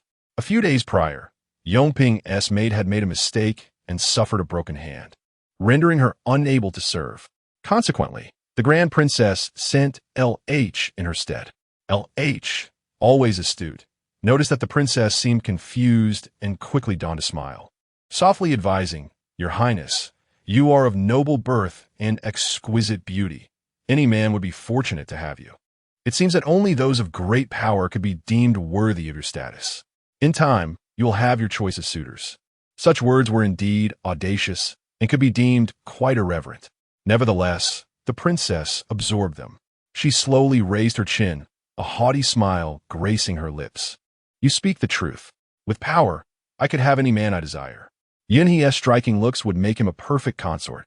Reluctantly, she cast several lingering glances before LH managed to pull her away. Yet, as she waited in the elegant chamber on the second floor of the tavern, time passed, and the second prince had yet to arrive. Growing impatient, Yongping dispatched someone to investigate the cause of the delay. After a while, the guard returned with news. "Your Highness, the second prince was detained by Miss Ming, which is why he is late." Upon hearing that the second prince was aware of her long wait, Yongping's expression darkened further. "Ah, so the rumors are true. My cousin has indeed been captivated by a commoner of the Ming family," she thought, her heart boiling with indignation. Just as she was contemplating, a noise echoed from the tavern entrance. Looking down from the window, she saw the second prince enter, followed closely by Ming Yang, who wore a veil. The second prince, already irritated by the headstrong Yongping, walked slowly and nearly match pace with Ming Yang as they entered, appearing as if they were walking side by side. Instinctively, the second prince turned his head, and as a gentle breeze stirred, the fluttering drapery revealed Ming Yang's radiant face. His eyes brightened with recognition, and he flashed a smile, striking a pose he deemed charming, saying, "Miss Ming, it is a pleasure to see you again." Upstairs, Yongping shattered her wine cup in fury. "Is it her? The one who entices my cousin?" She spat, her face flushed with anger. How dare she follow him here? Truly a brazen vixen. Enraged, Yongping rose and stormed down the stairs. With a swift motion, she struck out, slap. The sound echoed, leaving the crowd in stunned silence. Chapter 28. A failed scheme. The second prince turned his face, his expression abruptly darkening. "Yongping, do you dare to strike this royal personage?" His voice brimmed with genuine ire. Yongping's countenance changed dramatically, and she fell to her knees with a thud. "No, that is not true, second cousin. I never intended to harm you." Despite her audacity, she would never dare to lay a hand on a prince. With a fierce glare aimed at Ming Yang, Yongping exclaimed, "It is she. This wretched woman has caused you harm. I meant to strike her. She is the one who pushed you towards me." The second prince's expression grew colder still. "Do you take me for a fool? I clearly saw Miss Ming speaking with me without any aggression. Just moments ago, when you acted rashly, I was turning to converse with Ming Yang. So it is evident that she did not strike you." Now, it was Yongping's turn to be taken aback. In her earlier fury, she had failed to observe clearly, merely assuming Ming Yang was at fault. Her gaze shifted, suddenly locking onto the strikingly handsome face behind the second prince, causing her heart to tremble. Hesitantly, she mused, "Could it be that he was the one who pushed you?" Unintentionally, Yongping voiced her underlying thoughts. The second prince turned sharply, meeting Yunhe's clear, bright gaze, his brows knitting together as he recognized Yunhe's identity. Before Yongping could speak, the second prince's anger erupted. "Silence. I see you have been spoiled by your aunts, wreaking havoc in the palace without understanding your place, audacious enough to confront me. I have no enmity with young Master Yun. He is a simple-minded individual. Why would he attack me without provocation? If you wish to frame another, at least employ some intelligence. You shall return to your residence and kneel there. Do not rise until 3 full hours have passed." The second prince, usually of a gentle temper, had never before shown such fury in the presence of others. Even Yongping was taken aback. She stammered, seeking to explain, yet saw the second prince already sweeping away in anger. Yongping's face flushed, and she suddenly became aware of the oppressive silence surrounding her. As she surveyed the scene, her eyes met the spectators' amused gazes, causing her to shiver, feeling utterly humiliated. She forcefully pushed away the supportive hand of El. Get away. What are you all doing just now? Yongping's gaze was fierce, while El, timid, lowered her head, unwilling to provoke her at this moment. Just then, a young girl in a green dress entered. Upon seeing Yongping, she greeted her warmly. Greetings, Princess Yongping. I have long heard of your esteemed name. It is a privilege to finally meet you today. Ming Yang, graceful in her bearing, quickly scanned Yongping's wrinkled garment, stifling a laugh. Earlier, she had witnessed Yongping being reprimanded, which secretly delighted her. Today, she had finally seized an opportunity to meet with the second prince, hoping he would advocate for their union before the emperor, thereby rendering the marriage proposal from the Yong'an Marquis as estate null and void. However, before she could speak, the second prince had been summoned away by Yongping, igniting her frustration. Her approach was twofold: to relish the unfolding drama and to establish acquaintance with Yongping. Upon hearing this, Yongping furrowed her brow and retorted without courtesy, "Who are you? Do I know you?" Ming Yang, undeterred, replied with a radiant smile. "I am the third young lady of the Prime Minister's residence, Ming Yang. I have just returned home, so it is quite normal for Yongping County Princess not to recognize me." Another member of the Ming family? Yongping grimaced in annoyance. She harbored no fondness for the Ming clan, particularly not for Ming Yang. The rumors surrounding her second royal brother and a girl from the Ming family flashed through her mind, and Yongping's gaze pierced like a dagger, wishing to stab into Ming Yang's veil. Ming Yang, keenly aware of Yongping's disdain for Ming Yang, felt a surge of delight despite not knowing the reason behind it. With a flicker in her eyes, she showed no hesitation in displaying her rivalry with Ming Yang and mockingly remarked, "Oh, dear sister, you seem rather blind. I almost didn't notice you here as well. No wonder grandmother wanted to summon you at noon to attend to her illness. But Zio claimed you were unavailable. Turns out you had an appointment with someone." Ming Yuan's eyes danced with contempt as she glanced at Yunha, pondering whether Ming Yang was foolish enough to befriend a simpleton. With no title or accomplishments to his name, what merit was there in concerning herself with him? Ming Yuan's insinuation was directed at Yunha, yet Yongping naturally assumed it was the second prince whom Ming Yang was clandestinely meeting. As for Yunha, the simpleton, he seemed merely a facade to deflect attention, which Yongping dismissed entirely. Seeing Ming Yang oppose Ming Yang, Yongping's demeanor softened slightly. She coldly scoffed. "Your Prime Minister's residence truly boasts of fine upbringing. With grandmother gravely ill, the younger generation finds time to cavort with a man outside." This was a clear reproach directed at Ming Yang for her perceived filial negligence. Ming Yang raised her gaze coolly, though she could not comprehend the intensity of Yongping's animosity. She was not one to endure unwarranted ire. With a slight smile, her voice clear and measured, she replied, as if in casual conversation, "Thank you for your concern. County Princess, the matters of upbringing for the children of the Prime Minister's residence are dutifully attended to by our parents. My father has always taught us that the reverence for heaven, sovereign, parents, and teachers outweighs all. Even blood relations must not usurp the grace of the sages.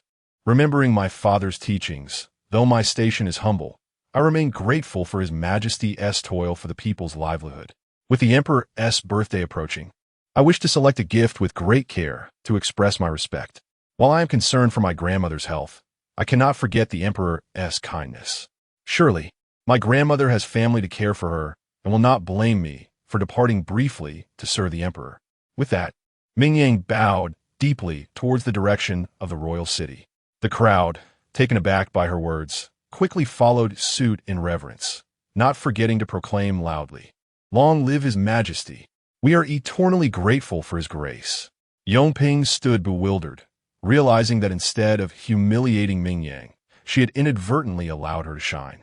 She could envision how this incident would be relayed to the palace, surely bringing joy to the emperor and further elevating Ming Yang's reputation. Yongping felt an indescribable frustration welling up within her. Clenching her fists in anger, she exclaimed, "Do not use His Majesty to pressure me, flaunting your loyalty and respect for the sovereign." Ming Yang cast a gentle glance her way and sighed regretfully. It seems the county princess does not understand. What? Yongping was left in a state of confusion. With a soft chuckle, Ming Yang's cool voice echoed once more. It was to be expected. The princess, who dared to strike a prince, naturally could not comprehend the loyalty and reverence a subject holds for her sovereign. Yongping's expression shifted instantly. If this remark were to spread, despite the Empress Dowager's protection, she would undoubtedly face punishment. What nonsense are you spouting? Who is disloyal to the throne? Yongping's tone was urgent. Unfazed, Ming Yang's voice rose leisurely. Then why do you not hasten back to kneel? What are you delaying for? Yongping's face flushed crimson, her desire to retort evident. Yet, she heard Ming Yang's measured words. Princess, everyone is watching. It seems it is time for you to demonstrate your loyalty. Yongping's face darkened completely. She bit her lip in humiliation and declared, Fine, Ming Yang. I will remember this.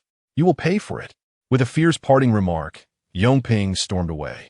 Once Yongping had vanished, Ming Yang leisurely surveyed her anxious sister, Ming Yuan, and chuckled softly. What is this? Sister, do you also intend to accuse me of being unfilial to our grandmother? Chapter 29. This time, it is truly an injustice. Ming Yuan, flustered, took a step back, her earlier bravado dissipating. Even Princess Yongping had suffered setbacks at Ming Yang's hands. How could she dare to provoke her further? With a forced smile, she said, Sister, you jest. I have matters to attend to, so I shall not disturb you. With that, she hurriedly departed, her demeanor akin to that of someone being pursued by a ghost. Ming Yang found her reaction somewhat amusing.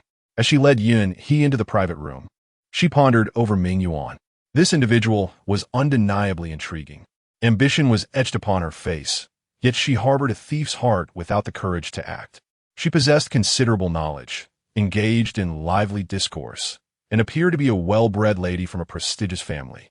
However, the spies she had planted reported that Ming Yuan preached equality to the maids in the courtyard, referring to them as sisters, allowing them to dine and sit with her.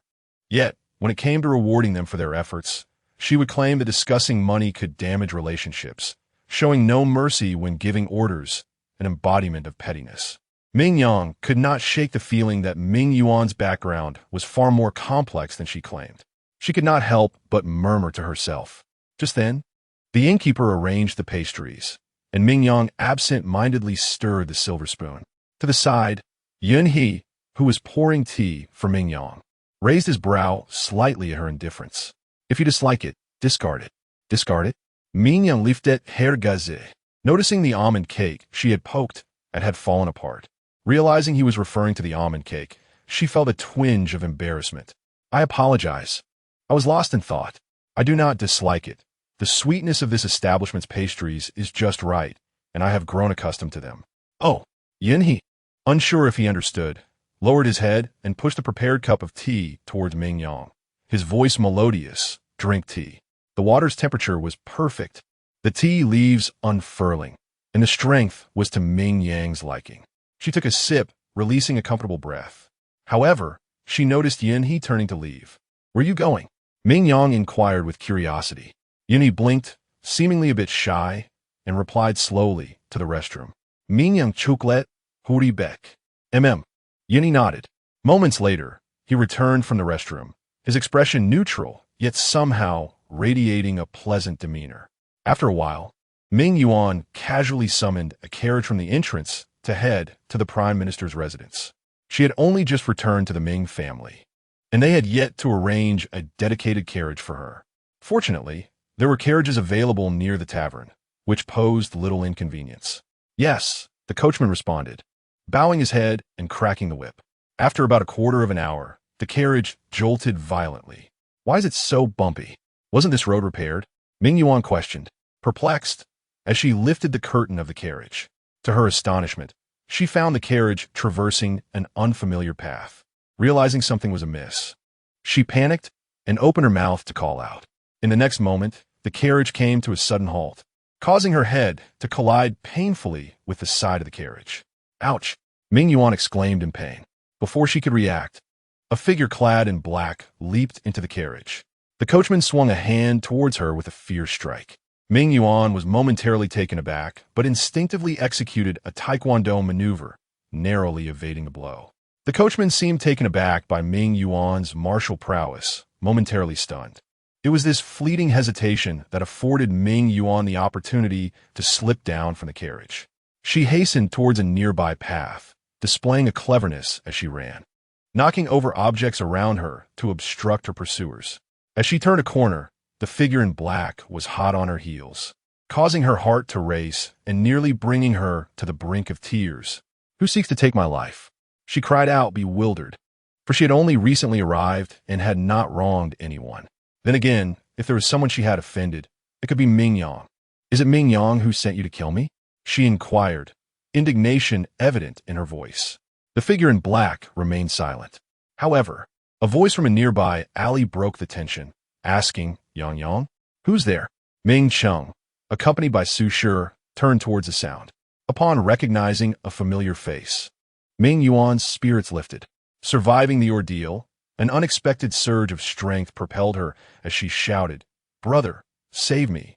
With that, she swiftly turned and dashed towards Ming Cheng. At the sound of her cry, the figure in black halted in his tracks. Finally, Ming Yuan found herself in Ming Cheng's embrace, tears streaming down her face as she lamented, "Brother, I was being chased. We must report this. Who is pursuing you?"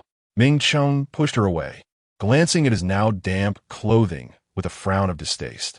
Yet, Ming Yuan, engulfed in her panic, remained oblivious, clutching his sleeve tightly. She trembled and dared not look up. "It was Ming Yang. Ming Yang wants to kill me," she declared resolutely. Ming Cheng, however, expressed disbelief, asserting, "It cannot be Ming Yang. How can you be so sure it isn't?"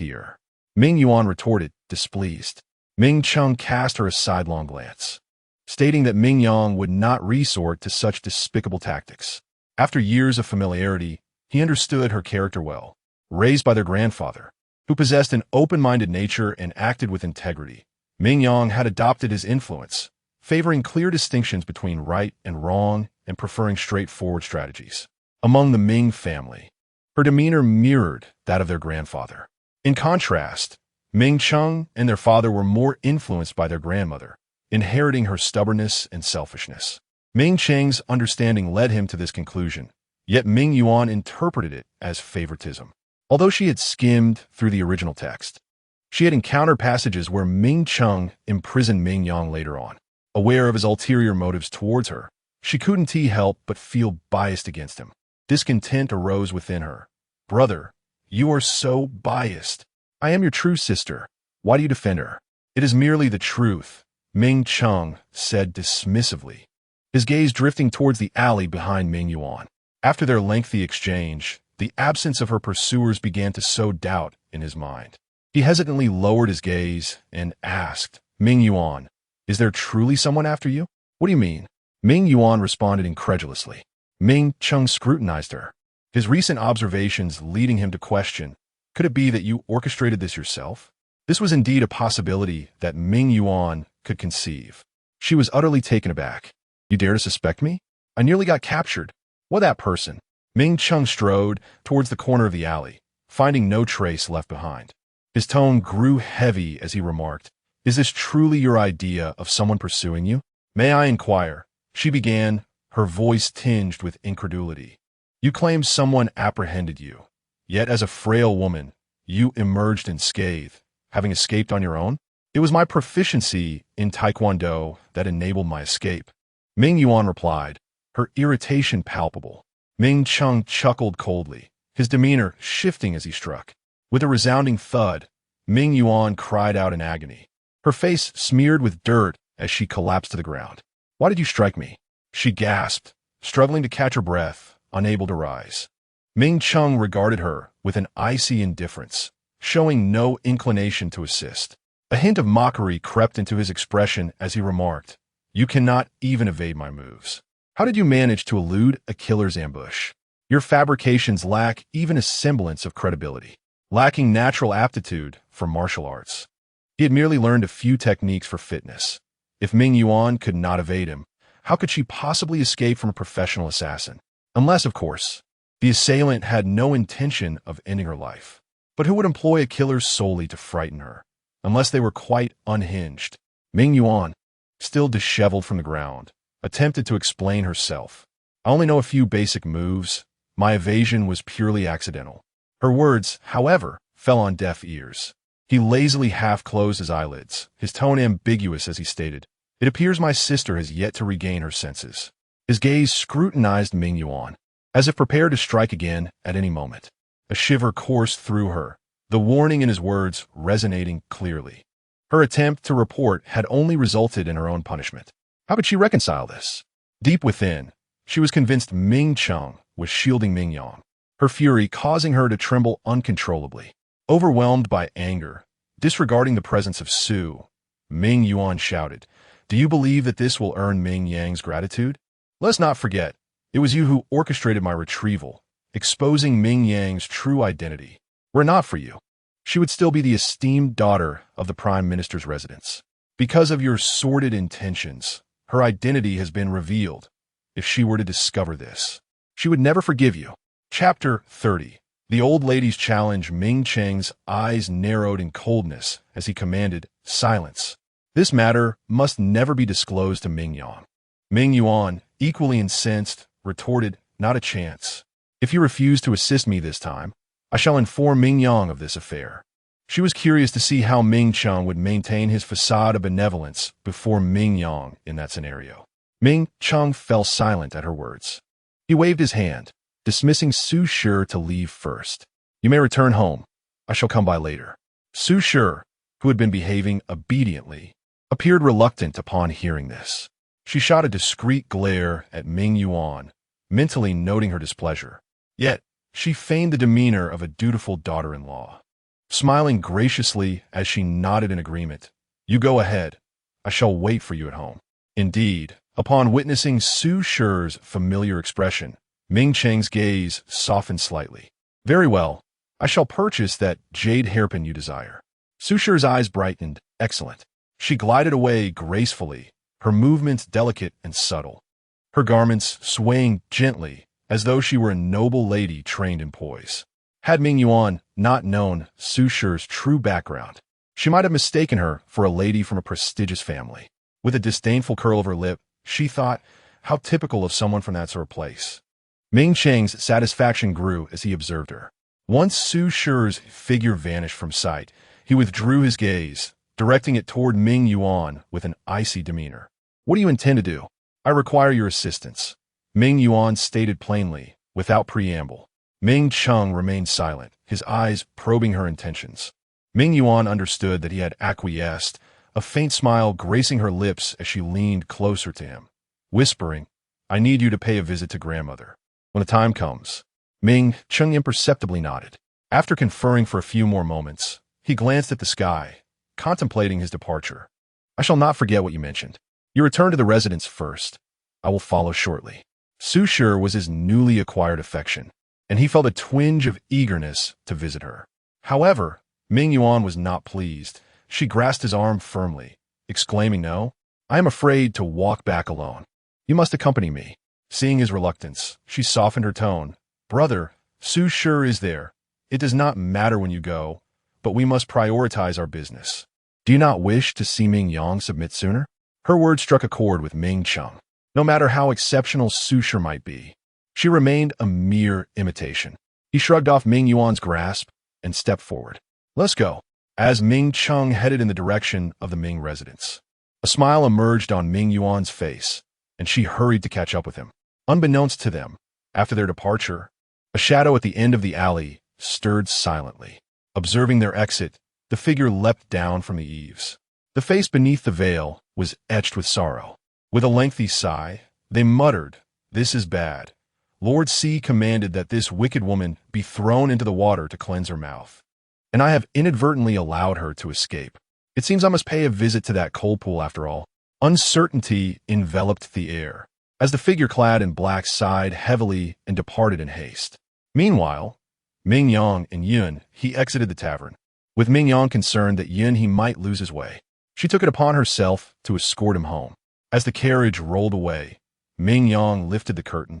Catching sight of Yun, he standing forlornly at the entrance, his head bowed, exuding an air of desolation.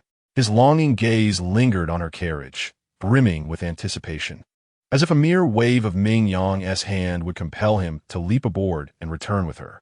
Amused, Ming Yang noted that despite growing older, he had become even more attached than before.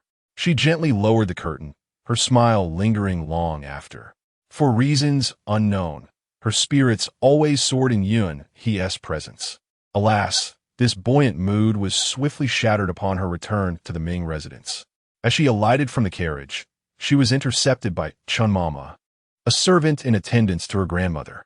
"Second miss, the old madam has been waiting. Please follow me," Chun Mama said, her tone devoid of warmth, her demeanor almost that of a superior rather than a servant. Yet, the family took no offense. It was well known that Chun Mama was a favored companion of the old madam, esteemed above others. Even the esteemed Prime Minister Ming showed her respect. Throughout their journey, Chun Mama remained silent. Her previous cordiality towards Ming Yang seemingly vanished. Upon reaching Soma Hall, Chun Mama entered first, with Ming Yang trailing behind. As soon as they crossed the threshold, an unfriendly gaze pierced through the air. "Kneel!" The old madam's sharp command rang out, her face betraying her illness. Recently feigning sickness to delay Ming Yuan's marriage, she had not anticipated Ming Yang's interference. In frustration, she returned to the hall, only to be plagued by her chronic ailment, suffering from headaches that lingered for days. In the past, during her bouts of illness, Ming Yang had been her devoted caretaker, administering acupuncture and preparing herbal remedies. With Ming Yang's presence, the old madam often awoke feeling significantly better, scarcely aware of her suffering. However, this time, out of spite, the old madam chose to ignore Ming Yang, forbidding anyone from summoning her, while discreetly communicating her condition to ensure Ming Yang would relent. Yet to her dismay, Ming Yang had not made a single visit over the course of 3 days. The old madam, tormented by sleepless nights, grew increasingly gaunt, pressing her forehead in agony. Her eyes narrowed sharply upon Ming Yang, simmering with indignation. "Cold-hearted and ungrateful. After years of the Ming family's upbringing, have you emerged with such a callous disposition?" Chapter 31. Caught off guard, Ming Yang was well prepared and was not the slightest bit intimidated. "Grandmother," she said, adhering to the formalities with a tranquil smile, "I am uncertain what transgression I have committed to incite such wrath from you." The old lady's eyelids drooped, her vitality waning, as she struggled to meet Ming Yang's gaze upon hearing her inquiry. "How dare you ask?" she thundered. "I have been unwell these past few days, and you have shown no concern. Is there any semblance of filial piety left in you?" Ming Yang maintained her smile, clarifying that her grandmother had misunderstood her intentions. The granddaughter, fearing to disturb her grandmother's recovery, had refrained from intruding. She had been diligently transcribing Buddhist scriptures in her chamber daily, praying for her grandmother's well-being. Should her grandmother doubt her sincerity, she could promptly summon a maid to deliver the scriptures for her review. Her words were earnest, and her tone laced with genuine concern, as if she were profoundly invested in the old lady's health. However, only Nanxing and the others were aware that the so-called scriptures had merely cost Ming Yang 10 coins, purchased from a scribe outside. The old lady, momentarily silenced by her words, felt as though a punch had landed on cotton and coughed in irritation. Old Madam Chun hastily offered a cup of warm water, gently patting her chest to soothe her.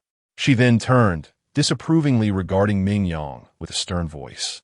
"What nonsense is this, second miss? The old lady is gravely ill. What she needs is not prayers and chants.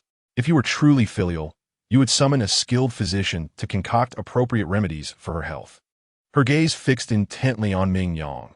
Her tone softened as she recalled, the old lady suffered from a head ailment recently, and the renowned physician from Xinglin Clinic employed an effective acupuncture method. Since you are the young master of Xinglin Clinic, it should be quite easy for you to invite that physician to attend to the old lady. Noticing the late hour, old Madam Chen added, "If it is inconvenient for you to go in person, just present a token to summon the doctor." Her gaze remained locked onto Ming Yang. In that instant, realization dawned upon Ming Yang. So, this was what they had been waiting for. Presumably, the token referred to the jade ring. She gingerly touched her neck, feigning the act of removing something. Indeed, the eyes of the old lady and others sparkled with anticipation. Yet, Ming Yang appeared to recall something and exclaimed, "Ah, I nearly forgot. The doctor is an old friend of my master and is not actually from Xinglin Clinic. He came upon hearing about your ailment, grandmother. He mentioned that your condition is chronic and acupuncture can only alleviate it, not cure it entirely. If you wish to manage your illness, you must cultivate tranquility and worry less. His visit would be of little consequence. Ming Yang spoke the truth, yet the old lady remained unconvinced. With frustration, she struck the bed, exclaiming, "Are you wishing for me to remain ill, thus refusing to invite the doctor?" Ming Yang's expression remained unchanged. "As it stands, the doctor has departed, wandering the world. Even my master may not be able to locate him. Instead, I shall return and transcribe several more volumes of scriptures. Praying for your swift recovery, grandmother." With a bright and radiant smile, Ming Yang rose elegantly and turned to leave. Lady Ming was momentarily taken aback, caught off guard. Just as Ming Yang reached the door, a figure emerged from the side room, calling out loudly, "Second sister, please wait." Ming Cheng, dressed in a green robe, hurriedly stepped out, his demeanor unusually awkward. Ming Yang paused and chuckled lightly. "Oh, it seems brother's also here. May I inquire what brings you here? If there is nothing pressing, I should not delay my return to attend to grandmother." Ming Cheng approached Ming Yang, his expression indulgent. "Do not jest, dear sister. You are a learned person. How could reciting scriptures and offering prayers possibly cure an ailment? Is it not so?" Ming Yang's expression reflected her confusion. "Of course it is," Ming Cheng replied, seemingly exasperated. Ming Yang then turned to confirm with Lady Ming. "Does grandmother also believe that praying to the deities cannot alleviate your condition?" Lady Ming scoffed disdainfully, responding with a cold laugh. "What nonsense are you spouting?"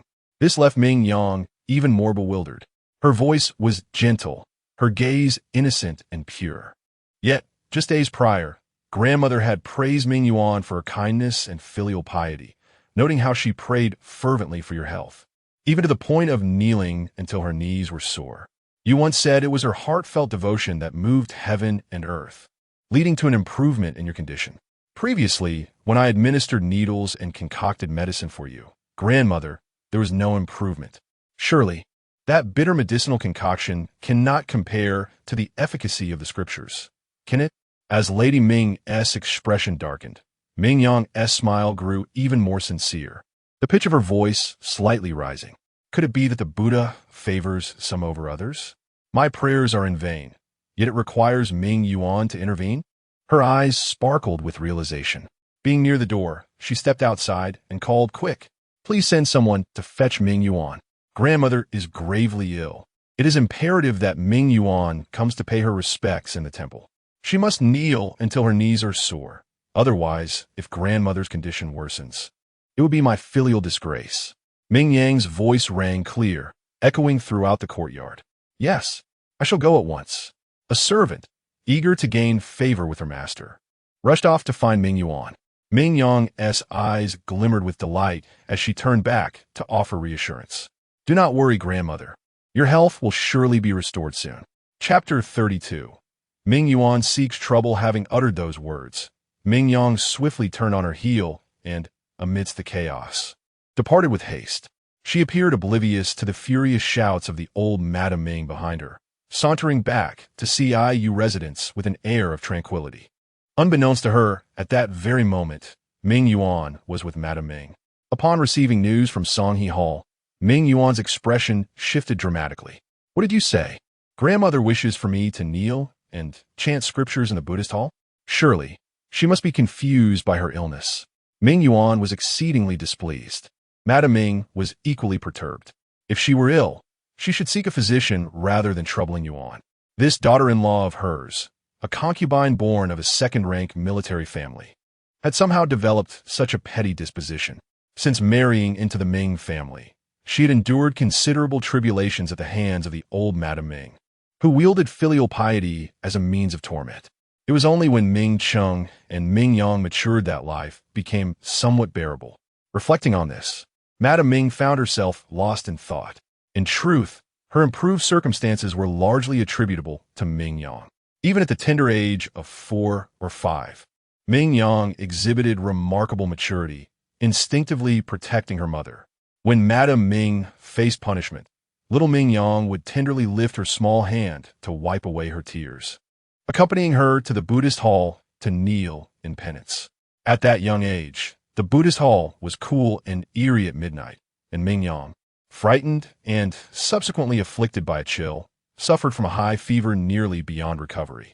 The old Madame Ming, alarmed by the turn of events, finally relented and ceased her torment. Madame Ming was momentarily engulfed in her memories until she was startled back to reality by Ming Yuan's shrill cries. "What did you say? That I should kneel in penance at Ming Yang's behest? That wretched Ming Yang! I shall confront her at once." While Madame Ming was lost in her reverie, Ming Yuan had already gleaned the details of the situation from a maid. Her anger surged uncontrollably. Failing to obtain the jade ring had resulted in her punishment.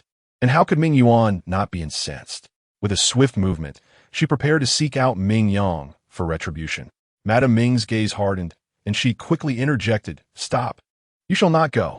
Ming Yuan, astonished, turned to her mother. "Mother, it is that vile Ming Yang who plotted against me. Do you intend to shield her?" Madame Ming's brow furrowed slightly, and her expression soured. "Ming Yuan, you must recognize your current status.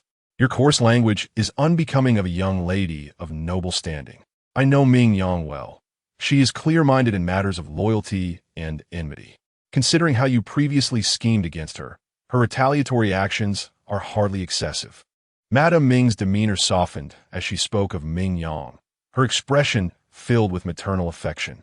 With a tone of earnest counsel, she urged Ming Yuan, "You are sisters by blood. In your mother's eyes, both you and Yang hold equal value.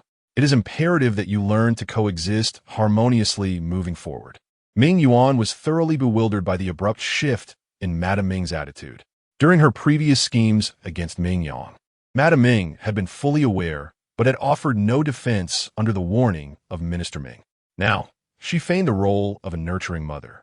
Ming Yuan found her hypocrisy contemptible, retorting, "Ming Yang is but a wild child. She has usurped my identity and enjoyed years of wealth and privilege, which is already a considerable advantage. If she possessed any conscience, she ought to toil and repay the Ming family." Seeing that Ming Yuan was utterly unyielding to her counsel, Madame Ming's expression turned cold. Her voice was laced with thinly veiled anger. "Have you ceased to heed my words? If it were Ming Yang, she would never dare to be so defiant." Lady Ming, filled with indignation, believed that Ming Yuan truly required some discipline. Her gaze flickered, and she issued a direct command to send the third young lady to the Buddhist hall. "As a junior, it is your duty to serve your elders." With that, she disregarded Ming Yuan's astonished expression and ordered her to be taken away. Moments later, a shivering figure appeared in the dimly lit Buddhist hall. Ming Yuan, with a darkened expression, knelt on the meditation cushion, her resentment towards Ming Yang reaching a boiling point. Meanwhile, Ming Yang had returned to CIU residence. Upon entering, she encountered Chan Yu, who emerged from the inner chamber. Seeing Ming Yang, Chan Yu appeared flustered. "Miss, you have returned. Are you disappointed that I have returned?" Ming Yang jested as she walked inside. Chan Yu trembled and fell to her knees, exclaiming, "The servant dares not." Observing her terror-stricken demeanor, Ming Yang's gaze deepened, though her expression remained composed. "Why so nervous? I was merely joking." She seated herself at the table and poured a cup of tea. Her eyes swept across the room, failing to detect anything amiss before retracting her gaze. Chan Yu, kneeling on the floor, seemed to exhale in relief. Just as she was about to rise, Ming Yang inquired, "Chan Yu, how long have you been here?" Replying to the young lady, "I was assigned here by the mistress when I was 7, and it has now been 8 years," Chan Yu responded. "Indeed, that is quite a span of time," Ming Yang remarked, a hint of nostalgia in her tone. Chan Yu felt an inexplicable unease. Why was the young lady suddenly asking this? "It is nothing," Ming Yang replied, shaking her head with a light laugh. Her gaze fixed upon Chan Yu. "I merely thought, in the future, Nanxing shall inevitably be frequently occupied outside, managing the apothecary's affairs, and I shall require someone else to assist with the inner courtyard matters. As for the maidservants by my side, I do not need many, and you shall be one of them." Under the hazy candlelight, Ming Yang's features seemed to be enveloped in an ethereal glow, obscuring her visage somewhat. With a faint crackle, the candlelight dimmed, causing Chan Yu's body to tremble slightly. Noticing Chan Yu's tension, Ming Yang casually picked up a silver needle and adjusted the wick, instantly brightening the room. Ming Yang smiled, rising to approach the dressing table. As she disassembled her adornments, she glanced at the reflection in the copper mirror behind her. "You are a trusted individual of my mother, and I believe in your capabilities. I intend to entrust you with the keys to the storeroom and the affairs of the inner courtyard." As she spoke, Ming Yang carelessly removed her jewelry, tossing it into the vanity box, including the jade pendant she had just taken off her neck.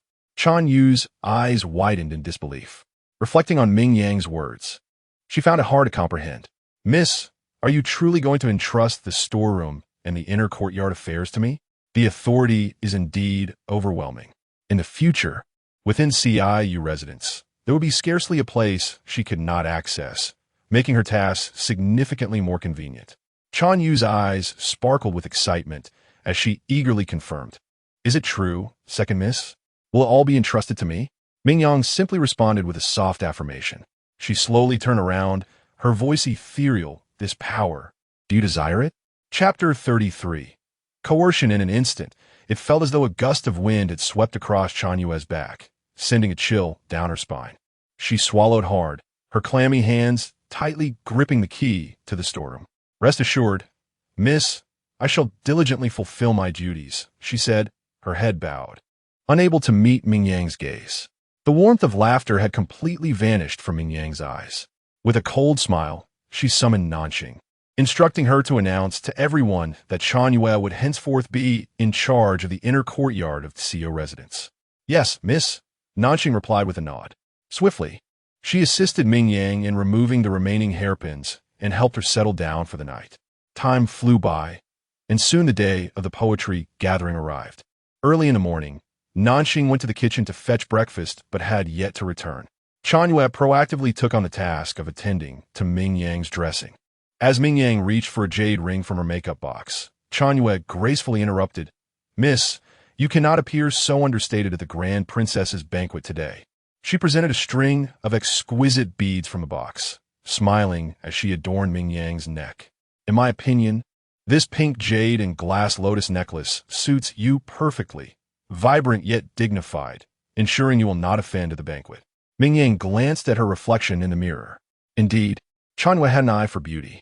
The intricately carved lotus in jade was lovely and delicate, accentuating her long, fair neck as if it were illuminated by a fine layer of light.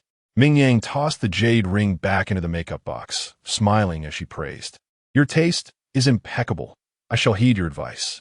Chan Yue's eyes sparkled, and she subtly exhaled in relief. She then brought forth a light blue brocade dress adorned with floral patterns, which complemented the day's ensemble beautifully. Ming Yang expressed her satisfaction upon seeing it. She stole a glance at the time. It was time to meet her mother. Where was Nanxing? The kitchen was not far, and Nanxing was always efficient. She should have returned by now. Chan Yue's eyes flickered, suspecting the delay was on the kitchen's end. Ming Yang did not dwell on it. Having risen early, she lacked an appetite and decided against breakfast. "I shall go to my mother to avoid keeping her waiting. If Nanxing returns, instruct her to find me there," she said. "Yes, miss," Chan Yue replied, her head bowed. Once Ming Yang's footsteps faded away, Chan Yue slowly lifted her head. The obedient expression on her face vanished, replaced by a cold smirk as she shooed the other maids away. "Get out," she commanded, seizing the jade ring and clutching it tightly in her hand. Finally, she had obtained it. That foolish Ming Yang. How could she leave such a crucial item behind? With a sneer, Chan Yue stood to leave, her gaze sweeping across the makeup box where she spotted the jewels sent from Xinglin Hall. Each piece was extraordinarily precious, worth a fortune, and a glimmer of greed flashed in her eyes. After a moment of hesitation, she waved her hand, beginning to conceal the treasures on her person. What was there to fear? The third miss had declared that after the poetry gathering today, the second miss would undoubtedly face disgrace. With Ming Yang's own reputation at stake, she would hardly have the time to pursue such trivial matters as theft. In a matter of moments, less than half of the contents from the makeup box remained. Satisfied, Chan Yue departed, making her way toward Ning'an residence. At this moment, Ming Yang had arrived at her mother's serene abode. Remarkably, today, the Prime Minister Ming was also present. Upon seeing Ming Yang enter, both of the individuals seated at the head of the table raised their gazes in unison. Ming Yuan, seated at the side, wore a smug expression. As soon as Ming Yang stood still, Ming Yuan eagerly spoke up.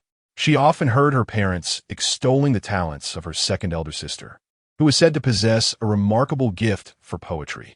Today, at the princess's poetry gathering, she hoped her sister would not disappoint. With a sidelong glance at Ming Yang, her eyes held a hint of depth. Ming Yang's prowess in poetry was something she had gleaned from books, which mentioned her low-profile demeanor yet high artistic accomplishments. She had made a striking impression at the princess's poetry event, thus capturing the attention of the second prince. Such an advantageous opportunity was not one to be squandered by Ming Yuan. Ming Yang, perplexed by Ming Yuan's sudden mention of this matter, was acutely aware of her sensitive status and preferred to maintain a low profile for self-preservation. She had little interest in seeking the limelight. Shaking her head, she replied, "Third sister, you flatter me. My talents are mediocre, far from what you suggest." Ming Yuan burst into laughter, exclaiming that her second sister was truly modest. Covering her mouth with her hand, she raised an eyebrow at their parents. "Father, mother, see, I told you my second sister is indifferent to fame and would surely disdain competing for such hollow accolades. Your concerns about her rivaling me are indeed unwarranted." Upon hearing this, Ming Mother set down her teacup and turned her gaze towards Ming Yang, her expression tinged with guilt, and what she said next startled Ming Yang. Yang, since you have no desire for competition, why not assist your third sister at the poetry gathering? She has wandered outside for many years. Her knowledge pales in comparison to yours, and now her reputation is tarnished. How will she engage with the ladies of the capital in the future? Unlike you, she requires the support of a good name to secure a promising future. Since you do not wish to seek the spotlight, why not help your third sister compose poetry? Are you suggesting I assist Ming Yuan in cheating? Ming Yang's expression darkened. This scenario had transpired in her previous life, and even the persuasive arguments were strikingly similar. She had thought that this time, since her relationship with the Ming family had soured, they would refrain from making such requests, yet she had severely underestimated their audacity. The Prime Minister Ming appeared displeased by such a suggestion, frowning deeply. "There is no need to voice it so harshly. We are all sisters. Ming Yuan's renown would also benefit you. I would appreciate your effort with Yuan's poetry today." The Prime Minister's firm stance filled Ming Yang with intense aversion. She declared unequivocally, "I refuse. If you force me to assist her in cheating, I shall not participate in this poetry gathering." Ming Yang was resolute, turning to leave. The Prime Minister, now incensed, slammed his hand on the table and barked, "Do you think you can simply refuse?" Ming Yang did not halt her steps. In a state of panic, Ming Yuan rose swiftly and called out loudly, "Ming Yang, if you walk away, will you abandon your little maid as well?" Chapter 34. Schemes and threats. Ming Yang abruptly halted, casting a cold glance over her shoulder. "What do you mean? Which little maid? Could it be Nanxing? No wonder she has yet to return." A sudden realization struck Ming Yang, her eyes sharpening with intensity. "What have you done to Nanxing? Is she safe?" "Her well-being hinges on your obedience," retorted the Prime Minister, Ming Cheng, with a disdainful snort. He was evidently displeased by Ming Yang's defiance. "If you wish to keep your little maid from harm, you must comply with our instructions. Once Ming Yuan secures the top position, she will naturally remain unharmed." It was hard to fathom that such shameless words could emerge from the lips of a man of such high office, had one not witnessed it firsthand. Ming Yang clenched and then relaxed her fists, suppressing the murderous intent that surged within. With a slight lift of her brow, she responded, "I will comply.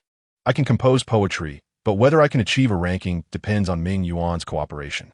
What if she acts on her own accord and jeopardizes everything? That's impossible." Ming Yuan interjected indignantly. "How could I possibly ruin things?" Ming Cheng fell silent for a moment, issuing a warning to Ming Yuan. "You must heed Ming Yang's words. Success is the only acceptable outcome. Were it not for Ming Yuan's assertion that the second prince was enamored with her and required a pretext to seek the emperor's approval for marriage, he would have had no inclination to devise a plan for her." Ming Yuan pouted, "I understand. Father, why do you listen to Ming Yang so intently? I don't believe she will obediently follow orders. She must have something else in mind." Her discontent manifested in her fingers tugging at her silk fabric, her gaze darting toward Ming Yang's impassive face, heightening her wariness. Ming Yang paid her no mind, standing in silence, exuding an air of aloofness. Just before departing, she remarked, "Since Nanxing cannot come, summon another maid from my quarters. While one requires a maidservant in public, Ming Mu and the others could not refuse her request." Yet, concern for Ming Yang lingered. Ming Mu pursed her lips, tentatively suggesting, "Why not simply utilize Guan Yu, who is with me? She is clever and capable, and surely will not err." Ming Yang regarded her quietly, her gaze tinged with mockery. "Is my mother truly so distrustful of me? With Nanxing in your grasp, what can I dare to do? If you're still apprehensive, you may call for my dong. She is merely a second-tier maid and lacks the audacity to disrupt your affairs." Ming Yang's demeanor was icy, laced with impatience, devoid of the previous affection she once held. Ming Mu felt a pang of sorrow. "That is not my intent. In that case, Guan Yu, go fetch my dong to attend to the second Mississippi." "Yes." Guan Yu promptly acknowledged. When my dong was summoned, the carriage awaited at the entrance. Ming Fu had official business and would join later, delaying their departure. Ming Mu and Ming Yuan shared a carriage, but upon Ming Yang's entry, she turned and boarded another carriage instead. "I shall ride with my dong. If father is not in a hurry, please arrange for a different carriage." With that, Ming Yang did not wait for Ming Mu to respond and stepped inside. Ming Yuan frowned in dissatisfaction. "Mother, look at her. What kind of attitude is that?" Ming Mu, however, refrained from rebuking her and waved her hand, saying, "Enough. This matter has indeed caused Yin Yang some distress. Her emotions are quite understandable. Let us be on our way, for time is of the essence." The carriage proceeded along the main road, making its way to the princess's residence. After half an hour, the carriage from the Ming household came to a halt at the entrance of the princess's estate. Along the journey, the carriage inadvertently collided with a beggar, causing a slight delay, resulting in their arrival at the banquet being somewhat later than anticipated. Many esteemed guests had already entered. However, once the carriage from the prime minister's residence came to a stop, the steward of the princess's estate immediately approached. He bowed slightly, his demeanor humble, addressing Mrs. Ming and Miss Ming with respect. "Greetings, Mrs. Ming, Miss Ming. Please do come inside." As he spoke, he pulled back his sleeve to cover his wrist, allowing Mrs. Ming to lean on him for support. Mrs. Ming's smile was genuine, and she graciously accepted his assistance as they entered the hall. A few smaller families were still queued at the entrance, surprised by the steward's subservient manner. They whispered among themselves, speculating, "Whose family is this, to command such respect? It must be of considerable stature for Steward Su to be so courteous." Nearby, a young servant inspecting invitations quickly interrupted them. "Keep your voices down. That is the family of Prime Minister Ming. Who does not know that Prime Minister Ming is a close minister to the emperor? The position of Prime Minister has been fiercely contended in the previous dynasty, yet it has found its way into Ming's hands, showcasing the emperor's esteem for him." Steward Su was known for his flattery and deference, and his attitude indicated that the princess undoubtedly held the Ming family in high regard. The young servant's assumptions proved correct.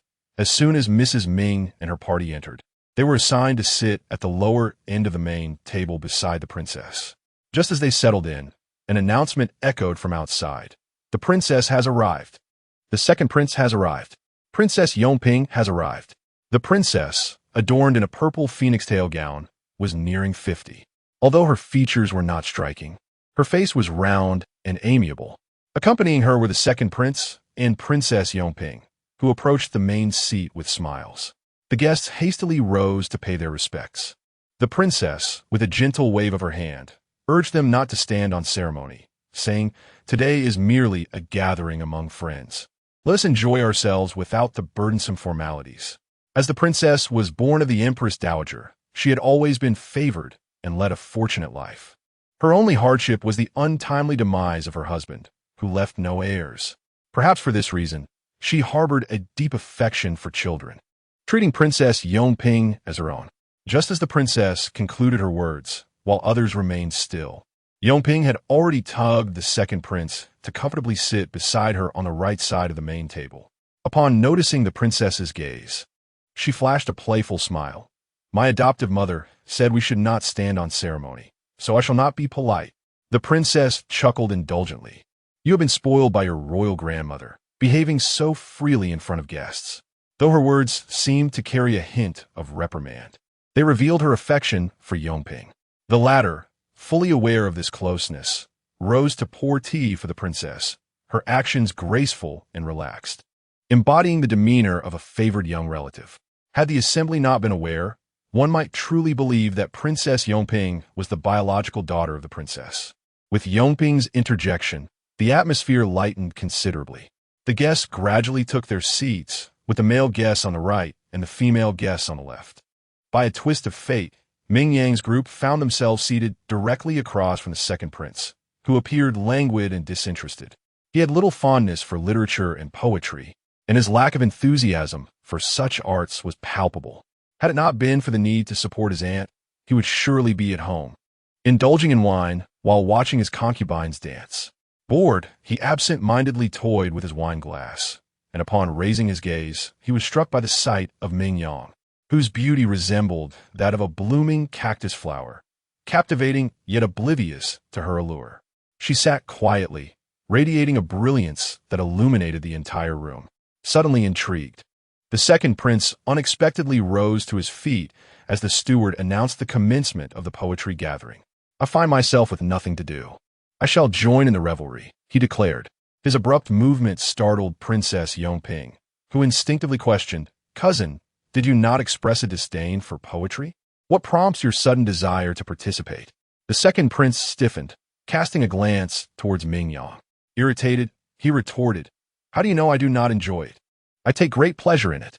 Were it not for his mother's disapproval of any discord with Yongping, he would have dismissed her entirely based on her previous remark. Turning away, he positioned himself just behind Ming Yang. Princess Yongping, still in shock, soon noticed Ming Yang standing ahead of her, her expression shifting in realization. "You, Ming Yang? You two have come to participate in the poetry gathering?" Previously, when they had met, Ming Yang had been wearing a veil, and it was only now that Yongping recognized her. Before Ming Yang could respond, Ming Yuan interjected, "Princess Yongping has a keen eye. She is indeed the sister of our esteemed lady, Ming Yang. My sister has always had a fondness for lively gatherings, and our father, doting on her, permitted her to accompany me and experience the world."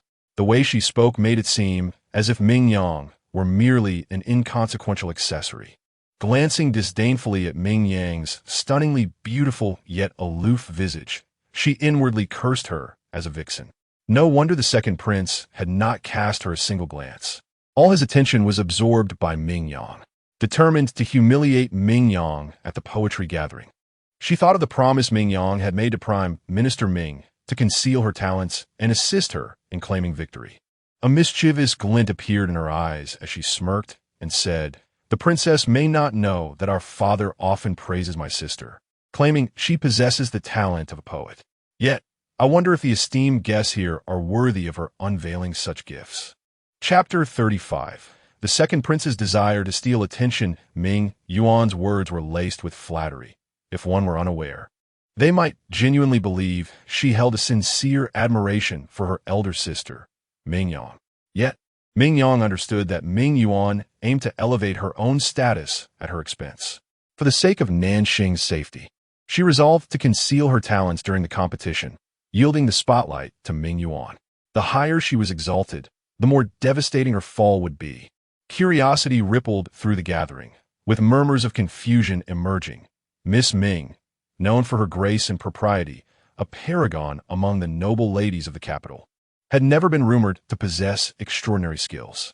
Ming Yuan, her eyes darting, seized the moment to respond, asserting that it was simply because her elder sister had always been modest, disinterested in superficial fame, that she chose to hide her abilities. Why then? Is she no longer modest? Scoffed Princess Yongping, her animosity palpable. Could it be that her previous demeanor was merely a facade? Upon hearing Princess Yongping's interjection, Ming Yuan's eyes sparkled with amusement, yet she feigned urgency in defending Ming Yang. "You misunderstand, Princess. My sister is not that sort of person. She has always been indifferent to fame and fortune, being the legitimate daughter of the residents, and thus never cared much for such trivialities. However, with her change in status and advancing age, It is only natural for her to plan for her future.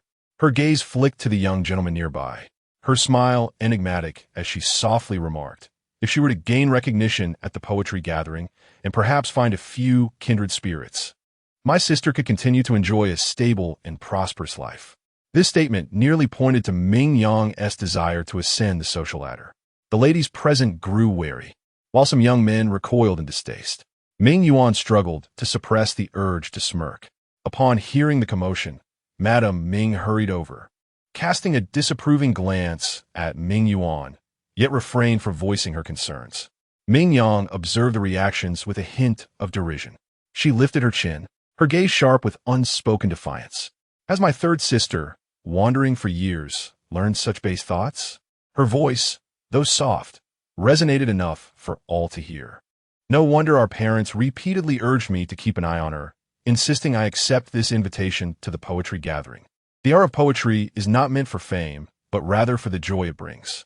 My sister's utilitarian mindset tarnishes the intentions of the princess and squanders this opportunity for camaraderie through verse. Ming Yuan's expression shifted, ready to explain, but was interrupted by the second prince, who had been intently observing Ming Yang's profile. Recognizing Ming Yuan's embarrassment, he, having developed a rapport with her in previous encounters, kindly sought to mitigate the situation. One cannot fault Miss Ming for being worldly. She surely has her own burdens to bear. Ming Yuan's eyes lit up at his words. Her cheeks flushed with gratitude towards the second prince. It seemed he still cared for her, or else why would he defend her? She lowered her head shyly, thanking him for his candidness. The second prince relished the appreciation of the beautiful maiden. His spirits lifted and extended his explanations further. After all, Miss Ming had been adrift, struggling to sustain herself, and it was only natural that she might resort to mundane matters that could affect her character.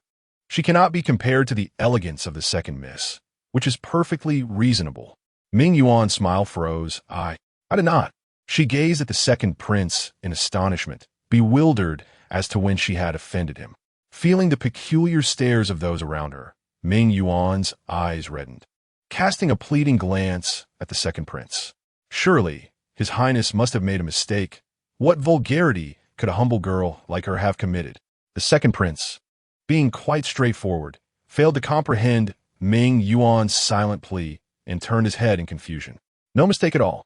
Did you not previously tell me that in order to eat, you performed at a tavern to earn money? You even mentioned that despite your own poverty, you used the earnings from your performances to aid a pitiful beggar woman in the city, which caused you to faint from hunger.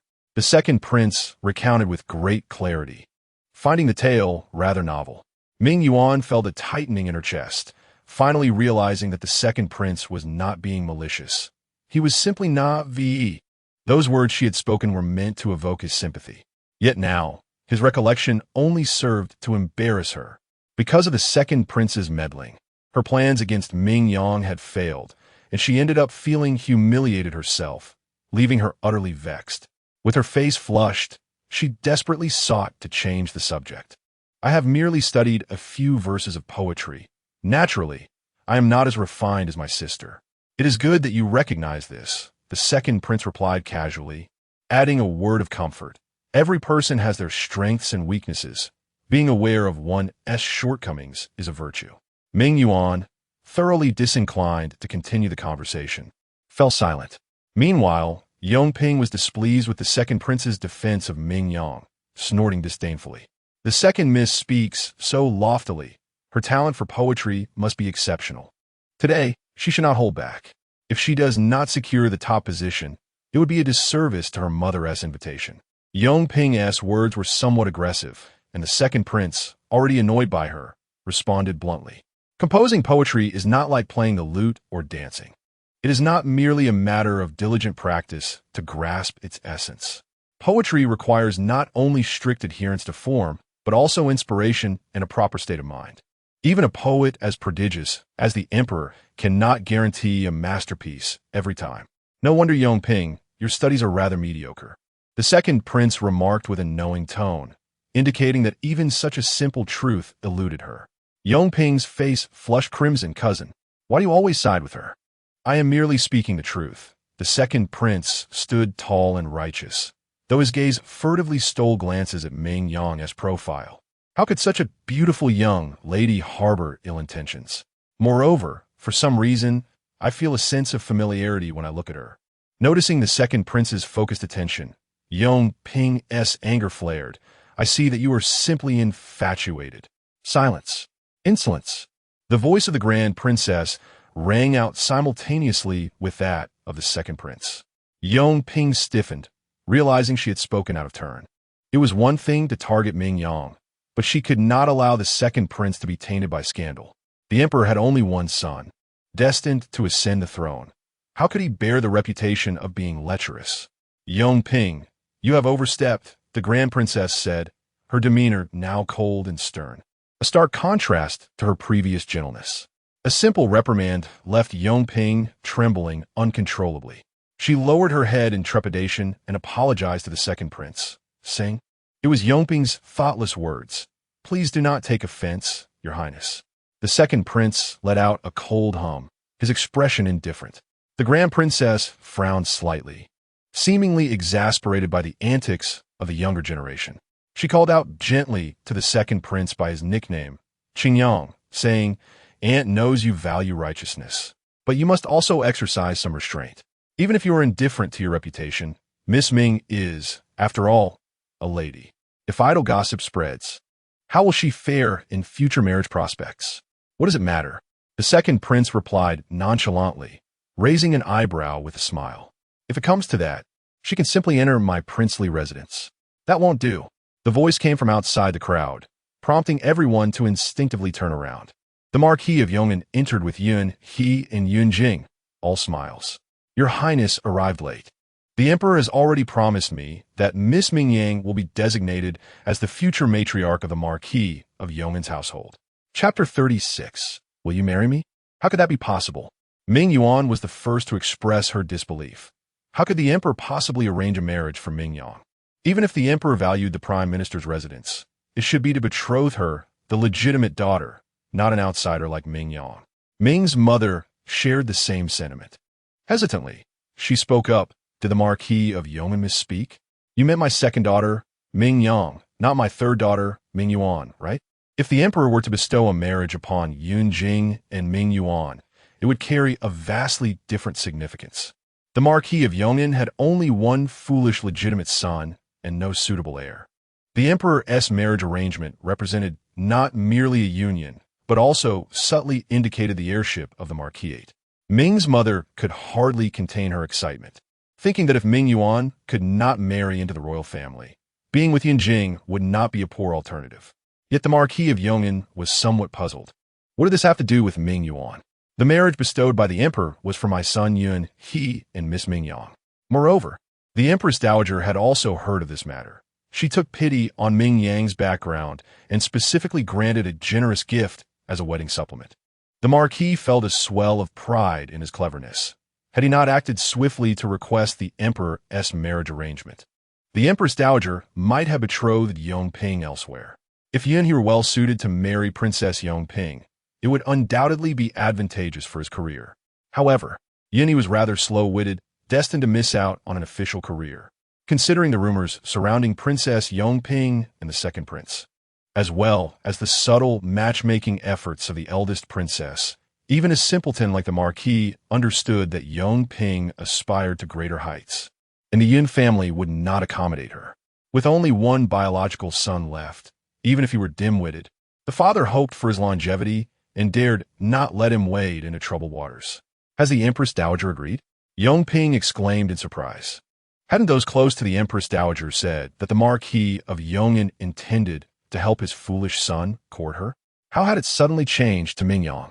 Unaware of the changes that had transpired, Yong Ping's first reaction was not joy, but an inexplicable feeling that something of hers had been taken by Ming Yang. Yun Jing shared the same sentiment. The armrests of his wheelchair were gripped so tightly that they nearly slipped from his grasp, and he could not help but voice his displeasure. "Ming Yang, is this the reason you are unwilling to be my concubine? You forsake our years of affection for the title of Lady of the Marquisate, enticing my third brother to marry you instead." The crowd erupted in uproar. Yong Ping seized the opportunity to mock openly. No wonder. I always thought he was a dullard. How could he suddenly wish to marry? It turns out you've deceived him. Ming Yang, your schemes are truly profound. Aware of your lowly status, knowing that highborn families would not accept you, you have taken an alternative route, ensnaring a simpleton. Miss Huang, who is betrothed to Ming Cheng, chimed in with a smile. One cannot blame Miss Ming Yang entirely. After all, I heard from young Master Ming that his sister was actually swapped at birth and has no blood relation.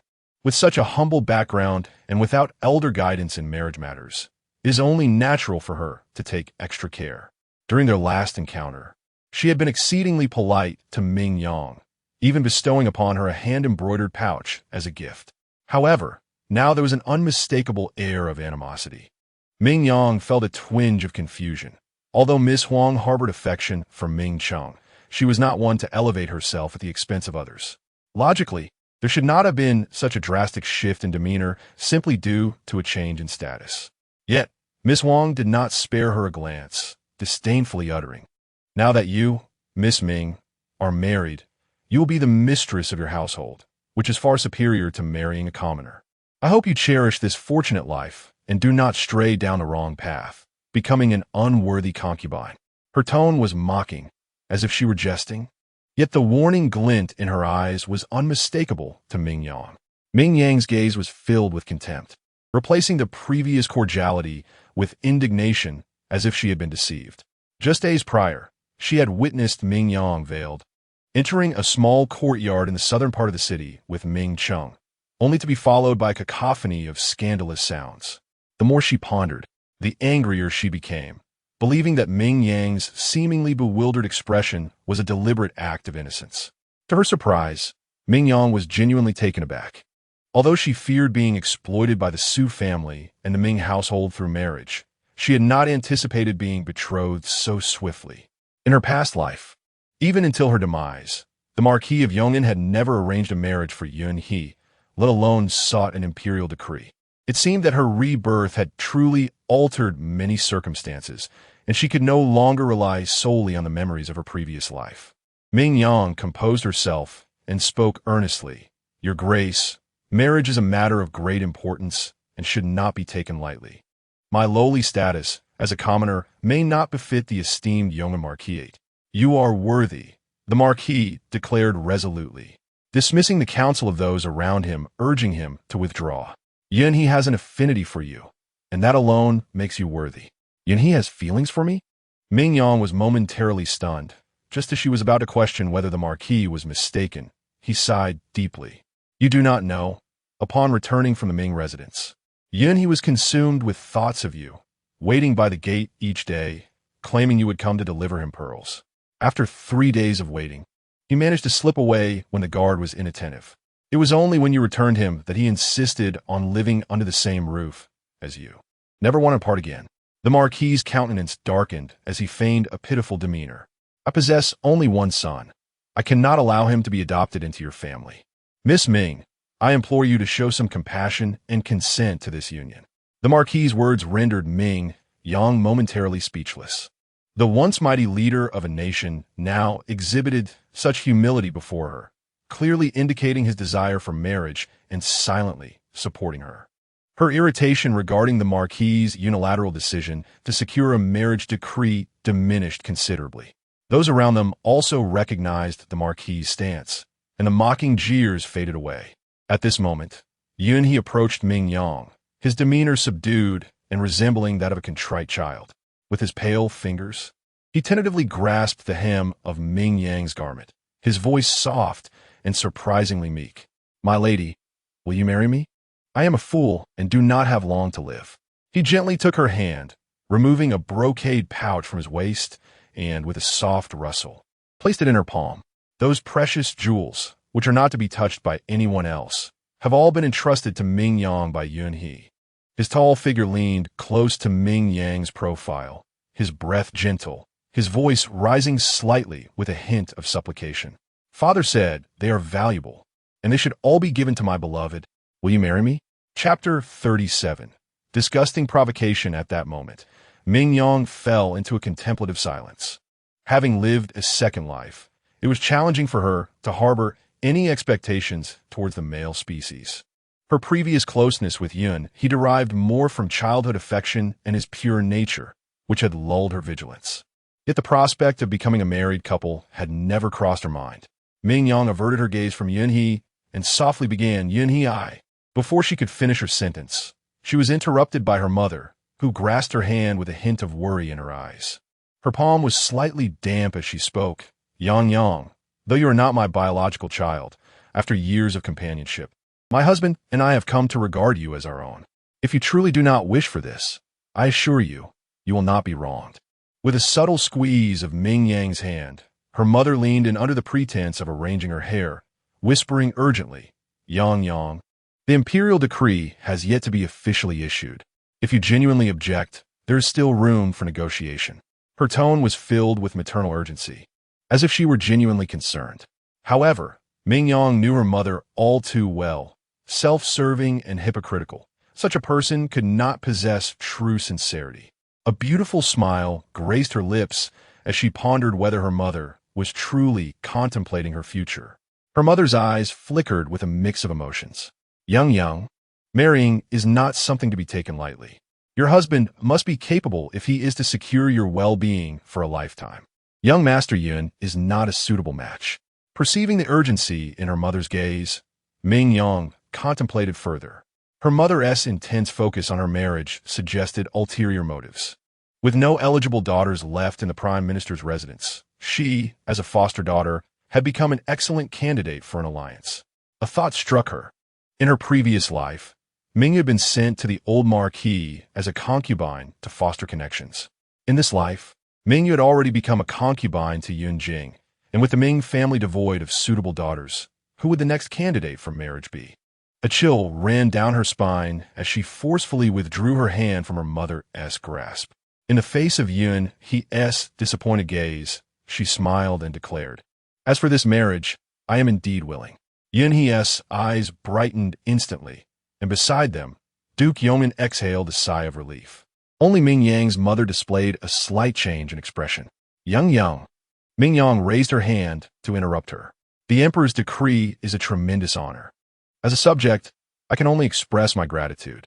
Mother will surely be delighted for her daughter, will she not?" Her mother was momentarily taken aback, her words awkwardly swallowed. Naturally, with this statement, no one could contest the marriage any further. Duke Yongin laughed heartily. "Excellent, excellent. The wedding will be set for 3 months hence." 3 months? Ming Yang's mother gasped, realizing it coincided closely with Yuaner's wedding date. Duke Yongin shook his head, clarifying not just close but the same day. He chuckled as he stroked his beard. Since there will be celebrations, why not have both brothers rejoice together? Unbeknownst to them, he withheld the news of recent disturbances on the border. The Dragon Scale Guard spies had reported that the Kingdom of Damon might launch a surprise attack after the new year. After the new year, the Duke of Yongin was set to depart for the frontier. Wishing to attend his son's wedding, he conferred with His Majesty and established the wedding date. This decision only served to darken the countenance of Lady Ming. Had the weddings been staggered, with differing bridal dowries, it might have gone unnoticed. Yet now, with both brides marrying on the same day, and being siblings, it was inevitable that comparisons would arise among the onlookers. If both were treated equally, it would likely displease Prime Minister Ming. Contemplating this, Lady Ming found it increasingly difficult to muster a smile. Her unease became evident, prompting the curious gazes of those around her. Lost in thought, she failed to notice when someone gently grasped her wrist. It was Ming Cheng, who had approached her unnoticed. Clad in a simple white robe, his demeanor gentle as he tenderly reassured her, "Mother, I understand your deep affection for Yang Yang and your reluctance to see her wed. However, once she joins the Duke of Yongin's household, she will have a companion in her sister-in-law, and this should bring you joy." With this, Lady Ming regained her composure. Her expression shifted subtly as she discreetly wiped the corners of her eyes with a silk handkerchief. Indeed, the simultaneous marriages of her 2 daughters left her feeling considerably more solitary. As a mother, it was hard to let go. The assembly nodded in understanding, acknowledging that once married, a daughter becomes part of another family, making future visits less convenient than when she resided at home. Sensing that their suspicions had been allayed, both Lady Ming and Ming Cheng breathed a sigh of relief. Turning then to Ming Yang, Ming Cheng spoke earnestly, "Sister, as you prepare for your marriage, I must admit, I shall miss you dearly. If you so wished, I would gladly support you for a lifetime." His words, laced with both sincerity and jest, elicited laughter from the crowd, who playfully chided him for being a doting brother. "Miss Ming is truly fortunate," they remarked, though not born of the Ming family. "She is cherished by both the Prime Minister and his wife, and even you, her elder brother, shower her with affection. Once she marries into the Duke's household, she will undoubtedly lead a life of unparalleled prosperity." Congratulations flowed towards Ming Yang, who had seemingly found a worthy suitor, and they marveled at how this once overlooked girl had secured a place within the Duke's family. "Let us not tease the timid second sister any further," Ming Cheng interjected, adopting the role of the protective elder brother. His smile was warm, yet a tempest brewed within him. None could fathom the fury that had consumed him upon learning of Ming Yang's betrothal. Yet, moments later, he composed himself. What did a mere engagement signify? As long as she remained unmarried, he still had a chance.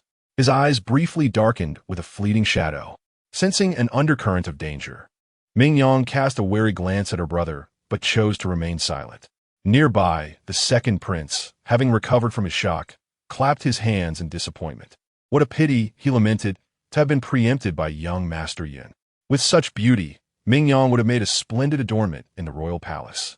Nonetheless, with the engagement now established, the second prince chose not to dwell on it further. Though he harbors an admiration for beautiful women, he is not one to indiscriminately pursue them, nor would he covet the wives of his subjects. Upon recognizing the identity of the solitary maiden Ming Yang, the second prince felt an inexplicable tenderness toward her and jestingly remarked, "Here, I shall wish for the harmonious union of young Master Yun and Miss Ming, filled with marital affection. Should you, young Master Yun, cause Miss Ming any distress, I might just claim her for myself." The second prince's playful banter was taken seriously by Yun He, who, with an air of protectiveness, glanced up warily, awkwardly draping his arm around Ming Yang's shoulders. His ears tinged with crimson. "She is mine, my wife." Those words seemed to twist through a labyrinth of emotions. Ming Yang, feeling a heat rise to her cheeks, extricated herself from his embrace, playfully admonishing, "Do not jest. The second prince is merely joking." Yun He blinked innocently, responding with a simple, "Oh," as he obediently positioned himself behind Ming Yang, unquestioning of her words. Ming Yuan, however, regarded them with skepticism. Was it merely jest? That remained uncertain. The text had noted the second prince's fondness for women, detailing how, upon encountering the female lead, he became utterly captivated, resolutely wishing to take her, a discarded wife, as his legitimate consort, even dismissing his harem. Why, then, did he not contest for her now? Was it because he had yet to discern his true feelings? Or was it? Ming Yuan suddenly inhaled sharply, contemplating a possibility. Could it be that he is fond of married women? What? Ming Yuan's voice was scarcely audible, heard only by the nearby Yun Jing, who noticed her abrupt awakening and regretted her inadvertent slip. She hastily covered, "It is nothing. I merely wish to congratulate my sister on her impending marriage." With her head bowed, she pondered her next move, deciding to test the waters. After a moment's adjustment, she gazed tenderly at Yun Jing and inquired, "Brother Yun Jing, as the weather turns chilly today, do your leg troubles still afflict you at times? I have prepared a hand warmer for you to place on your knee. It should provide some relief." This version of Ming Yuan seemed to revert to her former self upon returning home, gentle and endearing, eliciting Yun Jing's instinctive compassion. However, since her scheming regarding the engagement had been exposed, she had ceased to mask her demeanor before Yun Jing, rarely displaying such vulnerability. Yun Jing regarded her with mild curiosity, his expression calm as he stated, "Thank you for your concern. My leg has improved significantly." As he spoke, he could not help but glance at Ming Yang. In winters past, his leg affliction had tormented him, often rendering him bedridden for half the day. Yet, ever since he had adopted Ming Yang's medicinal regimen a few days prior, he had experienced considerably less pain upon rising. Yun Jing, in a moment of reflection, turned his gaze toward Ming Yang and suddenly remarked, "Yang Yang, that medicine is quite effective." Ming Yang had been listening to Yun He and instinctively looked up. Yun Jing's gaze was fixed upon her, and upon meeting her eyes, he smiled warmly. The remedies you specially prepared for my leg ailment have proven to be very beneficial. However, I inquired with the house physician, and it appears that the prescription may need continual adjustments based on my condition. I wonder when you might be able to visit the Yun residence. His words, seemingly casual, carried an undercurrent of intimacy, prompting the onlookers to reminisce about the innocent bond that had once flourished between him and Ming Yang. Ming Yang's expression darkened immediately, silently cursing Yun Jing for her folly. As a man, he could endure various rumors, perhaps even garnering praise as a youthful dandy. However, for her, a betrothed maiden, any blemish on her virtue would jeopardize her future standing. Indeed, as soon as Yun Jing's ambiguous remarks escaped her lips, the gazes of the onlookers turned peculiar. Many recalled that Ming Yang had previously been engaged to Yun Jing and were vaguely aware that Yun Jing had once sought to take Ming Yang as a concubine, only to be rejected. The former betrothed couple had now transformed into mere siblings in name, and the entanglement between them was undeniable, prompting the crowd to speculate further. Ming Yang's eyes flashed with icy disdain as she spoke coldly. What do you mean by such words, young Master Yin? You once stated that in this capital, there are countless individuals whose medical skills surpass mine. You advised me not to overestimate myself, claiming that after only a few years of study, I should not presume to treat stubborn ailments. Perhaps you should discard that prescription. Should any issues arise in the future, I cannot bear the consequences. Yun Jing's countenance darkened further, and he seemed momentarily dejected, lowering his gaze as he sighed. You truly have grown distant from me. The crowd's expressions grew even more peculiar at this revelation. Ming Yang felt a wave of disgust wash over her, just as she was about to respond. She felt a tightening at her sleeve. Turning around, she found Yun He with his lips pressed together. Madam? He inquired. Yun He pointed at Yun Jing. Does he have medicine? Ming Yang, taken aback, nodded in affirmation. Yun He's eyes reddened instantly as he pressed on. Is it specifically prepared? Ming Yang was left speechless. Yun He's dark eyes lacked luster, resembling a betrayed woman, filled with heartbreak. He lamented, he has it, but I do not. In that instant, Ming Yang felt an inexplicable sense of guilt. Clearing her throat softly, she replied, he is ill, while you are not. Yet Yun He seemed unable to absorb her words. He appeared as if the sky had fallen, his brow furrowed, as he seized the silk pouch from Ming Yang's hand. Ming Yang was taken aback. Isn't that the betrothal gift? Are you angry and withholding it from me? She found the situation somewhat amusing. Meanwhile, Yun Jing's eyes glimmered with a strange light as he eagerly observed the two. Although the third brother was somewhat naive, he was still a man. No man would remain indifferent to his wife's chastity. He watched Yun He's actions closely, anticipating that he would soon call off the engagement. To his surprise, while Yun He was clearly distressed and silent, his movements were surprisingly gentle. With a clatter, he emptied a handful of beads from the pouch. Counting carefully, he noted 1, 2, 3, 4, 5, 6. After a moment of contemplation, he returned 3 beads back into the pouch. 1, 2, 3. With only 3 beads remaining, Yun He nodded in satisfaction. He neatly secured the remaining beads, tied the silk pouch, and returned it to Ming Yang, declaring, this is your punishment. You're no longer upset? I'm not angry. Yun He beamed brightly, his eyes filled with adoration for Ming Yang. Ming Yang was momentarily stunned, glancing at the beads in Yun He's hand, before bursting into laughter.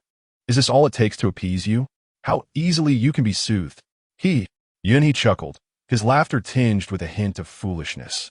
Ming Yang was also amused by him. The two strikingly handsome faces, illuminated by their radiant smiles, made the surroundings seem brighter. They were indeed a perfect match. In close proximity, their gazes intertwined, creating an atmosphere that was sweet and delightful, reminiscent of innocent childhood affection. The speculations of the onlookers were swiftly dispelled. Yun Jing's eyes darkened, and in a daze, he seemed to be intoxicated once more, recalling the scene of Ming Yang squatting down to apply medicine for him. He winced in pain, letting out a soft groan. Ming Yuan immediately rose, concerned, and inquired, Brother Yun Jing, do you need assistance to the guest room to rest? Her words interrupted the images swirling in Yun Jing's mind. Irritated, he swatted away Ming Yuan's hand. "Oh!" Ming Yuan exclaimed in surprise, stumbling backward. The second prince happened to witness this and instinctively caught her.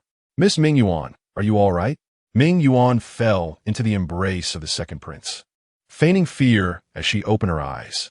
However, her heart was elated. Her assumptions had proven correct. The second prince was indeed attracted to married women.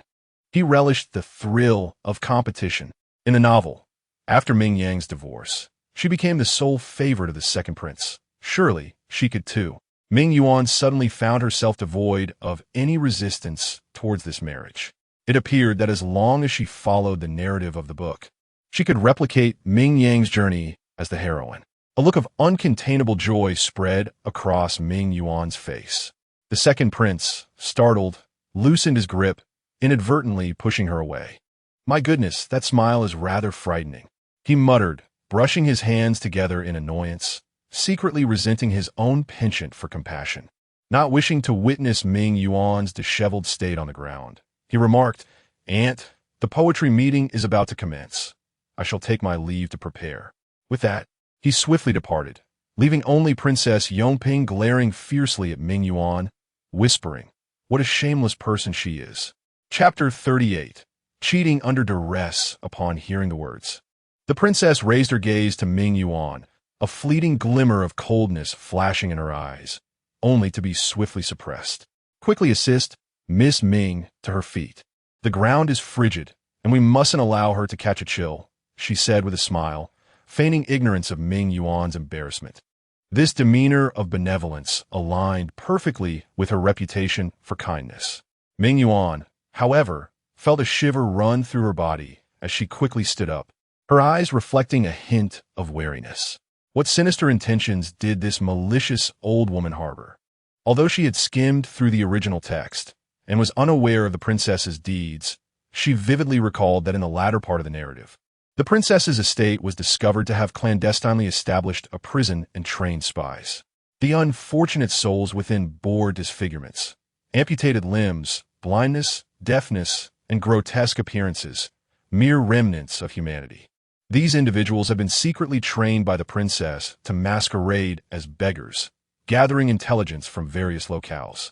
The story concluded with Ming Yang, now the empress, covertly investigating this affair. In that moment, Ming Yuan cursed her habit of skimming through chapters, lamenting her ignorance of the princess's eventual fate. Yet, she knew that this ruthless old woman was not someone she could afford to offend. Heightening her vigilance, she feigned a smile and expressed her gratitude. "Thank you, Your Highness, for your concern. I am quite well." The princess regarded her with a smile, replying, "That is good to hear." She then averted her gaze, nodding to the steward. Understanding the cue, Steward Su stepped forward with a smile, announcing, to ensure the fairness of this poetry gathering, the princess especially invited the esteemed Grand Tutor Lord Zhou, Minister Sun, and Inspector Zhang to serve as judges. Upon hearing this, the crowd gasped in astonishment. Truly, the princess had summoned even the Grand Tutor, Lord Zhou. Originally the emperor's mentor, Lord Zhou had served as chancellor during the previous dynasty and was also the maternal uncle of the empress. Following the death of the empress's father in battle and the subsequent demise of her three brothers, Lord Zhou, a man who had abandoned martial pursuits for scholarly endeavors, became the sole surviving male of the Zhou family. Since the ascension of the current emperor, Lord Zhou had sought to retire to his homeland multiple times, yet the emperor, unwilling to part with the empress's only remaining kin, had repeatedly urged him to stay. Ultimately, he was appointed as the director of the National Academy, granted exemption from court attendance. Everyone knew that Lord Zhou, Minister Sun, and Inspector Zhang were not only past champions of the imperial examinations, but also masters of poetry. The princess's selection of these esteemed individuals as judges was indeed commendable. The crowd praised her for her meticulous and fair approach, and the princess, buoyed by their compliments, smiled even more brightly. She raised her hand slightly, inviting the esteemed guests to take their seats. Next to the princess, 3 high chairs were arranged, and Lord Zhou and the others took their places accordingly. After expressing her gratitude, the princess returned to the matter at hand. This poetry gathering will consist of 3 rounds, with each of the esteemed gentlemen presenting a prompt. The young ladies and gentlemen are required to compose their verses within the span of a single incense stick. After the 3 rounds, a victor will be chosen. At this juncture, the princess paused and jested, "Dear young ones, as your poetry brings joy to us old souls, we cannot allow your efforts to go unrewarded. Should you find a kindred spirit among you, I shall petition the emperor for a decree to bless this union." At her proclamation, a wave of astonishment swept through the assembly. My heavens, a royal edict for marriage? What immense honor! Thus, due to the fact that the Long Princess and the emperor are of the same bloodline, she is afforded such privileges and can make such promises. Consequently, even the previously uninterested daughters of officials could not resist joining the gathering. The imperial decree of marriage holds profound significance, not only as a source of family honor, but also as a means for women to establish their standing within their husband's household. For those bestowed with such a marriage, unless they have committed the 7 cardinal sins, their families cannot easily dismiss or abandon them. Even Miss Huang felt a stirring in her heart and quietly stepped forward. Observing the increasing number of participants, the Long Princess nodded with satisfaction and continued, "The second-place winner shall receive a white jade Bodhi plant, a tribute from the kingdom of Damon." This revelation astonished Ming Yang, who murmured, "Is it truly the white jade Bodhi? This plant thrives in harsh, frigid lands, and its numbers are exceedingly scarce, now nearly extinct. Its medicinal properties are extraordinary, known for aiding the regrowth of severed tendons. To treat Yun Jing's leg ailment, Ming Yang had devised a remedy with her master, with the white jade Bodhi as the crucial ingredient. Yun Jing was well aware of this.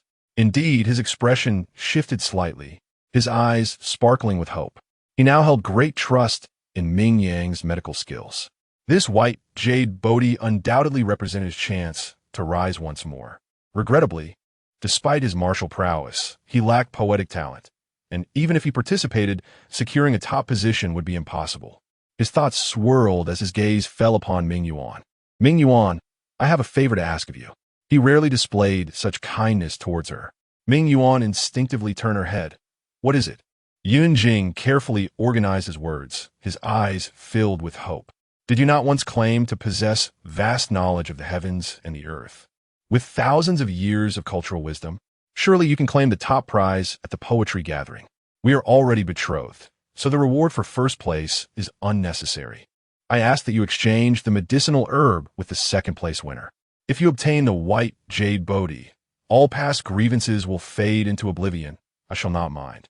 In the future, you will be the esteemed lady of the second branch of the Yun family, and none shall surpass you." Each word was weighed with care, an earnest attempt to persuade Ming Yuan. She scoffed lightly. "Naturally, I shall strive for victory. However, it will not be for you." Her gaze danced with ambition, her heart captivated by the imperial decree of marriage.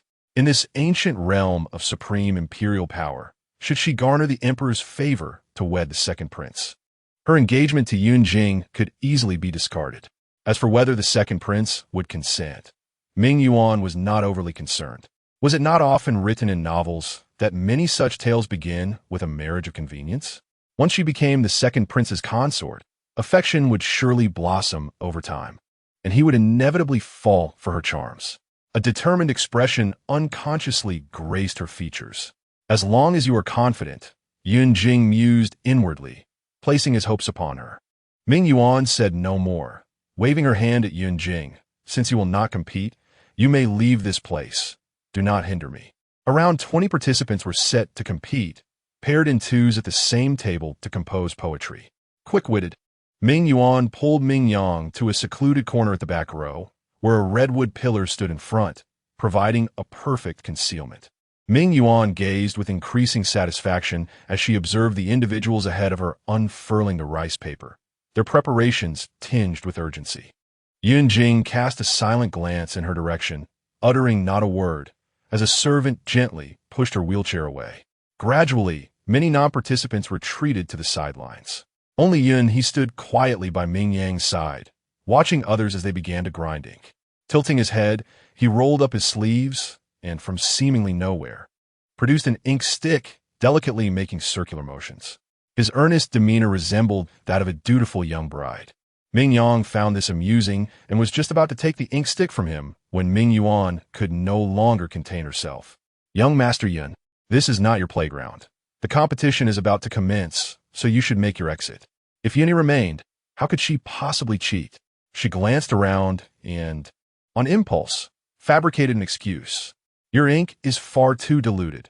If you can't manage such trivial tasks, it's best you refrain from interfering."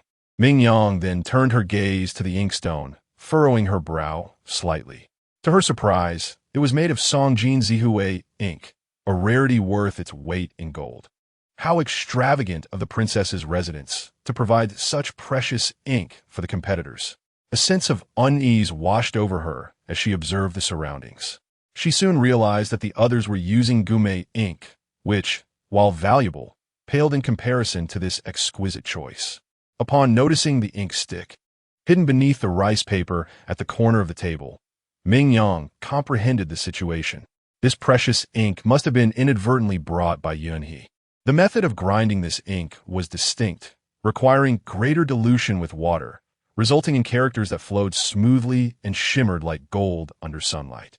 Thankfully, since the assessment focused on poetry, there were no restrictions on ink usage.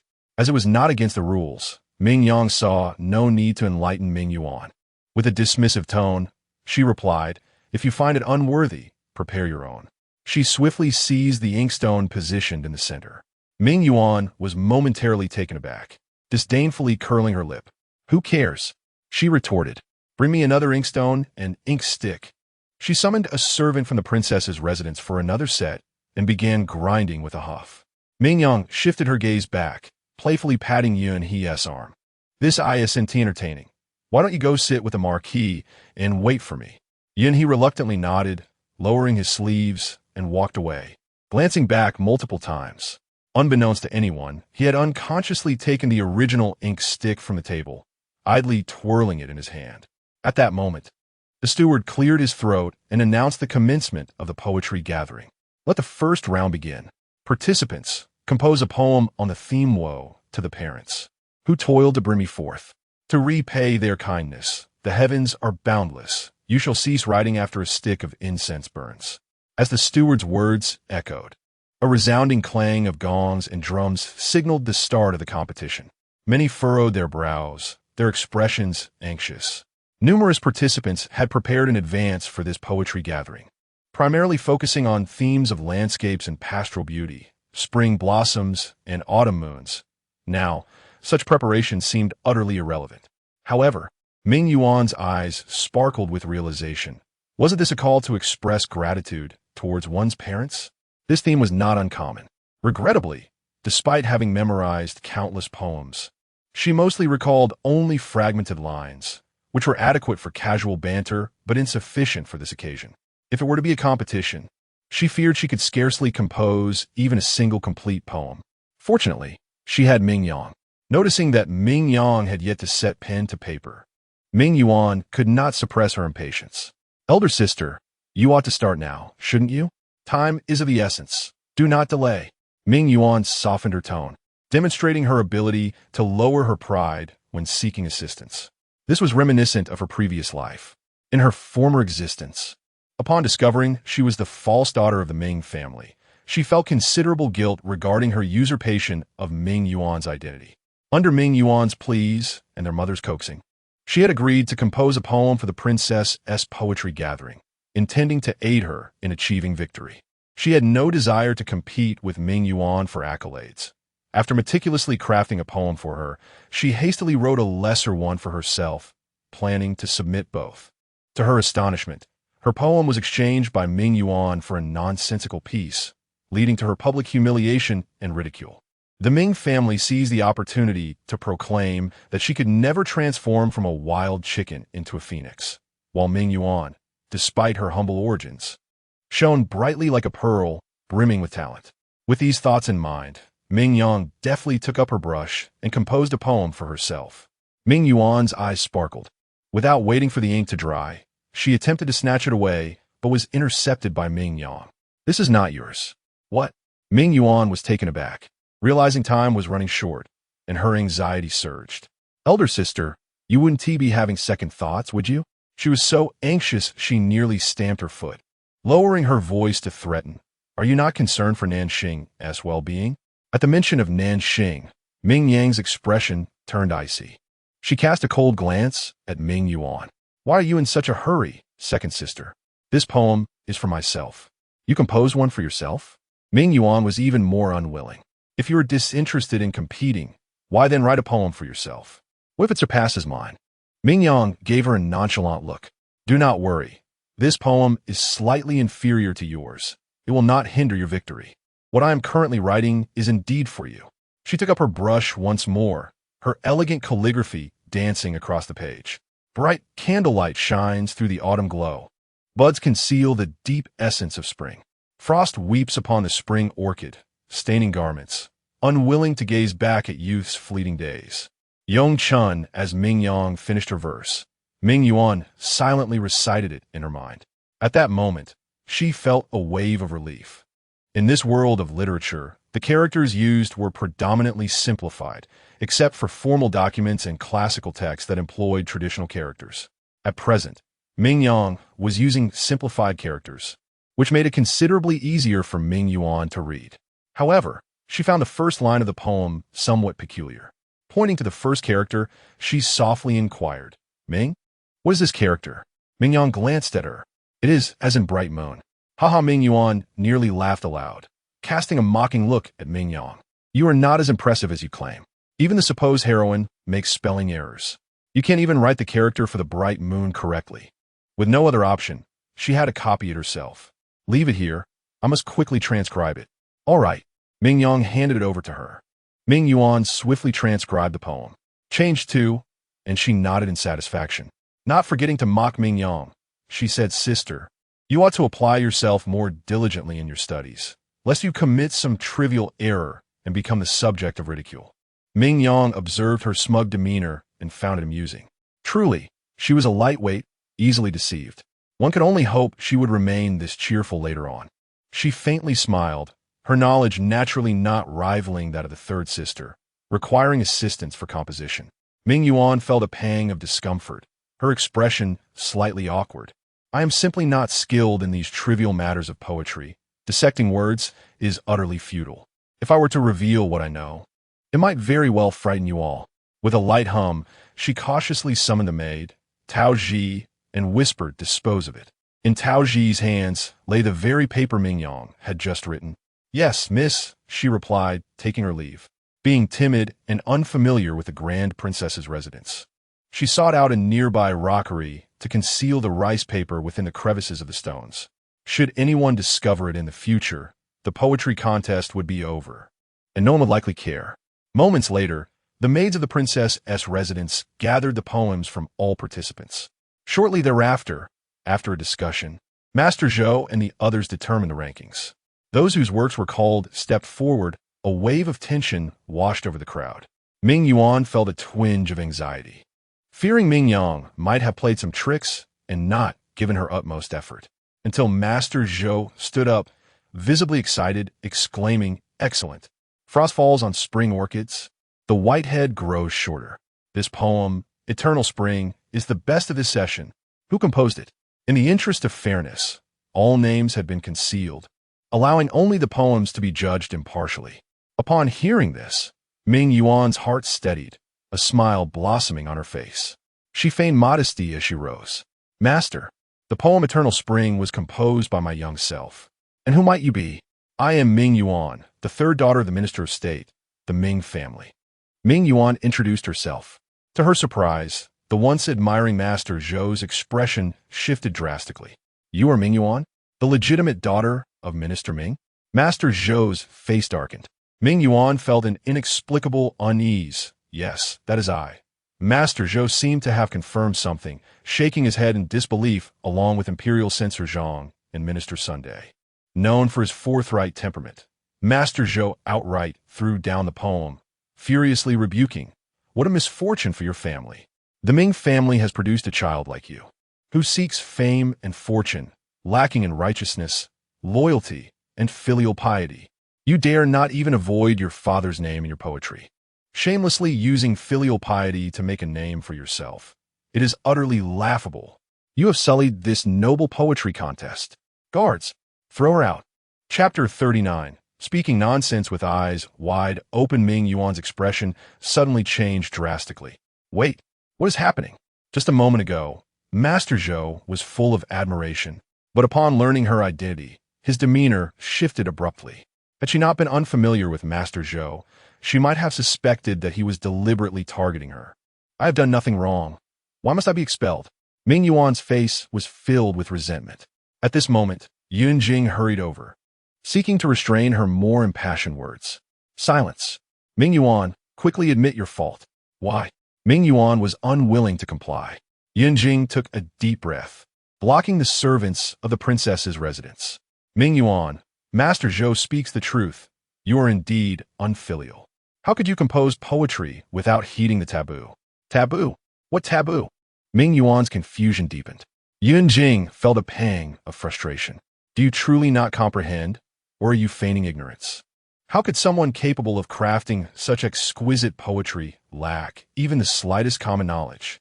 Yet, hoping that Ming Yuan might achieve recognition, he endured and explained. Minister Ming is your father. Out of respect, one should avoid using identical characters or sounds. Your opening line, Ming candle autumn light, layer upon layer, directly involves Minister Ming's surname. That is why Master Zhou is displeased. If this poem had been written by anyone else, it would not matter. But it is the daughter of Ming Yuan herself. If she cannot even show respect to her father, no matter how splendid her poetry, she will be met with disdain. Ming Yuan's complexion shifted dramatically as understanding dawned upon her. She turned sharply to Ming Yang, her voice laced with venom. Is it you who has caused me this trouble? What does it have to do with Ming Yang? Yun Jing, standing nearby, was the only one to catch Ming Yuan's words. Yet, Ming Yuan paid him no heed, furiously clenching her fists, whispering, Do you truly not care about Nanxing?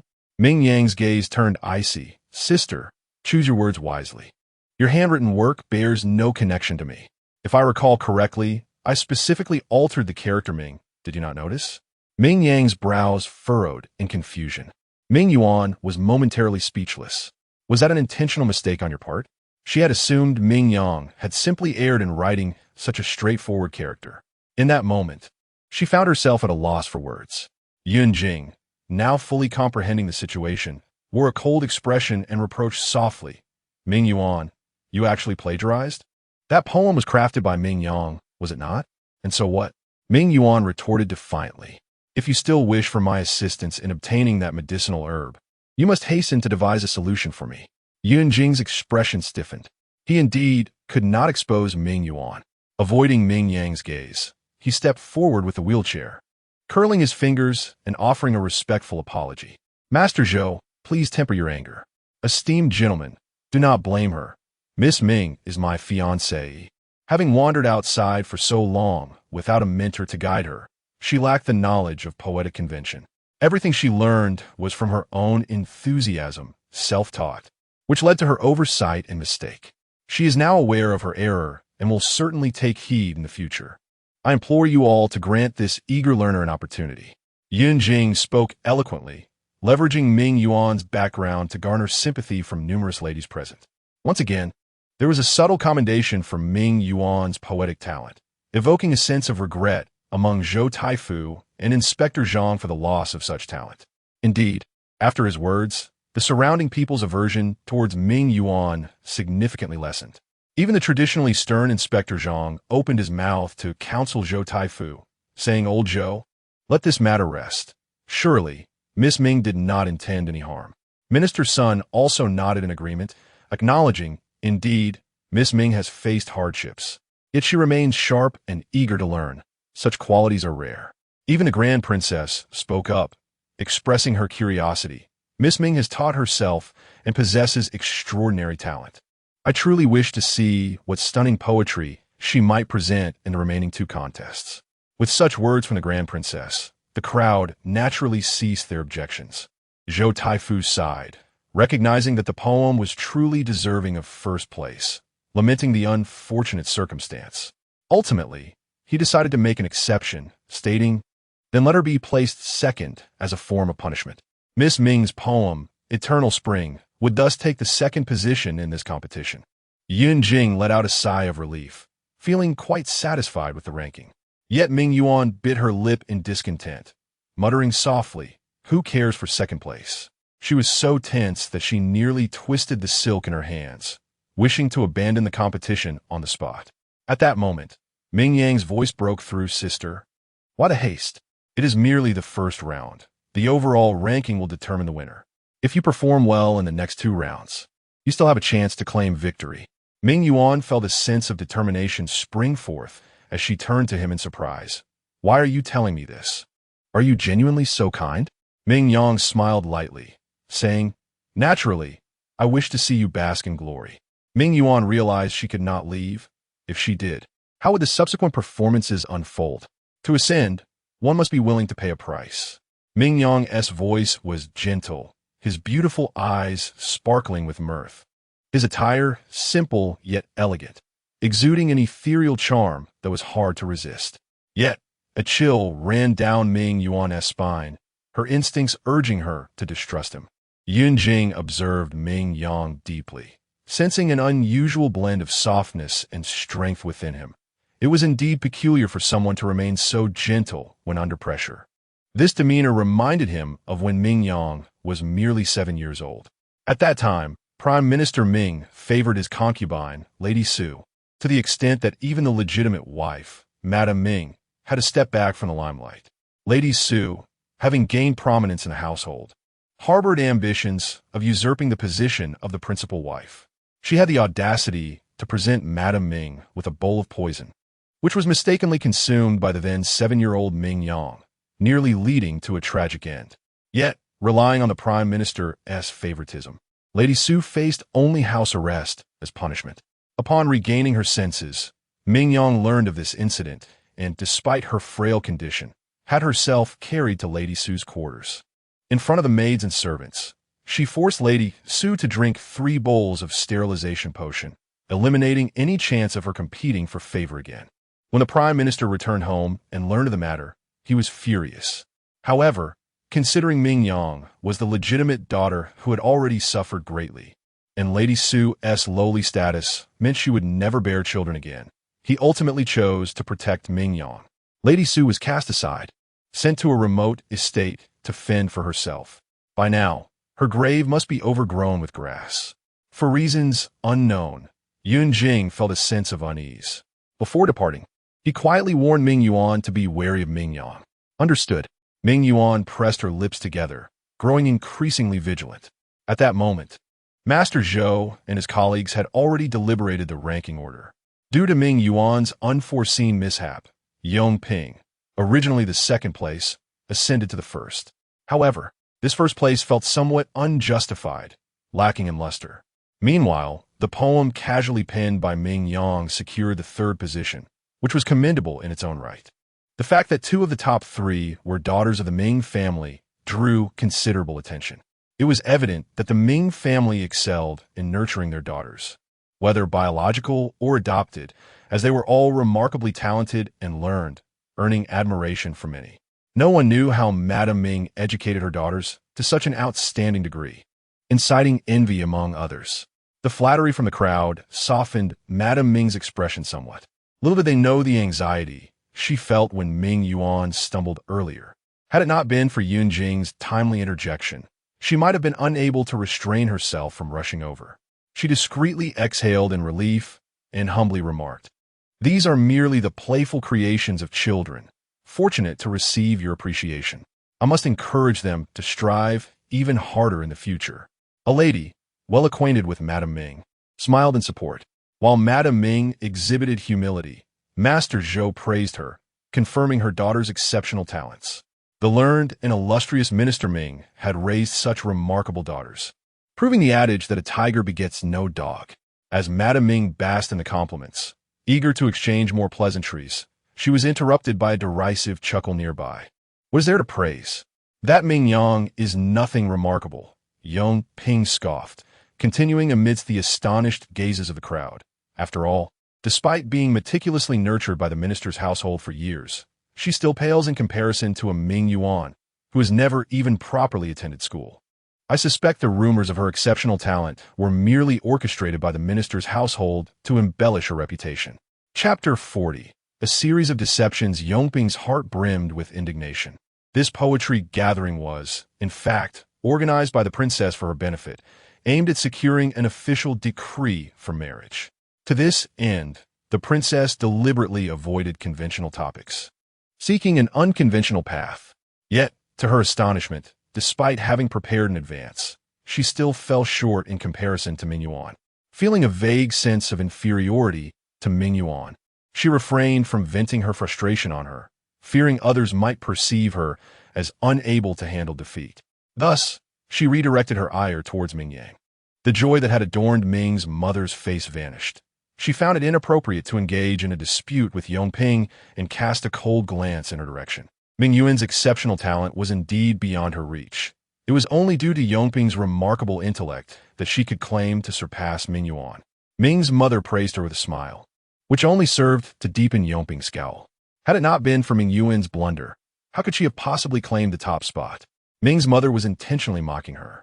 Being still young and somewhat sensitive, Yongping felt embarrassment wash over her, leaving her at a loss for words. The princess cast a cursory glance at the scene, displeased with Yongping's impetuosity.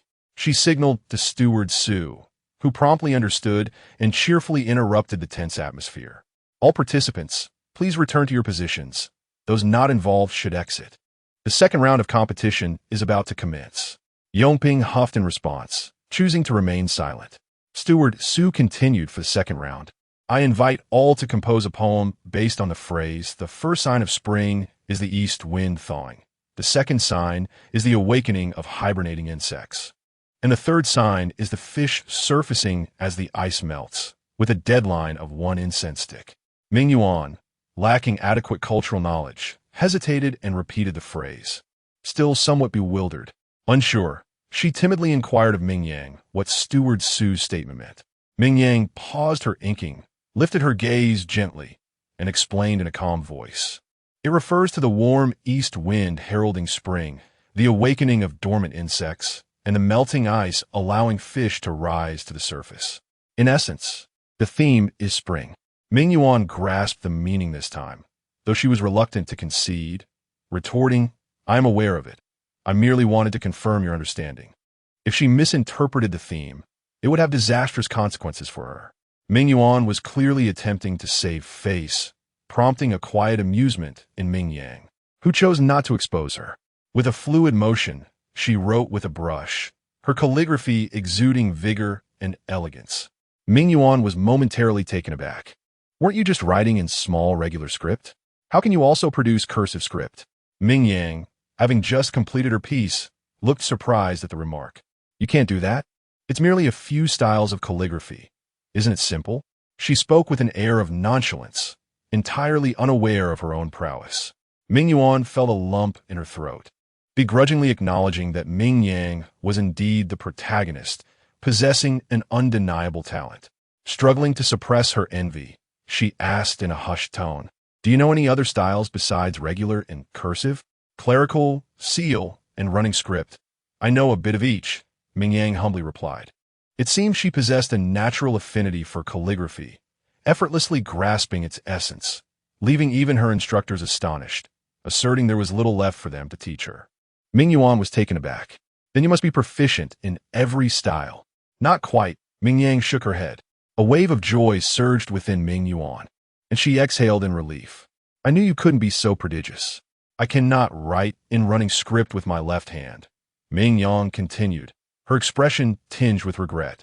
For the strokes of running script demand a more refined touch, one that her left hand struggles to master. Ming Yuan fell silent, her chest rising and falling as she wrestled with her thoughts, ultimately exclaiming, damn it, some people just make others feel inadequate. What? Ming Yang was somewhat perplexed by her words. Yet, it mattered little, for Ming Yuan had always been peculiar, often uttering strange phrases, and she paid it no mind. She turned again to compose a poem for herself. By the time she finished, the rice paper from earlier had dried. Ming Yuan noticed this and hurriedly reached out. Quick, hand it over. Time is fleeting. Ming Yang complied, passing the paper to her. As Ming Yuan gazed upon her poem, a gentle voice arose. Can you decipher this cursive script? Ming Yang's brow furrowed with concern as she sighed. After all, you even managed to copy the regular script incorrectly. Ming Yuan was momentarily speechless, mortified to the point of wishing to vanish into the ground. With Ming Yang's remark, even if she could not comprehend it, she felt too embarrassed to voice her confusion. She retorted, "Stop looking down on me." Ming Yang smiled, her eyes curving playfully, and casually handed over the rice paper. Ming Yuan, feeling somewhat displeased, acted a bit brusquely. In a moment of clumsiness, the rice paper slipped from her grasp and fell into the inkstone, staining the lower right corner with ink. Ming Yuan couldn't help but gasp. "Oh no, what do I do now?" Ming Yang glanced at it, laughing nonchalantly. "There is still time. While the ink has yet to fully seep through, you can still copy it once more." Ming Yuan found this reasoning sound, and without further thought, she busied herself with transcribing. She muttered under her breath, "The yang energy first awakens." What was that word? The vibrant earth surrounds. The ink had blurred the crucial character, leaving her in a quandary. As she hesitated, Ming Yang's voice broke through. "This poem is about the awakening of insects." Suddenly enlightened, Ming Yuan swiftly put pen to paper, quietly reciting, "The yang energy first awakens, the vibrant earth surrounds. Peach blossoms bloom in shoe brocade.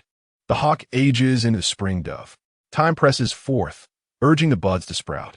Humanity must tend to the earth, cultivating the fields. Spring arrives upon completion." A reminder from Yun Jing echoed in Ming Yuan's mind, heightening her wariness towards Ming Yang. She cautiously reread the poem, scrutinizing it meticulously before finally submitting her work with a sense of relief. After all, she had appropriated Ming Yang's honor, leaving her feeling somewhat uneasy. She awkwardly expressed, "Thank you this time." Were Ming Yang not the protagonist, she might not have felt compelled to thwart her. Regrettably, as long as Ming Yang existed, she would always perceive a lingering threat, never feeling at ease. Ming Yang seemed oblivious to Ming Yuan's vigilance. As her gaze fell upon the poem Ming Yuan submitted, a smile danced in her eyes. "No need for thanks. As long as she doesn't resent me for a while, I'm content." This innocent child is truly too easy to deceive, leaving even her elder sister feeling somewhat bashful. Ming Yang leisurely adjusted her sleeves, seizing the opportunity while Master Zhou and the others were engrossed in reviewing the poetry. "I shall go change and return shortly," she announced, turning to depart.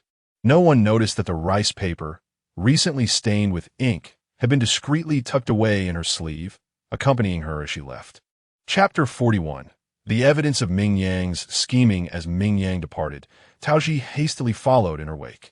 Ming Yuan observed this and secretly nodded, impressed by Taoji's cleverness in taking the initiative to monitor Ming Yang. She felt a wave of reassurance wash over her. At that moment, Yun Jing approached her side, quietly inquiring about the situation's stability. Ming Yuan understood his concern and assured him that everything had been thoroughly checked. Yun Jing sighed in relief. Just then, Ming Yang and Tao Ji returned, one after the other. Yun Jing, not wishing to overstay, retreated to the spectators' area. Before leaving, his gaze lingered on Ming Yang, filled with a blend of affection and turmoil. He had never realized that the person he encountered, always reeking of medicinal herbs, possessed such profound knowledge. However, where once his attention was wholly devoted to her, now even his peripheral vision seemed unwilling to grant her a glance. With a silent sigh, he forced himself to avert his eyes. At that moment, Minister Sun was reviewing the final poem. His initially amused expression gradually cooled. He rose, scrutinizing the participants with an inscrutable demeanor. In a low voice, he recited, "As the yang energy stirs in spring, the earth awakens anew. Peach blossoms bloom, and the eagle ages into the spring dove." Who authored this poem? Spring comes. At his words, an eerie silence enveloped the surroundings. Some were quick to react, their eyes widening in shock. Ming Yuan, however, remained oblivious to the tension, feigning modesty as she tucked her hair behind her ear and stood up shyly. "I humbly report to Lord Sun that the poem Spring Comes was composed by me." She lifted her chin slightly, angling her face to reveal her most enchanting profile, anticipating the admiration of the crowd. Yet, Minister Sun's countenance hardened, his voice rising in fury. "It is you again. Ming Yuan, you persist in your defiance, inscribing words of heresy and showing disrespect to our ancestors. What treachery lies in your heart? Confess at once. Are you a spy sent from another nation? I shall ensure you are delivered to the Dali Temple for interrogation." His gaze was sharp as a blade, suspicion radiating from his eyes, ready to apprehend Ming Yuan. Ming Yuan's eyes widened in horror. She stumbled back in confusion, her mind racing. What is happening? Where have I gone wrong? She had meticulously checked her poem, ensuring it bore no mention of anyone's name. Why then was it still deemed unacceptable? Her attempt to voice her bewilderment only provoked the ire of the nearby Inspector Zhang, who could no longer contain himself. He rose, exclaiming, "You insufferable child! You do not even know to avoid the names of our ancestors, yet you dare to argue? What ancestor's name?" Ming Yuan was utterly flustered. As someone from another era, how could she possibly know the lineage of these individuals? With so many ancestors, was she expected to avoid every possible character? A sense of indignation surged within her, noting her unawareness of the gravity of the situation. Even Ming's mother could no longer remain silent. Apologetically, she rose and performed a deep bow to the princess and the assembled dignitaries. "Esteemed ones, please temper your anger. It is my failure in guidance. I implore your highness and all esteemed officials to grant us a moment. I assure you, I will provide an explanation." As the wife of a prime minister, her demeanor was earnest and her posture humble, rendering it difficult for those present to dismiss her plea. The princess spoke coldly, expressing her own fatigue and the need for a brief respite of 15 minutes, during which she tasked Madame Ming with managing household affairs. With a wave of her hand, Steward Su promptly understood and began serving tea and snacks to the assembly. Madame Ming, her dignity shattered, approached Ming Yuan with a taut expression.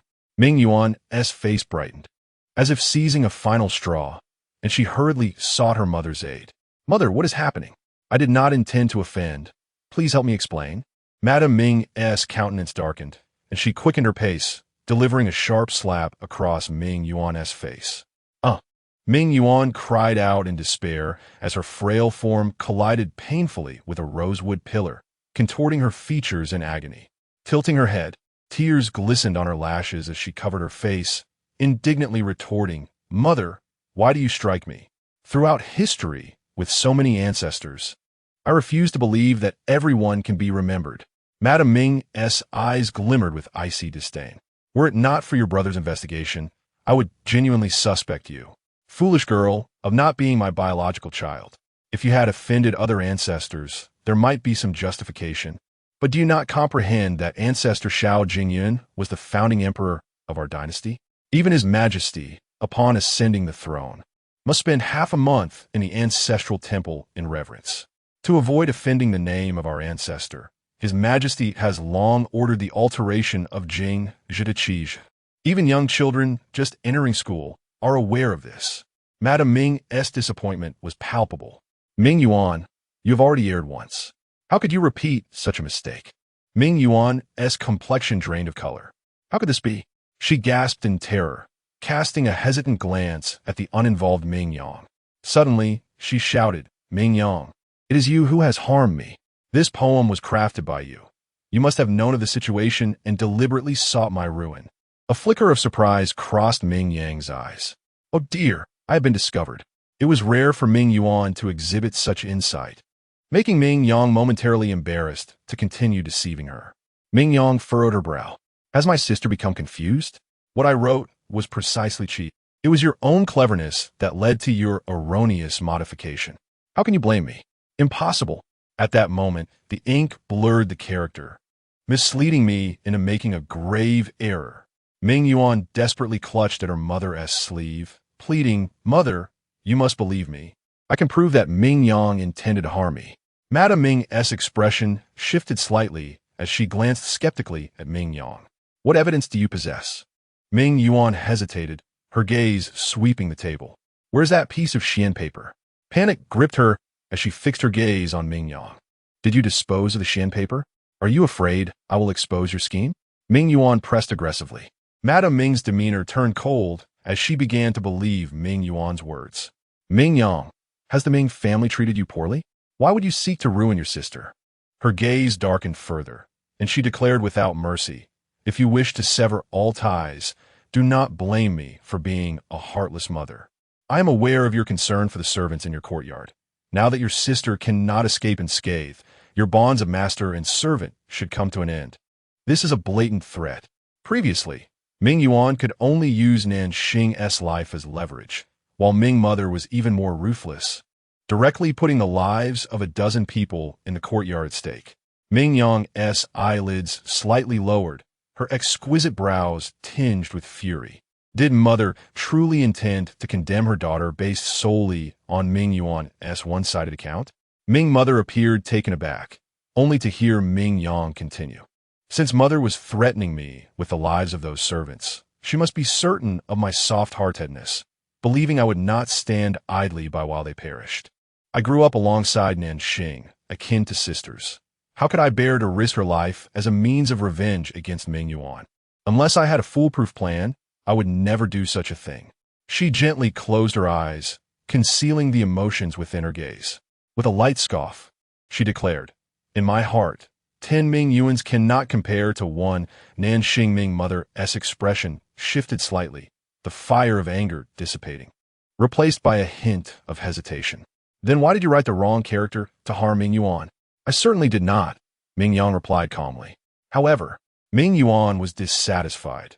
Now that the evidence had been destroyed by you, you can feign innocence.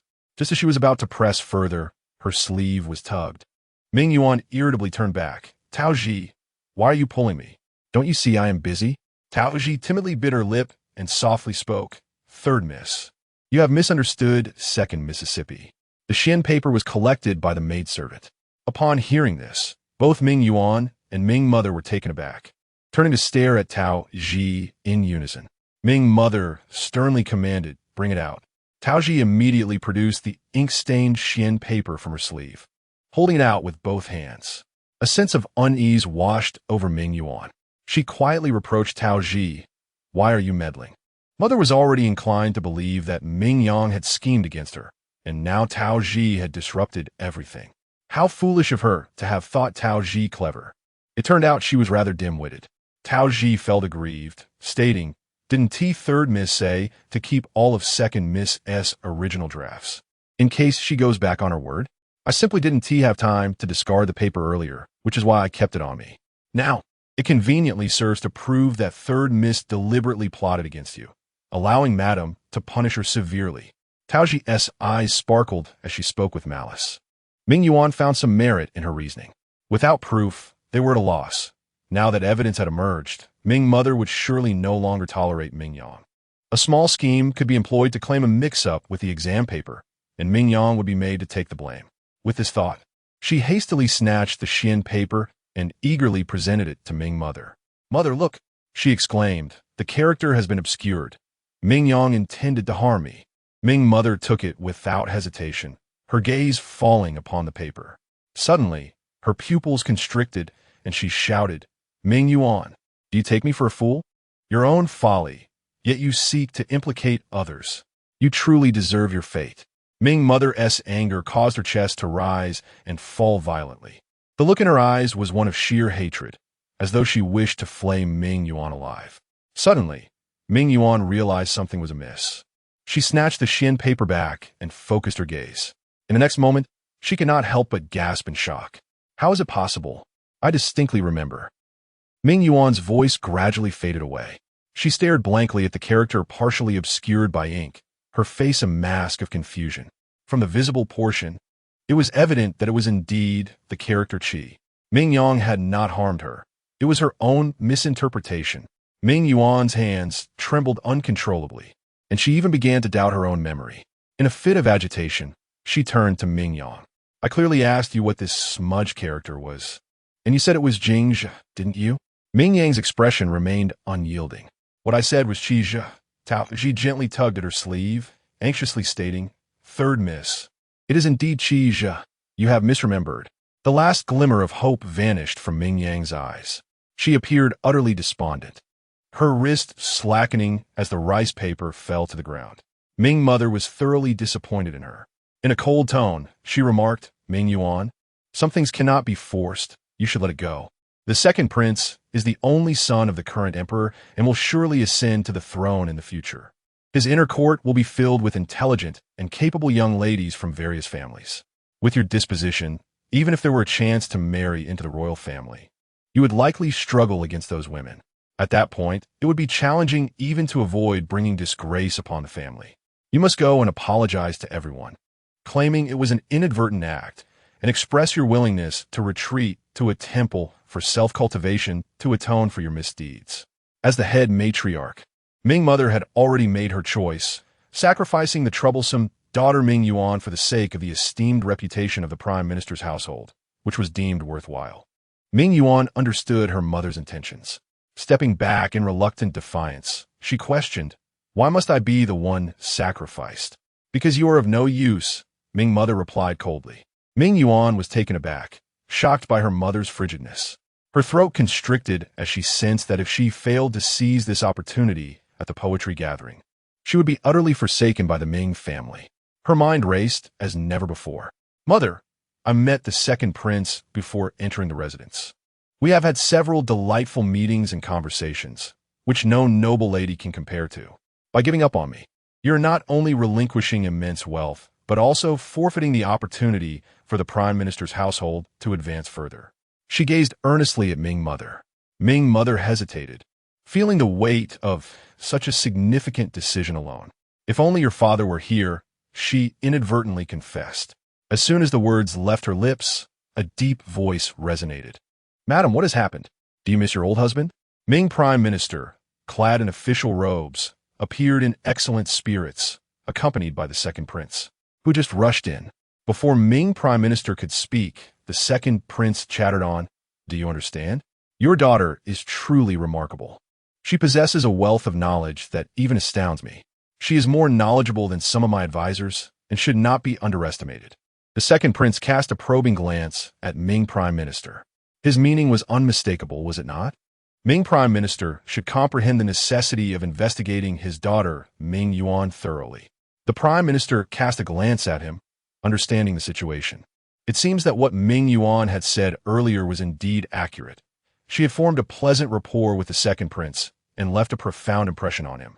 Under Ming Yuan's influence, the prime minister had already formed a preconceived notion.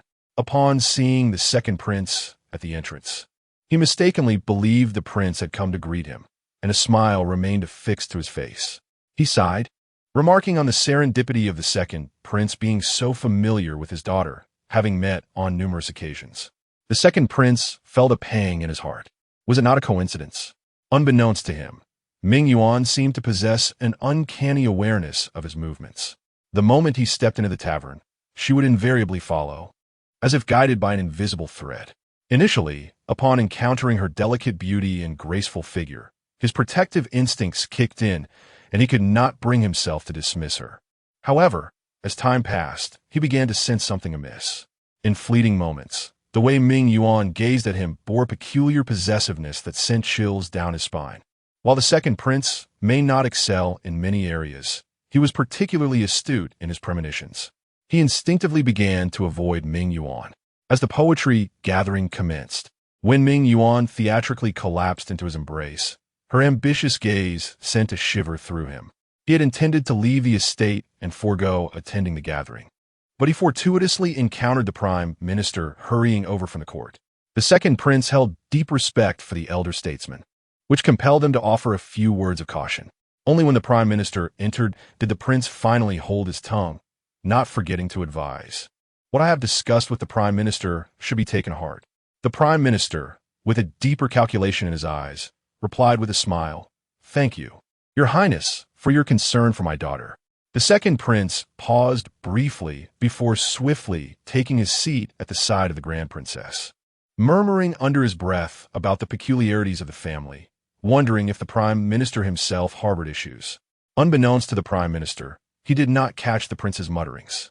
He was called aside by Ming's mother, quickly grasping the events unfolding. The smile vanished from his face, replaced by a grim expression directed not at Ming Yuan, but at Ming Yang. "You fool! I have long advised you to keep a close watch on your third sister. Why did you not heed your father's words? With Ming Yuan committing such a grave error, you cannot escape the blame. Ming Yang, in light of this, bear the weight of this mistake and lend your sister a hand. Chapter 42. Entering the Trap. The father's involvement, the prime minister of Ming, exuded an air of entitlement. Ming Yuan's eyes sparkled with realization. Indeed, her father was decisive, unlike her mother, whose indecisiveness had nearly jeopardized her grand plans. Ming Yang lowered her gaze, feeling no surprise whatsoever. She spoke softly. It seems that my father's wishes may not come to fruition. Do you object? The prime minister inquired, hands clasped behind his back, his voice lowered. He emanated a tempestuous aura, his eyes glistening with a chilling intensity. The authority cultivated in the court was now directed at his teenage daughter. Were it any other girl, she would likely be rendered helpless, easily manipulated by his imposing presence. However, Ming Yang did not shy away from his penetrating gaze. Instead, she met it head-on, declaring, I do object. If my father is determined to pin the blame on me, then I shall fight back with all my might. The previously compliant Ming Yang suddenly revealed her fierce spirit, leaving both the prime minister and his wife taken aback. A moment of hesitation struck them both. Ming Yuan, now thoroughly flustered, approached her father's side and whispered, Father, have you forgotten the dream I shared with you? The second prince is destined to ascend the throne, and I am his fated consort. In my dream, I shone brilliantly at the poetry gathering, compelling the second prince to seek my hand in marriage. Father, you currently hold a position of great power and enjoy the emperor's favor. But as the saying goes, a new emperor brings forth new ministers. Have you not considered the future of the Ming family? Ming Yuan's words, a blend of truth and deception, successfully swayed the prime minister. Yet, he remained somewhat perplexed. If she could achieve such success, why resort to deceit, thus inviting calamity? Ming Yuan's gaze flickered, revealing a hint of insecurity as she subconsciously glanced towards Ming Yang. The prime minister quickly grasped the implication. He scoffed. It appears that your title of champion is not gained with honor. Despite this, the prime minister was moved by her words. His gaze deepened as it swept over Ming Yang. She sighed inwardly, fully aware that he intended to shift the burden onto her. She preemptively interjected, Father, instead of forcing me into a corner and risking mutual destruction, why not consider alternative strategies? Do you possess other methods? Ming Yuan retorted dismissively. Indeed, there are other avenues. Ming Yang responded with her habitual, gentle smile, exuding warmth that naturally endeared her to others. She continued languidly. It all depends on whether you are willing to part with something. What strategy do you propose? Even Ming Mother appeared intrigued now. Ming Yang smiled slightly, naturally. It requires my father to intervene and shoulder the blame. As the prime minister of the realm, he could advocate on her behalf, assuming the mantle of responsibility for any perceived negligence in her upbringing. Even if there were grievances among the populace, they would likely be swept under the rug.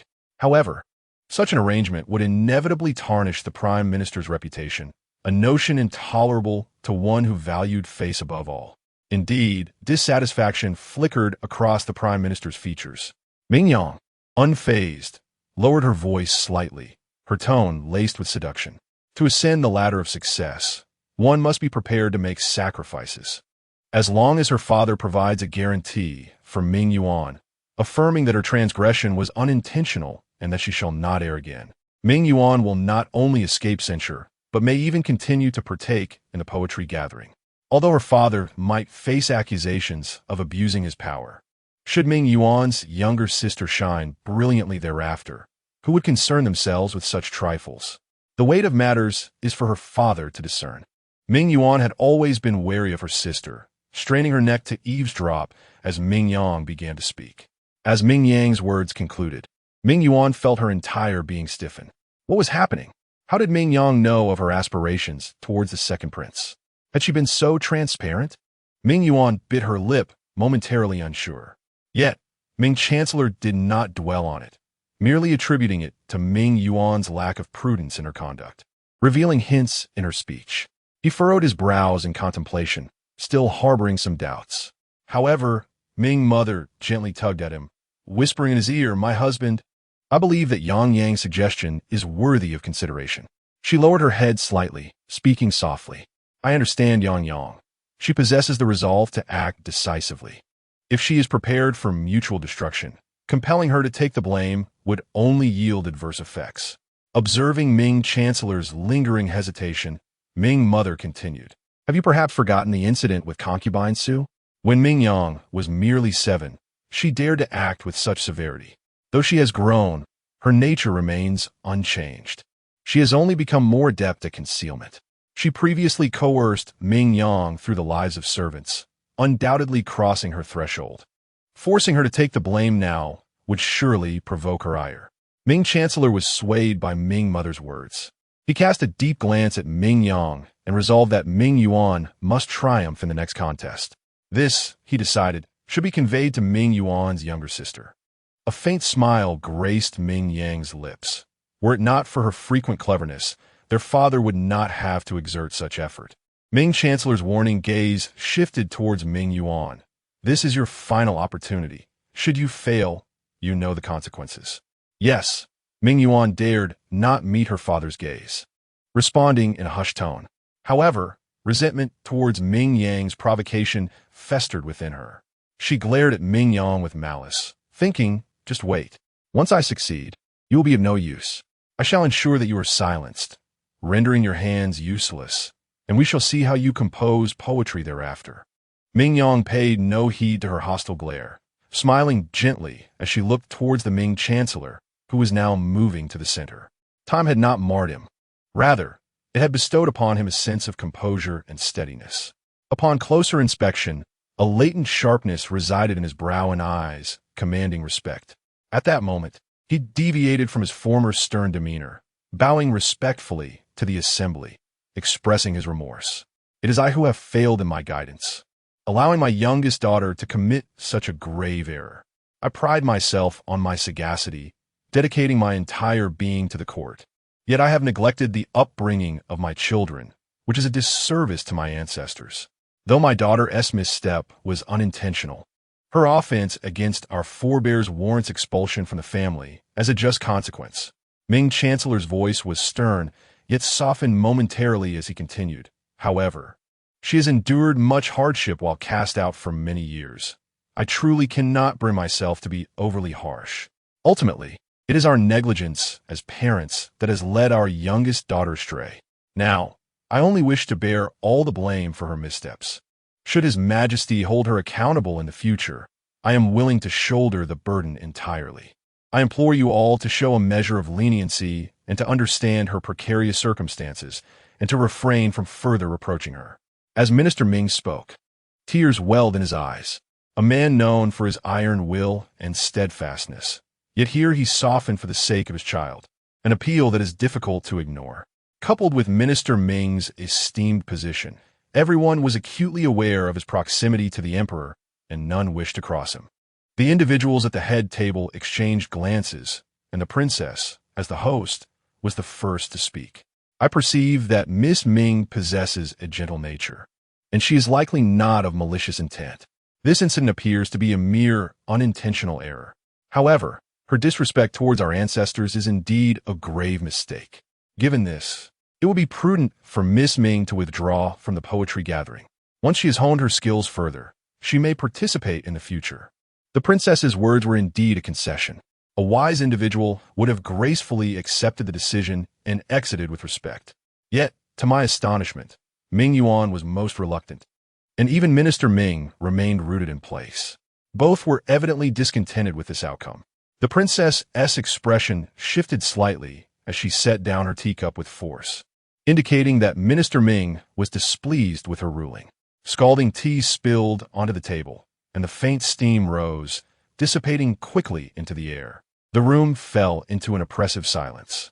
Even Minister Ming found himself at a loss, unsure how to advocate for Ming Yuan to continue in the competition. I dare not, he uttered. Your Highness, please temper your anger. Two voices rose in unison. One was Minister Ming, the other belonged to Ming Yang. Clad in a delicate light blue brocade gown adorned with floral patterns, Ming Yang exuded an air of grace, her long sleeves flowing like wisps of cloud. She performed a genteel bow and smiled, attempting to mediate on behalf of Minister Ming. Your Highness has misconstrued my father's intentions. Oh, the princess raised an eyebrow. Does Minister Ming not wish for Ming Yuan to continue in the competition? Your Highness, I would not dare deceive you. Ming Yang replied with a gentle smile. My father, being a devoted parent, could not withstand the persistent pleas of my third sister. Hence he sought to secure her a chance to compete. The princess's countenance darkened. Before she could respond, Yongping interjected, unable to hold her tongue. Impudent! What do you Ming family take the princess's residence for? Ming Yuan has repeatedly transgressed, and her adoptive mother, out of respect for Minister Ming, has refrained from pursuing the matter. To be ungrateful is one thing, but to overstep is another. The princess cast a mild glance at Yongping, unusually refraining from reprimanding her for such rudeness, clearly tacitly acknowledging her words. Minister Ming's expression soured. His family had long been esteemed, and he had made a name for himself at a young age. Even the emperor held him in regard. Never did he fathom that he would be scolded by a younger generation. All of this was the doing of Ming Yuan. At this moment, he genuinely wished that Ming Yang was the biological daughter of the Ming family. At least she consistently comported herself with grace, never bringing him embarrassment. Even now, Ming Yang stood tall, her smile warm and gentle. Princess Chongping has misunderstood. Her father, ever diligent, is certainly not one to disregard propriety. However, exceptions do exist. The third sister is the apple of his eye, and he cannot bear to see her disappointed. Is she to linger at the poetry gathering indefinitely? Princess Yongping rolled her eyes. Ming Yang, maintaining her good temper, explained, the third sister holds little interest in other arts, but is deeply enamored with poetry. She wishes for a complete experience, regardless of ranking, desiring merely an opportunity to compete with her peers. Her melodious voice, flowing with elegance, eased the assembly's perception of Ming Yuan's pursuit of fame and fortune, fostering a deeper understanding of her dedication to her craft. Noticing the shift in the crowd's demeanor, Ming Yuan, unable to revel in the moment, cast a hesitant glance at Ming Yang. How peculiar! Why was Ming Yang speaking on her behalf? An unsettling feeling brewed within her. Yet, Prime Minister Ming nodded with satisfaction, a faint smile gracing his features. The years of guidance from the Prime Minister's residence had not been in vain. Ming Yang possessed a keen awareness of the greater picture, understanding the principle of shared fortunes and misfortunes. Since she demonstrated such consideration, the Ming family would not neglect her. Once he passed away as Ming Yuan had predicted, they would welcome her back into the family. With Ming Yang's beauty, marrying the old marquis as a cherished concubine would surely present no challenge. He praised Ming Yang, remarking on her understanding of her father's sentiments. Ming Yang met his gaze, a barely perceptible smile gracing her lips. A daughter inherently comprehends her father's intentions. Thus, she recognized that her father was never one to act selfishly or recklessly. His love for his daughters was profound. Even at great cost, he would fulfill Ming Yuan's wishes, would he not?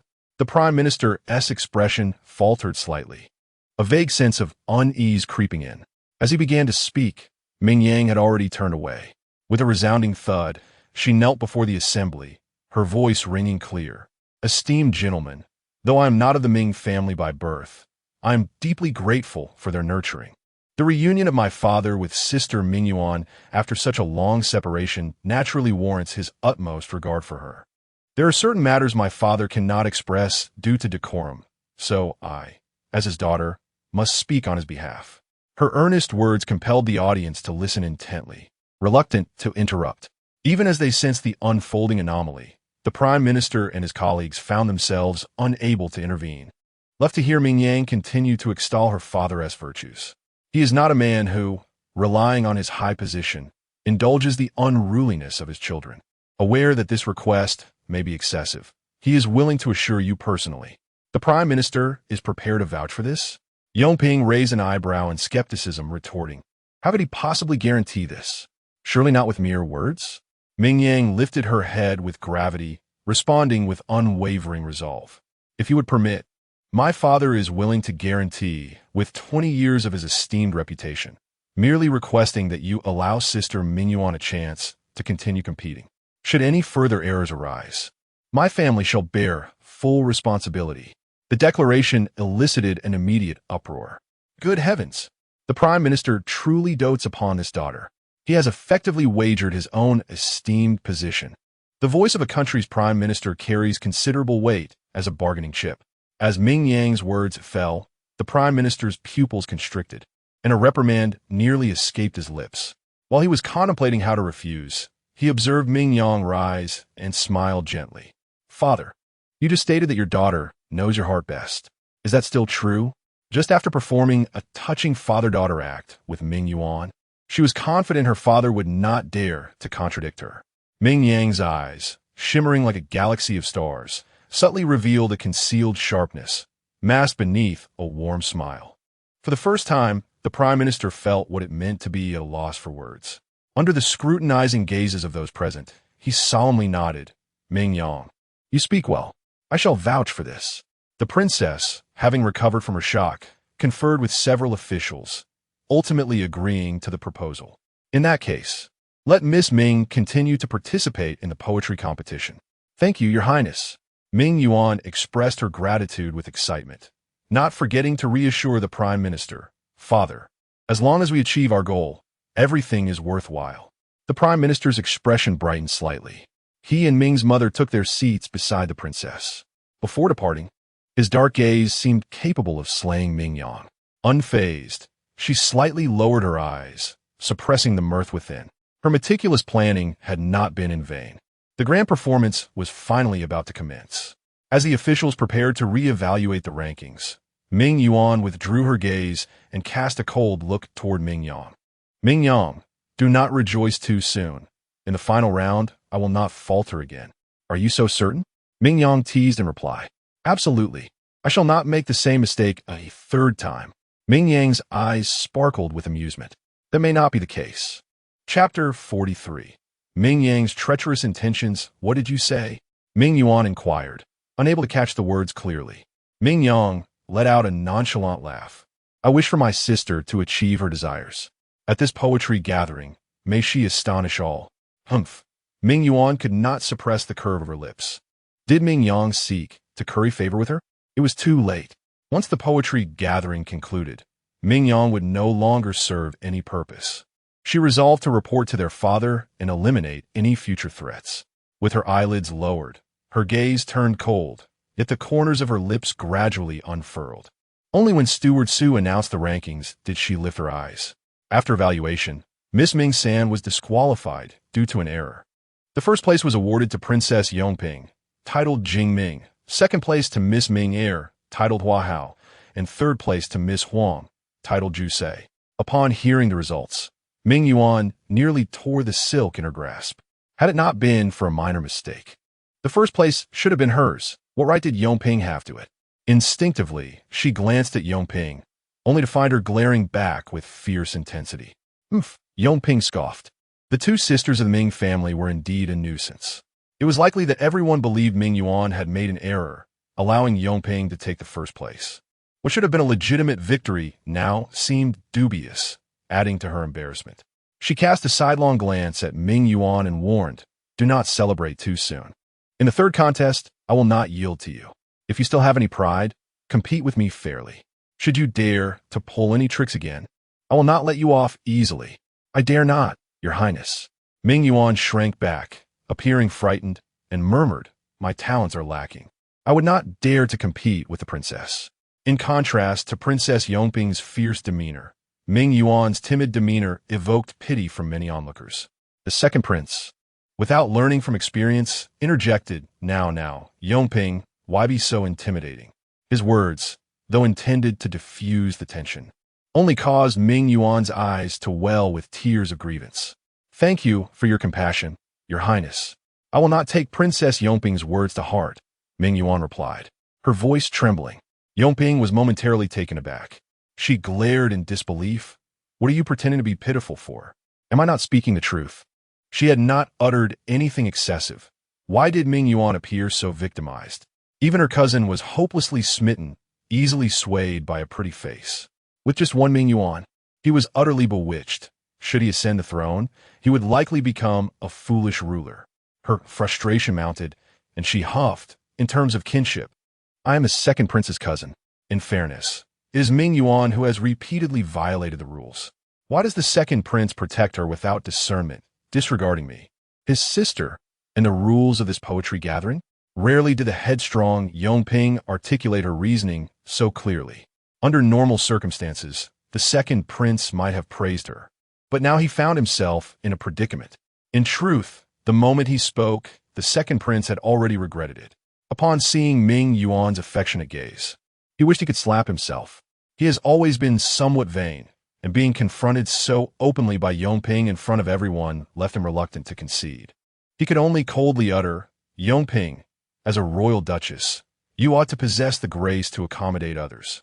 With that, he turned his head away, clearly wishing to brush aside the incident. Yongping, caught in a tumult of emotions, redirected all her ire towards Ming Yuan. She whispered to her maid beside her, "Luji, keep a close watch on those two sisters." As she spoke, her gaze fell upon Taoji, who was dutifully standing by with her head bowed. She continued, "And also keep an eye on the maidservant attending Ming Yuan." "Yes, your grace," Luji promptly replied. Just as their conversation concluded, Steward Su stepped forward to announce, "Ladies and gentlemen, please return to your positions, for the third round of competition is about to commence."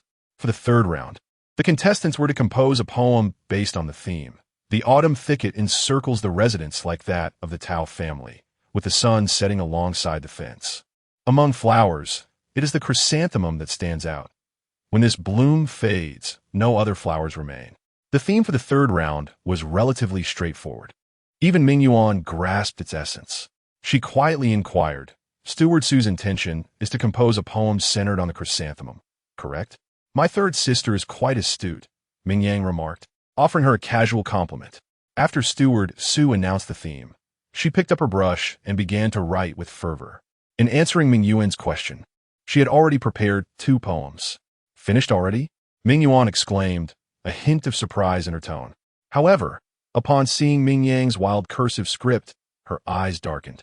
Unable to restrain herself, she muttered, "Why use such cursive? It's so hard to read. If you find it difficult to decipher, my third sister may write her own." Ming Yang replied with an indifferent expression. This immediately silenced Ming Yuan, who reached out to take the poem but felt an intense gaze from his side. Instinctively, she turned her head to meet Luji's fervent stare, which was filled with the joy of impending success, causing Ming Yuan to retract her hand slightly. Feigning composure, she turned back to Ming Yang and whispered, "This is bad. Yongping has sent someone to keep an eye on us. We must not pass the rice paper, lest she seize upon it as evidence. Then how will you cheat?" Ming Yang raised an eyebrow. Ming Yuan's eyes sparkled with a clever idea. "Why not just have you read it to me?" She secretly praised her own ingenuity. This would not only prevent Luji from finding fault, but also spare her the embarrassment of not understanding the writing. She eagerly looked at Ming Yang, anxious that she might refuse. "Surely, my second sister wouldn't mind lending a hand?" Ming Yang's eyelashes fluttered slightly. "All right, but you must listen closely, lest you write the wrong character and bring ridicule upon yourself. Do not underestimate others." Ming Yuan felt a twinge of dissatisfaction, but confidently spread out the rice paper, declaring, "Go ahead, read." Ming Yang's smile softened further as she gently recited, "The brisk west wind fills the courtyard, the buds cold and fragrant, making it hard for butterflies to come.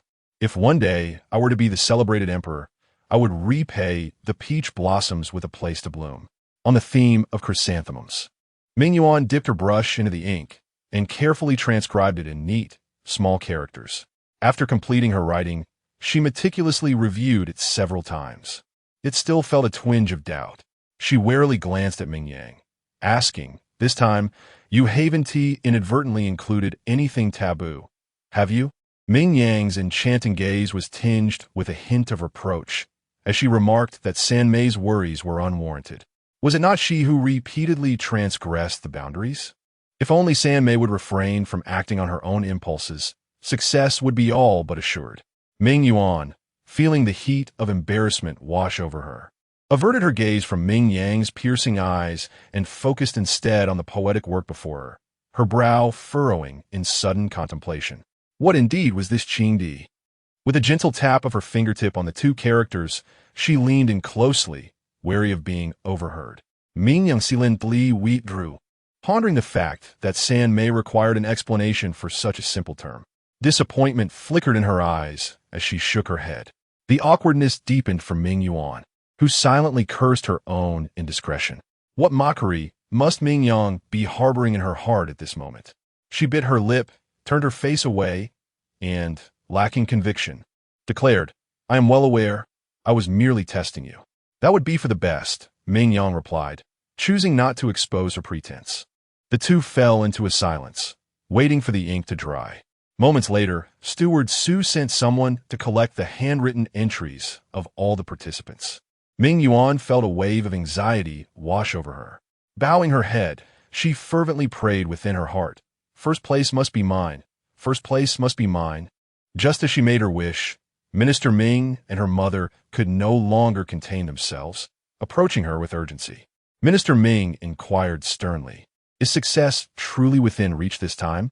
Having wagered his decades-long career, he would not tolerate a single misstep from Ming Yuan.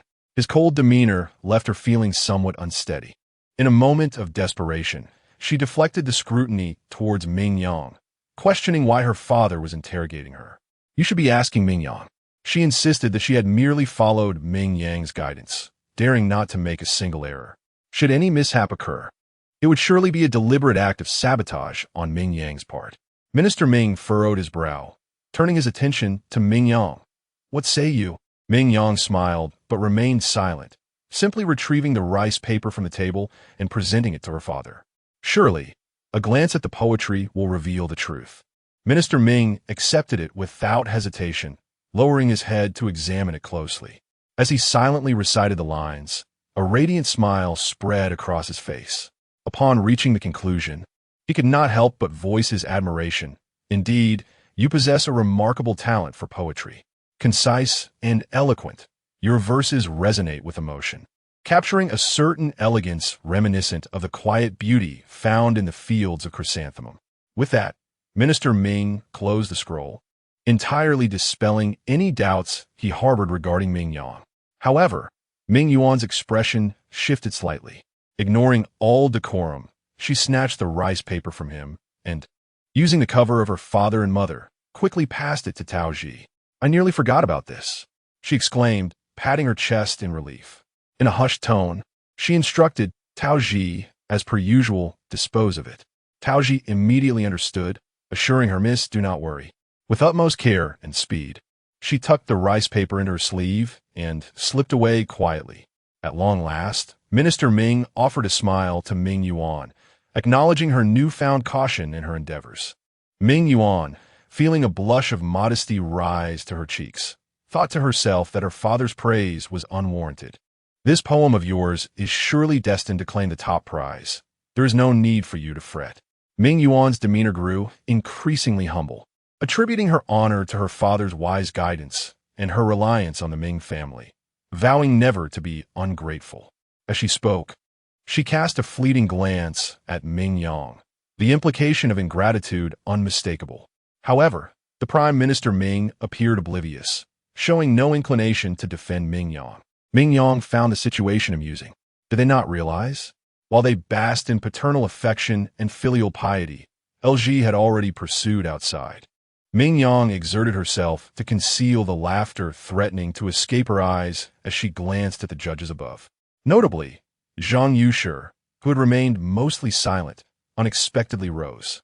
His voice was deep, seemingly laced with mirth. "In my lifetime, to encounter such an unprecedented poem is truly a stroke of fortune. May I inquire, who composed this piece titled on the chrysanthemum?" He scanned the room with a friendly gaze, resembling a beloved elder. Only those close could discern the faintly bluish hue of his knuckles from exertion. Yet, Ming Yuan remained blissfully unaware of any anomaly.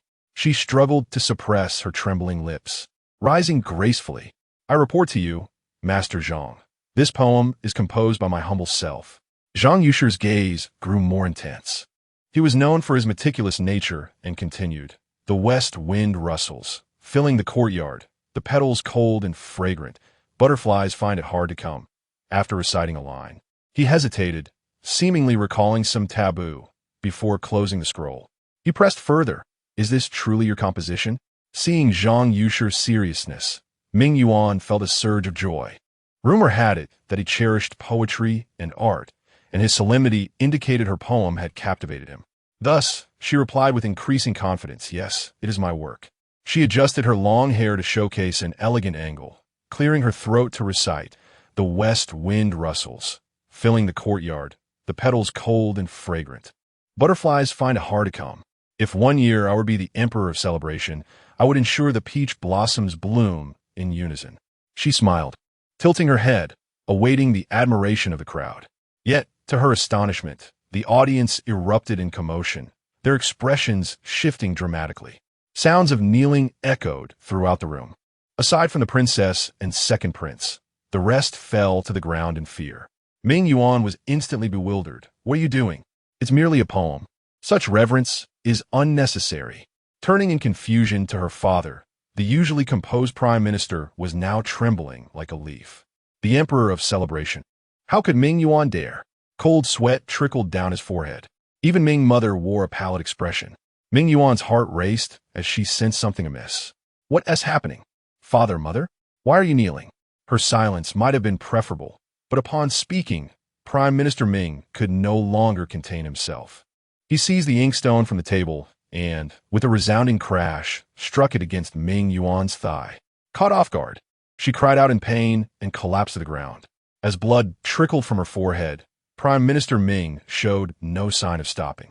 He staggered to his feet and lifted a nearby wooden chair, preparing to strike her once more. You, who have brought calamity upon our household. I should never have yielded to my compassion and brought you back. In this Qiyun dynasty, you are the first to dare offend the name of the current emperor. To involve the emperor's name and audaciously aspire to be an emperor yourself? Have you truly lost your senses? He gathered his strength with a fierce intent. Should he strike true, Ming Yuan's life would surely be forfeit. Yet, a sense of doubt gnawed at him. He had perused Ming Yang's manuscript, which clearly inscribed the word Xingdi. Yet in Ming Yuan's hand, it morphed into Qing. Could it be that Ming Yuan had foolishly acted on her own and made an error? The gaze of Prime Minister Ming grew increasingly frigid as he intensified his force. Ming Yuan, despair etched on her face, cradled her head in her arms, her peripheral vision catching the indifferent expression of her mother, further chilling her heart. As the wind howled around her, she shut her eyes in hopelessness. Suddenly, a loud crash resonated as a chair toppled to the ground. Startled, Ming Yuan opened her eyes to see Ming Yang standing between her and the prime minister, gently offering words of comfort. Father, temper your wrath. The truth has yet to be unearthed. If my sister is wrongfully accused, would that not mean her death is in vain? If my sister indeed committed a grave transgression, the Grand Princess and the esteemed officials will adjudicate, ensuring the Ming family receives a fair resolution. Her logical and well-founded arguments rendered the prime minister unable to strike. He glared at Ming Yang with a countenance darkened by murderous intent. Ming Yuan, seemingly oblivious, maintained her smile. How could she perish? Her death would bring closure to everything, while her survival would tether the Ming family to the matter at hand. She orchestrated such an elaborate scheme, not merely to address the inconsequential Ming Yuan. As their gazes locked, Ming Yuan finally regained her senses.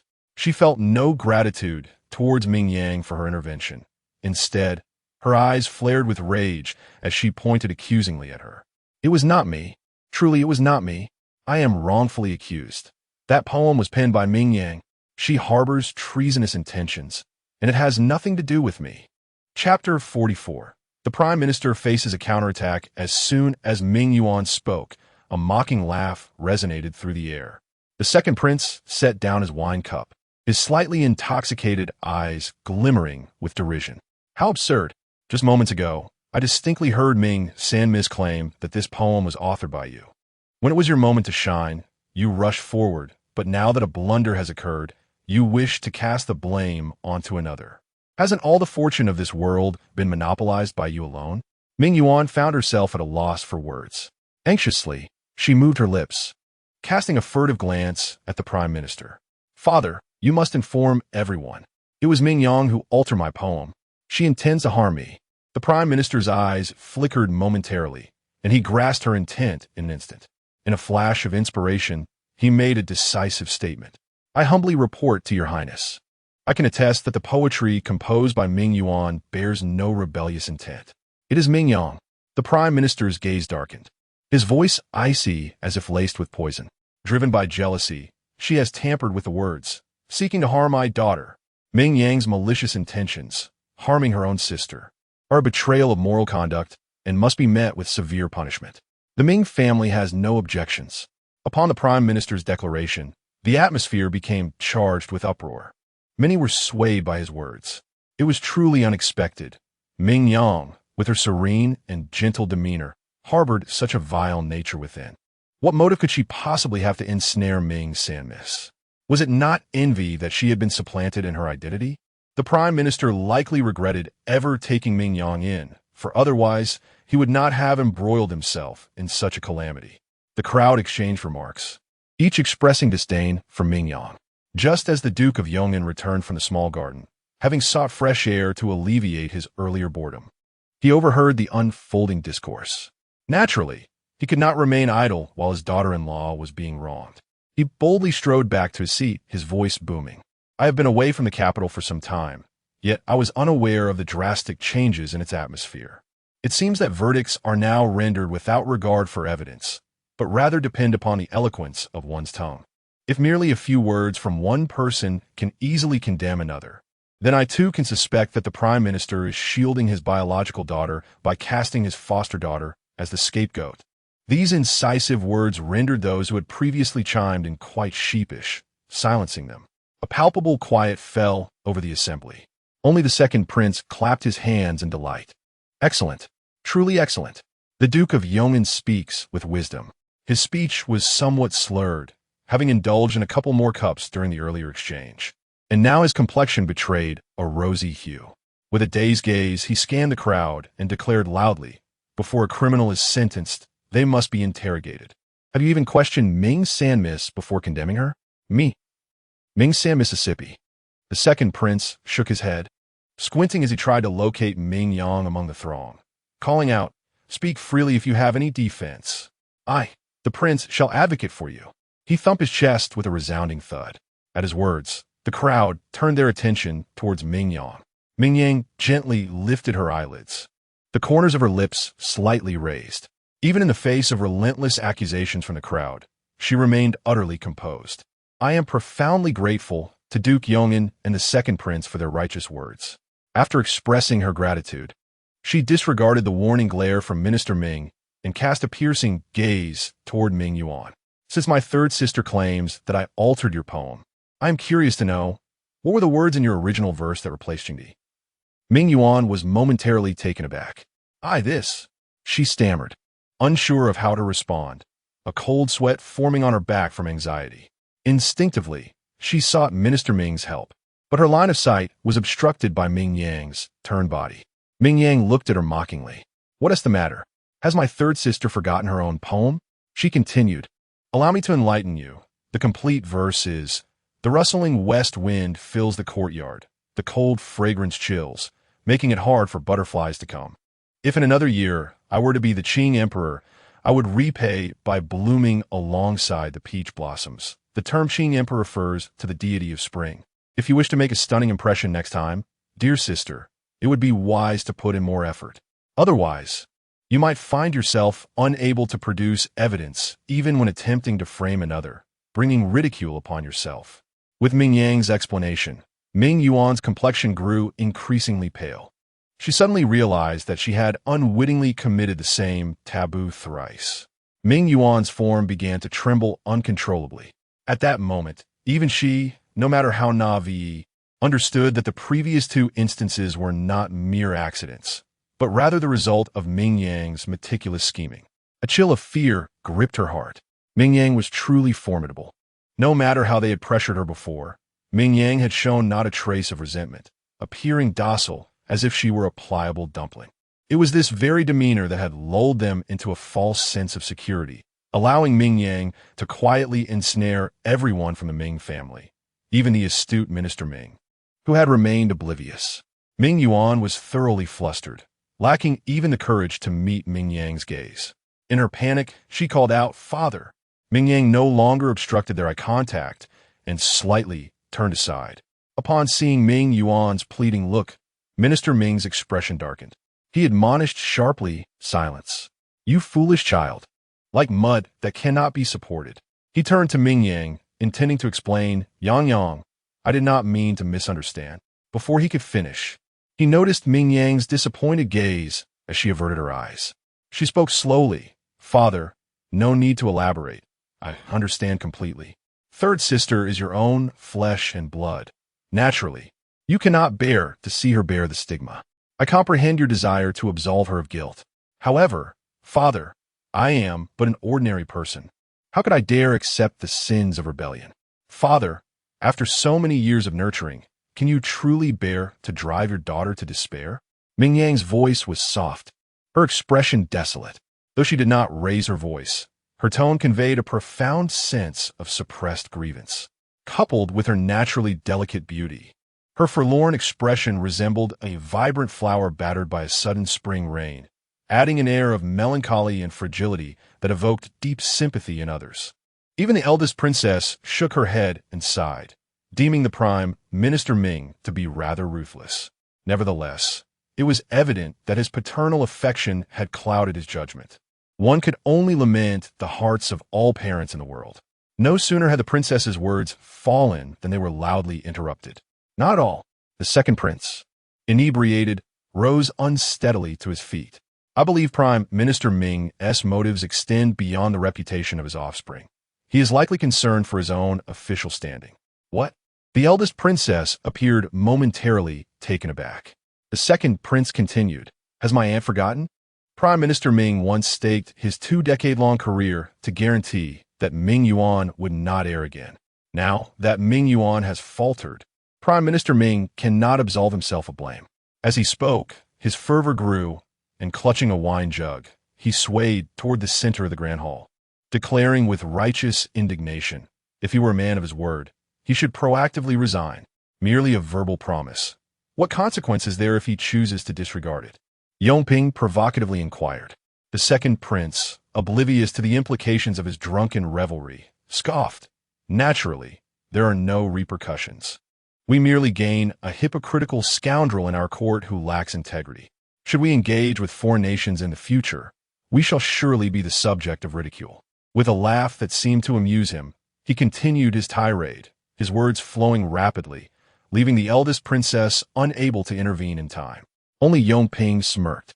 Finding satisfaction in the scene, she had long disapproved of the second prince's support for the Ming family, and now, at last, she felt vindicated. Observing the exchange, Ming Yang, with her eyes downcast, allowed a fleeting smile to flicker across her face. At this juncture, with the second prince's assistance, it appeared unlikely that Prime Minister Ming could renege on his commitments. In the kingdom of Qingyun, there could never exist a treacherous prime minister, nor a chief minister's daughter who pens seditious poetry. The most favorable outcome would be for Prime Minister Ming to voluntarily resign, thereby preserving a semblance of dignity. This had been her initial scheme. Ming Yang slightly lifted her eyelids and chanced upon the sight of Prime Minister Ming's tense profile, his clenched fist betraying his struggle to maintain composure. Noticing that he was still unwilling to concede, Ming Yang's gaze shifted, contemplating how to stoke the flames further. Seizing the opportunity while the crowd's attention was diverted by the drunken antics of the second prince, she leaned in close to Prime Minister Ming and whispered, "Father, my brother is set to participate in the autumn examination this year. I have heard that several scholars hold him in high regard, claiming he possesses the talent to achieve the highest honors. However, I wonder if those officials would still dare to accept him, given the presence of a disreputable elder." Prime Minister Ming's expression changed dramatically, his face growing frighteningly cold. "Are you threatening me?" he demanded. Ming Yang merely smiled in silence, clearly perceiving the turmoil, despair, and resignation swirling in his eyes. Her heart steadied. She had wagered correctly, although her father held the esteemed title of Prime Minister. Ming Cheng was the true future of the Ming family. He would never dare gamble with Ming Cheng's prospects. Indeed, Prime Minister Ming gritted his teeth and interrupted the clamor surrounding them. In a hushed voice, he finally acquiesced. "I, an old man, admit my guilt." He spoke each word deliberately, his voice seemingly squeezed from between his teeth, bowing deeply, careful not to reveal a gloomy countenance. The aged timbre carried a hint of despondency. Low and hoarse. Thanks to the teachings of the second prince, I realize now that I was blinded by selfishness, driven by a desire to protect my own interests. I have lost my sense of impartiality and am unworthy of serving as the prime minister of this nation. At tomorrow's morning court session, I shall present my resignation to His Majesty and retire in peace. I only ask that you show compassion for my beloved daughter and cease to blame her. I shall bear all the guilt myself. In a brief moment, he had resolved his fate. Since his position was destined to be lost, he would safeguard Ming Yuan's reputation. Once the storm had passed, there might still be a chance for reinstatement. He rose slowly, removing his official cap, his eyes a shade of crimson, exuding an air of deep sorrow. The onlookers felt a mix of surprise and sympathy. No one had anticipated that such a poetry gathering would lead to the downfall of a prime minister. The once spirited Ming prime minister now appeared as if all vitality had been drained from him, aging decades in an instant, evoking genuine pity. Only the inebriated second prince remained oblivious, drunkenly boasting to the Marquis of Yong'an. I had warned the Ming prime minister about that third daughter long ago, but he refused to heed my advice. Look where it has led him now. He has lost his official position. Truly, my insight is unparalleled. Ha ha ha. His face was alight with pride. The eldest princess could no longer bear to watch and instructed steward Su beside her to assist the drunken second prince to rest. After today's events, the Ming prime minister had undoubtedly offended his faction. The concubine had long wished for the second prince to secure the support of the prime minister's party. Upon learning of this incident, one could only imagine her fury. She hoped the second prince would still be in good spirits after sobering up tomorrow. The eldest princess shook her head and turned away from the second prince. With a composed smile, she addressed the Ming prime minister courteously. "Your efforts and contributions to Qingyun over the years have not gone unnoticed by me and all present. You are a pillar of our state, and it is indeed regrettable that you find yourself entangled in matters concerning your offspring. Surely, your majesty would not wish to lose such a loyal aide. A wager is merely a jest. There is no need for resignation. Instead, return home and guide the third miss well. Appropriate reprimands would suffice." Her words of persuasion were intended to grant the Ming prime minister a semblance of dignity. Had she spoken thus earlier, he might have willingly accepted her offer. However, after the threat posed by Ming Yang, he found himself unable to acquiesce. Pressing his lips together, he shook his head. "A gentleman's word is his bond, and though I am no gentleman, I remain a man of my word. I appreciate your kind intentions." His demeanor of lofty integrity evoked a measure of respect. The eldest princess's smile deepened. She signaled to a nearby servant. "Must you remain oblivious? Assist the Ming prime minister and Madame Ming at once. While I, as a woman, may not grasp the intricacies of court affairs, I hold the utmost respect for those who honor their commitments. The character of the Ming prime minister is indeed admirable. On behalf of everyone here, I raise a toast to you, Ming prime minister." Upon speaking, the grand princess raised her wine cup. Naturally, the crowd responded enthusiastically, cheerfully offering flattery to Prime Minister Ming. Although Prime Minister Ming was seething with anger internally, he could only feign indifference. However, Ming Yuan was not one to conceal her emotions. Her resentment towards Ming Yang was almost palpable on her face. Observing this from her elevated position, the grand princess shook her head in resignation, subtly reminding Madame Ming that she was aware of her responsibilities as the head of the household. The princess implied that, while Madame Ming had numerous domestic affairs to attend to, she should not neglect the upbringing of her children. As the saying goes, a virtuous woman can influence 3 generations. Thus, the education of daughters should be given even greater attention. This was clearly a criticism of Madame Ming's failure as a mother, suggesting that her daughter's misbehavior had brought discredit to the family. Madame Ming immediately flushed with embarrassment, bowing her head in distress. Acknowledging the princess's admonition that her laxity in discipline had led to her youngest daughter's lack of decorum, Just as she finished speaking, a scornful laugh interrupted her. Not only has she lost her decorum, but I dare say Ming Yuan is utterly shameless and brazen. Yong Ping crossed her arms, accompanied by the proud and defiant LG. The two approached Ming Yuan with expressions of triumph, exuding an air of confrontation. You, lacking in talent and wisdom, how dare you compete with this princess for the position of foremost? It is utterly ridiculous. Speak up. Whose verses have you plagiarized? Chapter 45. Ming Yang should be exiled. Ming Yuan, who had just settled herself, nearly toppled over. Her complexion was as pale as paper. I do not comprehend your insinuation of plagiarism. She had already been condemned for her lack of knowledge, a disgrace that had also cost her father his official position. Should she be further accused of plagiarism, who would come to her defense? Clenching her teeth, her eyes brimming with tears, she implored, I am aware that Princess Yongping harbors no affection for me. If I were to leave this place, I would no longer be a nuisance to you. However, please do not casually affix the taint of plagiarism upon me. I cannot bear such a burden. With a face full of grievance, tears streaming down her cheeks, she lifted her skirts and made her way toward the hall-less exit, only to be seized by Yongping, who stood at the doorway. Where do you think you are going? Yongping raised her brows, her voice icy. To flee after committing a treacherous act? How naive you are. She gestured for the maidservants from the princess's residence to keep a close watch on Ming Yuan.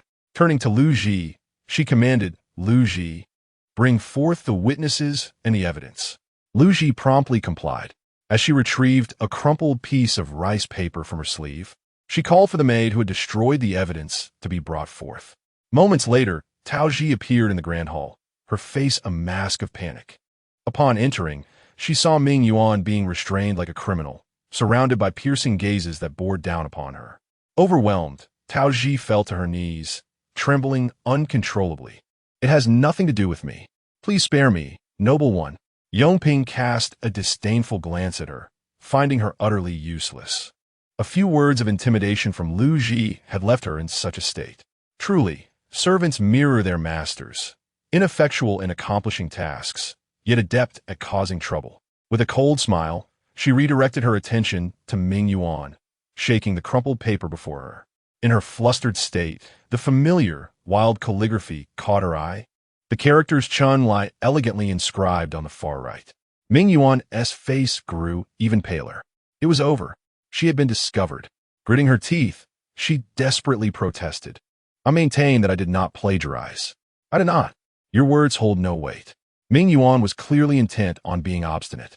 Yongping's anger flared, and with a cold huff, she declared, Ming Yuan, do you think that by remaining silent, this princess will be powerless against you?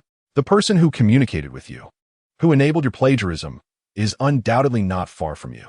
As long as we retrieve the writings from the previous competitions and compare the handwriting, we shall ascertain who that person is.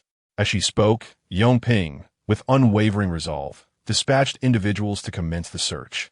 A glance at Ming Yuan's ashen visage brought her immense satisfaction. Currently, Ming Yuan posed little threat. The key was to identify the true author of the poem. That individual was her genuine obstacle. She intended to pull that person down before the rankings were announced, ensuring her own victory was indisputable. With this thought, Yongping instinctively cast her gaze toward her suspect, Ming Yang.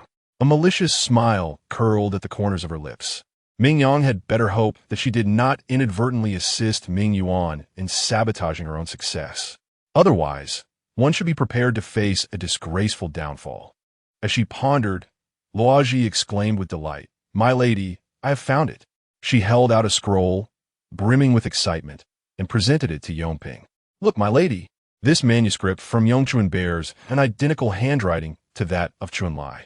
Miss Ming San must have copied her. As she spoke, Luoji quickly glanced at the signature and gasped in astonishment. Heavens! Yongchuan was actually penned by Miss Ming Er. Could it be that this is not a case of plagiarism, but rather that Miss Ming Er assisted Miss Ming San in cheating? At her revelation, the crowd gasped, casting uncertain glances at Ming Yang. Yongping regarded Luoji with appreciation, then turned to instruct her to circulate the scroll among everyone, lest anyone think this princess has wrongfully accused her. Luoji moved swiftly distributing a copy to each person present, except for Ming Yang, who was conspicuously overlooked. The esteemed scholar Zhou and others observed with keen interest. Comparing the two poetic works, Scholar Zhou could not help but exclaim. Not to mention, Miss Ming Ayer's handwriting exudes an air of sophistication befitting a learned individual.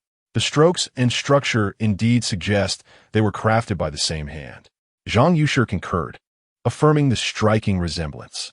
Considering the ink's saturation, it appears quite fresh, not written long ago.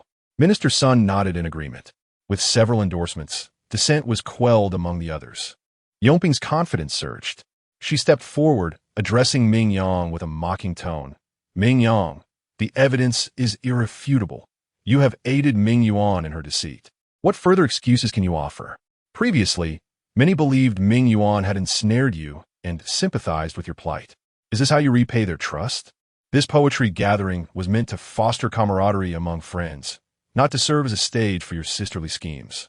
Do you hold the imperial authority in such contempt that you disregard the dignity of our esteemed Qingyun royal family? Yongping's words were rapid, her excitement illuminating her eyes. Each accusation resonated loudly, as if she wished for Ming Yang to be condemned by the crowd at that very moment. Ming Yang sat upright, unperturbed by the scrutinizing gazes directed towards her. She resembled a patient elder, quietly awaiting the conclusion of Yongping's tirade before speaking calmly. The manuscript you referenced, Yongping, has not yet reached my hands. Thus, I cannot ascertain whether it is indeed my composition. Perhaps you could have someone fetch it so that I may examine it closely and provide an explanation to everyone. Ming Yang's request was entirely reasonable. However, Yongping frowned in reluctance, her gaze flickering momentarily. What is there to examine? The esteemed gentlemen have already stated that your handwriting matches that of the found scroll, and the content is identical to the work submitted by Ming Yuan. Do you doubt the word of the esteemed gentleman? Yongping retorted fiercely. Her eagerness to pass judgment seemed rather peculiar. There is no distinction, is there? Ming Yang's smile carries a hint of distant melancholy. Yet it is precisely this similarity that feels amiss. Ming Yuan had repeatedly trespassed upon taboos, while she had not. With a decisive grace, she rose to her feet and snatched the poem from the hands of Lci. Her attention was immediately captivated by the familiar, wild, cursive script. It flowed with an unrestrained elegance, the characters resembling her own by 90%. It was evident that the writer possessed considerable skill. The first line of poetry that caught her eye, with the phrase "the young energy awakens as spring stirs," elicited a smile from Ming Yang. She casually tossed the poem back to Lci and stated with clarity, "This poem is not of my creation." Unlike the foolish Ming Yuan, who could not discern between Jingzhe and Qizhe, she recognized that this was a clear imitation, an attempt to frame her. Aware that Ming Yang had discerned the anomaly, Yongping seized her pretense. She boldly challenged, "What grounds do you have to claim it is not your work? That maidservant has stated that the poem was stolen from your desk. Do you dare deny it? That poem was undoubtedly penned by you, while Ming Yuan, in her ignorance, thought she had stumbled upon something remarkable, but instead, she has invited calamity upon herself. Ultimately, you and Ming Yuan are cut from the same cloth, both guilty of insubordination." Her voice, tinged with agitation, became somewhat shrill. Without waiting for Ming Yang to retort, she anxiously turned to the princess. "Mother, Ming Yang has shown contempt for imperial authority. By law, she ought to be subjected to 30 strikes and exiled from the capital." Yongping's confidence was palpable, setting aside the fact that the prime minister held no other official position to shield Ming Yang. Even if he did, it was unlikely he would expend efforts on his adopted daughter. A smug smile graced her lips as she eagerly gestured to the princess. The princess furrowed her brow and remained silent for a moment. If her memory served her correctly, it seemed they had recently engaged a scribe proficient in imitating handwriting. With this knowledge, Yongping's accusations appeared less substantial. She cast a deep glance at the impatient Yongping, her lips gradually tightening. Yongping was right. If she continued to indulge this behavior, onlookers might believe her household was a place of unrestrained recklessness. Miss Ming shows disrespect to her ancestors and is unworthy to be a subject of my Qingyun. Given this, I shall grant you your wish. Her brow furrowed. her typically benevolent countenance now tinged with a frigid severity. After 50 strikes, she would strip away her identity and status, allowing Miss Ming to roam freely in a world unbounded. This seemingly light statement caused many in the crowd to change their expressions. Setting aside the severity of the 50 strikes, even a grown man might struggle to endure such punishment. Even if she survived, a severely injured woman with no status would find her position lower than that of a beggar. It was evident what fate awaited her, given her exquisite beauty. Many compassionate women displayed faint signs of sympathy. Although the princess noticed this, she remained unfazed. She was not Yongping. While she refrained from action, if she did strike, she would not allow her opponent a chance to recover. Although Ming Yang was innocent, she had foolishly offended Yongping. The outcome, therefore, was a consequence of her own making. The Grand Princess coldly waved her hand, instructing Steward Su to take the person away. Immediately, Steward Su stepped outside and summoned the guards to advance. Inside the hall, Prime Minister Ming raised his eyes indifferently, and upon noticing the pained expression on Madame Ming's face, he quietly cautioned her against causing trouble within the household. The Grand Princess, being the sister of the Emperor, held a position of great esteem, and offending her over a mere Ming Yang was not worth the trouble. Madame Ming's eyelashes trembled, yet she ultimately refrained from speaking. With red-rimmed eyes, she turned her head away, her expression a mix of sorrow and helplessness. Meanwhile, the Marquis of Yong'an wished to offer assistance, but with the evidence laid bare before them, he found himself at a loss for words. Just as he contemplated taking a bold stance, he suddenly spotted a figure in a green robe at the doorway. He pushed aside the guard who was about to enter. His brows raised as he called out, "Madame's item has fallen." With his words, he revealed a pair of bright and clear eyes. His long, inky black hair was tied high, the ends swirling in the wind before settling obediently on his shoulders. At that moment, he approached Ming Yang with an air of triumph, extending his palm to reveal a wrinkled piece of Xian paper. "It's fragrant. It was written by Madame," he said sweetly. Ming Yang was momentarily taken aback before accepting the paper. To her astonishment, it was the poem she had penned during the first round of the competition, evidently picked up by Yuan while he was out. Upon closer inspection, she noticed that the dried ink shimmered faintly with a golden hue, possibly due to the angle of light. A flicker of determination sparked in her eyes, and just as Yongping urged the guards to apprehend the person again, she interjected, "My lady, do not rush. I have something to say."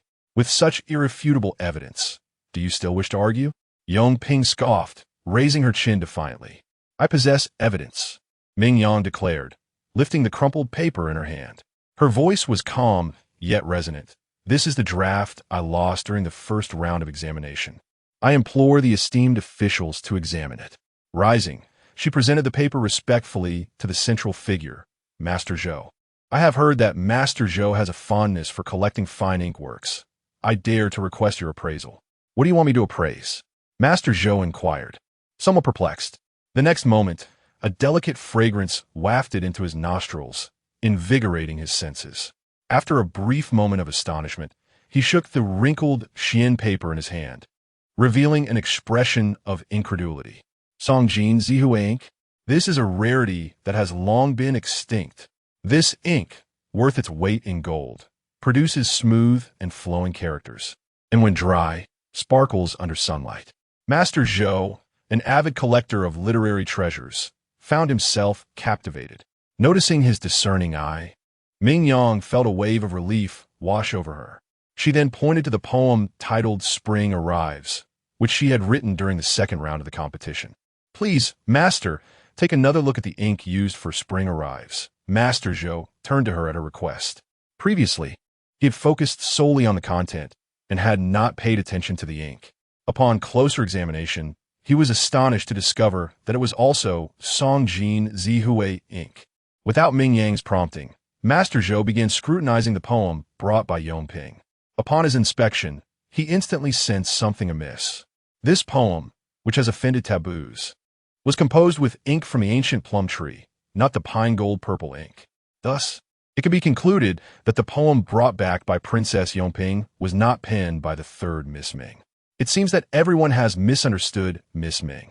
Master Zhou spoke candidly, unafraid of offending anyone. Ming Yang felt a slight sense of relief. However, Yongping remained unconvinced.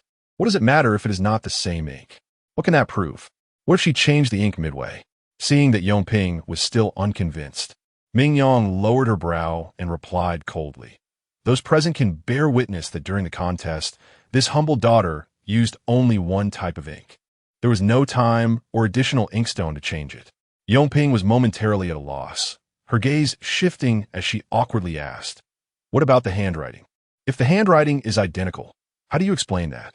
Ming Yang countered, "Well, the identical handwriting. If the princess wishes to see, I could easily imitate 10 or 8 styles." Yongping scoffed. Who would believe that? The aide who assisted her in imitating handwriting had once remarked that anyone who could replicate 2 styles was already considered a genius. To claim she could imitate 10 or 8, it seemed merely a display of bravado, even if she did not wish to confess. There was no need to concoct such absurd lies to deceive others. Ming Yang could not be bothered to engage in further debate. She casually picked up a stack of poetry scrolls from Master Zhou's desk and handed them to Yunhe. "Would you be so kind as to help me open them one by one?" "Certainly," Yunhe replied with a slight smile, seemingly pleased to assist Ming Yang. In the next moment, Ming Yang picked up a brush nearby, dipped it in ink, while Yunhe deftly opened a scroll. Coincidentally, it was Miss Huang's work. Ming Yang glanced briefly at the characters before averting her gaze. With a flick of her wrist, she began to write directly on a nearby red pillar. A poem titled Absolutely Stunning was completed, eliciting a collective gasp from those around her, particularly Miss Huang, who was left speechless in astonishment. My goodness, this is far too similar.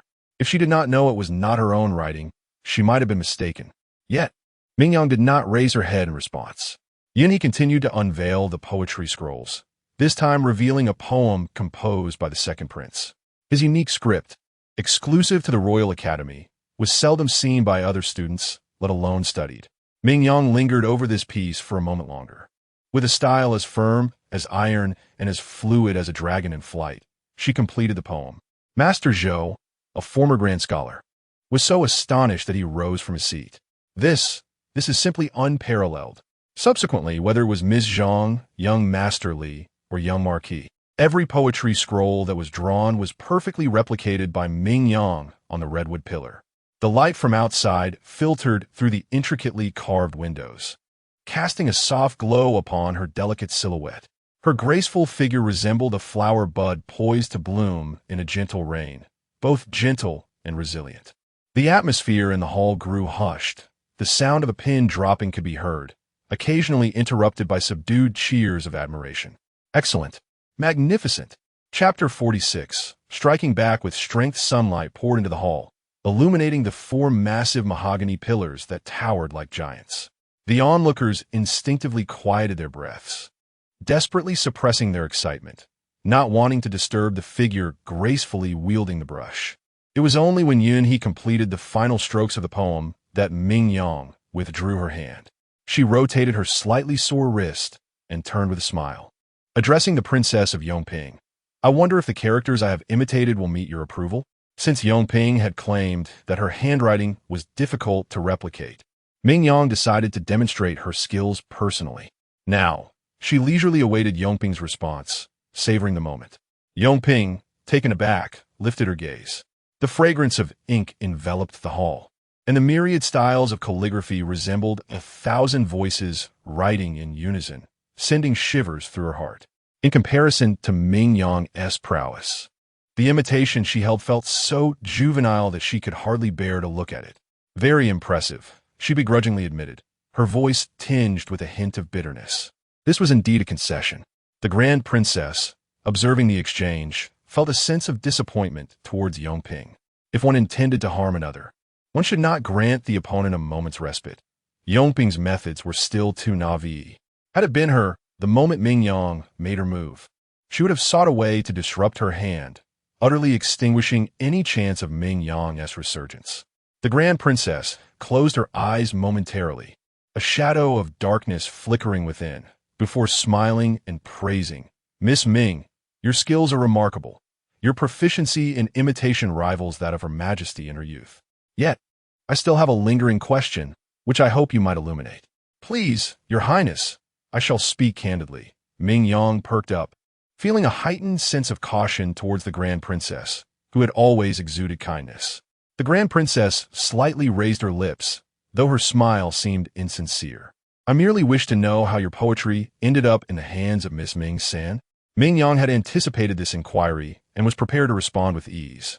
Your Highness, when I participated in the competition, I had a habit of composing at least 2 poems for comparison. The one that my younger sister copied was one I deemed unsatisfactory and discarded. I never expected it to catch the attention of such esteemed individuals. I am truly honored. The Grand Princess shot her a colder glance. With a soft chuckle, she remarked, I see. But if your poetry was stolen, why did you not speak up? Surely, when the Grand Tutor announced the rankings, you must have realized that the poem was yours. Why not expose Ming Yuan? The Grand Princess furrowed her brow, her expression clearly laden with skepticism. Raising her voice, she pressed, could it be that you were aware of Ming Yuan's plagiarism and chose to turn a blind eye, hoping to use the poetry gathering I hosted as a means to embarrass her? Do you intend for my poetry event to serve as a guillotine for your rivals? As she uttered the final words, she leaned forward, her eyes glinting with a sharpness that sent a ripple of tension through the onlookers, who held their breath in anxious anticipation. Just moments ago, they might have relished the prospect of witnessing Ming Yang's downfall, eager to see the misfortunes of a powerless orphan unfold. As I stand amidst the fragrant ink of this grand hall, a sense of regret for the talents before me inevitably stirs within my heart. I cannot help but worry for Ming Yang's predicament. Ming Yang recessed slowly, her demeanor increasingly respectful, tinged with the shyness of youth. The young lady feels a deep sense of shame when the esteemed instructors announce the rankings. She indeed realized that the poem was her own creation. With her head slightly bowed and an expression of helplessness, she recalls that at that moment, she could not locate her manuscript without proof or evidence. The poem's high ranking raised her apprehension. She feared that should she boldly step forward to claim it, not only would no one believe her, but she would also be accused of jealousy towards her younger sister, deliberately attempting to usurp her glory.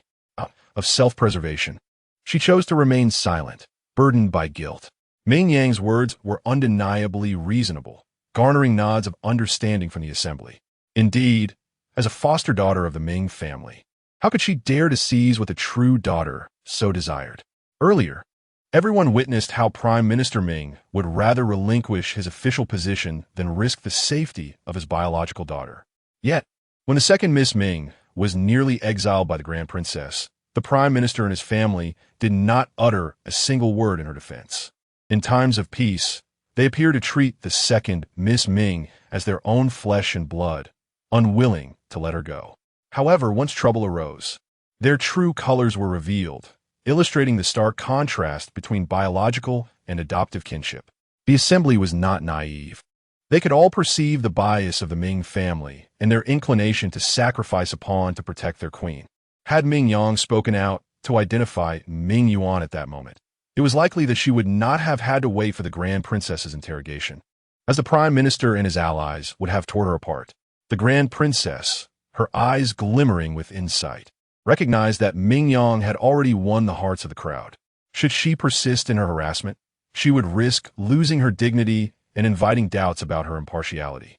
Thus, she retracted her intention to press further, choosing instead to observe the reactions of those present. In contrast to the sympathy directed towards Ming Yang, the assembly's sentiments towards Ming Yuan, the hypocritical plagiarist, were far less forgiving. Whispers of disdain echoed through the hall.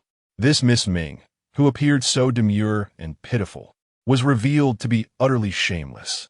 To plagiarize another's poetry was a mark of low character, and competing alongside such a person was a disgrace to all scholars present. At this juncture, some shook their heads in disapproval. No, the issue lies in her utter incompetence. She couldn't even plagiarize correctly, bringing upon herself a world of trouble. What a lack of learning, someone lamented, had it not been for her disruptions. The true leader of this poetry gathering might have been someone else. It was noted that had it not been for the alterations made to the poems, Ming Yang's compositions would have certainly stood out as the best. Ming Yuan had indeed caused significant harm. Even the esteemed officials present nodded in agreement with this sentiment. Just moments ago, they had broadly established the rankings of the poetry gathering, yet now they bore expressions of conflict. After much deliberation, several shared a tacit understanding, their gazes settling upon Ming Yang. The minister's son, who had met her previously, was the first to speak with a smile. Second, Miss Ming. I have a matter to consult with you. Ming Yang rose once more, responding graciously. You are too kind, Minister Sunday. Please do share. Sun Shangshu chuckled softly, expressing his desire to inquire about the selection for the forthcoming poetry gathering. Would it be based on the 2 poems that had been stolen from him? Or would it encompass all of his later submissions? Should he opt for the latter, it might render his chances for the title of champion somewhat diminished. The unspoken implication lingered in the air. If Ming Yang chose to utilize the 2 poems taken by Ming Yuan, the title would be within easy grasp. Before Ming Yang could respond, Princess Chomping's demeanor shifted dramatically. This is unjust, she exclaimed, disregarding the disapproving gaze of the Grand Princess. In her haste, she attempted to intervene, asserting that while Ming Yang's 2 poems were indeed commendable, the evaluation should consider the overall performance across all 3 contests. Regrettably, Ming Yang lacked the discernment to recognize that the discarded drafts she had forsaken were far superior to her submitted works. Should the 3 poems stolen by Ming Yuan be recovered, her claim to the title of champion would be precarious, to say the least. Reflecting on this, Yongping felt a flicker of relief. Fortunately, the final poem remained hidden, its whereabouts unknown. A sly smile danced upon her lips as she feigned magnanimity, declaring, If Miss Ming can locate the original manuscript of that last poem and prove it to be yours, I shall concede the title of champion to you without reservation. Otherwise, we must adhere to the rankings based on the poems previously submitted. Her lips curled in a subtle smirk, her confidence unwavering. How could she possibly find it? Tao Ji had mentioned that due to her unfamiliarity with the princess's residence, it had been carelessly discarded. Even she had been unable to locate it. Yongping wore a smile, yet a sudden sensation brushed against her embroidered shoe. Curious, she instinctively looked down. Her gaze fell upon a crumpled white paper ball, unmistakably familiar, marked with ink stains. A chill of foreboding gripped her heart. She lifted her foot, intent on crushing it, when a startled exclamation pierced the air. Oh dear, what did end up here? Tao Ji exclaimed, her face a mask of panic. She stumbled over, snatching the paper ball, poised to swallow it. However, having knelt for too long, her limbs felt numb, and her movements lacked agility. Green Ji, quick-witted and swift, snatched it from her grasp. With deft hands, she unfurled the paper, triumphantly turning to the princess. Your Highness, it is a poem. She began, but the familiar scent of ink caused her words to falter. Fear flickered in her eyes as she glanced at Yongping, who fell to her knees, more rigid than Tao Ji. Yongping felt a wave of darkness wash over her. For the first time, she regretted having tasked Green Ji with surveillance. Her intention had been to gather leverage against the Ming sisters, clearing her path. Yet now, it had become a stepping stone for Ming Yang, elevating her reputation with each passing moment. This realization felt more torturous than death itself. Devoid of the energy to even be angry, Yongping wore a blank expression as she handed the rice paper to the steward. With a frosty demeanor, she instructed, Present this to the esteemed gentlemen for their review. Should it be confirmed as Ming Yang's handwriting, the title of champion would undoubtedly belong to her. She originally had plans with the crown princess, intending to secure a marriage decree from His Majesty with the reward for her first-place victory. However, that dream has now been shattered. Even the crown princess wore a grim expression, repeatedly thwarted by Ming Yang. She couldn't help but harbor a trace of murderous intent toward her. Steward Su, with his head bowed, reached out to retrieve the poetry scroll, only to find it had been taken by another. Instinctively, he lifted his gaze, locking eyes with Ming Yang's smiling countenance. Ming Yang flicked the scroll, allowing the rice paper to unfurl further. With deliberate calmness, she remarked, Since it may indeed be my handwriting, it is only fitting that I, the owner, examine it first. Yongping's expression hardened further. Annoyed, she turned her face away, assuming Ming Yang sought to flaunt her skills. Yet, She soon heard Ming Yang hesitantly speak, "No, that is not right." Lowering her eyes, her languid voice carried a hint of mirth.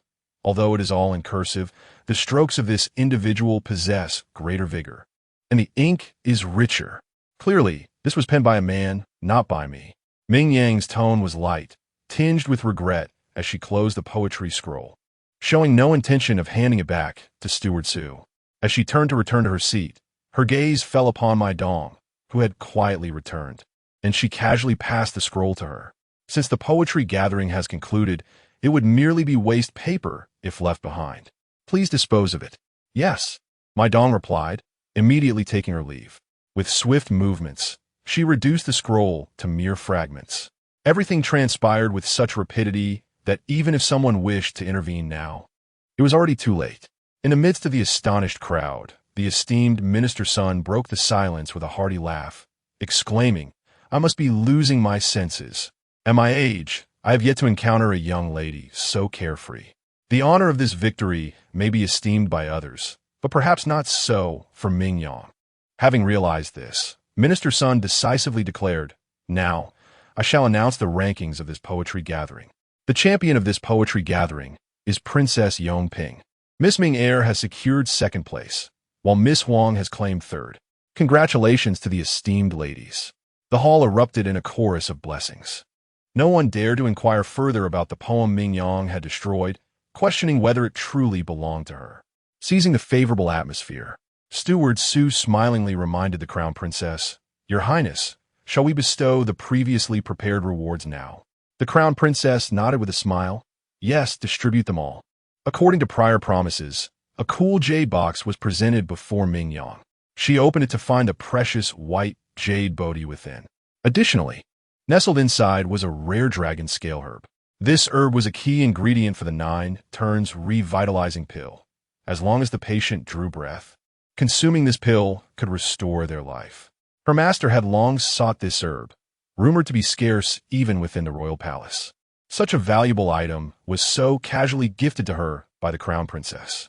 Ming Yang, taken aback, soon came to a realization. The dragon scale herb was the crown princess's form of compensation. It was not necessarily that she valued Ming Yang, but rather that these royal individuals possessed a certain pride, unwilling to owe a debt to others. The reward of the leader, for her, was akin to a mere trifle, while for others, it was a coveted dream.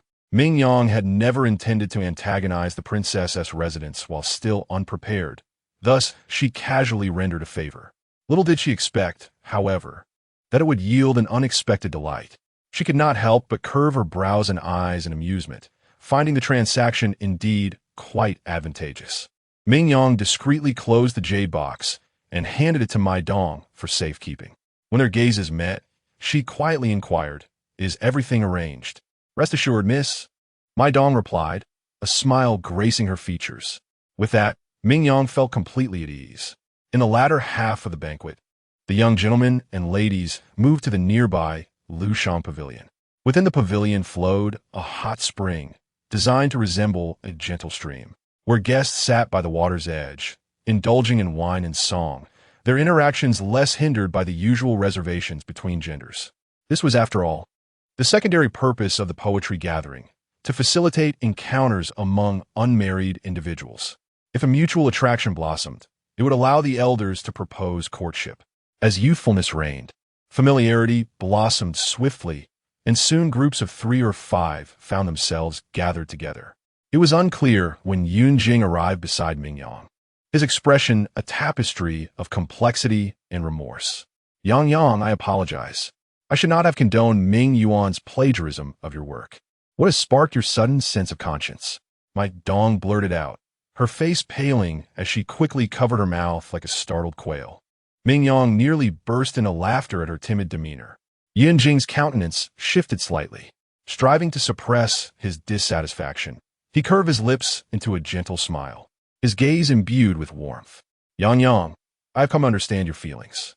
Indeed, you're the only one who treats me with such kindness in this world. You would rather forego even the leader's favor to procure medicine for my leg ailment. Your intentions leave me feeling quite humbled. Yun Jing's eyes shone with a sense of self-satisfaction. Naturally, he extended his hand. However, Since the medicinal herbs are now in your possession, it will be prudent to entrust them to me to prevent any inadvertent loss, thereby ensuring your goodwill does not go to waste. Chapter 47. Your kindness and dedication. In Yun Jing's eyes, a gentle shimmer danced, and as their gazes intertwined, a subtle yet profound affection flickered between them. His actions bore no hint of evasion.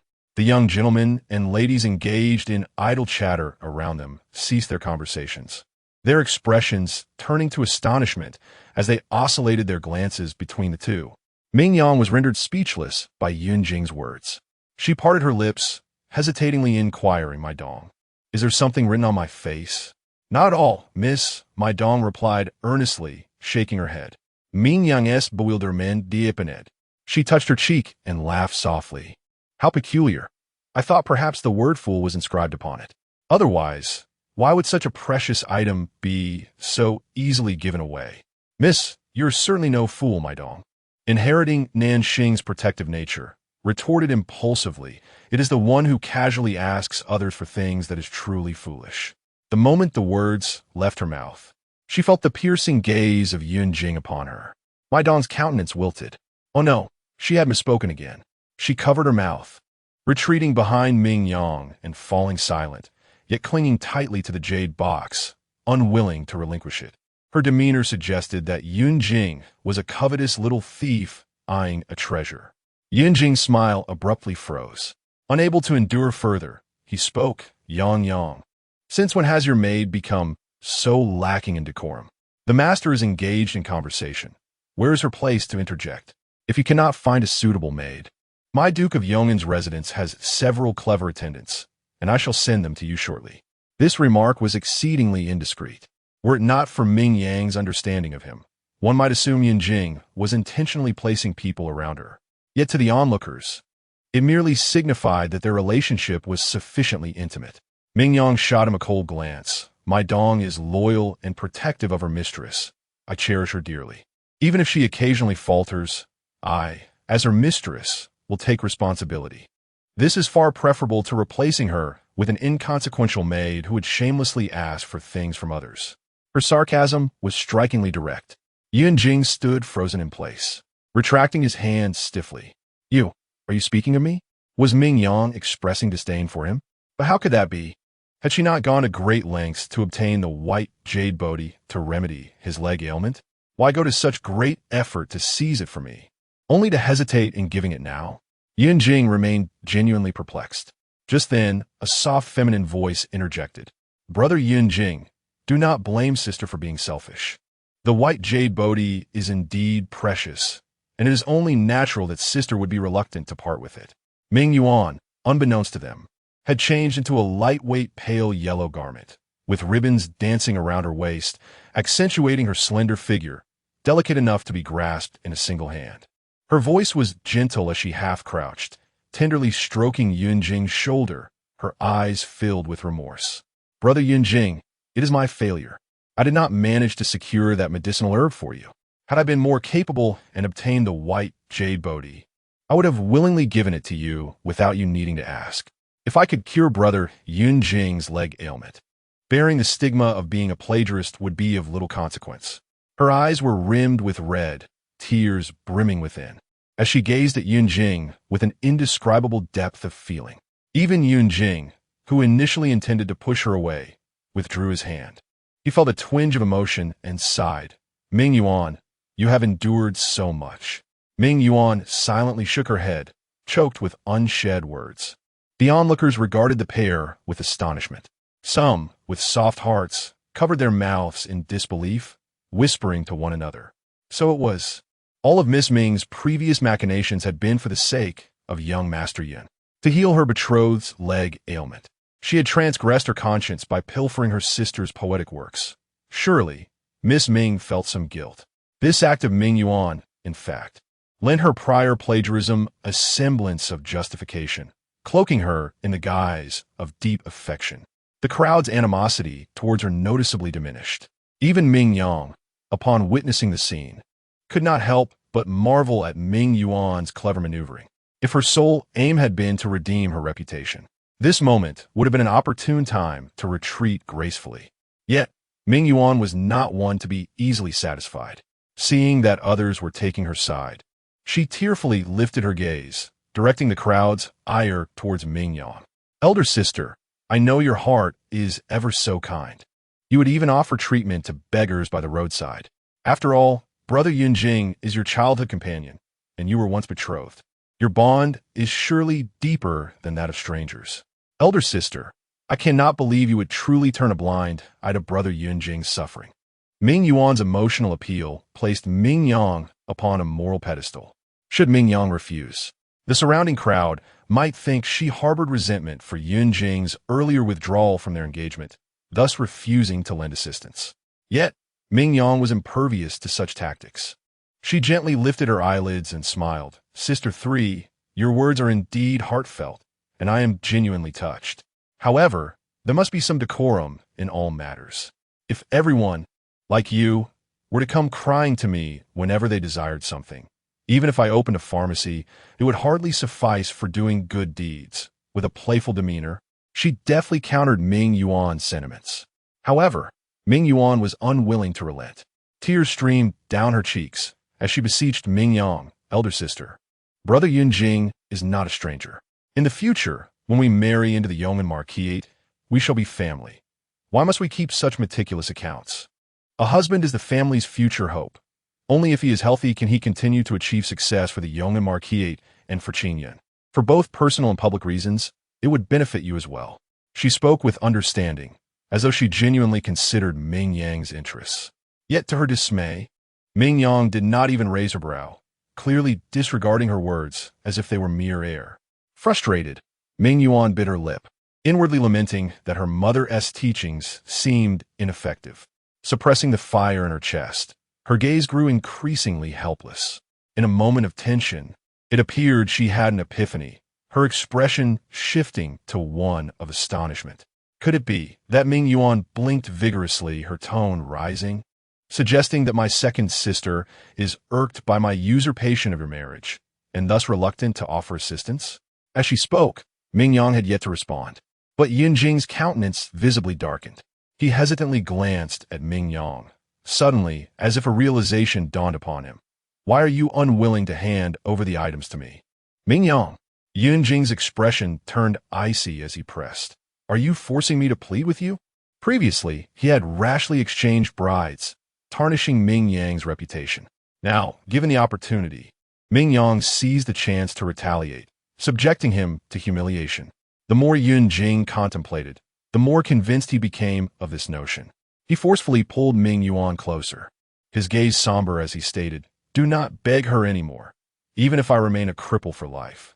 I will not allow anyone to bully me." Yunjing's face was flushed with anger, obstinately refusing to bow before Ming Yang. However, Ming Yuan had little regard for such matters. She shook off Yunjing's grip and, with a thud, knelt before Ming Yang. "Sister, Yunjing does not mind, but I cannot disregard his well-being. I implore you, second sister, please grant me that medicinal herb." Her plans to marry into the royal family had encountered obstacles, and Yunjing was her most promising ally.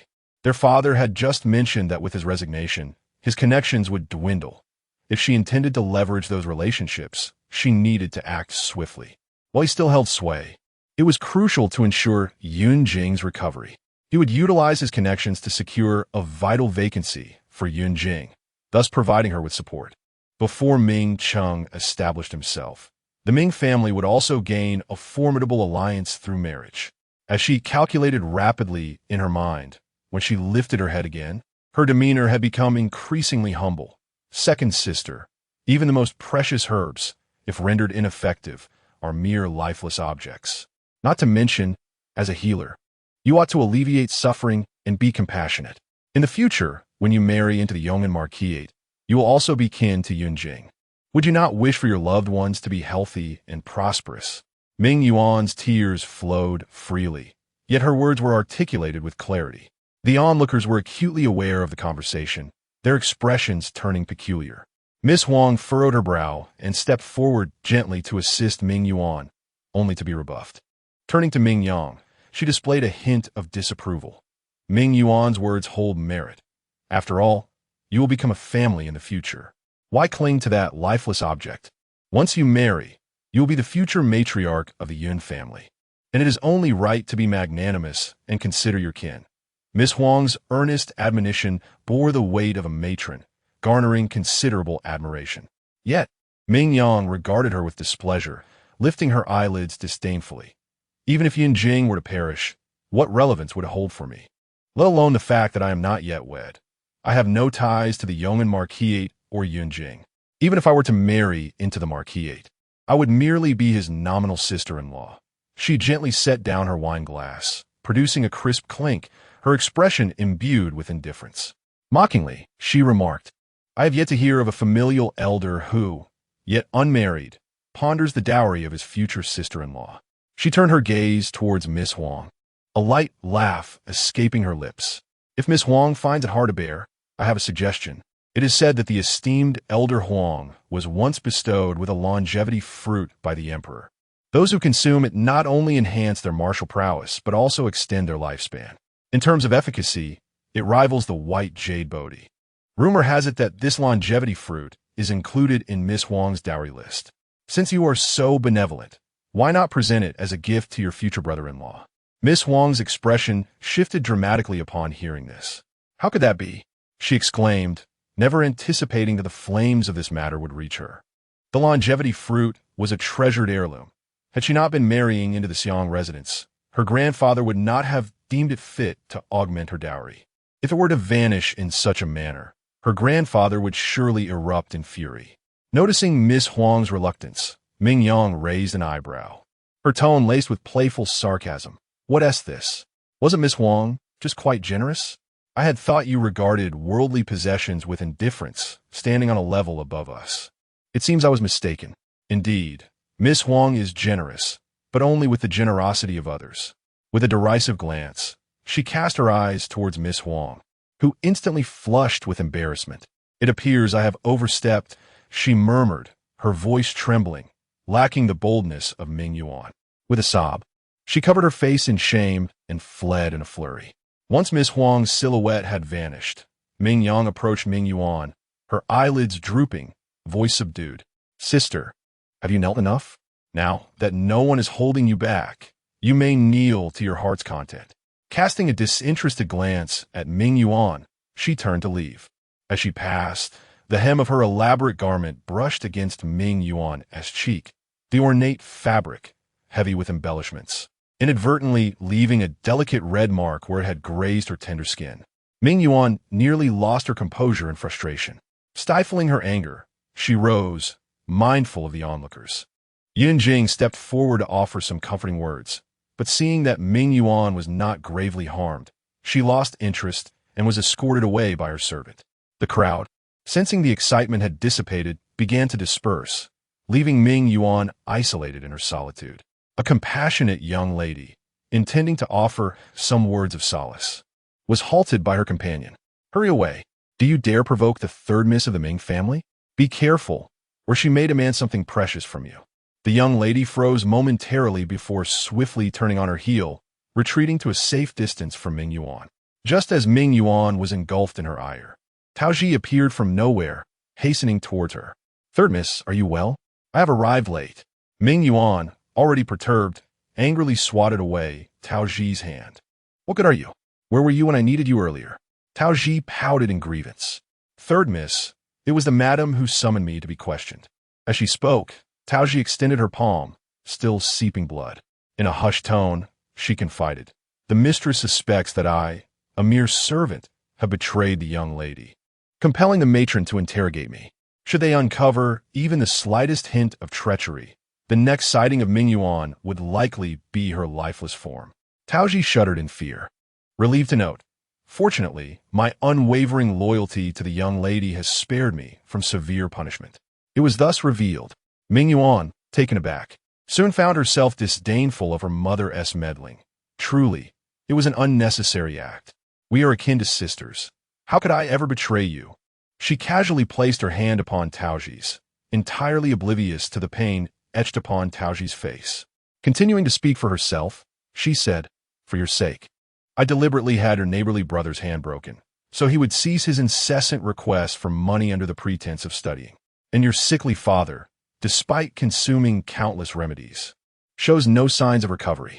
It is plausible that he is feigning illness to extract money from you, perhaps even seeking to remarry. After all, in this era, many men prioritize sons over daughters. Only you, Taoji, are foolishly generous, constantly offering your silver. She cast a sidelong glance at Taoji, frustrated by her lack of discernment. Now, I have had them thoroughly admonished and warned against approaching you. Have these days not been considerably more peaceful for you?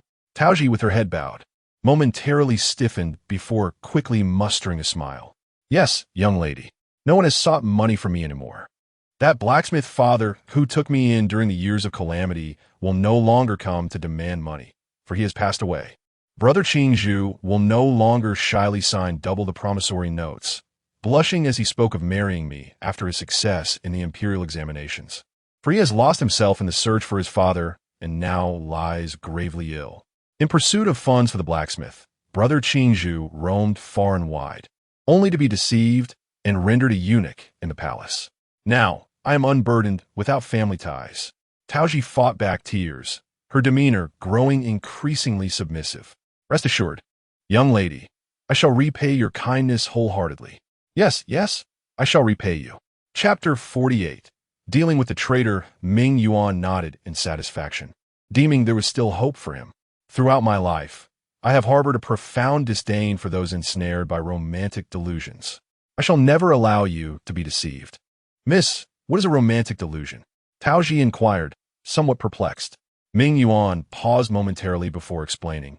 It refers to women who believe love surpasses all, who cannot function without a man. Listen to me, Taoji. Those who are dependent on men invariably meet a dismal fate.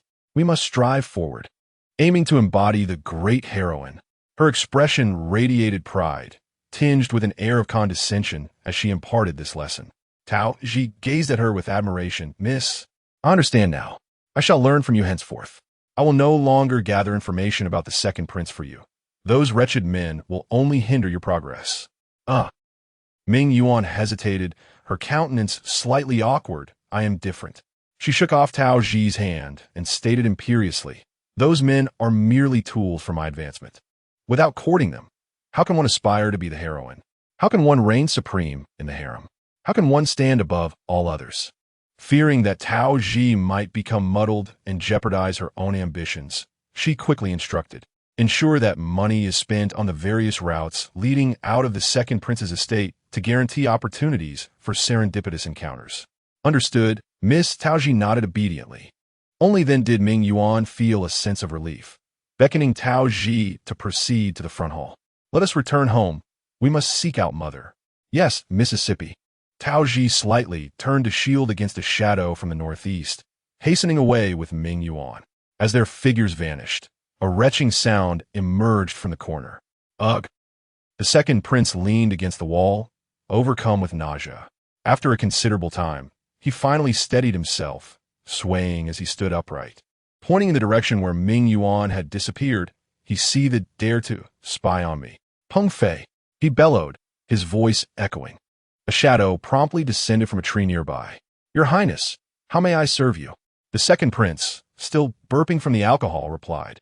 Keep an eye on that peculiar woman. She is suspicious. Yes. The figure of Peng Fei vanished again. Meanwhile, as Ming Yuan and her companion ambled into the front hall, the banquet hosted by Madame Ming was also concluding. Ming Yang was the first to board the carriage home. On the way, Ming Yang seized the opportunity to inquire of Mai Dong, is Nanxing injured? Has she been escorted away? She is unharmed. Mai Dong shook her head. The people from the pharmacy located Sister Nanxing in the cellar. She stated that Madame merely confined her without any further harm. Ming Yang gradually exhaled in relief. That is good. The previous restraint in dealing with Nanxing likely stemmed from a desire to avoid a complete fallout. However, the situation had now changed. With Ming Chongxiang losing his official post, they must be seething with rage. Upon returning, they would undoubtedly unleash their fury. With this thought in mind, Ming Yang lowered her voice, instructing Mai Dong, once we return, you shall enter first and assist me with the task. Yes, Mississippi. Mai Dong firmly committed the details to memory. As soon as the carriage came to a halt, She dashed back to Ciu. Upon Ming Yang's return to Ciu, she was met with the unmistakable excitement radiating from the crowd. Second miss, thank you the leader, Feng Yugang, attempted to kneel, but Ming Yang's piercing gaze halted him. We can discuss matters later. Her eyes scanned the group, and she quickly noticed one individual was missing. Where's Chanyu? A second-tier maid, Lian Ji, stepped forward to respond. Replying to the second miss after you left, Miss Chanyu entered your chamber and rummaged through your belongings. I do not know what she took, but she headed towards the third Mrs. Courtyard. Ming Yang could not suppress a cold laugh. My dong, go see what has gone missing. Phone you. Take a few men and retrieve that traitor who feasts at both ends. After issuing her orders, she had a chair brought over and seated herself in the courtyard to await their return. Moments later, a cacophony of frantic shouts erupted from outside. What are you doing? Why are you capturing me? Let go of me. The third miss will not let you off. Her cries faded into silence the moment she caught sight of Ming Yang. How come you are unharmed? Chan Yu's voice trembled. Did not the third miss say that the second miss would be disgraced at the poetry gathering and cast out of the family? Ming Yang regarded her with a glimmer of amusement as she observed the panic etched across Chan Yu's face. Are you disappointed to see me returned unscathed? I wouldn't dare, Chan Yu stammered, unable to meet Ming Yang's gaze as she was thrown to the ground. Ming Yang leaned forward, her tone chilling. You ought to be anxious. Where's the item you stole from me? Chan Yu was reluctant to confess. She had previously handed the jade ring to someone in the third Miss's courtyard. The third Miss had promised that once she obtained the ring, she would plead with the matron to have Chan Yu transferred to the young masteress quarters. At that point, the jewelry and treasures would serve as her capital for establishing herself within the inner chambers. A solitary girl like Ming Yang did not inspire confidence that anyone in the residence would advocate for her. Resolutely, Chan Yu held her head high. I do not know what the second miss is talking about. How could I dare to take my mistress's belongings? Seeing Chan Yu's obstinate denial, Ming Yang found it rather humorous. Do you believe that your denial will absolve you of consequence? With a wave of her hand, she commanded, search the rooms. With so many items, it is improbable that Chan Yu could have moved them all. Most likely, they are still in her quarters. Ming Yang half closed her eyes, her voice soft yet tinged with irony. Do you realize that many of the items you have pilfered bear the royal seal? Even transferring ownership requires notification and documentation to the palace. How audacious you must be to dare to lay hands on royal property. Should anything be damaged, not only you, but your family would be subjected to severe punishment. Instantly, Chan Yu's face turned ashen. As she witnessed my dong leading a search into her room, she could no longer bear the mounting pressure. With a thud, she collapsed to her knees before Ming Yang. Miss, I will tell you. Unfortunately, it was too late. Miss, we found it. My dong moved with remarkable speed, already emerging with something in her grasp. They had long since dispatched someone to discreetly monitor Chan Yu, making the search for items a trivial task. However, they had failed to locate the young lady's jade ring. Furrowing her brow, my dong expressed her concern. Chan Yu was utterly panicked. She desperately clutched Ming Yang's skirt, weeping and pleading. Miss, I assure you, I entrusted the ring to the third Mississippi. You may retrieve it from her chamber. I am merely following orders. It is not my fault. At that moment, her thoughts were consumed with preserving her family's safety, abandoning any thoughts of escaping. Ming Yang coldly brushed her hand away, stating, Chan Yu, I have already afforded you an opportunity. Now, I present you with one final chance. She turned her gaze to Feng Yu, instructing, run to the third Miss's courtyard and fetch either the ring or Chan Yu. If Ming Yuan brings back the ring, I shall overlook your theft. If not, Ming Yang let out a light laugh. Then your entire family shall be sold. This shall serve as the price for Chan Yu's failure to recognize her place. Cold sweat instantly dripped down Chan Yu's brow. Ever since my dong had departed, Chan Yu had been craning her neck to peer outside, her heart longing for Ming Yuan to come to her rescue. As a group of figures appeared in the distance, Chan Yu leapt to her feet in excitement. It is the third miss. She has truly come to save me. In that moment, Chan Yu felt emboldened to confront Ming Yang once more. Without waiting for Ming Yang to speak, she dashed to stand behind Ming Yuan. To Ming Yuan's right stood the visibly furious Minister Ming. Upon witnessing the setup in Ming Yang's courtyard resembling a tribunal, Minister Ming spoke in irritation. Ming Yang, what trouble are you stirring now? Was it not sufficient to cause a scene at the princess's residence? Ming Yang rose and greeted him with proper decorum, then calmly replied, I am merely dealing with a maidservant of dubious integrity. I did not intend to disturb you. Minister Ming snorted coldly, already in a foul mood and unwilling to heed Ming Yang's explanation. He brusquely commanded, release her at once. Your mother has already decreed that Chan Yu is to serve your third sister. Ming Yang raised an eyebrow, her gaze sweeping over the smug Ming Yuan. Unhurriedly, she replied, according to the laws of Qin Yun, a maidservant bound by a contract belongs to her master's private property. Chan Yu's contract remains in my possession. Not even our mother has the right to seize her. If my third sister desires Chan Yu, she may wait until I sell her, then purchase her from the broker. At that moment, she requested the return of the jade ring that Chan Yu had stolen from her. Ming Yang's nonchalant words caused Ming Yuan's expression to shift dramatically. She abruptly shoved aside the pleading Chan Yu, her gaze evasive. Ming Yang, if you have lost something, go find it yourself. Do not lay the blame upon me. That ring was hard-earned. Why would I surrender it for a lowly maidservant like Chan Yu? She shot a reproachful glance at Chan Yu, the ineffective maidservant who had caused her to be exposed. It seemed that the third sister had no intention of keeping this maidservant. A mocking smile played on Ming Yang's lips. She is merely a maid. If second sister desires her, she may keep her. Ming Yuan's countenance darkened. She dared not linger any longer and turned to leave. However, as she did so, she felt a tightness in her skirt, nearly being yanked off balance. Chan Yuan knelt on the ground, clutching her leg desperately. Third miss, you cannot leave. If you do, I shall lose my life. Second miss is ruthless. She has threatened to sell my entire family and will not let me off easily. I implore you, return the jade ring to second miss. I shall serve you faithfully in return. Her cries were filled with accusations towards Ming Yang. Ming Yang found it utterly ironic. Clearly, it was Ming Yuan who intended to sacrifice her pawn for the sake of the game. Yet Chan Yu had directed her resentment towards Ming Yang, the true victim. The noise of Chan Yu's lamentation grated on Ming Yuan's nerves. In the novels she had read, the protagonist's servants were fiercely loyal, willing to die without uttering a word against their masters. Chan Yu's pitiful display filled Ming Yuan with embarrassment. She kicked Chan Yu away and shouted, You wretched servant, do you not understand? I have already stated that I possess no such jade ring. If you dare to slander me again, I shall not wait for Ming Yang to deal with you. I will send you to the magistrate myself. Angrily, she tugged at her wrinkled skirt. When she glanced at Ming Yang, her expression was exceedingly grim. Ming Yang, you possess so many treasures. Is it truly necessary to torment a mere maid over a broken jade ring? The Prime Minister, too, was troubled by the commotion.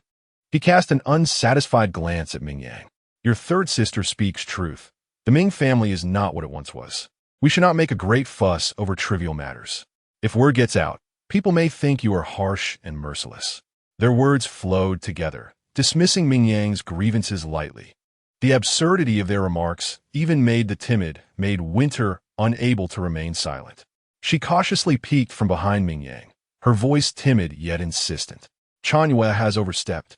Not only has she stolen second Mrs. Precious jade ring, but she has also pilfered treasures sent from Xinglanfang to her own quarters.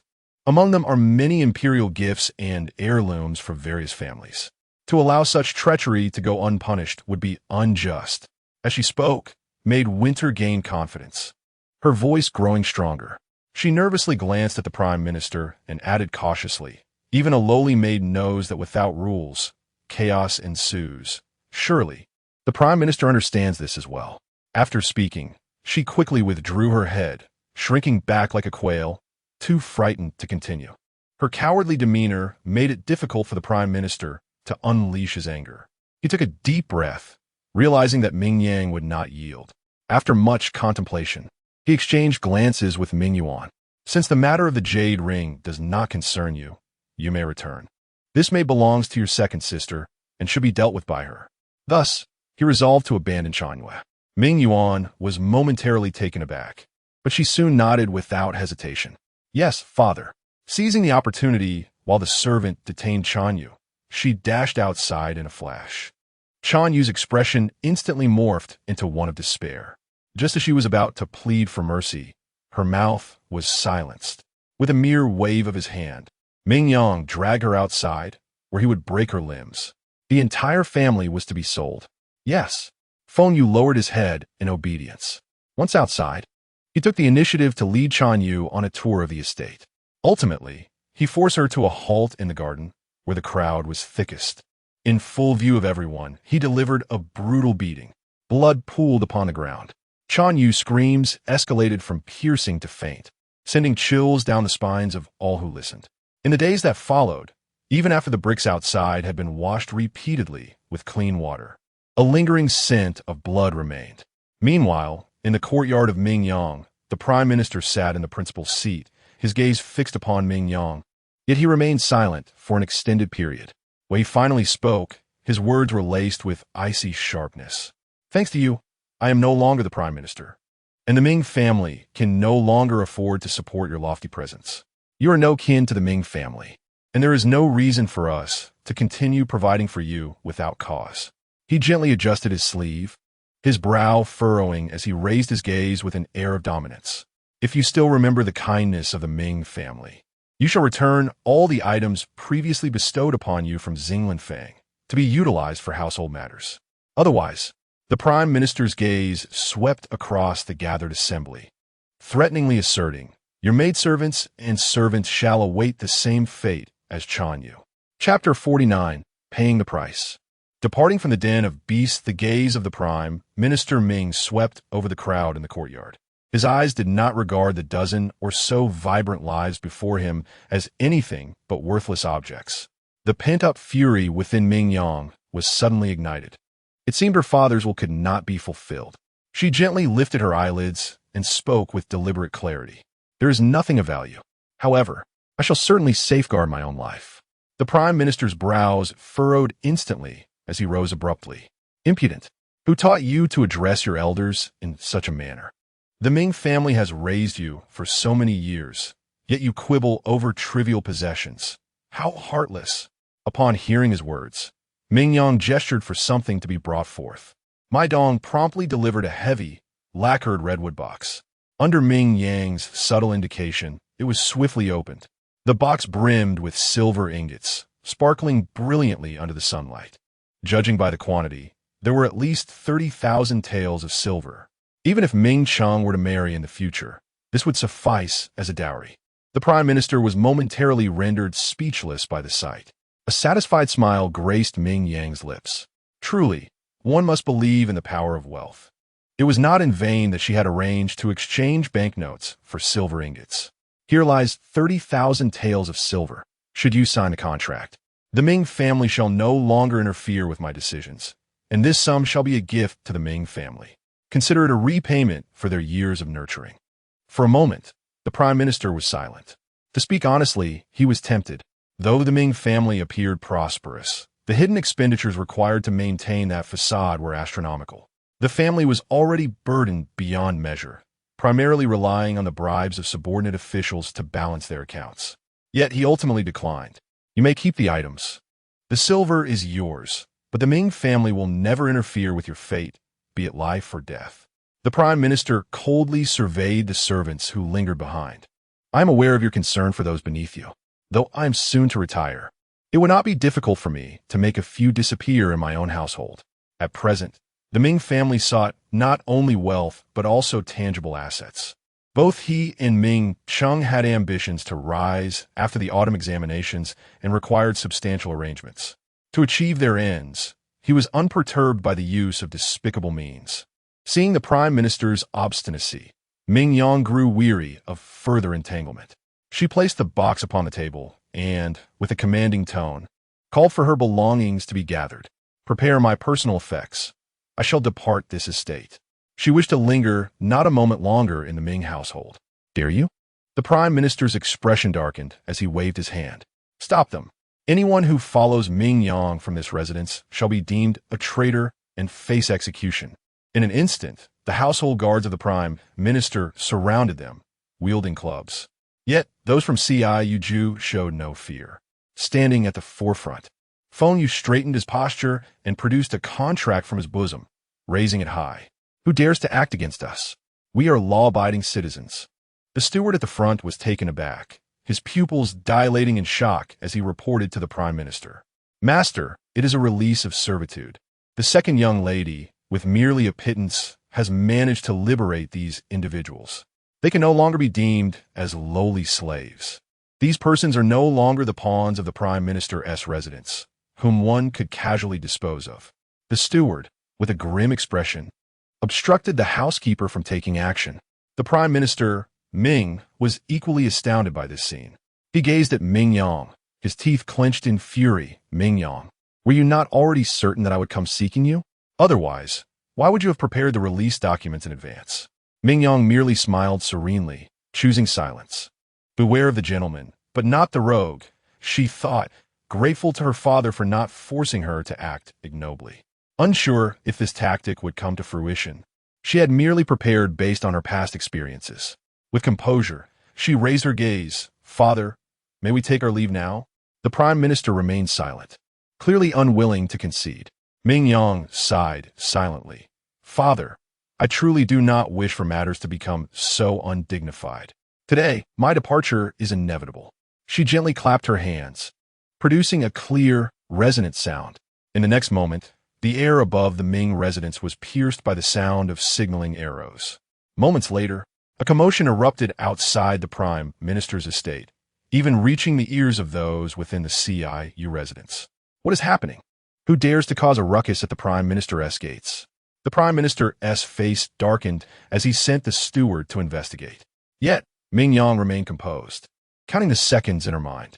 Approximately 15 minutes later, hurried footsteps approached from afar. Ming Cheng, his brow glistening with sweat, rushed in from the entrance, breathless. Without taking a moment to catch his breath, he pointed at Ming Yang and her party, exclaiming, Father, quickly let Ming Yang and the others go. A crowd from Xinglanfang is here to escort their young master home, and they refuse to leave without seeing him. Currently, the gates of the Prime Minister's residence were blocked, and a throng of beggars surrounded the nearby streets. Officials found it nearly impossible to navigate.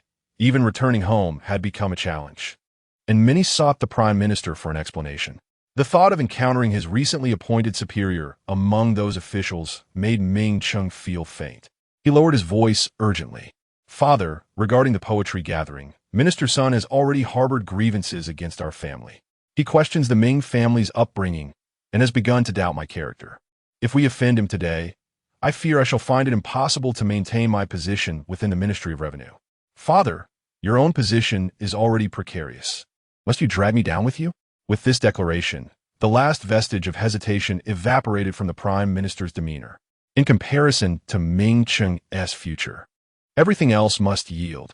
With a fierce glare directed at Ming Yang, devoid of any paternal affection, he muttered, Ming Yang, you are indeed formidable. For the first time in his years navigating the political arena, he found himself bested consecutively by a woman. Suppressing his anger, the Prime Minister turned on his heel to leave, only to be halted by Ming Yang's voice. Father, please stay.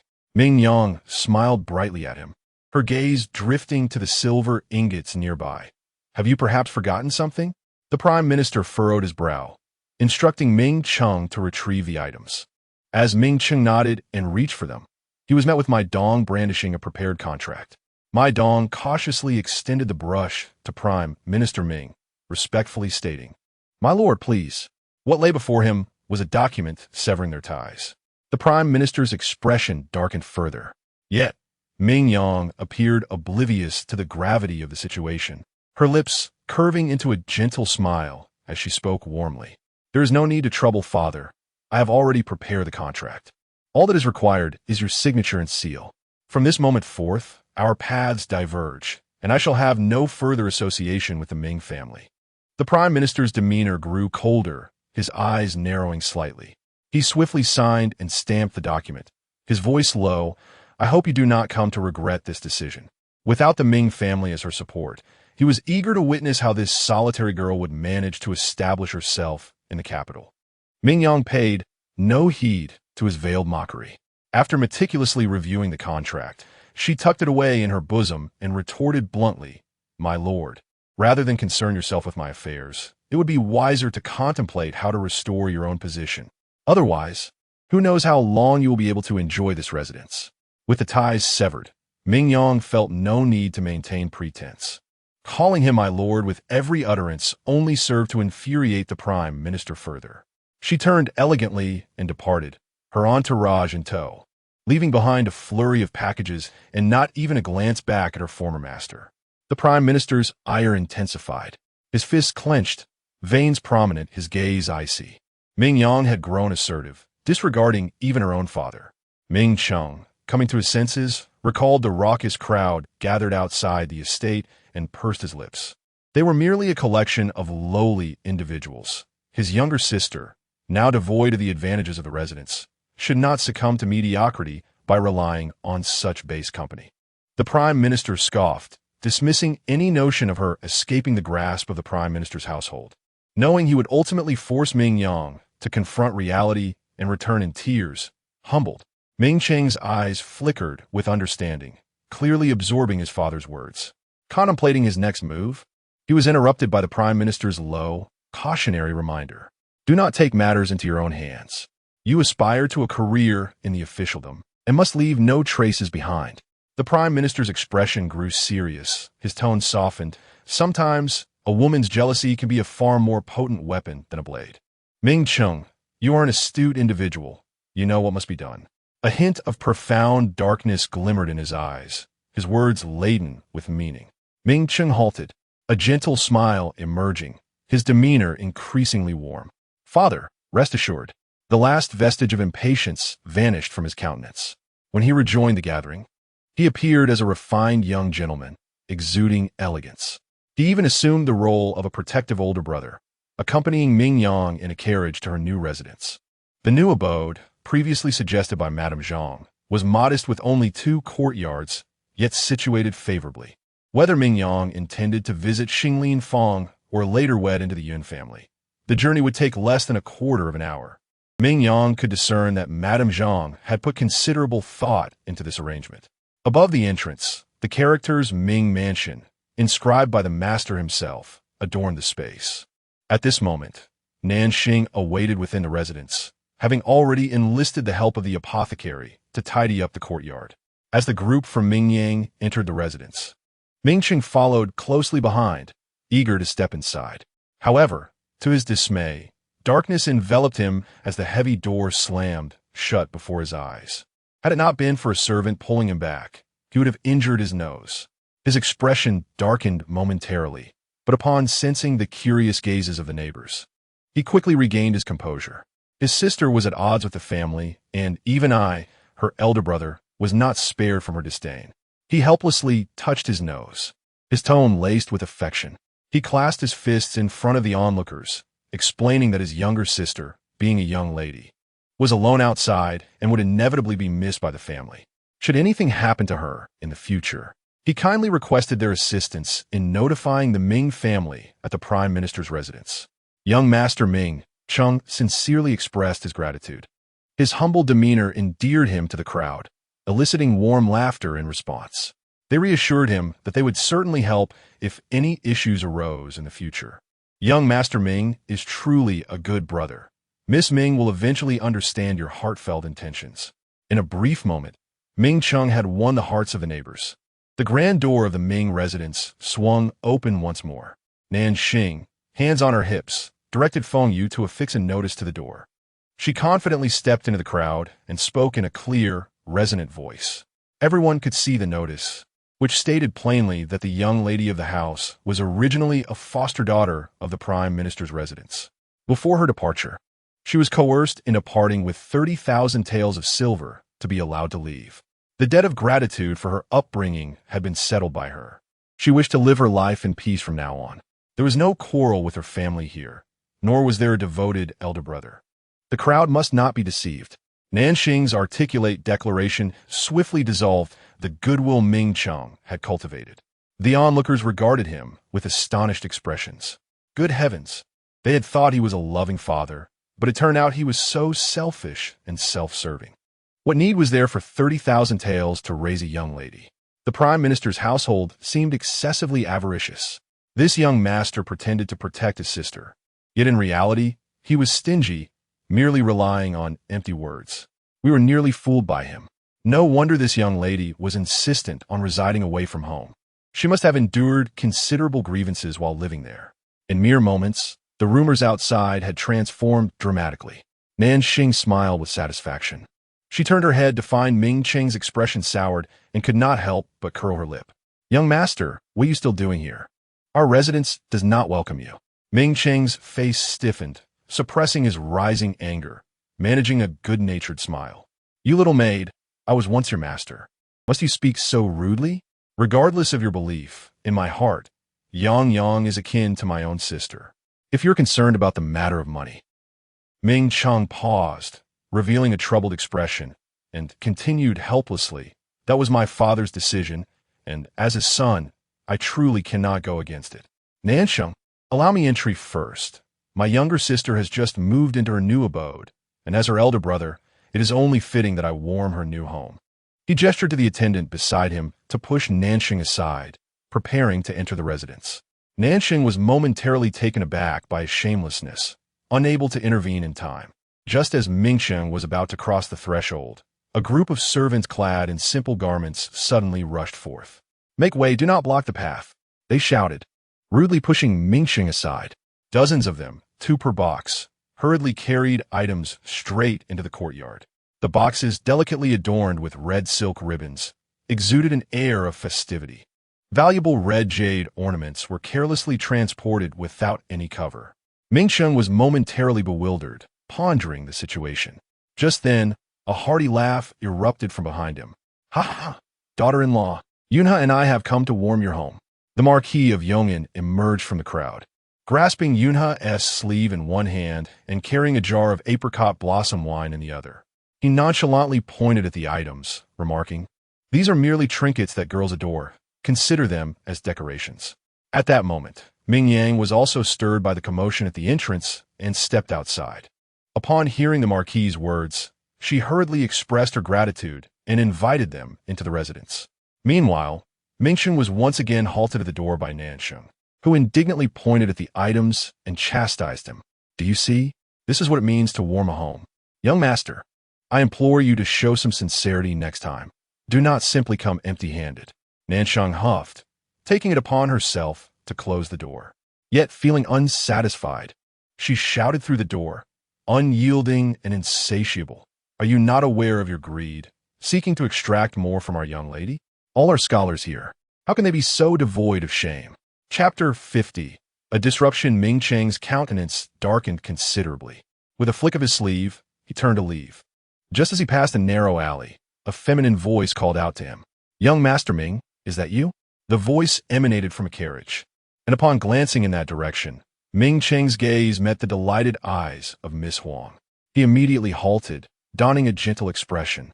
"Miss Huang, what brings you out here at such a late hour?" Miss Huang, supported by her maid, took small steps toward Ming Cheng, her demeanor slightly flustered. "Not much, really. I was just accompanying my mother to a banquet, and have only just returned. After the poetry gathering this afternoon, my mother grew quite distressed. Upon witnessing the defeat of Prime Minister Ming, she even hinted at wanting me to reconsider my engagement and marry my cousin instead. Naturally, I was unwilling, yet I could not resist my mother's orders and was dragged to my aunt's banquet. During the festivities, I found it insufferable and ended up arguing with my mother, ultimately fleeing and returning home alone. Encountering you here is quite a pleasant surprise." All of Miss Huang's attention was fixated on Ming Cheng, her gaze brimming with affection, almost capable of melting hearts. However, Ming Cheng appeared oblivious, his eyes drifting toward the carriage. "Is your aunt present in the carriage as well?" he inquired, raising an eyebrow. "As a younger relative, I ought to pay my respects." Miss Huang quickly interjected. "There's no need for that. My mother is not with me." She seemed noticeably anxious, which piqued Ming Cheng's curiosity. He scrutinized her closely, illuminated by the nearby lanterns, and noticed her slightly swollen eyes. It was evident she had been weeping. Feigning ignorance, Ming Cheng shook his head with a hint of regret. "What a pity. I shall have to visit your home tomorrow instead." "Indeed." Miss Huang nodded, thoughtfully reminding him.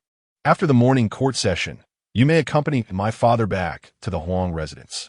He has always supported the union between our families, and with him present, my mother surely cannot openly show displeasure toward you. Very well. Ming Cheng did not press further. He adjusted his attire to cover his wrists, signaling for Miss Huang to lean on him for support. The night is quite chilly. You should return home early to spare your family from worry. Ming Cheng personally assisted her into the carriage. He did not depart immediately, dismissing the attendants before climbing aboard himself. To maintain propriety, he declined Miss Huang's invitation to share the carriage, opting to sit alongside the driver instead. How fortuitous! I shall escort you home. Ming Cheng's gentle voice reached Miss Huang's ears, causing her cheeks to flush. Very well. Her tone was sweet, reminiscent of honey. Curiosity about Ming Cheng's late-night presence lingered in her mind, prompting her to ask, "Young Master Ming, what brings you out here at such a late hour?" Ming Cheng's eyes glimmered, his tone growing even softer as he replied with a smile. "I came to check on my younger sister, Ming Yang. She is young and somewhat impulsive, easily at odds with our family, and has taken it upon herself to leave home. As her elder brother, I cannot intervene directly, so I must find other ways to support her." He let out a helpless sigh, his words laced with an unmistakable affection for Ming Yang. Miss Huang felt a pang of bitterness in her heart. She retorted awkwardly, "Master Ming is truly a wonderful brother. If only my own brother could care for me like Master Ming cares for his sister." Having no biological brother and being distant from her half-brothers, Miss Huang once envied Ming Yang for having such a devoted brother. However, upon learning of Ming Yang's background, her thoughts inevitably deepened. She cautiously pulled apart the carriage curtain just enough to glimpse Ming Cheng from behind. Tentatively, she probed, "Miss Ming must hold a significant place in your heart, right?" Without hesitation, Ming Cheng nodded. "I grew up alongside Yang Yang. In my heart, no one can rival her." At that moment, as he turned his head, the depth of emotion in his eyes was so profound that it drew one in. Yet, Miss Huang felt only a chilling desolation within her.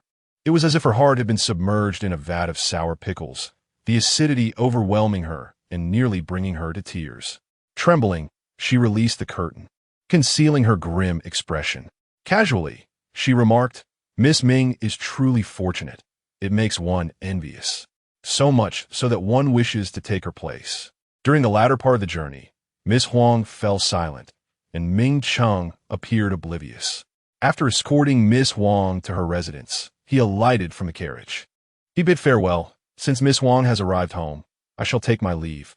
Please do hurry inside. The wind is quite strong, and you mustn't catch a chill." Miss Huang, reluctant, leaned out, bashfully inquiring, "Will you be free the day after tomorrow?" "Indeed, I shall be at leisure," Ming Cheng replied naturally. Miss Huang's face brightened. With a hint of shyness, she continued, "I find myself in need of a piece of jewelry and would appreciate Master Ming's advice. Might you have the time?" Ming Cheng hesitated, regret evident in a shake of the head. "I truly apologize. It is rare for me to have a day off, and I must visit my second sister." The smile on Miss Huang's face gradually faded. Twisting the silk in her hands, she suppressed the anger rising within her, forcing a calm smile. "Certainly, Miss Ming is of greater importance. I shall not trouble you any further." With that, she lowered the curtain and ordered, "Proceed to the estate." As he watched the carriage disappear from view, Ming Cheng finally managed a slow smile. Shortly thereafter, his personal attendant urged the Ming family carriage to a stop beside him. "Young master, please get in." As he knelt to allow Ming Cheng to step upon him, he relayed the information he had just gathered. "Young master," I inquired casually, "Miss Huang's carriage recently departed from the Bai family of the Grand Historian." "The Bai family?" Ming Cheng narrowed his eyes, confirming. "Is that not the family of the young master who, during my engagement with Miss Huang, became intoxicated and caused a scene?" "Indeed, young master," the attendant nodded, adding, "It is said that young master Bai is quite fond of Miss Huang and has declared he would marry no one else." A cold chuckle escaped Ming Cheng's lips. Just as the poetry gathering concluded, the Huang family hastened to the Bai family for a feast. The implications were not lost on him. Coupled with Miss Huang's peculiar behavior, Ming Cheng's expression grew increasingly frigid. In a moment of bitterness, one reflects on the cyclical nature of fortune. When his father still held the esteemed position of chancellor, The marriage alliance was eagerly arranged by the Huang family. However, now that a slight misstep has occurred, they wish to sever ties as if it were a trifling matter. The Huang family may harbor such naive hopes, but he is determined to drag them down into the abyss alongside him. Ming Cheng's gaze darkened, sending chills down one's spine. The carriage swiftly arrived at the Ming residence, where he hastened to the study of Chancellor Ming to deliberate on future plans. Meanwhile, the atmosphere in Ming Yang's abode was particularly lively. After the arrival of the Duke of Yong'an, Mrs. Zhang also presented gifts to warm the household. Surprisingly, the somewhat unfamiliar son Shangshu had extended an invitation for her to visit his residence, to engage in a poetic exchange. Once the guests had departed, Ming Yang entered the room only to discover that the Duke of Yong'an had already made himself at home. Accompanied by Yun He began to survey the surroundings, taking note of the items that Ming Yang lacked. This wooden bed had seen better days. I have an intricately carved, gold-painted 8-step bed in my storeroom, which I shall have sent over. As for that screen, it lacks opulence. I possess a jade brocade screen bestowed by His Majesty, which would be just perfect. At this point, the Duke tightened his sleeves. As he lowered his gaze, he noticed Yun He pointing at the concubine couch. "It's old," Yun He remarked. The Duke immediately understood. "Replace it." With a flick of his eyes, Yun He gestured dismissively at the curtains. "Unattractive. Change it as well." The Duke beamed, his white teeth gleaming, secretly calculating how few words his son had spoken to him today, exuding an air of extravagance. Yun He, unabashed, turned his head towards the dressing table. "The mirror stand is unsatisfactory. Let us replace it." He continued to rattle off requests. Bring all the scrolls and paintings from the storeroom, allowing her to choose for herself. Their conversation flowed seamlessly, each contributing to the transformation of Ming Yang's room, nearly replacing all the antiquated items. Yun He spoke sparingly, yet his discerning eye was sharp. The Duke's joy was palpable, reveling in the satisfaction of finally being acknowledged by his son as he waved his hand grandly. Ming Yang stood by, unable to interject. Once the two were content and seated, she finally seized the opportunity to graciously decline their generosity. "I sincerely appreciate your kindness, Duke, but these items are far too precious. I, a mere commoner, cannot accept such gifts." "Why would you hesitate? You are to marry into the Yun family. You are one of us now, no need for formality." The Duke waved dismissively. His extravagant demeanor caught Ming Yang off guard. Unable to restrain her curiosity, she queried, "I have heard that the Duke of Yong'an's household is facing financial difficulties. Is that not so?" Taken aback by her directness, the Duke awkwardly rubbed his nose. "It is indeed true." He cleared his throat, slightly embarrassed.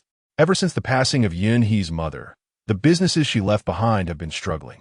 Maintaining basic operations has become quite challenging. In recent years, after I remarried, my new wife, Yun He's maternal aunt, is not adept at managing affairs. The businesses have declined even more under her oversight. The Duke's expression darkened, scratching his head. Why currently present are merely the rewards from battles fought long ago. These are mere objects, lying and used in the storeroom, a waste indeed. It is only fitting to put them to use. Ming Yang understood. The Duke of Yong'an possesses valuable items, yet lacks liquid assets.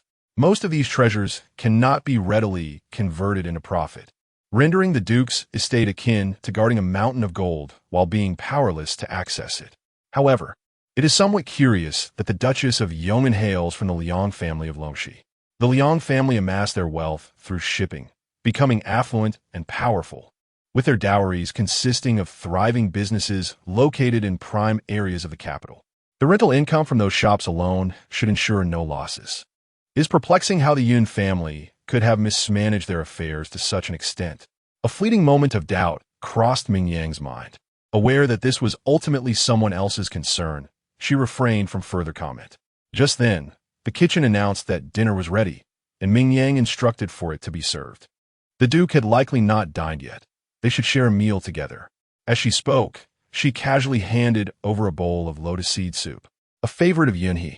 A subtle smile graced Yun He's lips as he pulled his stool closer to Ming Yang, unceremoniously commencing his meal. The Duke of Yong'an chuckled softly, pouring himself a glass of wine, and they all sat around the table, dining in tranquil silence. After dinner, wishing to spare Ming Yang any inconvenience, the two took their leave with their attendants. Only then did Ming Yang exhale in relief, attending to her evening routine before resting. Just before sleep, she couldn't help but reflect on the Duke of Yong'an. Though he appeared brusque, he was, in fact, quite considerate. His grand show of camaraderie was intended to demonstrate to the world that she, a fragile woman, had a formidable ally. In the future, anyone contemplating mistreating her would have to reckon with the Duke's influence. Nanxing nodded in agreement, expressing her belief that the Duke was indeed a good man. Concerned about Ming Yang living alone in their new residence, she insisted on laying out a bed beside her, determined to keep her company for a few nights. Before climbing into bed, she extinguished the candlelight and rolled herself snugly in the blankets. So much had transpired that day. Nanxing, ever the chatterbox, could no longer contain herself. In the darkness, she began to speak. I believe the Duke of Yong'an is far superior to the eldest son. Turning to face Ming Yang, she spoke earnestly, Miss. I have long wished to say this. The eldest son may smile when he looks at others, but sends a chill down my spine. It feels akin to a hungry wolf lurking in the wild, ready to pounce and devour you without leaving a trace of bones behind.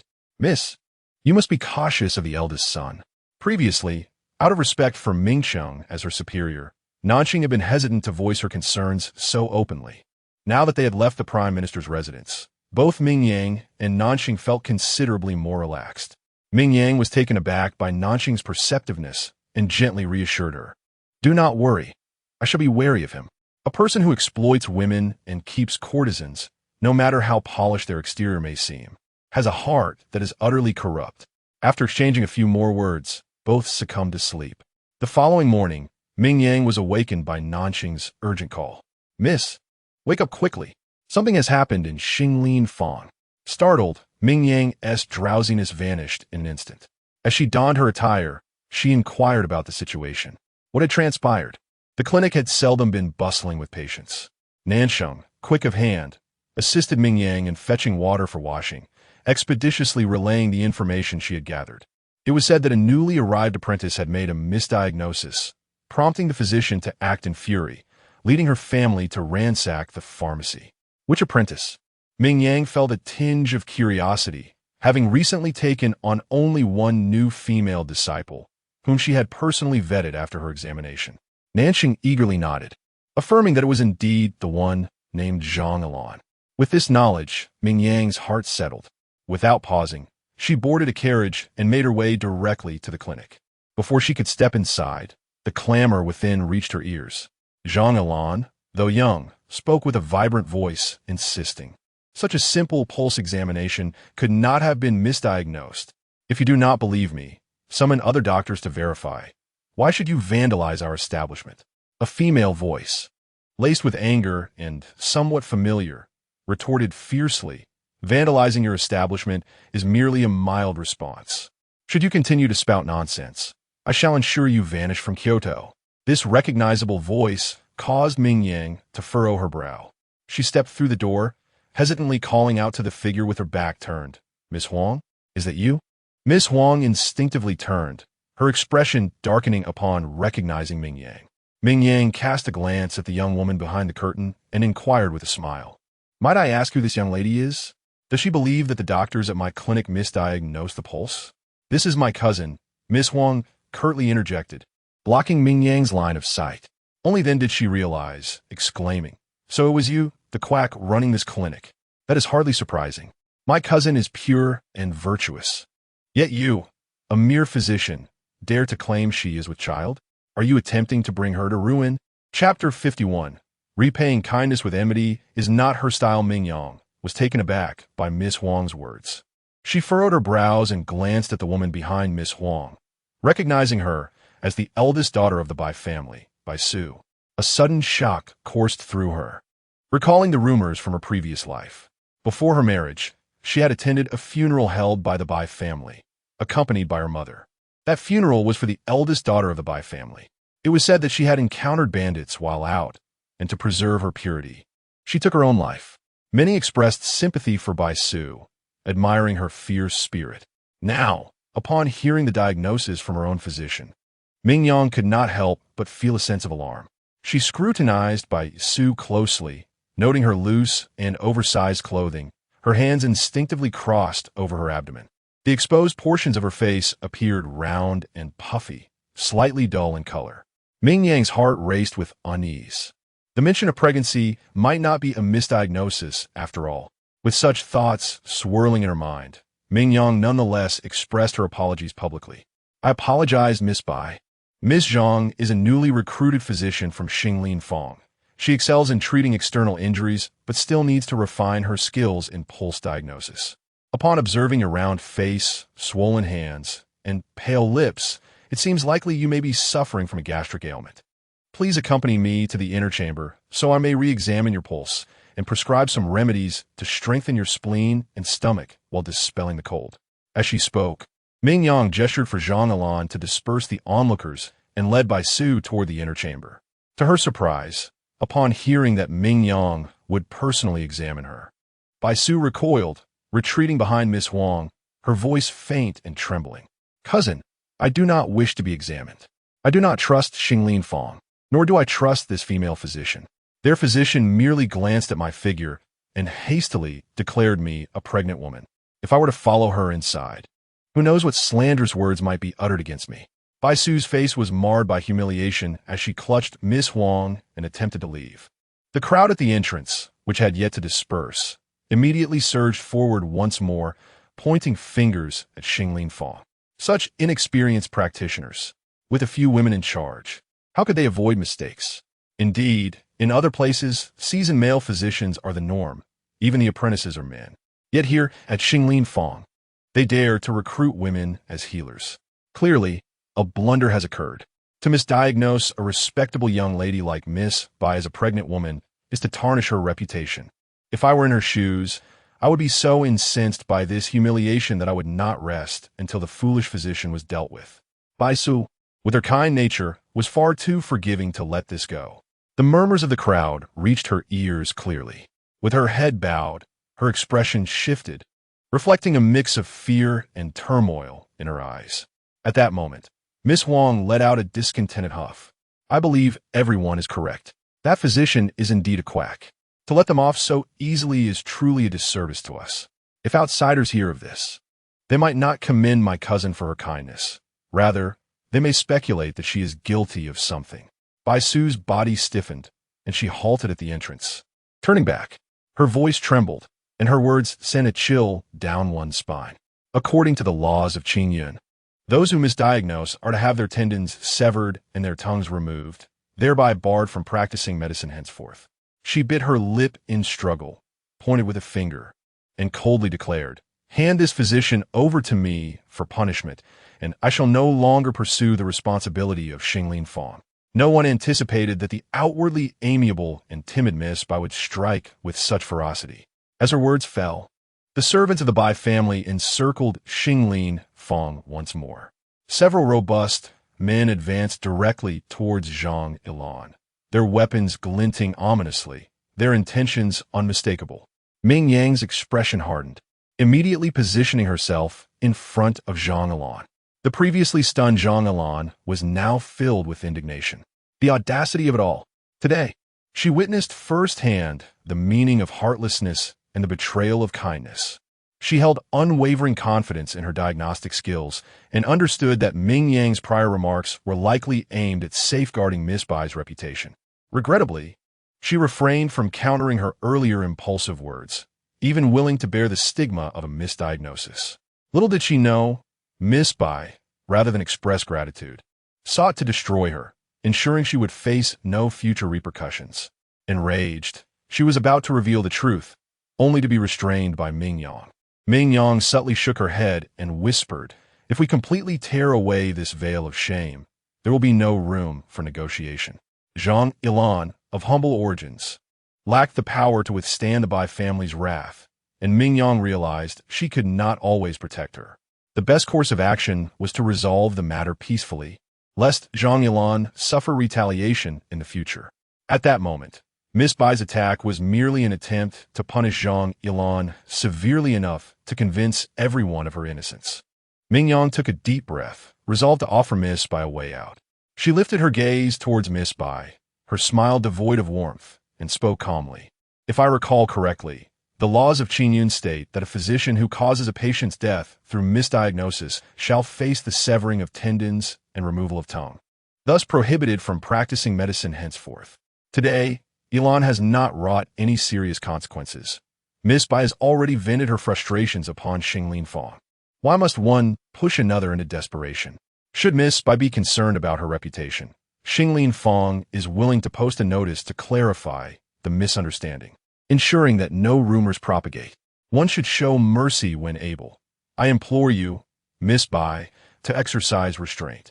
The corners of Miss Bai's lips twitched, her expression wavering. Yet, she felt a tightening at her wrist as Miss Huang shook her head disapprovingly. Cousin, do not let Ming Yang deceive you. This concerns your reputation. Demanding the hands of this physician is not excessive, even if it means taking her life. Her cousin, hailing from the esteemed Bai family, had a standing that could rival even the selection of royal brides. The reputation of the Bai family was paramount. Zhang Ilan, a mere physician, spoke without thought and deserved to face the consequences. Miss Huang's face was cold, and with a glance, she questioned their hesitation. Had the Bai family not raised them? Today, she was determined to show Zhang Ilan the true repercussions of her actions and simultaneously assert her dominance over Ming Yang, alleviating the bitterness in her heart. The servants of the Bai family, fueled by determination to earn their master's favor, surged forward. At the Xiling Fang, there was only one elderly doctor on duty, along with 3 young ladies, Ming Yang, Nanxing, and Zhang Ilan, resulting in an overwhelming disadvantage. As the servants rushed forward, disregarding propriety, they charged directly at Zhang Ilan. In an instant, silver needles slipped from Ming Yang's sleeves and into her grasp. With a swift motion, she raised her hand, her wrist flicking as the needle pierced the Baihui acupoint atop a man's head. The man, momentarily dazed, collapsed to the ground with a thud. Witnessing this, the surrounding servants hesitated, momentarily deterred. Seizing the opportunity, Ming Yang shouted, "Run!" She grasped Zhang Ilan's hand and dashed toward the exit, while Nanxing cleverly knocked over objects on the ground, creating obstacles for their pursuers. Yet, the number of men behind them was overwhelming, and the physical strength of the 4 young women could not match that of several robust men. Just as Ming Yang felt a hand reaching out from behind to pull her down, a sudden gust of wind swept through, followed by a heavy thud against the hand of the pursuing servant. Screams of pain echoed as the man, who had nearly reached Ming Yang, clutched his severed hand, writhing on the ground in agony. The pursuers, still intent on catching Ming Yang, pressed forward. The sound of galloping hooves rang out, and a young man clad in shimmering silver armor appeared, his presence radiating an icy brilliance. He reined in his horse with one hand, lifting its hooves high to strike at the crowd. Accompanied by muffled groans, the pursuing servants fell heavily to the ground, the sound of breaking bones resonating in the air. Only then did the youth halt his steed, casting his gaze toward Ming Yang by the roadside. "Is there something amiss?" he inquired, his cool voice trailing off languidly in her ear. Instinctively, Ming Yang lifted her head. The young man's expression was indifferent, his moon-like visage partially concealed by a silver mask, revealing only his obsidian-like eyes that fixed intently upon her. Strangely, Ming Yang felt an inexplicable warmth from his gaze and instinctively smiled. "I am unscathed." Her beauty was undeniable, and with that smile, she resembled a gentle breeze caressing the spring waters, pure and enchanting, capturing the eyes of those around her. However, the youth furrowed his brow. "Are you this amiable to everyone?" "Ah." Ming Yang was momentarily taken aback, regarding him with curiosity. The young man averted his gaze, his throat moving slightly as he chuckled softly. Ming Yang felt somewhat perplexed but chose not to dwell on it, grateful for his timely intervention. She stepped back, pulling Zhang Ilan closer, and bowed her head in thanks. "Thank you, noble sir, for your assistance. May I inquire as to your residence? Upon my return home, I shall arrange for a token of gratitude." "No need," he replied, his tone steady. "Where I dwell is not a place for you." Just as Ming Yang pondered his words, the sound of hooves echoed once more. A battalion of soldiers clad in black armor, mounted on fine steeds and wearing half masks, swiftly appeared before them. The horses neighed and came to a halt before the young man. With a clatter, The soldiers dismounted, kneeling on one knee with hands crossed before them, bowing their heads. "We apologize for our tardiness. Please punish us, my lord." The thunderous sound reverberated, almost shaking the very ground beneath them. The black armor guard, half bowed in submission, knelt before the young man on horseback. The youth slightly closed his eyes and commanded, "Rise." "Yes," replied the foremost man, standing first among them. He then turned his gaze towards the groaning housekeeper on the ground, a flicker of sharpness crossing his eyes. "Sir, these housekeepers are obstructing official business. How should we deal with them?" The moment these words were uttered, a brief commotion rippled through the crowd. What did that soldier just say? Sir? Is he truly the Sir of the Dragon Scale Guard? Look at the sleeping dragon pattern on that mask. It must be the Dragon Scale Guard. It was well known that no one besides the Dragon Scale Guard could ride freely in the Imperial City without being apprehended by the patrolling soldiers. Whispers filled the air, reaching Ming Yang's ears, causing her to gaze up in astonishment at the newcomer. This person was indeed the leader of the Dragon Scale Guard. In the capital, there was a saying, better to squat in the Dali Temple than to visit the king of Hell's Temple. The latter referred to the Dragon Scale Guard. It was common knowledge that the Dragon Scale Guard was divided into two factions, one in the light and the other in the shadows, both directly overseen by the Emperor. The visible faction of the Dragon Scale Guard was affiliated with the Imperial City Office, tasked with monitoring and gathering intelligence on officials while ensuring the safety of the royal family. Matters the Emperor could not publicly handle were often discreetly addressed by the Dragon Scale Guard. Their identities were shrouded in mystery, and their methods were ruthless. They would stop at nothing to achieve their ends. Even the toughest of individuals would reveal everything under their scrutiny. Upon this realization, the crowd's expressions toward the housekeepers turned sympathetic. It was uncertain whose servant had been foolish enough to offend the Dragon Scale Guard, but it seemed likely that their household would face repercussions. Hearing this, the housekeepers' cries diminished considerably. They looked fearfully at the black armor guard and scrambled to their feet, pleading, "We did not intend to delay the Dragon Scale Guard's investigation. We were merely following orders. Please, sir, be discerning. Who would have thought that chasing after two women could provoke the Dragon Scale Guard?" The man referred to as Sir lowered his gaze slightly and let out a cold chuckle. "I wonder who gave you the order to pursue two defenseless women in the streets, attempting to intimidate them?" This remark prompted immediate rebuttals from the crowd. Intimidation? We merely sought justice. The two Miss Huangs finally caught up with the group and, upon seeing the injured housekeeper, displayed their displeasure. Suppressing her apprehension, Miss Huang mustered her courage to speak. "Sir, it was those two women who misdiagnosed my cousin and nearly caused her harm. The servants were merely acting in defense of their master." At this point, Miss Huang paused, attempting to leverage her family's influence. "By the way, my cousin is from the Bai family of the Taisher Institute. I wonder if you are acquainted with my uncle?" However, her attempts at ingratiation bore no fruit. The Sir lazily twirled his whip and replied, "Interrogating suspects is the duty of the authorities. When did it become the prerogative of your Bai family? If there are grievances, report them to the court. If you wish to wield your influence, your Bai family is not worthy." He coldly turned his face away and commanded, "Those who disrupt order and interfere with the Dragon Scale Guard's duties shall be taken away. If Master Bai has any objections, let him come personally to discuss with me." After saying this, without waiting for Miss Huang to respond, he cracked the whip. "Go!" The steed surged forward in an instant. Miss Bai, standing nearby, was startled and stumbled, falling to the ground. A look of pain crossed her face. Seizing the opportunity, Ming Yang quickly approached and checked her pulse. Upon this examination, she was taken aback. The pulse indicated a miscarriage. The fetus was at least 8 months along, and now, frightened, it was likely to be born prematurely.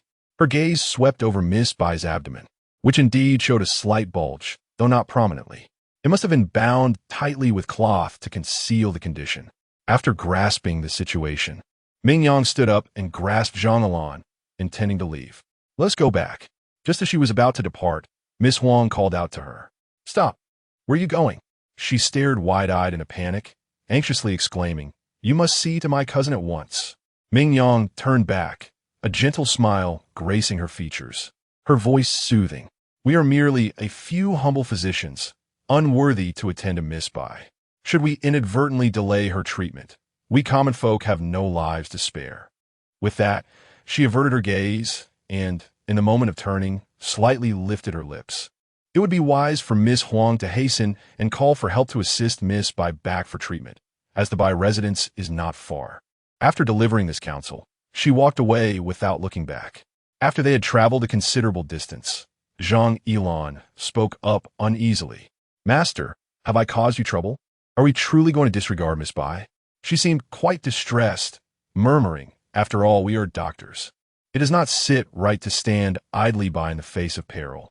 Ming Yang did not pause her steps, her voice clear and imbued with a reassuring strength. She is not at death's door yet. A smile graced her lips, her eyes glimmering as she added, I am not one to repay malice with kindness. Miss Bai's intent to harm her is not deserving of sympathy. Chapter 52. Retribution arrives swiftly upon returning to the medical hall. Ming Yang surveyed the disarray surrounding her, her expression darkening. Nanxing, please tidy up the damaged items and send them to the Bai family. Yes, Miss, Nanxing responded without hesitation, diligently beginning to record every detail. However, Zhang Yilan, standing nearby, appeared somewhat concerned. Master, will the Bai family acknowledge this? Recalling Miss Bai's pulse from earlier, Ming Yang's lips curled into a slight smile. They will certainly acknowledge it. She glanced towards the direction of the Bai family and beckoned a small beggar from outside. Could you do me a favor and convey a message to the midwives in each household? She whispered a few instructions and retrieved 2 taels of silver from her purse as a token of gratitude. Yet the little beggar declined. Oh, young master, I could never accept your money. Our leader has instructed us to heed your every request, and if I dared to take your silver, I would surely have my legs broken. With that, the little beggar dashed away. Ming Yang looked at the silver in her hand, somewhat helplessly returning it to her purse. It was only after taking over Xinglin Fong that she learned of the beggar leader's past, having fled here in dire straits, afflicted with a grave illness. His body was covered in festering sores, and without money, no medical facility in the capital was willing to treat him. It was her master who intervened and saved his life. Once the young man recovered, he single-handedly confronted the beggars in the city, uniting them to form a beggar gang. From that moment on, they willingly delivered messages for Xinglin Fong. Among those who had come to rescue Nanxing earlier were members of this gang. After a moment of contemplation, wishing to avoid owing a debt of gratitude, Ming Yang turned to the elderly doctor in the hall. Dr. Zhang, winter is fast approaching, and the number of those suffering from colds will increase. Please prepare more medicine packets and send someone to deliver them to the beggar gang's gathering place. Additionally, allocate some funds from the accounts to provide warm clothing for the elderly and children. In this way, it can be seen as a means of repaying the favor owed to the beggar gang. Very well, I shall take note of that. The elderly doctor replied with a cheerful smile. At that moment, the servants of the Ming family arrived to assist with the cleanup. Nanxing quickly organized the accounts. Miss, including the damaged medicinal materials, the total amounts to 200 taels of silver. I will take the invoice to the Bai family right away. Proceed. Ming Yang nodded. If they refuse to acknowledge it, do not dwell on it. Just leave the invoice and return. Understood, Mississippi. Nanxing set off towards the Bai family with 2 servants in tow. Seeing that there was nothing to occupy her in the apothecary, Ming Yang began to instruct Zhang Yilan in the art of acupuncture. Zhang Yilan grasped the technique swiftly and, after half an hour, began to experiment on herself with the acupoints. Observing that all was well, Ming Yang did not linger and returned to the Ming residence. Not long after settling in, Nanxing hurried back, her breaths coming in quick succession. After downing 2 cups of cool tea to regain her composure, she exclaimed in exasperation, Miss, the Bai family is utterly unreasonable from top to bottom. As soon as I stated our purpose, I was promptly shooed away by the steward. Fortunately, I was quick enough to slip the invoice through the door crack. That steward, however, would not relent. He even chased me out, shouting in the street that our Xinglin Fong not only employs quacks, but also intends to swindle money. Had it not been for the young lady's prohibition against entanglements, I would have insisted on a thorough discussion with them. Observing Nanxing's frustrated demeanor, Ming Yang felt an inexplicable urge to smile. Never mind. Let us partake in the evening meal first. The Bai family will surely approach us of their own accord. Ming Yang felt quite confident about this, although Nanxing was perplexed. She trusted her young lady and cheerfully accompanied Ming Yang for dinner.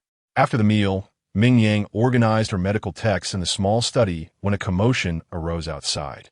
Moments later, Maid Dong entered to report, "Miss, is someone from the Bai family seeking an audience?" "Who has come?"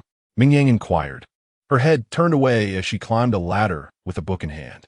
"It is Butler Bai. He mentioned that the Bai family was remiss this morning and has come to apologize." Maid Dong relayed the butler's words. Ming Yang paused, letting out a cold smile, and instructed her to send him away. The fact that a butler was dispatched merely to offer apologies spoke volumes about the Bai family's sincerity. "Very well." Maid Dong hurriedly exited, leaving Butler Bai outside the door. Clutching a bundle of silver notes, he was incensed, unable to even enter, his face turning an ashen hue. Suppressing his fury, he knocked again on the Ming residence' door. Fearing further exclusion, he quickly implored, "Please convey this message. My young lady was at fault today, and the Bai family is willing to make amends." He pressed his lips together, lowering his voice. "We ask only that your esteemed mistress takes pity and informs us where the midwife has been sent." The butler no longer retained the arrogance of the morning. He humbly slipped a handful of silver coins to Maid Dong. Internally, he grumbled about Miss Bai, who seemed to stir trouble unnecessarily, fully aware of her condition, yet daring to venture out for consultations. As if consulting were not enough, she had caused such a ruckus that the medical establishment was nearly destroyed. Subsequently, she had clashed with the Dragon Scale Guards, resulting in a fright-induced premature labor upon her return. Such a significant incident could no longer be concealed, prompting her to confess. It turned out that she had secretly pledged her life to a scholar and was with child. The scholar, from a humble background, feared the Bai family's disapproval and had urged Miss Bai to give birth before revealing the truth to her family. Naively, she believed in his promises and hoped for a glorious marriage after his success in the imperial examinations.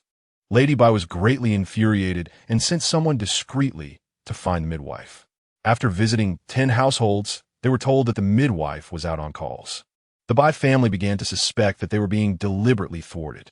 They spent a considerable sum to learn from neighboring merchants that the servants sent to fetch the midwife frequently appeared in the apricot grove. Fuming with anger yet concerned for her daughter's safety, Lady Bai dispatched Butler Bai to offer apologies while simultaneously seeking assistance. Thinking of the wailing young lady inside the residence, Butler Bai was beside himself with anxiety. Unable to restrain himself, he pleaded, "Dear ancestor, this matter pertains to life and death and cannot be delayed. Please, can you ask your young lady how we might secure her cooperation?" Butler Bai felt a deep sense of frustration with the Bai family's reputation. Even imperial physicians could be summoned for consultations.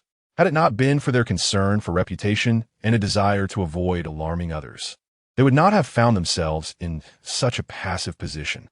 Fearing that Maid Dong would close the door, Butler Bai wedged his leg in the threshold, his aged face a mask of desperation. In the midst of an awkward situation, Mai Dong found herself confronted by an insufferable individual. At that moment, a large hand emerged from behind her. Feng Yu lifted the ankle of the steward Bai, effortlessly hoisting him up and pushing him out with a swift motion of his hand. With a frigid expression, he coldly declared, "You are unworthy. Send someone capable of making decisions." Following this, the heavy redwood door slammed shut with a resounding thud, nearly pinching Bai's hand. Infuriated, Bai glared with wide eyes, suppressing his anger before finally retreating.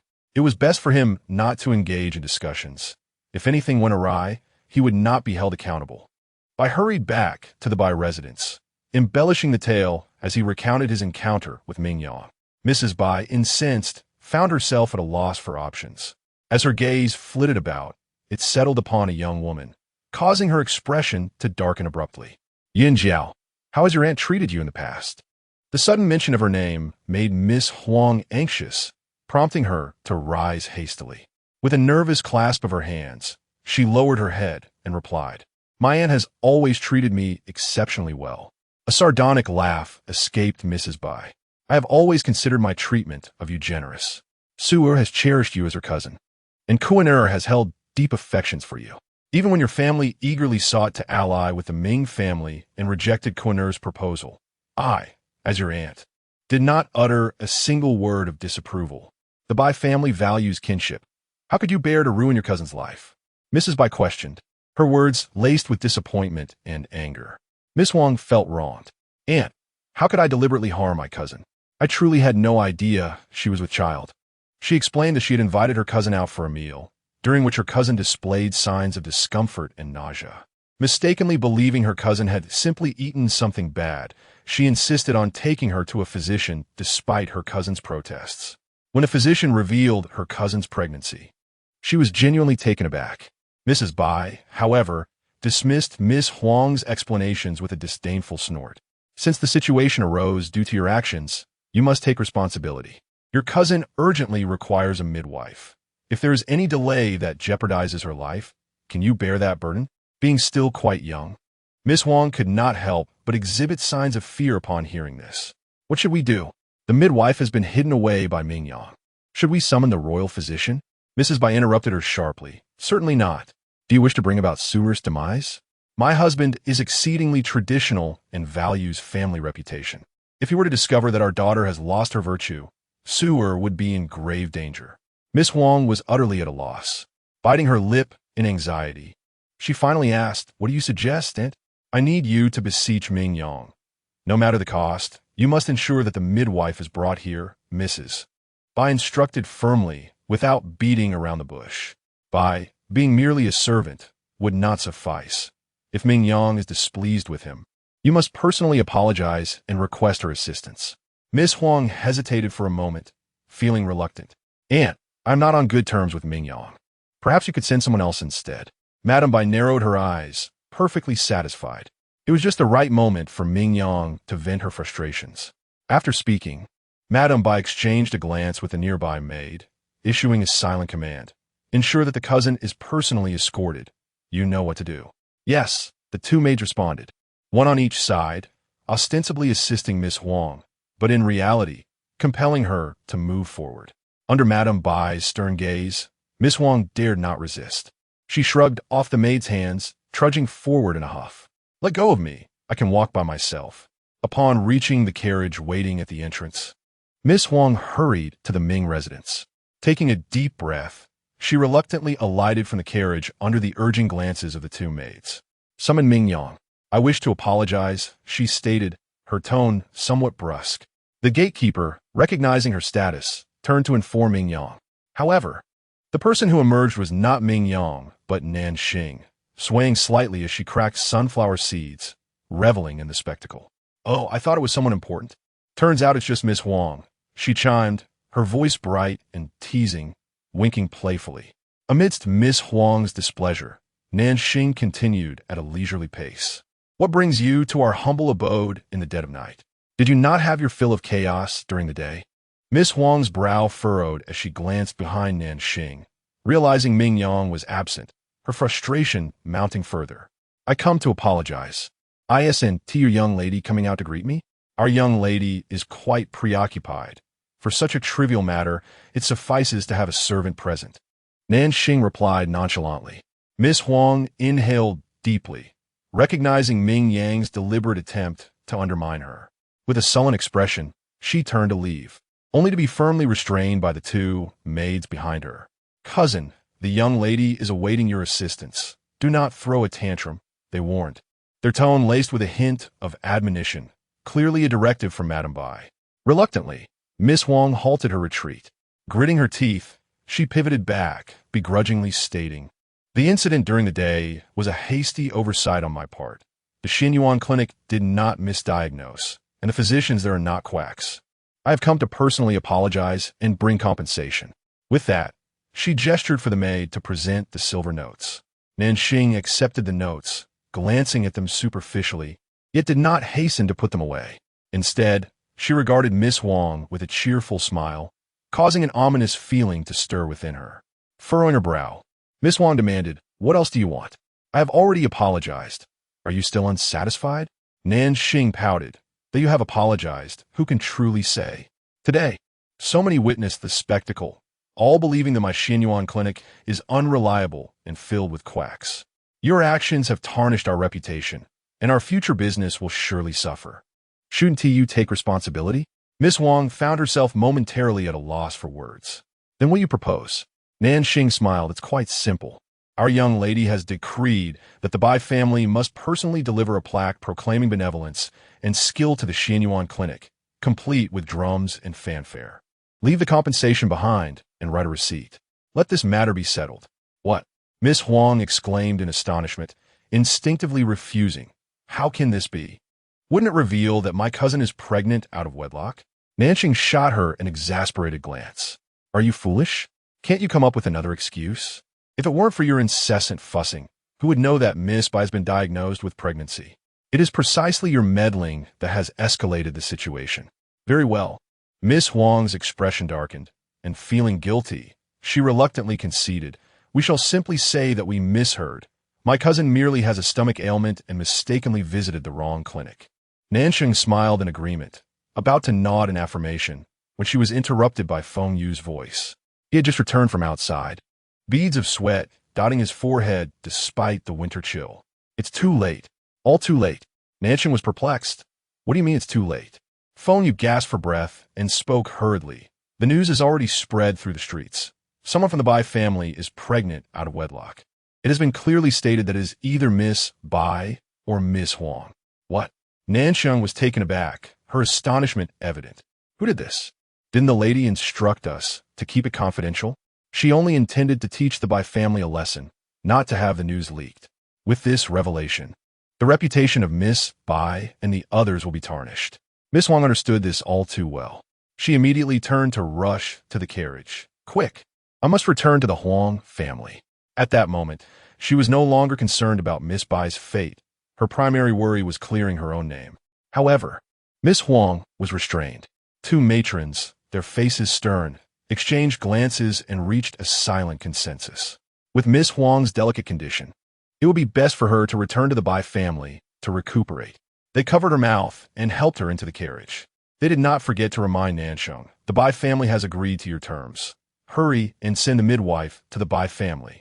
With that, the coachman cracked the whip, and the carriage sped off towards the Bai residence. Nanxing stood there, stunned by the sudden turn of events, her jaw dropping in disbelief. What are they doing? Can't you see? Feng Yu shook his head. They're looking for someone to take the blame. Chapter 53, Self-Recommendation for the Bed. It was evident that the two old maids from the Bai family had been instructed by someone, leading them to decisively drag Miss Huang into the turmoil when the incident unfolded unexpectedly. Nanxing quickly grasped the situation. Frowning slightly, she hurried into the inner chamber to inform Ming Yang of the events outside. Miss, the news of Miss Bai's premarital pregnancy has been exposed, and Miss Huang may be forced to take the blame. Should we take any action? Ming Yang was momentarily taken aback. She placed the ancient tome back on the highest shelf and carefully descended the ladder. Let it be. We shall observe the developments quietly. Whatever happens to Miss Huang is her affair with the Bai family. I have no interest in meddling. Yet, a sense of helplessness lingered within her, fearing that they might attribute the leak of information to their household.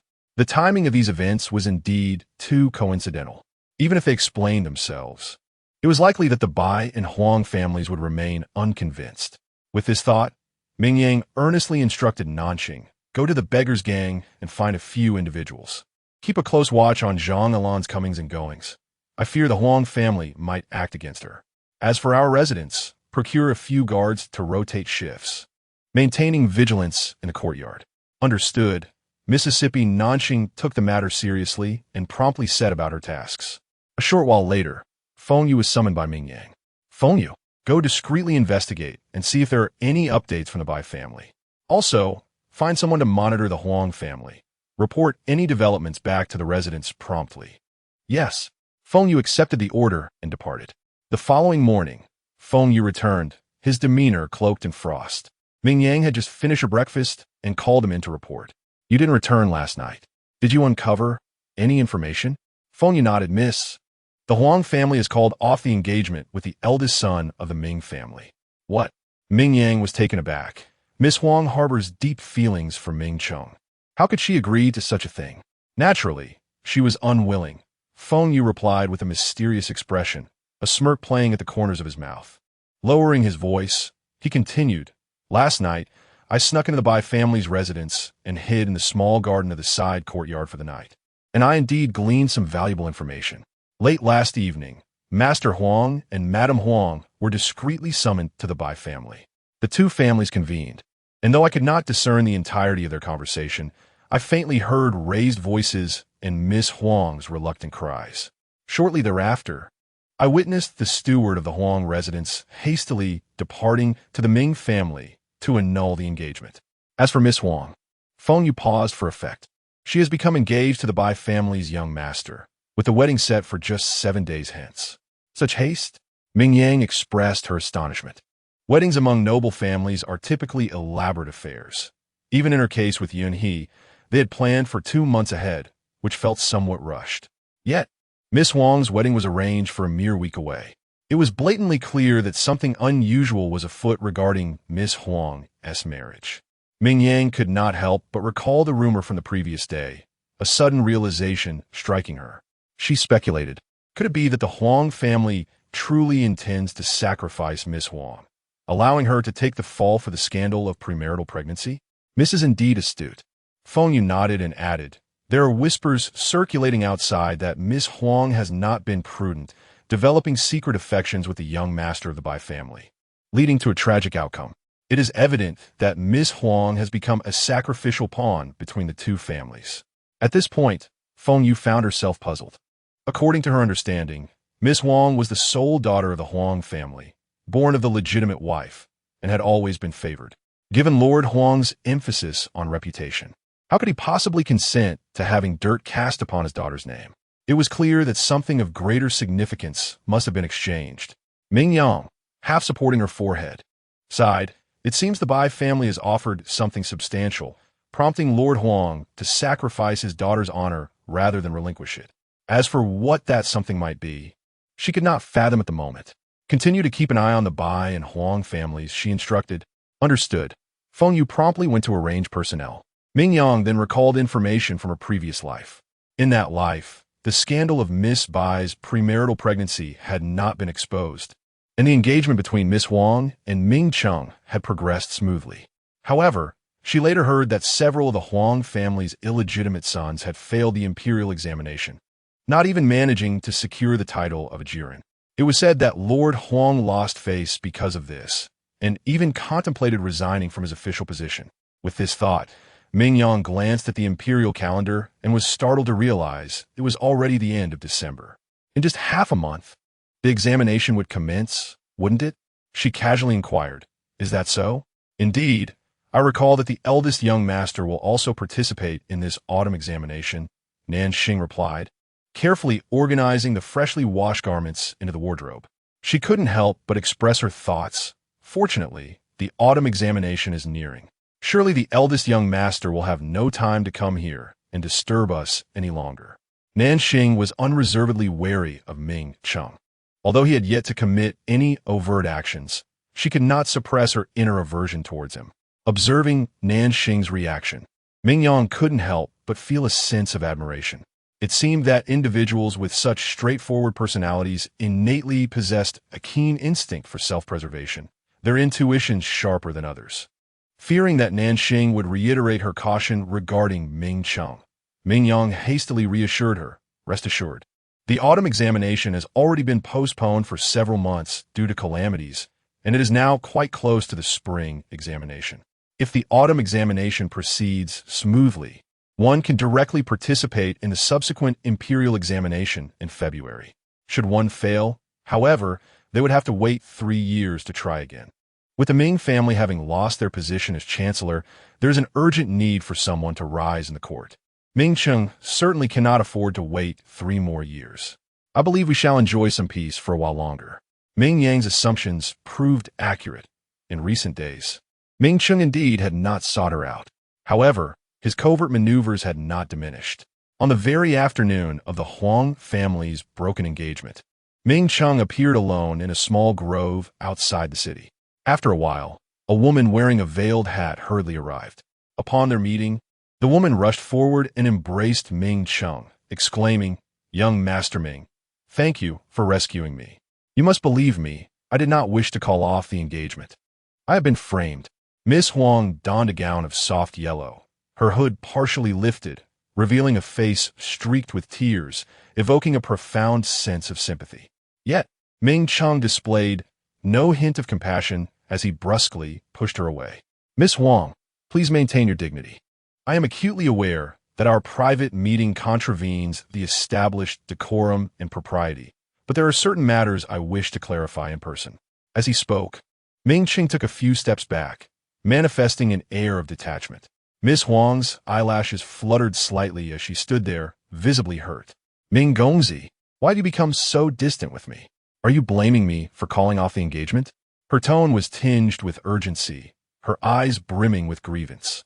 But I never intended to break off the engagement, nor do I wish to marry my cousin. It was my elder sister who became pregnant before marriage, and in a bid to preserve the Bai family's reputation, they have unjustly cast the blame upon me, misleading others to believe that I am the one who has tarnished our honor. In this manner, the Bai family's reputation was safeguarded, and once my sister recovered, she could continue to participate in the palace's selection. Upon hearing Miss Huang's explanation, Ming Cheng's gaze flickered momentarily, soon betraying a look of disbelief. Ultimately, it is because my father lost his official position that the Huang family looked down upon the Ming family, seeking to forge an alliance with the Bai family instead. Otherwise, why would Lord Huang tarnish his own daughter's reputation for the sake of another family's daughter? Surely you must think the same, which is why you acquiesced to their demands. Ming Cheng's demeanor grew increasingly frigid as he turned away, letting out a sigh of disappointment. I misjudged you. I believed you were not a woman who would simply curry favor with the powerful. I assumed that your sudden withdrawal from the engagement stemmed from a deep-seated dilemma. How naive I was to misinterpret your character. It appears you are no different from those worldly women consumed by greed and ambition. He shook his head in regret, intent on departing. Miss Huang's heart raced with urgency, and she hurriedly grasped his sleeve. Noticing that Ming Cheng did not immediately shake her off this time, a flicker of joy crossed her face, and she tightened her grip. She hastily added, "You misunderstand me. It is not wealth I covet, but rather my mother's well-being." For the sake of Lady Huang? Ming Cheng turned back, a glimmer of confusion in his eyes. What does this have to do with her? Miss Huang's expression darkened slightly as she bit her lip, finding it difficult to articulate her thoughts. Ming Cheng's countenance grew cold. If you do not wish to speak, then so be it. I am merely an outsider, and there is no necessity for you to explain yourself to me. He attempted to shake off her hand. Startled, Miss Huang felt her last shred of hesitation dissipate. Without regard for her dignity, she divulged everything in a torrent of words. You should know that I have no legitimate brothers. My family only has a few half-brothers born of concubines.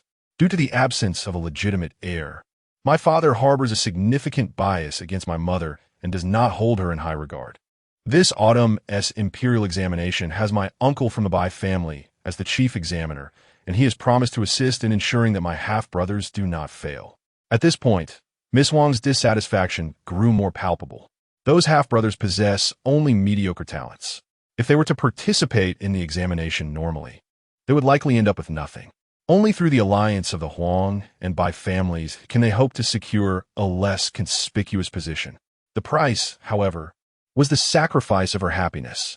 Miss Huang's tears fell more fiercely as she pitifully remarked, "Regarding the matter of yesterday's broken engagement, I initially intended to refuse, but was threatened by my aunt and father. If I do not help my cousin bear the blame, it would be impossible for the Bai family to assist with the imperial examination. If my brother's future remains uncertain, my father will have no heirs, and my mother may also be discarded back to the Bai family. My mother is of advanced age. If she is sent back, it would likely lead her to despair. How can I, as her daughter, bear such a burden?" The more Miss Huang spoke, the more aggrieved she felt, collapsing against the chest of her beloved, unable to contain her tears. Little did she notice the cold indifference of the man gently patting her back. Upon learning the desired information, Ming Cheng lost interest in continuing the charade. "So it is, you have been wronged. It is clearly Miss Bai's fault, yet you bear this humiliation and the blame. However, the matter has reached a conclusion, and we are powerless to change it. Affections may remain, yet destiny is fleeting. We are fated yet ill-suited, and it is best we do not meet again. He softly comforted her a few times, intending to leave, but Miss Huang, reluctant, grasped him once more. No, I do not wish to part with you. Her eyes glistened with tears as she stood there, struggling, her lips bruised from biting down in exertion. Under Ming Cheng's puzzled gaze, she took a few deep breaths, making a solemn decision. Why must I endure this humiliation? Why can I not be with the one I love? Since they have falsely accused me of being with child before marriage, shaming me without remorse, then I shall give them something to witness. Miss Huang hastily removed her headpiece, tossing it aside onto the ground. She slowly peeled off her thin garment, revealing a pink, lotus-edged bodice, looking at Ming Cheng with a mixture of shyness and anticipation. Young Master Ming, in my life, I have only ever cherished you. Allow me to give myself to you completely before our wedding, will you? Miss Huang shyly lowered her gaze, afraid to meet Ming Cheng's eyes. Her fingers slid down, catching hold of Ming Cheng's belt, and she tugged forcefully. Ming Cheng visibly startled, instinctively attempting to push her away. Miss Huang's face paled as she grasped him tightly, fearfully asking, "Why do you reject me? Is it because you find me lacking in propriety?" "No," Ming Cheng replied earnestly, gazing at her as if moved by her resolve. His lips trembled slightly. "I have long dreamt of harmonizing with the one I love, but I fear it might bring you distress. Even if others regard you as a mere tool, easily traded and exchanged, you are in my heart a precious jewel, deserving of utmost reverence." Ming Cheng gently pushed Miss Huang's shoulders away, his fervent gaze brimming with repressed affection. His fingers caressed her cheek with the tenderness befitting a fragile treasure. In the midst of Miss Huang's flustered expression, he lowered his face and placed a soft kiss upon her forehead. This kiss caused the bud of longing in Miss Huang's heart to bloom fully. She had never been cherished in such a manner before. The blazing sun filtered through the trees, causing Miss Huang to feel slightly dizzy. As her eyelids fluttered shut, a single tear fell, her voice barely audible. "I am willing." The smile in Ming Cheng's eyes blossomed fully as he wiped away the tears at the corner of her eyes. His voice, laced with an ambiguous depth, carried an unspoken danger. "Very well. Do not regret it." In the next moment, the sound of crunching leaves echoed as tiny fragments floated in the air. Miss Huang seemed to stand at the precipice of a cliff. The roaring waterfall cascaded violently nearby, sending up layers of tumultuous mist. She swayed with the rhythm of the waves, tracing elegant arcs in the air. For the first time, she yearned for time to slow down.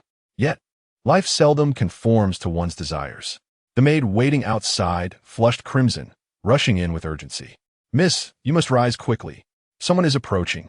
"Who is it?" Miss Huang's heart jolted, and Ming Cheng's expression shifted as well. This place was exceedingly secluded. It was rare for anyone to come here. The young maid hurriedly helped Miss Huang retrieve her veil while explaining breathlessly, "It's the dragon scale guards. They are passing through here and will arrive shortly." "Those again? Why do they always ruin my plans?" Miss Huang's complexion paled. Just as she stood, a wave of dizziness washed over her, causing her to stumble towards Ming Cheng. Instinctively, he reached out to catch her, but the sound of galloping hooves interrupted him. In an instant, he pushed Miss Huang away, stepping back with a distant demeanor. "Men and women should maintain a respectful distance. Miss Huang, let us avoid misunderstandings." "You." Miss Huang, disregarding the pain of her fall, was taken aback. "How could you be so heartless? We were just—" Her words were cut off by Ming Cheng. "Miss Huang, be cautious with your words." His expression turned serious, devoid of any tenderness. As he spoke softly, "It was you who eagerly approached me. I shall not acknowledge it. Your reputation is now in tatters. Even if you were to speak of this, no one would believe I acted inappropriately towards you." He turned away coldly, showing no concern for Miss Huang's sorrowful countenance. Before departing, he added, "I have found someone I cherish. In the future, if there is nothing of importance, do not seek me out." Heartbroken, Miss Huang suddenly lifted her gaze, a tempest of resentment brewing within her. "Who is it? Who is the one you love? Who has stolen your heart?" Ming Cheng remained silent. Yet, Miss Huang's thoughts raced, and she gasped in realization. "It's Ming Yang, isn't it? You have feelings for Ming Yang. To avenge her, you intentionally humiliated me. Ming Cheng must have known about her conflict with Ming Yang and the subsequent destruction at Xinglin Square. He was unwilling to forgive her, driven by his desire to defend Ming Yang. After she had given him her most precious possession, he chose to utter such callous words. Miss Huang felt as though her heart shattered into 1,000 pieces. She bore no resentment towards Ming Cheng, yet she wished for nothing more than for Ming Yang to perish at once. It is all her fault. Ming Yang, I shall not let you off easily. Chapter 54.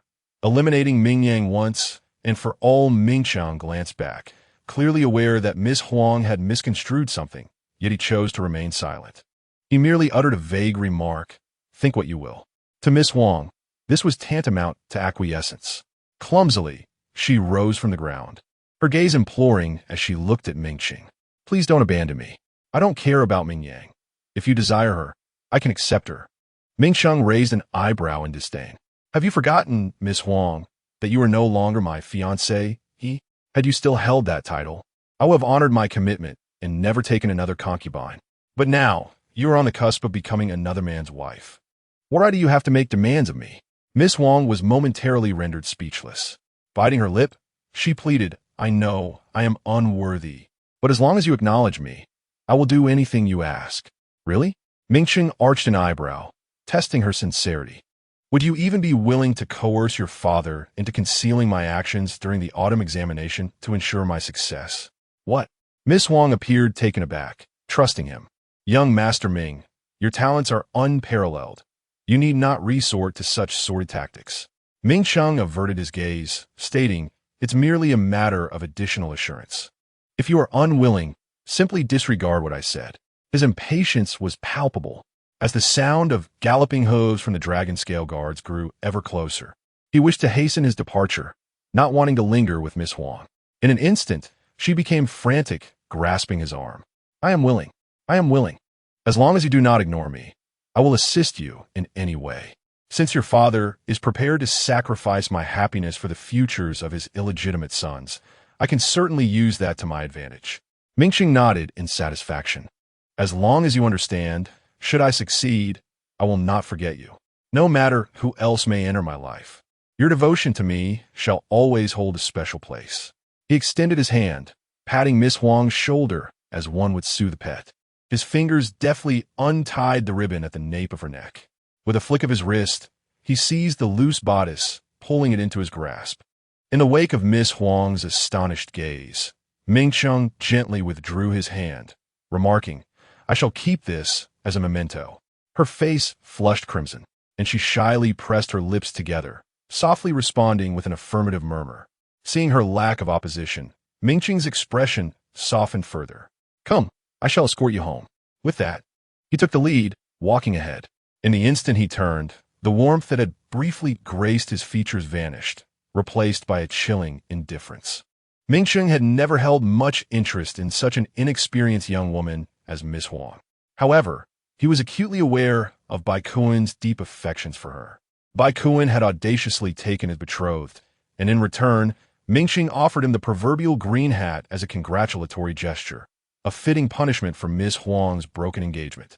Now, being able to utilize her to persuade Lord Huang to lend assistance was an unexpected stroke of fortune. With a slight curve of his lips, Ming Cheng clutched the silken fabric, wholly unconcerned about Lord Huang's potential refusal. As he ascended the carriage, Ming Cheng felt a chilling gaze looming behind him, sending shivers down his spine. He abruptly turned his head, locking eyes with a pair of hawk-like, piercing stares. A man reined in his horse not far away, clad in a striking black and gold flowing armor, adorned with intricate engravings that exuded a remarkable valor. The dark cloak billowed in the wind, revealing an ancient longsword at his waist, his slender fingers caressing the scabbard with an air of danger, tinged with a hint of sanguine menace.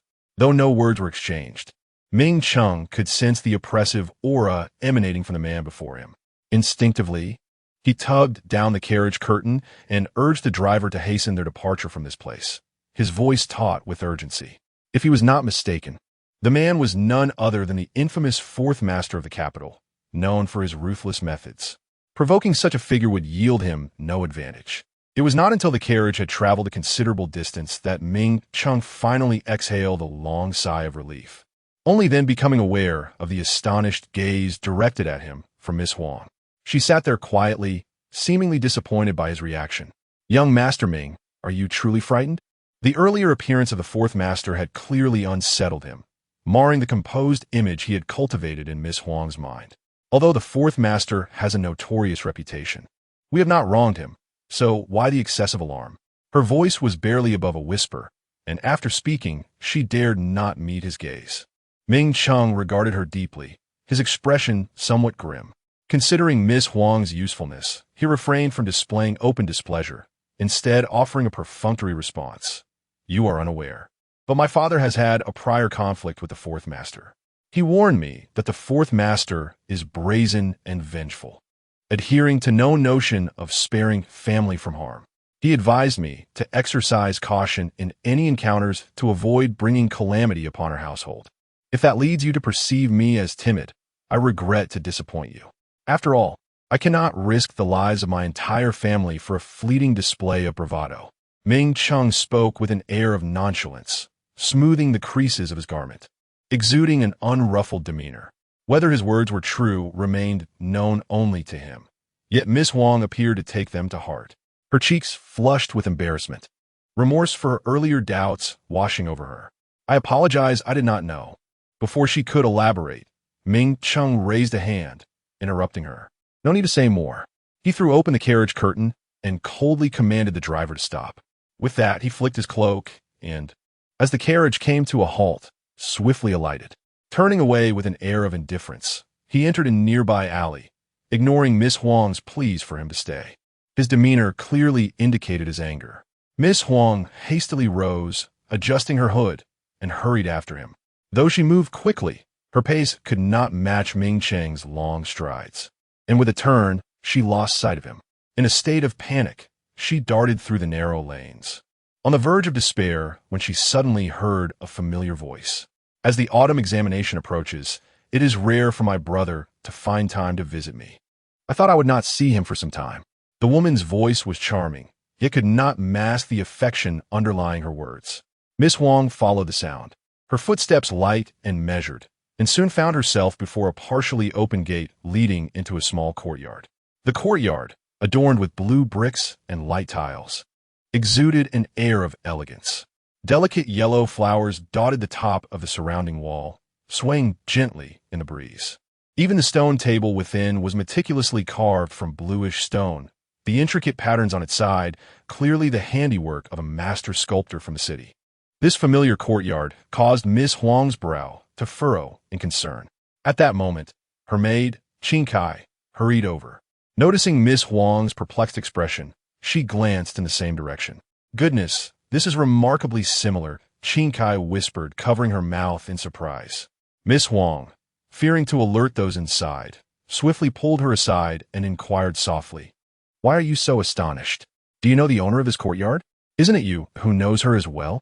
Qin Kai replied, seemingly more astonished than Miss Huang. "Isn't this courtyard the residence of Miss Ming Air?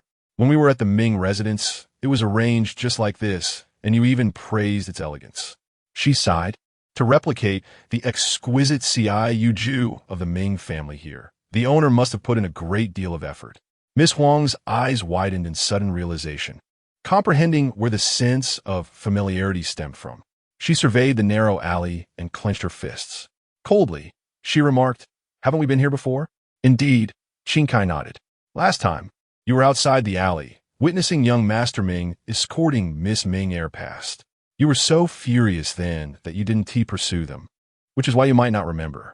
Miss Huang remained silent, her expression shifting between shades of anger and pale distress as she recalled how hastily Ming Cheng had departed earlier, deepening her dissatisfaction. In a fit of vexation, she scoffed. Suddenly enlightened, "I initially thought I had displeased him. It turns out he had an appointment with a lovely lady and was too lazy to linger with me. Indeed, I overestimated myself. How could I possibly compete with his lowly romantic interest?" She took measured steps toward the courtyard entrance, quietly peering inside. Just then, she caught sight of Ming Cheng reaching out to pull Ming Yang close, cradling her in his arms with a look of deep affection. Yang Yang, it has been too long. Your tongue has grown sharper, a delicate female voice teased, as if intentionally adopting a sultry tone. Ming Cheng's smile softened further, and he swept the woman into his arms, striding toward the interior. Then I must see just how much you have missed me. If you deceive me, I shall impose a punishment. He jested, and they vanished into the inner room.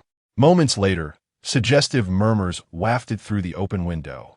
Though their figures were obscured, it was not difficult to surmise the fervent actions within. Miss Huang gritted her teeth in frustration. She struck the wall with a fist, seething. Now I understand why Ming Yang was so eager to leave the Ming household. It was to facilitate clandestine meetings with young Master Ming. What a shameless wretch she is. I cannot fathom what he sees in her. It was evident that the residence near the Zhang family was merely a facade for Ming Yang. This courtyard was the true venue for their secret rendezvous. Miss Huang paced restlessly, her heart churning with bitterness, akin to being steeped in vinegar. Seeing Miss Huang so distressed, Qin Kai felt a pang of compassion. She bit her lip and conjured an idea. Since Miss Ming was an obstruction, why not eliminate her? How to eliminate her? Miss Huang's eyes brightened. Qin Kai pursed her lips and made a gesture at her neck. Miss Huang's eyelashes fluttered rapidly, her expression shifting like the weather. Qin Kai, in that moment, felt a surge of anxiety. Was this plan too ruthless? The young lady was so kind-hearted, she would surely disapprove. Regretfully, she opened her mouth, about to dismiss the notion. But to her surprise, Miss Huang nodded earnestly, agreeing to proceed. She cast a look of admiration at Qin Kai, acknowledging her cleverness in devising such a decisive solution. That wretched Ming Yang had repeatedly thwarted her plans and ensnared the heart of young Master Ming. She should have never existed in this world. With a darkened expression, she asked, "Do you have a reliable assassin to recommend?" Qin Kai hesitated, then softly replied, "A few days ago, I inadvertently befriended a member of the beggar clan. He once discreetly informed me that, as long as the payment is sufficient, anything can be accomplished. Handling a personal matter should not be difficult." The beggar clan? Miss Huang wrinkled her nose in disdain, but as long as they could get the job done, their identity mattered little. Steeling herself, she decisively stated, "Go seek them out. I want to buy Ming Yang's life." This time, however, Qin Kai did not immediately acquiesce. She looked conflicted as she gazed at Miss Huang. "But miss, hiring an assassin would require at least several hundred taels of silver. We might not possess such an amount." Miss Huang stiffened, realizing the gravity of the situation. This was indeed a dilemma. Her father had always favored restraint and had never granted her ample funds for indulgences. Even 100 taels she had managed to save were secretly provided by her mother. If she wished to hire an assassin, where would the money come from? Furrowing her brows in contemplation, a sudden spark lit her eyes as she exclaimed, "I've got it. We do have money." A peculiar smile graced Miss Huang's lips as she calmly stated, "Do we not still possess the betrothal gifts from the Bai family? Regardless, the Bai family acted disgracefully in forcing my cousin to take the blame. To compensate, they secretly increased the betrothal gifts at my cousin's insistence. Currently, the cash alone amounts to no less than 2,000 taels." Listening to the increasingly suggestive sounds emanating from the courtyard, Miss Huang's gaze darkened, her resolve hardening. "Let's use the silver sent by the Bai family to hire an assassin. I care not what means they employ. I want Ming Yang to be utterly disgraced and meet an ill fate." Her voice emerged as a chilling whisper, her icy gaze sending shivers down one's spine. Qin Kai lowered her head nervously. Yes, Mississippi Miss Huang cast one last deep look at the courtyard. Unable to endure the chaotic sounds any longer, she turned to leave. Yet, just as she was about to exit the alley, she suddenly halted. "Wait, do not act just yet." Miss Huang's voice was tinged with irritation. Qin Kai lifted her head, puzzled, wondering if Miss Huang intended to spare Miss Ming. "Certainly not." With a cold sneer, Miss Huang declared, "I am concerned for young Master Ming. The autumn examination is fast approaching, and he values Ming Yang so highly. Should anything happen to her at this critical juncture, it would undoubtedly distract him. We shall act once young Master Ming has succeeded." Even at this moment, she remained preoccupied with Ming Cheng's future. This unwavering devotion even stirred a sense of admiration in Qin Kai. Having grown up alongside Miss Huang, she considered their bond akin to sisterhood, despite their master-servant relationship. Seizing her courage, she spoke up, "Miss, I fear that young Master Ming may not be a suitable match. If he were truly noble and cherished you, how could he so easily tarnish your purity in the grove?" In contrast, young Master Bai has consistently adhered to propriety, enduring the reproaches from the Bai family elders, striving to secure a substantial betrothal gift for you, which demonstrates his genuine affection. Perhaps you should consider settling down with young Master Bai, as it could lead to a harmonious union. Qing Sai's intentions were solely for Miss Huang's benefit, yet she failed to notice the sudden chill in Miss Huang's demeanor. With a swift motion, Miss Huang delivered a sharp slap, commanding silence. "I will not permit you to speak ill of young Master Ming." Staggered by the blow, Qing Kai felt a sting at the corner of her mouth, yet Miss Huang showed no sign of remorse. With fierce eyes, she glared at Qing Kai, expressing her discontent. "Qing Kai, do not presume that our bond grants you the right to disrespect young Master Ming.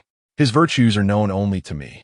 Should you dare to speak out again and jeopardize my relationship with him, do not expect to remain by my side." Miss Huang's words were undeniably callous. Qing Kai, cradling her face, felt as though her heart had shattered.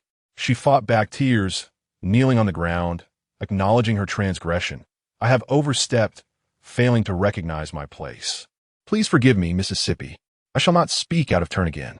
I vow to fulfill your wishes and remove Miss Ming Air as an obstacle. Please do not cast me away." Chapter 55. Underestimation. Miss Huang gazed at her, her eyes fixated on the swollen redness of her cheeks, suddenly feeling a pang of sympathy. She parted her lips, urging, "You may rise." She extended her hand, attempting to assist Qing Kai to her feet, only to be subtly evaded. Qing Kai wiped her tears with her sleeve, stifling the pain etched on her face as she spoke softly, "Miss, we should return to the residence swiftly. It would be unwise to attract the master's attention." With that, she lowered her head, trailing 2 steps behind Miss Huang, the intimacy of the past, now a distant memory. Miss Huang, unaware of the shift, anxiously calculated the time, hastening her pace. "We must hurry. Father is likely to return from the banquet soon." The two ascended the carriage in single file. As they passed through Xinglin Alley, a gust of wind parted the carriage curtain, and Qing Kai, seated by the window, instinctively reached out to hold it. However, upon withdrawing her hand, her expression stiffened, her gaze fixated on a familiar silhouette within a nearby dwelling. "What is happening?" she could not help but exclaim. "That person bears an uncanny resemblance to Miss Ming II." Miss Huang glanced at her curiously. "What is it?" She instinctively peered outside the carriage, but discerned nothing amiss. Qing Kai opened her mouth, feeling a sharp sting in her cheeks, and promptly closed it again. "It's nothing. I must have been mistaken," she replied casually. "Oh," Miss Huang responded, not particularly concerned. The carriage continued its journey and soon arrived at the back gate of the Huang residence. They traversed the winding path through the backyard and quickly returned to Miss Huang's courtyard. Upon entering, Miss Huang immediately sensed an unsettling atmosphere. Furrowing her brow, she raised her eyes towards the stone table in the courtyard. There sat a man draped in a black fox fur coat, quietly sipping chilled tea. Upon noticing Miss Huang's entrance, the gentleman set down his cup and offered a smile. "Cousin, you have returned. It seems I have arrived at an opportune time. After entering the residence, I overheard the maids mention that you had an engagement with me and had already departed. I thought you might be unable to find me and would return shortly, so I did not disturb Uncle and Aunt, but instead took a seat here." This explanation from Master Bai eased Miss Huang's anxious heart. Thank goodness her cousin had not alerted her parents. Otherwise, it would have been difficult to explain. She pressed her lips together and approached her cousin, scrutinizing him closely. Today, he wore a simple white long robe, paired with a greenish-blue sash that exuded a gentle simplicity, imbued with a scholarly air. His countenance, while not overtly striking, possessed a quiet charm that was undeniably appealing. Simply sitting there, he emanated a sense of tranquility and grace. Though he lacked the immediate allure of Ming Cheng, he possessed an effortless elegance of his own. Miss Huang stepped closer, wishing to clarify the situation, yet found herself at a loss for words. "Have you been here for long, cousin?"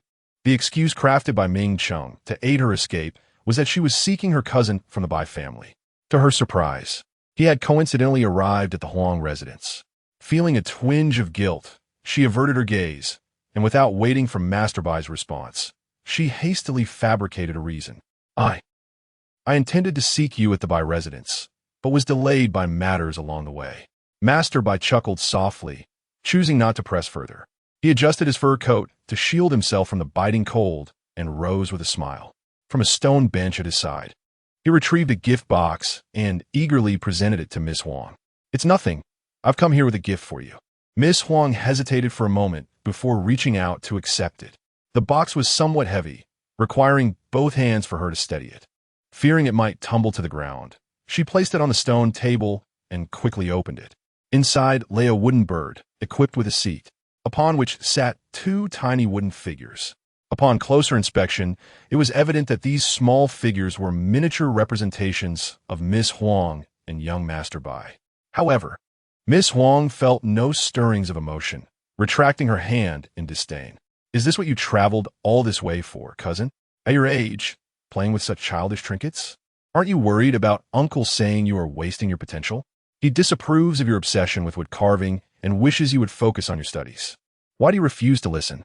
Miss Huang held a strong aversion to her cousin's interests. A man who does not aspire to achieve great things and instead squanders his time on frivolities is truly deserving of scorn. She failed to notice the gradual stiffening of young Master Bai's smile as she continued to voice her opinions. Father once remarked that you possess remarkable talent in your studies, achieving the rank of scholar at such a young age.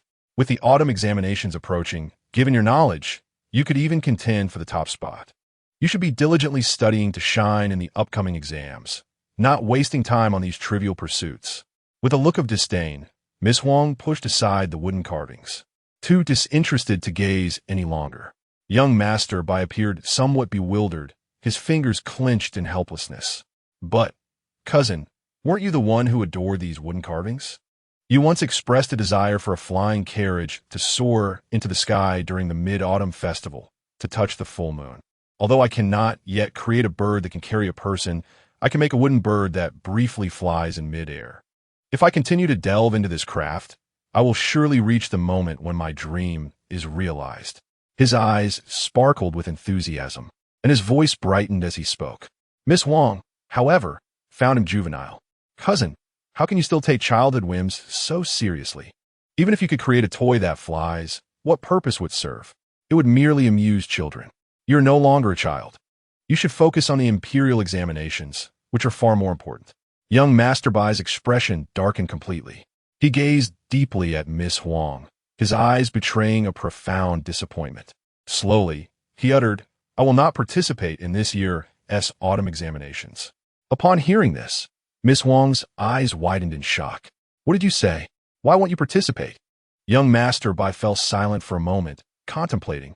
The imperial examination should be an avenue for selecting talented individuals, conducted with fairness and justice, allowing those with genuine skills to serve the country. However, the examination has long since lost its true essence.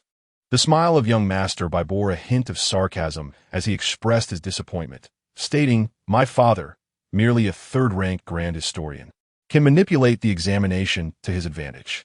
The imperial examination has essentially devolved into a selection process for the offspring of officials, leaving no semblance of fairness.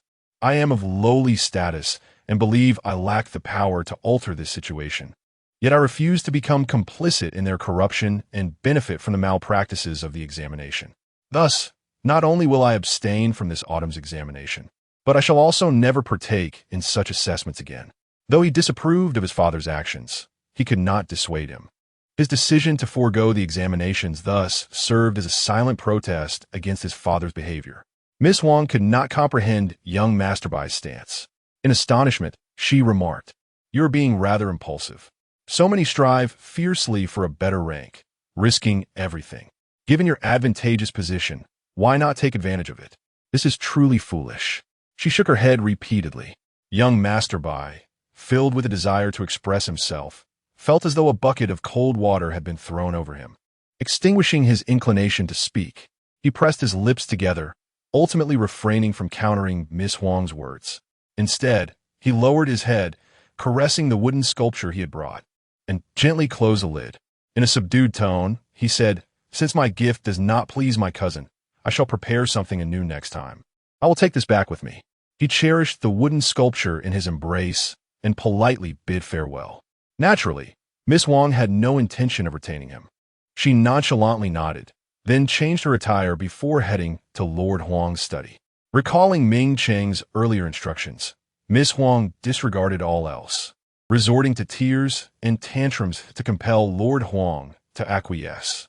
It was truly a chaotic scene within the Huang household, as a betrothed young woman created turmoil over another man. Oblivious to the commotion, young Master Bai had already departed. He instructed the Bai family's coachman to leave ahead while he walked alone, cradling the wooden box and wearing a melancholic expression. "My cousin was never like this before," he murmured to himself. In his youth, she had been innocent and charming, surrounding him with admiration as he carved, exclaiming in delight. She would ardently defend him when adults criticized his pursuits, asserting that her cousin's skill was unparalleled. When had she changed? Sighing deeply, young Master Bai's face reflected a trace of sorrow. Lost in contemplation and not watching where he was going, he collided heavily with a woman. A cacophony erupted as a stack of hefty ledgers tumbled to the ground. Unfortunately, some dirty water splashed from a nearby vendor, staining several of the ledgers. Young Master Bai's box also fell, prompting immediate concern. "Oh no, I apologize, I was lost in thought. Are you all right, miss?" he exclaimed. The girl opposite him had a pleasingly round face, and upon hearing his words, she glared at him with her bright, round eyes, indignantly retorting, "What could possibly be wrong with me? The ones in distress are these ledgers." Nang Xing brushed off her garments, propping herself up with her hands as she swiftly retrieved the fallen ledgers. Young Master Bai, unable to attend to his wooden sculpture on the ground, hastily assisted her in picking up the ledgers. After a brief moment, more than 20 account books were neatly arranged, among which 3 were rather soiled. Although the handwriting remained legible, they were somewhat reluctant to handle. Young Master Bai inexplicably felt a twinge of guilt. Rising to his feet, he was about to continue his apologies when a sharp command from the woman before him interrupted. "Stop! Don't move!" Young Master Bai froze, instinctively straightening his posture. Nan Xing quickly darted around to his back, crouching down to pick up the wooden box that had fallen to the ground, carefully wiping away the water stains with a silk cloth. Only then did she exhale in relief. She extended her hand, offering the item back to young Master Bai, while chiding him lightly. "What's wrong with you? You didn't even notice your own belongings falling. You almost stepped on it and broke it. If this exquisite wooden carving were to be damaged, you would surely regret it." Nanxing's voice was bright and infused with youthful charm. Her gentle nagging was not irksome, but rather endearing. Young Master Bai's previously gloomy mood inexplicably lifted a little. He accepted the box casually and asked, "Do you truly think this wooden carving is well made?" "Of course," Nanxing replied without hesitation, her finger tracing the intricate patterns on the wooden bird's wings as she remarked, "If only it could fly." Young Master Bai, taken aback, raised his head. "What if it really could fly? Is that for real?" Nanxing exclaimed in surprise, her eyes wide with wonder, nearly overflowing with excitement. Her curious expression ignited a desire in young Master Bai to showcase further. He removed the figurine from the box and twisted a wooden valve beneath the wooden bird. In the next moment, the wooden bird vibrated twice and slowly ascended to a height of 10 feet. "Wow!" Nanxing could not help but gasp, then instinctively covered her mouth. She held her breath, her eyes radiating delight. It was not until a quarter of an hour later, when the bird seemed to lose its strength and abruptly descended, that young Master Bai deftly caught it in his arms. Only then did Nanxing dare to speak. "That is truly amazing. If the wooden bird were crafted even more lifelike, perhaps with real bird feathers, it could easily be mistaken for a real one." Her voice was filled with excitement as she craned her neck, circling the box. Noticing the seat on the wooden bird, her eyes sparkled, and she proposed, "There's a seat here. Can't we place 2 figurines on it? Just imagine if people could sit on the wooden bird and fly. How impressive that would be. You are truly remarkable, young master. I'm so glad I didn't break your item earlier, or it would have been a great loss." Nanxing, naturally candid, could not contain her enthusiasm for such a delightful object, showering the wooden carving with praise. Watching her genuine admiration, the gloom in young Master Bai's heart dissipated. A smile graced his face. Having found a kindred spirit, he resolved, since you like it so much, I shall gift you this wooden carving as an apology for my earlier recklessness. Nanxing gasped once more, visibly moved. After a moment of hesitation, she firmly declined. No, you should keep it, young master. You don't want it? The young master of the Bai family felt a tinge of disappointment and sighed lightly. Do you also disdain this object as useless? Nanxing immediately shook her head. Certainly not. This wood carving is exquisitely crafted. It is evident that you have poured your heart into it. In your hands, it may potentially evolve into something with additional functions or be upgraded to become even more remarkable. However, in my possession, it would merely serve as a precious trinket, akin to a pearl gathering dust. Please take good care of it and refrain from giving it away casually. Nanxing earnestly advised. As her words resonated, the young master's eyes brightened, and he could not suppress a surge of joy within him. Although he was not particularly eloquent, he could discern the sincerity in others. Nanxing's candid and heartfelt expressions clearly reflected genuine admiration. He restrained his excitement, raised his hands in a fist salute, and addressed Nanxing. I recognize a kindred spirit in you. Might I be fortunate enough to know your name? Should there be any of my humble works in the future, I would be grateful for your insights. Nanxing was amused by his earnest demeanor. Why be so formal? My name is Nanxing. I usually assist at Xinglin Square during the day. If you have matters to discuss, you may find me there. After speaking, she picked up a ledger from the side, a frown crossing her face. This is troublesome. It seems I must rewrite these ledgers all over again. I detest writing. She pouted, feeling a bit vexed. The young master of the Bai family, however, raised an eyebrow and called out to her, Miss, please wait a moment. Perhaps I can be of assistance. What can you help with? Nanxing asked, turning back in confusion. The young master adjusted his sleeves and smiled, mimicking the action of holding a brush. I have a modest skill in calligraphy. I can assist you in transcribing. Chapter 56. Seduction. Nanxing paused for a moment. Alas, this was indeed an irresistible offer. She struggled to suppress the upward curve of her lips and cleared her throat. Since you insist on assisting me, I cannot possibly decline your kindness. Please follow me. She took the lead, glancing back at the young master of the Bai family, fearful that he might reconsider. He must not run away, otherwise I would be the one to suffer. The young master of the Bai family picked up the box and smiled as he followed her. Rest assured, I will not go back on my word. The two of them ascended to the second floor of the apricot grove, with the young master being directed to the study to copy texts, while Nanxing went to the backyard to assist Zhang Yilan in grinding herbs. As dusk fell, Nanxing shook her somewhat sore wrists and stood up. It's time for dinner. I must return to the manor. Her steps were light, her face radiant with happiness, swaying her head a bit in a show of delight. Miss said she prepared my favorite sweet and sour meatballs today, urging me to come home early for dinner. Now, the young lady was intent on nurturing her to become the manager of the pharmacy, allowing her little involvement in the household matters, instead fostering the growth of my dong.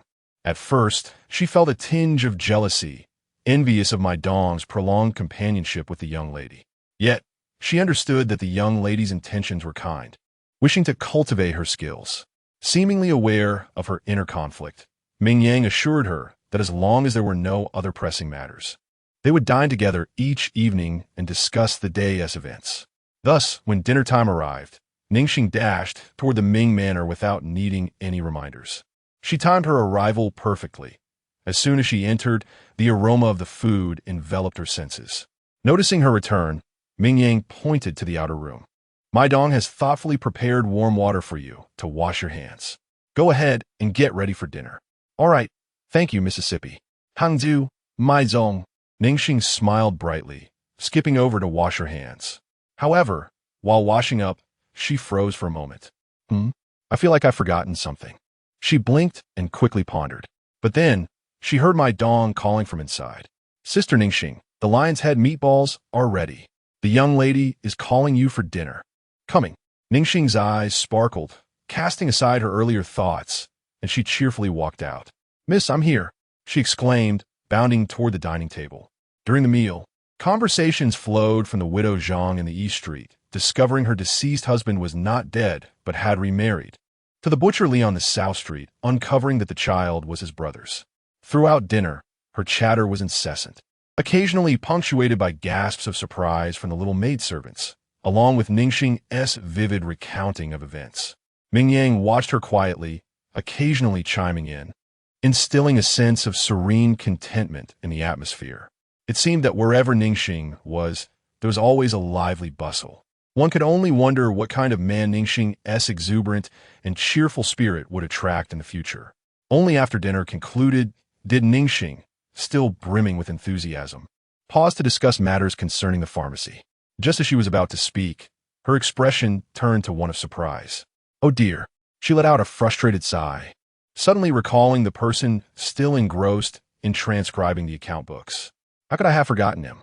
Surely, he wouldn't be foolish enough to wait indefinitely. Nanqing scratched her head in vexation, hesitating between stepping outside to check or postponing until tomorrow. Ming Yang, perplexed, inquired about her distress. What happened? With a sigh, Nanqing briefly recounted the events of the day. After pondering for a moment, Ming Yang suggested sending Feng Yu on an errand, also to bring along the untouched food from the kitchen. If he was still there, they could have the Ming family carriage taken back. Sound good, miss? Nanqing nodded eagerly. She hurried off to find Feng Yu, too preoccupied to share the happenings from the pharmacy with Ming Yang. Watching Nanqing's hasty departure, Ming Yang shook her head in exasperation. She gestured toward the dining table and instructed, "Let us clear everything away." After a brief tidy-up, she prepared to lie down and rest. Starting today, Nanqing would no longer accompany her to sleep, opting instead for the adjacent room. Ming Yang found herself unaccustomed to the solitude, even until the hour of the pig. She tossed and turned, unable to find slumber. Just as she stood up to drink some water by the moonlight, she heard a knock at the window. Top, top, top. A rhythmic sound emanated from the east window. Ming Yang froze momentarily, softly asking, "Who is it?" Could it be that Nanqing was also unable to sleep and had come looking for her? With that thought, she stepped forward, smiling, and said, "You can come in through the front door. I'm still awake." Just as she intended to open the door, she heard the sound of the window being pushed open behind her. Ming Yang swiftly turned, only to see a tall figure leaping inside. Accompanying him was a strong scent of blood. The man's voice was deep as he pressed his bleeding right arm, striving to suppress his labored breaths. Half of his handsome features were obscured by a silver mask, his inky hair cascading over his shoulders, while a silver headband danced with his agile movements. He gracefully turned and seated himself on a nearby wooden stool, exuding an air of elegance and nobility. With a slight smirk, he asked, "Did I startle you?" Ming Yang raised an eyebrow in silence, the implication clear. Wasn't he a bit late for such inquiries? Sneaking into a woman's chamber at this hour. The fourth master certainly had an intriguing penchant for mischief. There was a hint of teasing in Ming Yang's tone. Had she not recognized him as the Dragon Scale Guard leader who had aided them on the street, her silver needles hidden in her sleeve would have instinctively been dispatched. She refrained from lighting a lamp, instead retrieving a night lamp from the drawer and placing it on the table. She then brought over the medicine box that had been prepared in the room. "Where are you injured?" Ming Yang asked, pulling out the prepared hemostatic powder. The fourth master complied, unsheathing a dagger to slice open the fabric at his shoulder, revealing a pronounced arrow wound. Nonchalantly, he remarked, "It's here. The arrowhead has been removed. The wound needs stitching." Ming Yang's gaze fixated on the gruesome injury, almost causing her to gasp in shock. The arrowhead, distinctly barbed, had been forcefully driven through the wound and extracted from the back. If not quickly sutured, the blood would flow profusely. In the dim light, she raised her gaze to assess the pallor of the man before her, indeed marked by a noticeable paleness. "You have lost too much blood. I shall tend to your wound and staunch the bleeding. However, my supplies are inadequate, and I lack the necessary anesthetic. Please bear with me."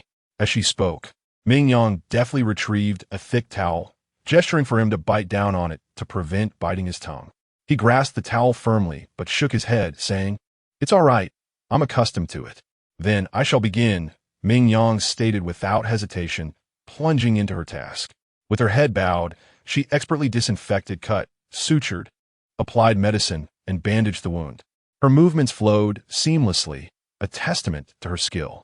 Under the dim, yellowing light, her porcelain-like skin appeared ethereal and cool, captivating in its beauty. For a moment, he forgot the pain, his gaze fixated on her, inhaling the faint, elegant fragrance that lingered around her. The sensation made his head spin. Clearing his throat, he broke the silence, stating, "I am not a lecher." The atmosphere shifted awkwardly with his words. He coughed lightly, continuing to explain, "The clinic is closed, and I cannot draw attention to my injury. Besides, you're the only healer I know." This elucidation revealed why he had sought her out. As Ming Yang snipped the silk thread used for suturing, a gentle smile graced her lips. "I understand. Should such a situation arise again, you may knock thrice at the back door of the apricot grove, and a guardian healer will admit you." The implication was clear. He should refrain from coming to her again. His eyelashes fluttered slightly, and he understood her meaning. Turning his face away, his lashes cast a delicate shadow. Though he remained silent, Ming Yang sensed his reluctance. Observing his awkward demeanor, she found it curious. They had known each other for only a brief time, having met no more than twice, yet he seemed to possess an uncanny understanding of her. Even a hint of trust. Unable to contain her curiosity, she probed, "Did we know each other before? You seem remarkably unguarded around me." Even earlier, when she had used a dagger to clear the debris from his wound, he had shown no signs of wariness, an illogical stance for those who dwell in peril. Recognizing her doubt, he steadied himself, managing a faint smile. "I have no reason to guard myself against you." He paused, and under her increasingly skeptical gaze, he softly added, "Because you pose no threat to me." In the next moment, a glimmer of movement flashed by. With a subtle motion of his wrist, a gleaming dagger shot forth from his sleeve. A chill brushed against Ming Yang's cheek, stirring a few strands of hair. With a sharp thud, the dagger accurately struck an ant attempting to ascend the bed. His actions were swift and decisive. Ming Yang, standing so close, had barely registered the motion. Had he truly wished to harm her, she would have remained oblivious until it was far too late. Ming Yang felt an increased sense of apprehension, growing increasingly reluctant to entangle herself with such a perilous individual. Yet, she understood that this person was not one to be trifled with. With a resigned sigh, she said, "I shall prepare some ointment for your external wounds. If your injuries are not severe, it should staunch the bleeding swiftly, sufficient to sustain you until the familiar medical hall opens. Additionally, I will also prepare some scar removal ointment. You may collect it at the back door of Xinglin Fong in 3 days' time. This way, their interactions could be minimized." Sensing Ming Yang's reluctance, the fourth master did not press further. He nodded in agreement, saying, "Very well. Just the wound medicine will suffice." After all, as a robust man, why would he concern himself with scars? As he stood to depart, he suddenly recalled something he had yet to convey. Turning back, he earnestly warned Ming Yang, "Be cautious of your elder brother from the Ming family." "Are you referring to Ming Cheng?" Ming Yang momentarily found herself at a loss. "Yes. He seems to harbor significant animosity toward you, particularly regarding that woman from the Huang family." The fourth master, recalling the scene in the woods, shuttered his eyes in disdain.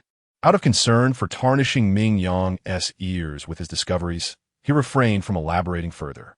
Ming Yang nodded, expressing her gratitude. "Thank you for the warning. I shall remain vigilant."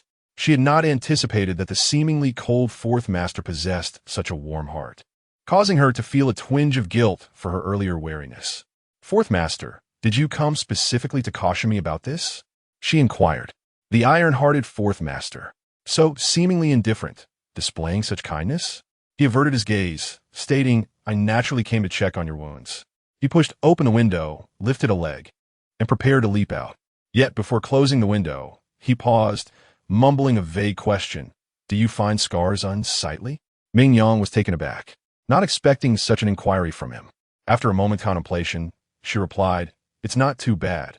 However, most people cherish beauty and would prefer to remove them if possible." "Oh," the fourth master mused, lowering his head in thought. After a brief silence, he softly inquired, "Do you also value beauty?" "Pardon?" Ming Yang, standing at a distance, did not catch his words clearly. Suddenly returning to himself, the fourth master shook his head. "Never mind." His cool voice, as if forcibly extracted from his throat, was accompanied by a taut line of his lips. He quickly added, "Please prepare a portion of the scar removal ointment as well." With that, he swiftly closed the window and vanished into the night. His hasty actions inexplicably left Ming Yang with a sense of bashfulness. She chuckled silently to herself, realizing it was indeed time for rest. How could such a person ever exhibit embarrassment? Quickly gathering her belongings, she discreetly withdrew her dagger and tucked it beneath her pillow before turning in for the night. After such a prolonged delay, weariness soon overcame her, and she fell asleep swiftly.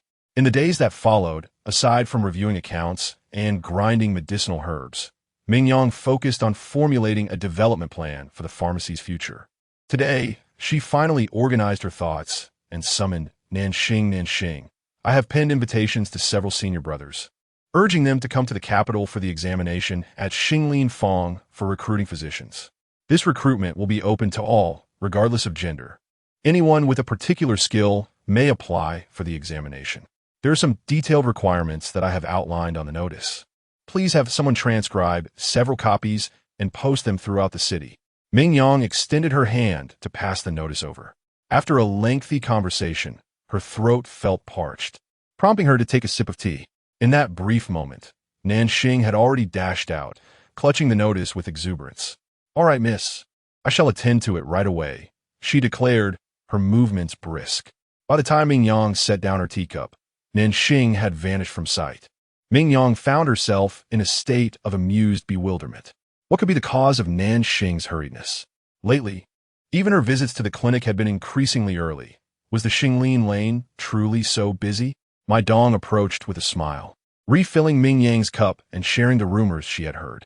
"Miss, the doctors of Xinglin Lane have mentioned that recently they frequently spotted Sister Nanxing in the company of a destitute scholar. The scholar claimed to have come to participate in the imperial examinations, but lost all his money along the way, thus asking Sister Nanxing for food and lodging in exchange for labor." She chuckled lightly. "As you know, Sister Nanxing has never been fond of scholarly pursuits. Encountering a penniless scholar willing to work for her is naturally a delightful prospect. She has gathered quite a bit of material that needs copying, intending to make good use of that scholar." The thought of Nanxing seizing such an advantageous opportunity made my Dong unable to suppress her laughter. Then, as if recalling something, she lowered her voice conspiratorially. "I also heard that Sister Nanxing and that scholar have been quite jovial in one another's company, enjoying each other's conversation. Dr. Zhang and the others speculate that it may be a sign of good fortune approaching for Sister Nanxing." My Dong covered her mouth, her eyes sparkling with concealed mirth. Ming Yang listened with some surprise, but felt genuinely pleased for Nanxing. With a smile, she remarked, "Once a girl reaches maturity, she cannot be retained. It seems I ought to prepare a dowry for this girl." Nanxing was no longer young, even if this encounter did not lead to marriage. The prospect was likely not far off. Though she was technically Nanxing's mistress, she regarded her as a younger sister. Given that Nanxing was without family or support, it was prudent to prepare a sufficient dowry to prevent her from being looked down upon in her future household. Ming Yang, rarely impatient, began to sift through the ledgers in the storeroom, selecting items for the dowry. She was in high spirits, choosing valuable and easily marketable possessions. Just as she called for someone to organize these items into chests, my Dong burst in, breathless. "Miss, something terrible has happened. You must hurry to the apothecary. Sister Nanxing has been beaten." "What? What is the meaning of this?" Ming Yang immediately rose and rushed outside. "It is the young lady from the Huang family," my Dong explained, her voice laced with urgency. She accused Sister Nanxing of shamelessly enticing her fiancé and brought people to assault her. Chapter 57. Severe Injury. Great anger upon hearing my Dong's words. Ming Yang felt her mind go blank. Concerned for Nanxing's condition, she could not wait for the driver to harness the carriage, and instead, she swiftly mounted a horse. Fortunately, their residence was not far from Xinglin Fong, and with few pedestrians on the road, Ming Yang galloped with haste, reaching the pharmacy in less than a quarter of an hour. At that moment, a crowd had gathered at the pharmacy, drawn by the commotion. As the sound of Ming Yang's hooves echoed, they instinctively parted to make way. Upon her arrival, she was taken aback by the scene before her. "What are you doing outside?" Ming Yang asked, bewildered. Even the injured Nanxing lay sprawled on the ground outside, while the interior of Xinglin Fong showed no signs of damage. Seeing Ming Yang, Miss Huang's expression darkened further. "Who dares to step into your Xinglin Fong? Even a single herb is exorbitantly priced. It could very well be a ruse to extort money." Previously, after the destruction of Xinglin Fong, the Bai family had compensated a significant amount, and the Huang family had contributed as well. She had no desire to incur further losses. Ming Yang had no time to tangle with her and rushed towards Nanxing, who was covered in blood, with bruises marring her face. Being cradled by a young master of the Bai family, Ming Yang pushed him aside and placed her fingers on Nanxing's pulse, her expression shifting dramatically. Realizing the severity of the internal injury, she quickly insisted on bringing her inside for Dr. Zhang to examine her. Dr. Zhang was the most experienced physician in the establishment, specializing in internal medicine.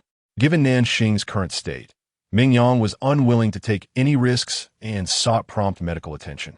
Upon hearing her words, the young master of the Bai family immediately lifted Nanxing, intent on carrying her inside, but was obstructed by Miss Huang and her entourage. "What are you doing? Put her down." The young master's expression soured as he directly refused. "Cousin, please cease this commotion. A life is at stake. Do you truly not care at all?" Miss Huang disdainfully raised her chin. "Even if she dies, it is her own fate." Casting a fleeting glance at Nanxing's pale countenance, she could not help but feel a flicker of anticipation. This troublesome maid, unaware of her previous encounter with the young master of the Ming family, could potentially expose her secret rendezvous, which would undoubtedly become common knowledge. Having already tarnished her reputation, she could not afford another misstep in her marriage prospects. To be safe, it would be better if Nanxing were to die. She covertly signaled to Qin Kai behind her block them. Qin Kai's expression stiffened momentarily as she waved her hand, leading the Huang family's servants to obstruct the young master of the Bai family. In a hushed tone, she remarked, "I am merely following orders. Please do not take offense, young master." The young master understood Qin Kai's intent and looked at Miss Huang with increasing disappointment. "Cousin, when did you become so malicious? I have explained that my absence from the manor has nothing to do with Miss Nanxing. Why can you not believe me?"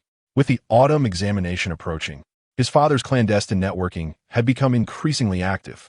Bai Kuan, unwilling to witness this, could only retreat. Yet, this action was misinterpreted by Miss Huang, whose anger deepened. "Do you think I would believe that? Tomorrow marks the day of the wedding.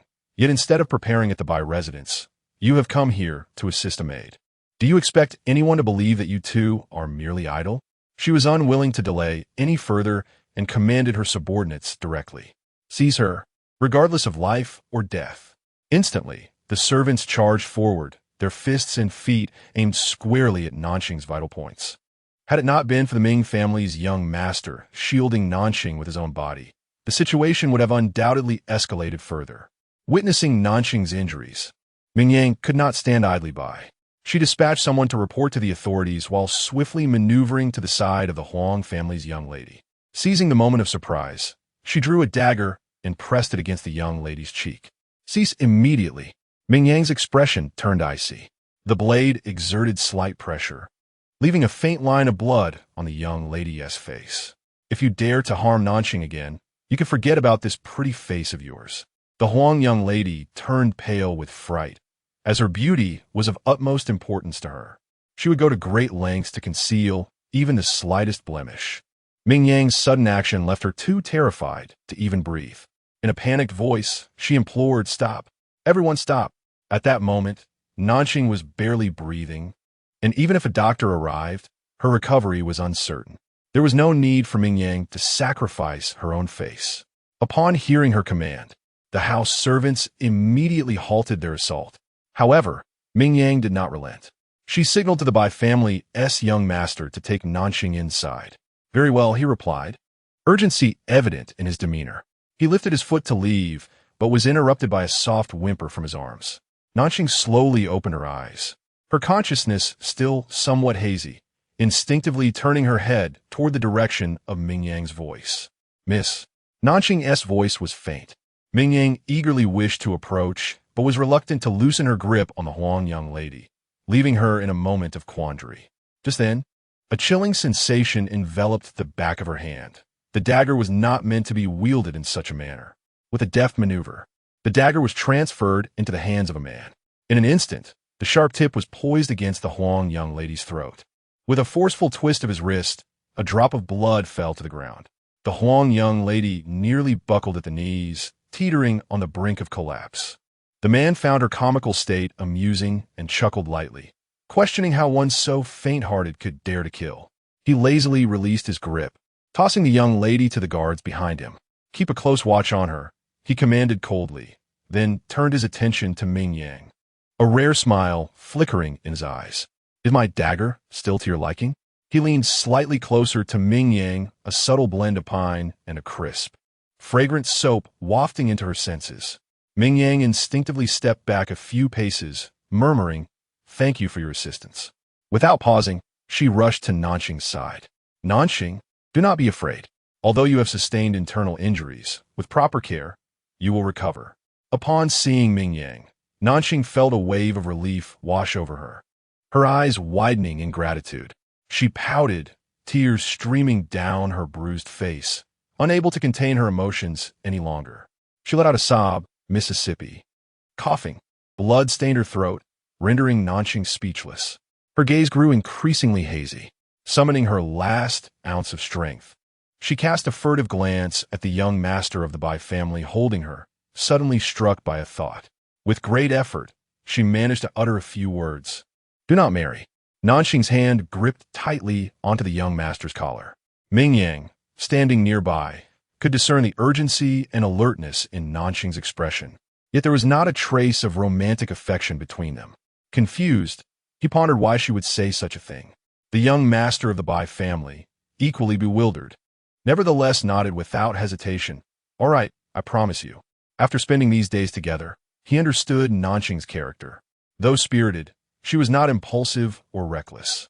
Thus, even concerning a lifelong commitment, he agreed to her request. Upon hearing this, the young lady of the Huang family was instantly enraged. Ignoring her fear of the Longlin guards, she shouted furiously, "Cousin, have you lost your mind? Tomorrow is the wedding date. Do you intend to call it off for this wretched girl? You claim she hasn't seduced you, yet you dare to be so intimate before my very eyes. This is utterly intolerable." The young master of the Bai family pressed his lips together and first entrusted Nanxing to the waiting Dr. Zhang at the door. Only then did he turn to explain. His expression was calm, yet he harbored discontent towards the young lady of the Huang family for her violent outburst. "My cousin was already dissatisfied with this engagement. Now, due to my actions, the innocent have been caught in the crossfire. Until Miss Nanxing recovers, I cannot bring myself to marry." He continued, "However, I find it curious that you would act so rashly against Miss Nanxing based on mere speculation.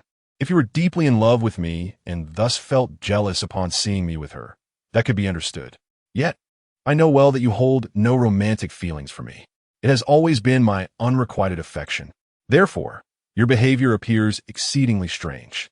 Moreover, recalling this morning, when Nanxing returned home with that hesitance in her demeanor, I cannot shake a sense of unease. I have an inkling that what she wishes to convey is related to this marriage. If I do not wait for her clarification, I fear I shall regret it for a lifetime. Resolute, he steadied himself, his expression growing firmer, and declared, "Rest assured. Postponing the wedding is my decision and does not involve you, my cousin. Should the family hold me accountable, I shall bear all responsibility and ensure you are not implicated. As for what my uncle requests, there will be no changes." Having said this, his concern for Nanxing's injuries prevailed, and he wished to avoid further entanglement with the young lady of the Huang family, promptly turning to enter the Xinglin courtyard. At that moment, Ming Yang had already joined Dr. Zhang, intending to Nanxing's external wounds. Dr. Zhang had also prepared the prescription for the healing ointment. Zhang Ilan, perceptive and considerate, recognized Ming Yang's preoccupation and his reluctance to leave Nanxing in the care of others. So he volunteered to take on the task of preparing the medicine. "I shall brew the medicine. Young master, please stay here with Sister Nanxing." Ming Yang nodded, her heart aching as she clasped Nanxing's hand. Upon sensing the arrival of the young master of the Bai family, her cold gaze swept over, tinged with a hint of derision. Hearing that a destitute scholar had come to Xinglanfang, could it possibly be the young master of the Taishiling family? Bai Kuen's expression stiffened, and he lowered his head in embarrassment. He truly did not mean to deceive. Not intentionally deceiving? Ming Yang scoffed, her mood plummeting. It was precisely because of your unintentional act that Nanxing had to endure this unwarranted misfortune. Nanxing, with her innocent nature, was easily deceived, while I, as her lady, was rather petty and could not bear to see her suffer. I would like to inquire, young Master Bai, how you intend to deal with that fiancé who struck without cause.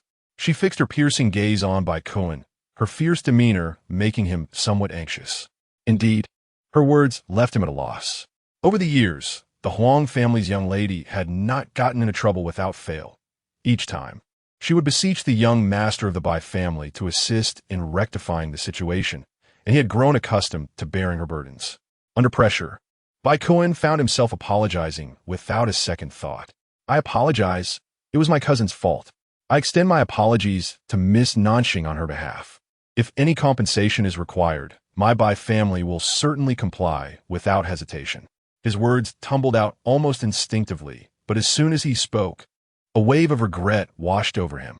While such a statement might be acceptable elsewhere, in this context, it seemed to carry an undertone of condescension, as if Nanxing were merely a problem to be resolved with money. He hurried to clarify, only to see Ming Yang's eyes grow even colder. Clearly, she had misconstrued his meaning. She swiftly moved from the bedside to Bai Kuen's side and, without hesitation, delivered a sharp slap. The crisp sound resonated throughout the room, causing even the unconscious Nanxing to shudder involuntarily. Get out! Ming Yang suppressed her fury, her voice icy. Nanxing is not a little girl who can be humiliated at your whim, easily dismissed with silver. I have noted every injury she bears. Once Nanxing awakens, I will ascertain the full circumstances and personally seek justice for her. Regardless of whether you are from the Huang or Bai family, none shall escape the consequences of their actions lightly. Ming Yang's gaze was frigid, her tone unwavering, yet an aura of intense resolve enveloped her. She glanced at the newly arrived CE and took a deep breath, requesting him to escort the irrelevant individuals away. CE raised an eyebrow, a hint of amusement flickering in his eyes. Ming Yang's appeal for assistance gave him an unexpected sense of being regarded as an ally. A faint smile crept onto his lips as he turned to the young master of the Bai family, his voice cool. Will you leave on your own, or shall I have someone throw you out? Bai Kuen awkwardly parted his lips at a loss for words. He was not one for eloquence, and the weight of his guilt made it all the more difficult to speak. Furrowing his brow in remorse, he remembered there was still an important matter he had yet to address before departing. He raised his hand to signal for a moment's pause. I have a few more words to say, possibly related to the incident involving Miss Nanxing. Ming Yang turned her head and spoke, sensing her impatience. Young Master Bai did not dare to delay and quickly said, Miss Nanxing went out this morning, and upon her return, she seemed quite restless, casting peculiar glances at me multiple times.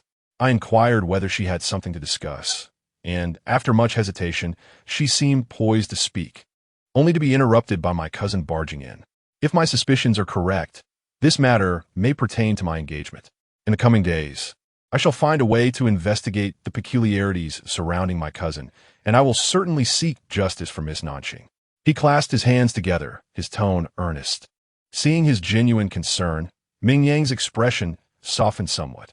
Bai Kuen cautiously observed her demeanor and, noticing her improved countenance, gathered his courage to ask before I leave, May I have another glance at Miss Nanxing?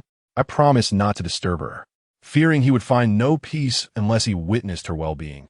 Ming Yang gazed deeply at him and ultimately stepped aside. Look! At his words, Bai Kuen hurried forward, extending his hand to adjust the quilt for Nanxing, inadvertently staining the brocade with blood. He quickly withdrew his hand, turning away in apology. It was at this moment that Ming Yang noticed young Master Bai had also sustained injuries. Blood dripped from his sleeve, and his clumsy attempts to wipe it only made matters worse. Ming Yang could hardly bear to watch and stepped forward, intending to tend to Bai Kuen's wounds. However, she saw him staring blankly, slowly uttering, I feel a bit dizzy. Suddenly, with a heavy thud, Bai Kuan collapsed to the ground. Chapter 58. The autumn examination scandal. The son of the Bai family unexpectedly fainted, leaving Ming Yang and the others momentarily stunned. Ming Yang hurriedly called for Dr. Zhang. Dr. Zhang, please examine him. He appears to be injured as well. Upon hearing her voice, Dr. Zhang rushed over. He quickly assessed the source of the blood and pulled aside the young man's garments. It was then that everyone noticed a wooden splinter, as thick as a finger, embedded in his shoulder, likely a consequence of protecting Nanxing.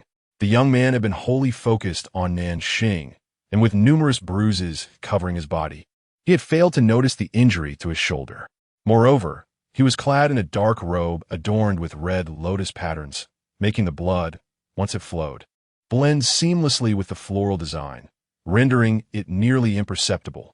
Had the wound not opened and bled profusely, it might have taken some time before anyone discovered his condition. Dr. Zhang withdrew his hand and turned to prepare some ointment for the wounds. The external injuries are manageable. Once the bleeding is controlled, he should recover well. However, he has lost considerable blood, leaving him somewhat weakened. He will need a period of rest to regain his strength. The injury to his left scapula is particularly troublesome and will not heal easily. In the short term, he must take great care and refrain from exertion. Fortunately, it is his left arm, which should not impede his examination, Dr. Zhang remarked. Ming Yang understood and was about to send someone to fetch the Bai family to take their son home when she was interrupted by a commotion outside. The group approached the door just in time to witness the formidable arrival of Madame Bai. As she dismounted from her carriage, she struck Miss Huang across the face with considerable force. "You calamity! What have we of the Bai family done to deserve your repeated attempts to bring misfortune upon my children?" She scolded vehemently. "Huang Yunjiao, I warn you, should anything happen to my son, I will not let you go unpunished." Supported by her maidservants, Madame Bai's voice trembled with rage. Miss Huang, visibly aggrieved, retorted, "Aunt, how can you strike someone without distinguishing right from wrong? It was clearly my cousin's fault. With the wedding approaching, he is entangled with a lowly maid. Even if he is injured, it is due to his insistence on protecting that girl. Why do you blame me?" Madame Bai refused to heed her words. She is merely a woman.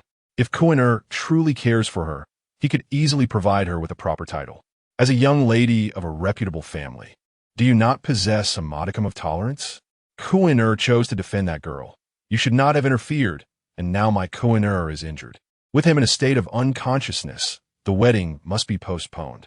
You should return home and reflect upon your actions, lest you cause further trouble and disgrace the Bai family. Ever since the incident with Bai Su, Madame Bai had grown increasingly displeased with Huang Yunjiao. Now, with her son injured, her contempt had reached its zenith. Although she had arranged for someone to communicate with the fourth master and temporarily release Huang Yunjiao, she made no effort to rescue the Huang family servants. Huang Yunjiao's expression soured instantly. With a forceful tug, she pulled out Qin Kai. "She is my personal maid. She did not partake in the altercation, and you cannot take her. After all, Qin Kai is a woman. If she were to be imprisoned alongside these servants, her innocence would be irrevocably tarnished." Surprised by Huang Yunjiao's lingering concern for her, Qin Kai lifted her gaze. Her lips moved slightly, her expression revealing a myriad of emotions.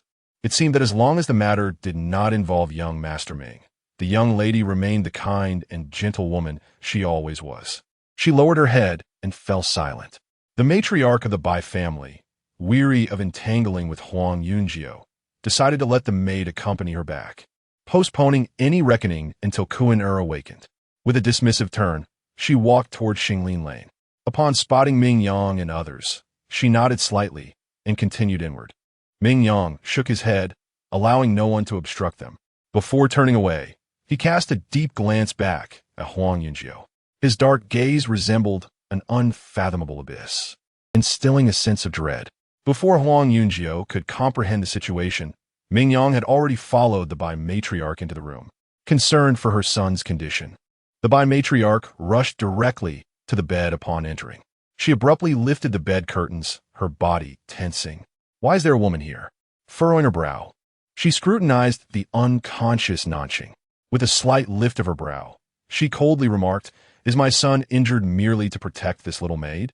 Indeed, Nanxing possessed a charming appearance, making it no wonder Kuan-er had taken a liking to her. With her round, delicate face and spirited eyes, Nanxing appeared endearing and lovely. To the Bai matriarch, Nanxing's visage exuded fortune, suggesting she would bring prosperity to her future husband. Moreover, having grown increasingly discontent with the Huang family's young lady, a different sentiment began to stir within her.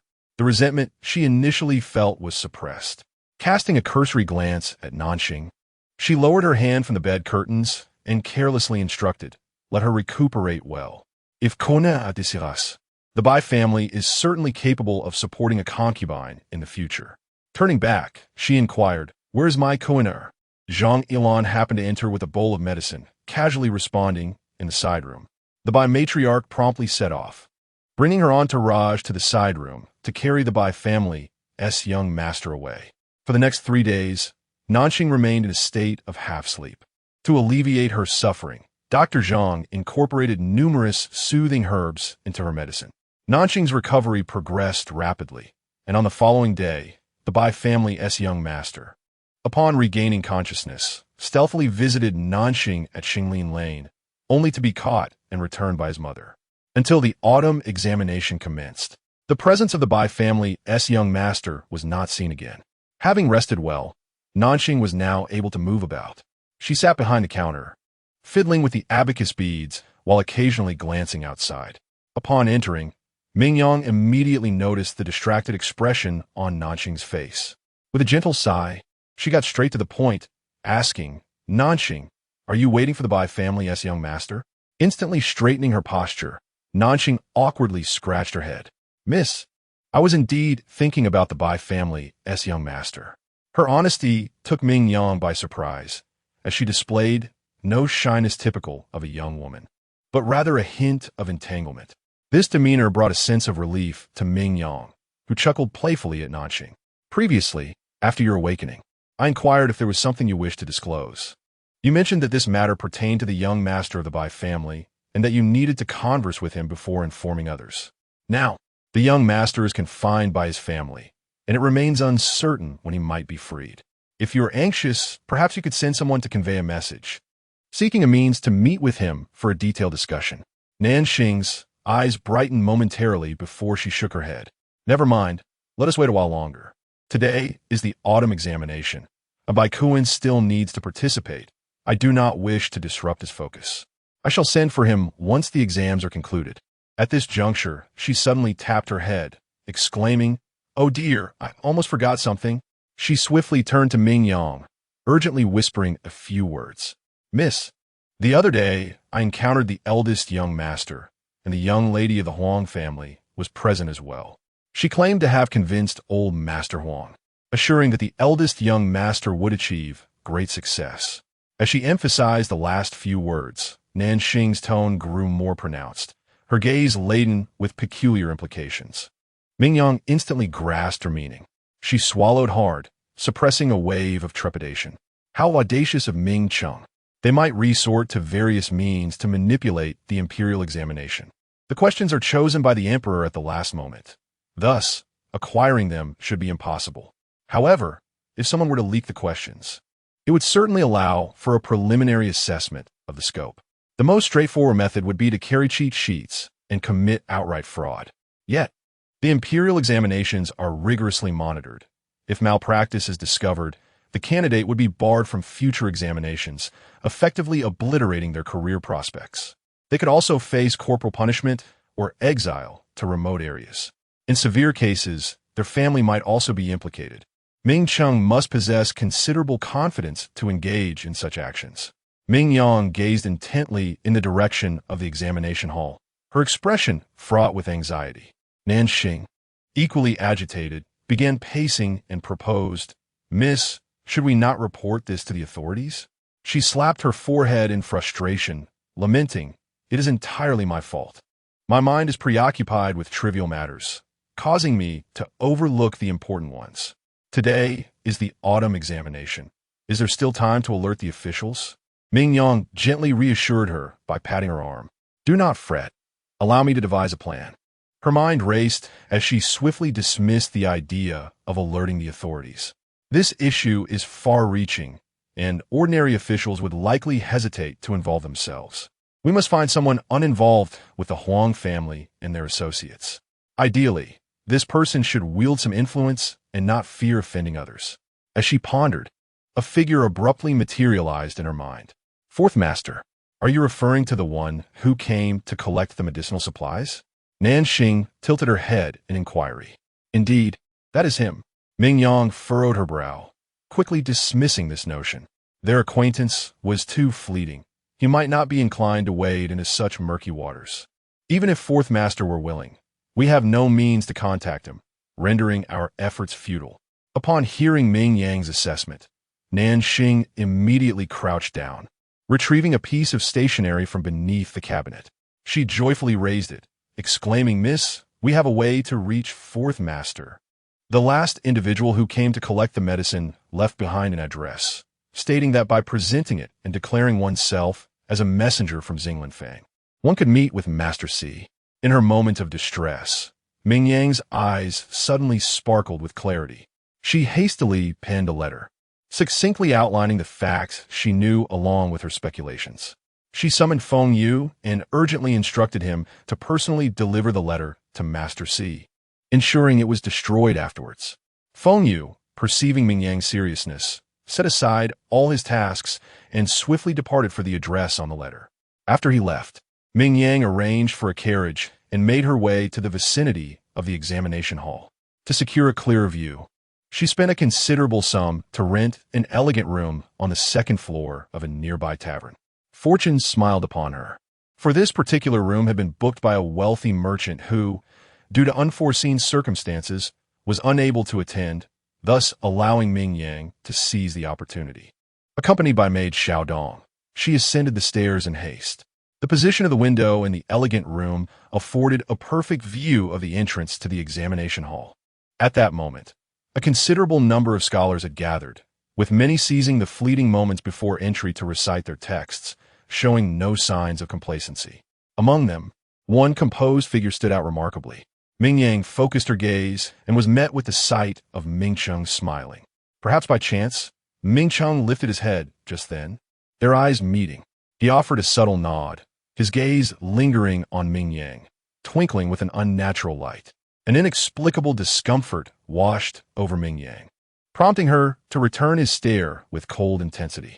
Only then did Ming Cheng temper his demeanor slightly, the corners of his lips curving into a nuanced smile as he silently mouthed the words, "Second sister, wait for your brother."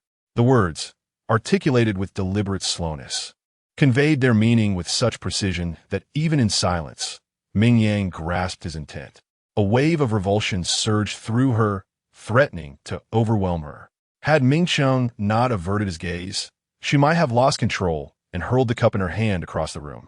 Taking a deep breath, she quelled the rising nausea and turned her attention back to the throng of candidates outside the door. Maid Xiaodong leaned forward with curiosity, asking, "Miss, why haven't they entered yet?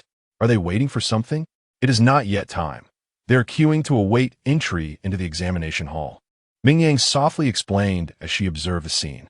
"Once the sound of the gong resonates, these scholars will gradually undergo inspections and enter the hall to take their exams." "Ah, I see."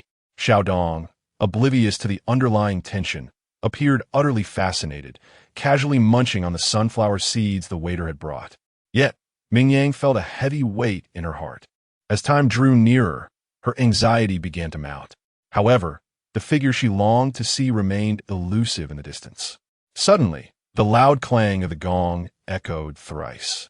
The guard shouted, urging the candidates to adjust their attire, check their belongings, and form an orderly line for entry. At the sound of the announcement, many candidates hurriedly entrusted their books to their attendants, quietly aligning themselves in the queue and advancing forward. Ming Cheng stood at the forefront of the line. Upon hearing the summons for entry, a peculiar smile graced his lips, only to be discreetly suppressed thereafter. He shook the hem of his garment and obediently opened his arms. As the inspecting official leaned down to examine his shoes and socks, Ming Cheng subtly shifted his body. The official, annoyed, stood up and was about to reprimand him. Suddenly, Ming Cheng slightly bent forward and whispered something into his ear. The reprimand that was on the official's lips was swallowed back. He raised a flattering smile and silently nodded. His hand pretended to seriously sweep over Ming Cheng's entire body, then waved dismissively. The inspection concluded. He gestured for Ming Cheng to proceed. Ming Cheng lowered his outstretched arms, a glimmer of understanding in his eyes, and expressed his gratitude. "Thank you, esteemed official, for your trouble. I wish you a smooth journey in your official career and the fulfillment of your desires." The official's smile nearly broke free, and he clasped his fists in response, saying, "Likewise." He stepped aside, making a gesture of invitation. Ming Cheng, not wanting to linger, embraced his writing implements and strolled towards the gate of the examination hall. In the distance, Ming Yang happened to witness this scene. As she saw Ming Cheng about to be admitted, her breath quickened. She murmured, "It's too late. There's no time." The chief examiner this time was Lord Bai, the grand historian, along with the official from the Ministry of Personnel, who happened to be Huang Yunjiao's father. Ming Yang surmised that Ming Cheng had leveraged the connections of these two individuals. If he successfully entered the examination grounds under their protection, it would be nearly impossible to find any leverage against him. With a sense of helplessness, Ming Yang closed her eyes, unable to bear the sight of Ming Cheng stepping through the gate. Just as she turned her head away, an arrow shot forth from a distance. With a thud, it struck firmly before Ming Cheng's feet. Ming Cheng exclaimed in shock, cold sweat trickling down his brow. Had he not evaded in time, his foot would have been pierced. Still shaken, he whirled around, bellowing, "Who is it? Who dares to cause chaos before the examination hall?" No sooner had he spoken than a fierce steed charged forward, its hooves aimed directly at Ming Cheng's face. Should this kick land, he would either die or be gravely wounded. The onlookers gasped in fear, while Ming Cheng's face turned pale, his eyes wide with terror. His fright seemed to amuse the man on the horse, who let out a cold, disdainful laugh. "Is that all?" Chapter 59. The forceful interruption of Lord C with such a timid heart. How could one dare to covet what belongs to him? Lord C's palm tightened, his icy fingertips effortlessly grasping the reins. The galloping steed let out a fierce neigh, its hooves soaring high, stirring up a cloud of dust before crashing down heavily near Ming Cheng's face. As fate would have it, the heavy hooves landed squarely on Ming Cheng's instep. A piercing scream erupted, growing increasingly frantic. Blood seeped from within his white brocade boots. Ming Cheng fell heavily to the ground, disregarding his dignity as he clutched his left foot, wailing in agony. Strangely, despite his distress, he did not remove his boot to inspect his injury. Lord C's expression grew ever colder. With a mere wave of his hand, He Shao stepped forward immediately. "My lord, what are your instructions?" He Shao, dressed in a black attire rather than the formal garb of the Dragon Scale Guards, stood closest to Lord C, clearly a trusted confidant. Lord C narrowed his dark eyes, exuding an air of icy menace, and with a subtle gesture, commanded the removal of Ming Cheng's shoe. "Yes," He Shao responded without hesitation, crouching beside Ming Cheng and reaching for his boot. Ming Cheng, taken aback, quickly withdrew his foot. In his fright, his cries ceased. He recoiled, his voice trembling with pain as he angrily shouted, "What do you intend to do?" "Of course, we are here to examine your injury," He Shao replied astutely. He reached out again, his wrist brushing against the heavy sole of Ming Cheng's boot, only to be obstructed by a nearby minor official. "Stop! What are you trying to do? Can't you see the man is already injured?" The speaker was none other than Li Wei, the minor official who had previously examined Ming Cheng. Although it was early winter, a layer of cold sweat had formed on his back from the tension. He stood firmly in front of Ming Cheng, preventing He Shao from advancing.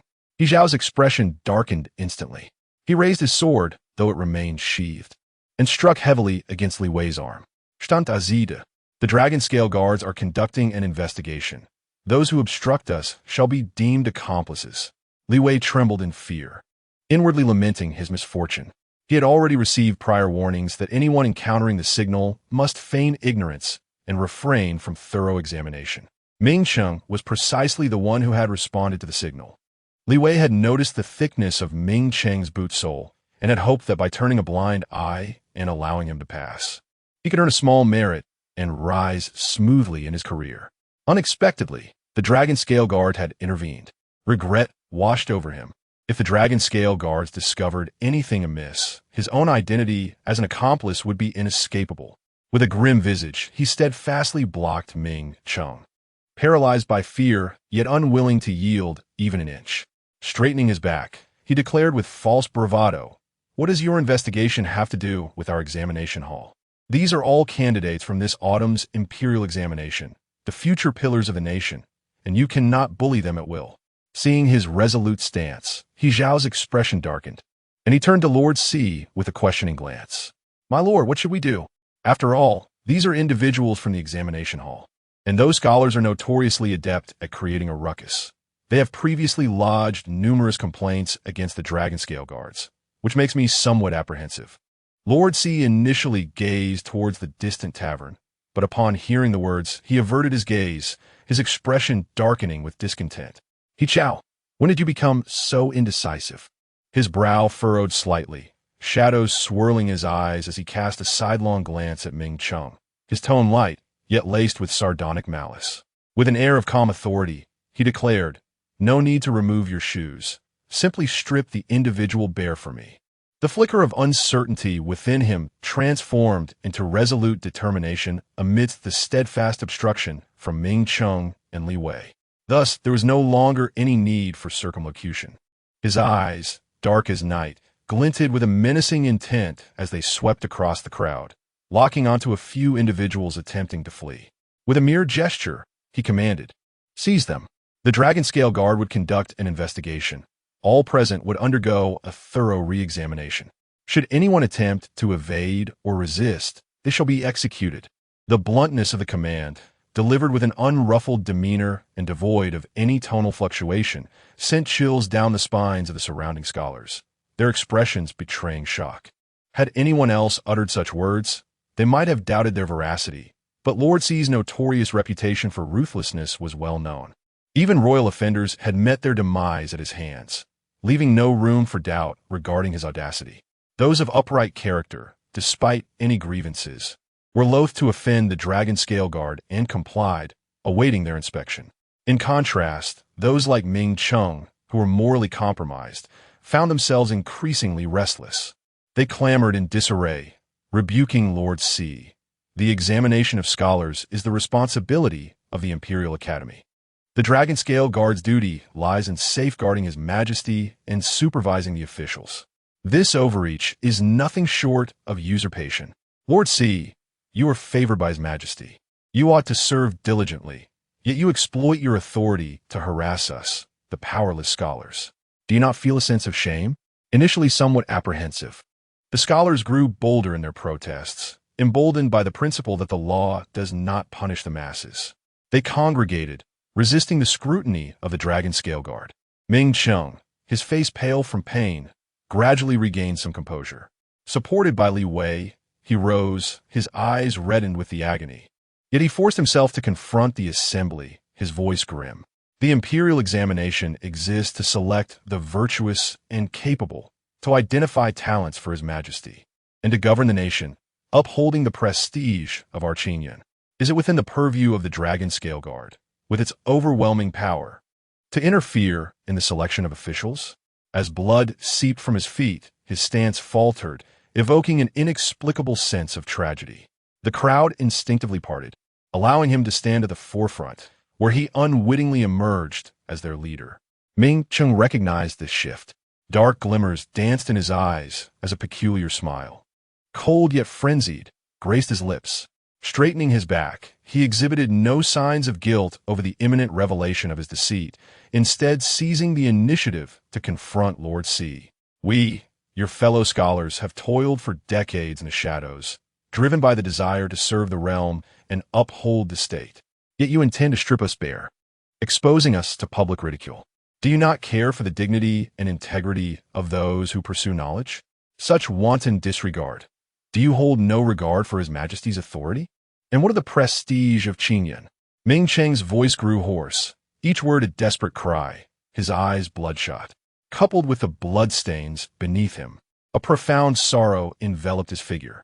Many uninformed scholars and onlookers were profoundly moved by his words and began to express their dissatisfaction with Sir C. This young nobleman spoke the truth. The imperial examination is a national affair, and how could it be carelessly disrupted? Even if the dragon scale guards have the emperor's favor, they should not act so recklessly, disregarding the laws and regulations. You must allow these scholars to enter promptly. Can you bear the consequences if their examination is delayed? At that moment, upon hearing the news, Grand Historian Bai and Lord Huang hurriedly arrived. On their way, they had learned of the unfolding situation and felt a growing unease upon realizing the dragon scale guards were involved. Lord Huang glanced at the injured Ming Cheng, his expression shifting, and immediately spoke with urgency. The autumn examination is about to commence. We must not waste any time, so hurry inside. I will discuss this matter with Sir C. He waved his hand, signaling Ming Cheng and the others to leave quickly. Turning, he positioned himself in front of Sir C's horse, striving to maintain a familiar smile. Sir C, you are quite busy with official duties. How would you find time to come here?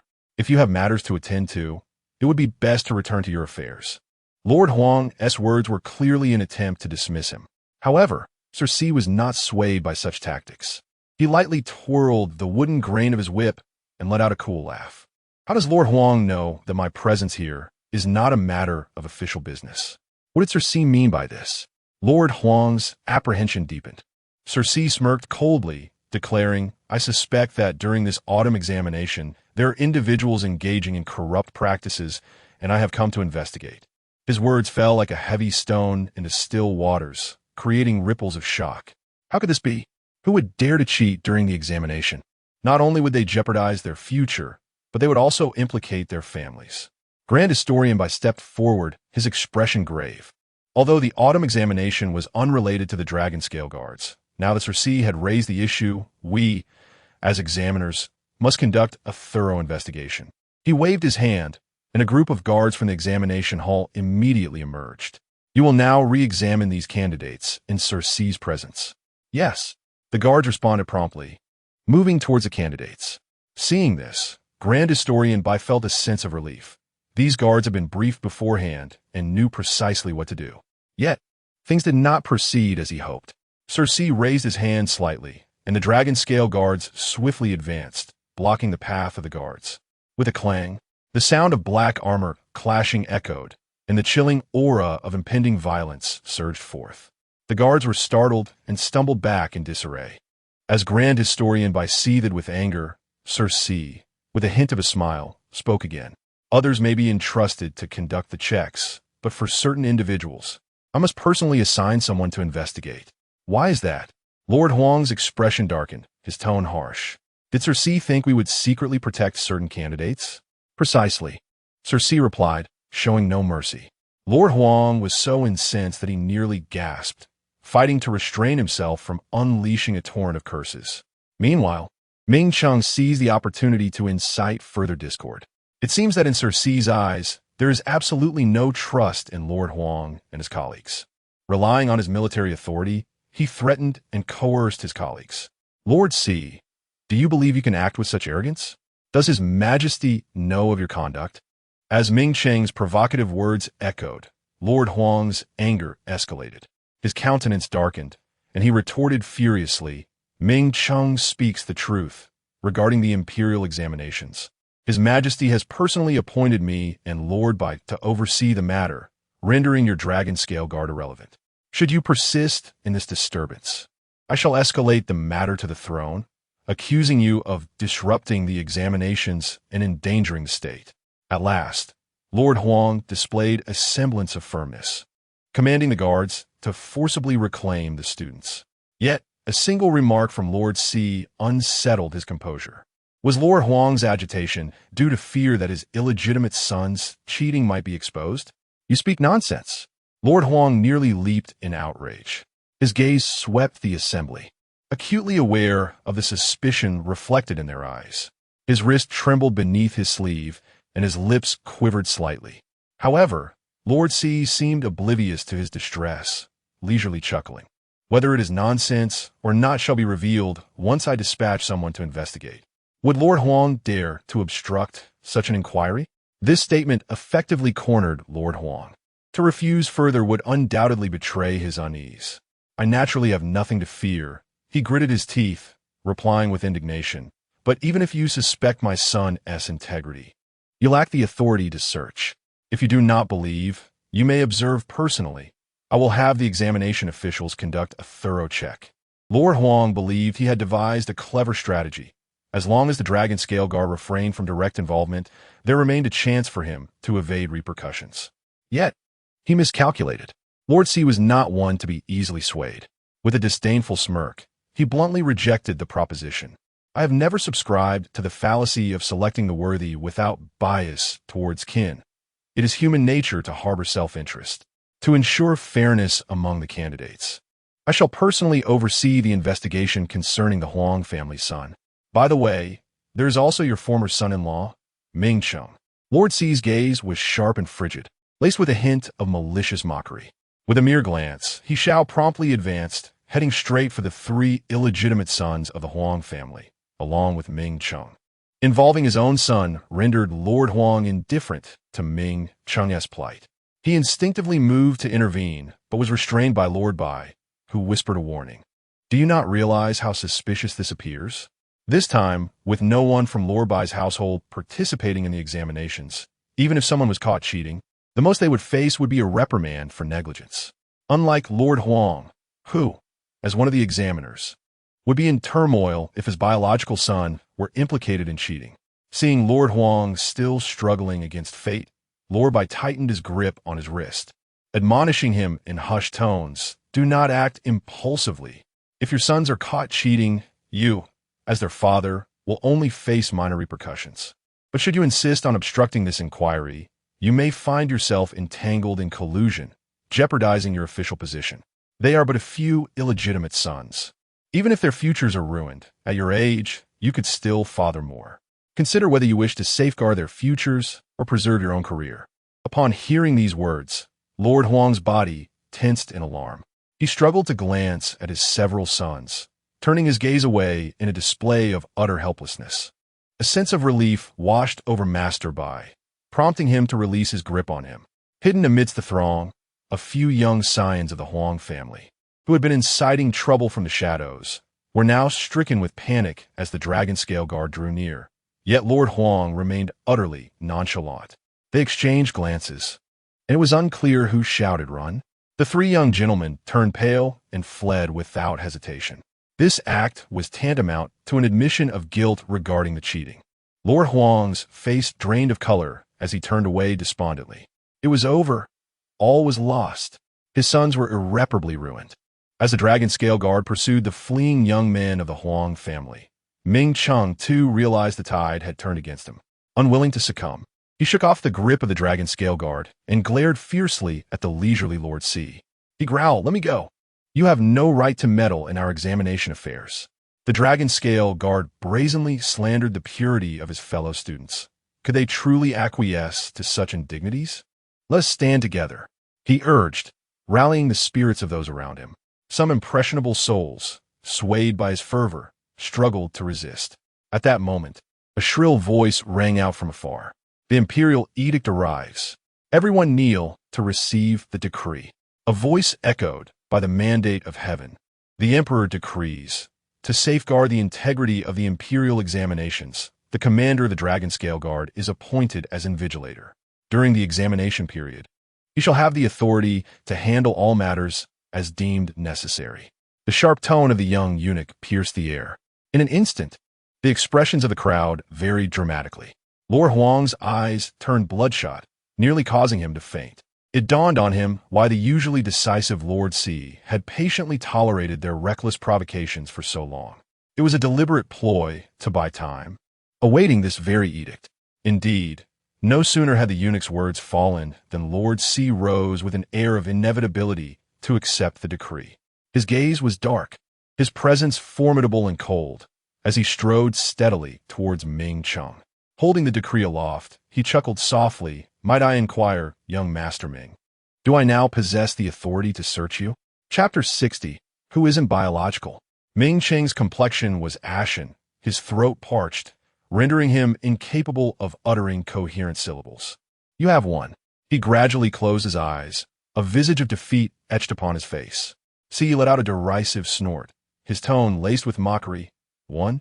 How delightfully amusing. He savored the words, dismissively closing his eyes. You are unworthy to be my opponent. Merely a self-conceited fool. He could not be bothered to engage with Ming Cheng further, gesturing for He Shao to hasten the search, lest they squander the examination time. He then turned to approach the young eunuch. Zhang Yushi and Zhou Taifu stood quietly by.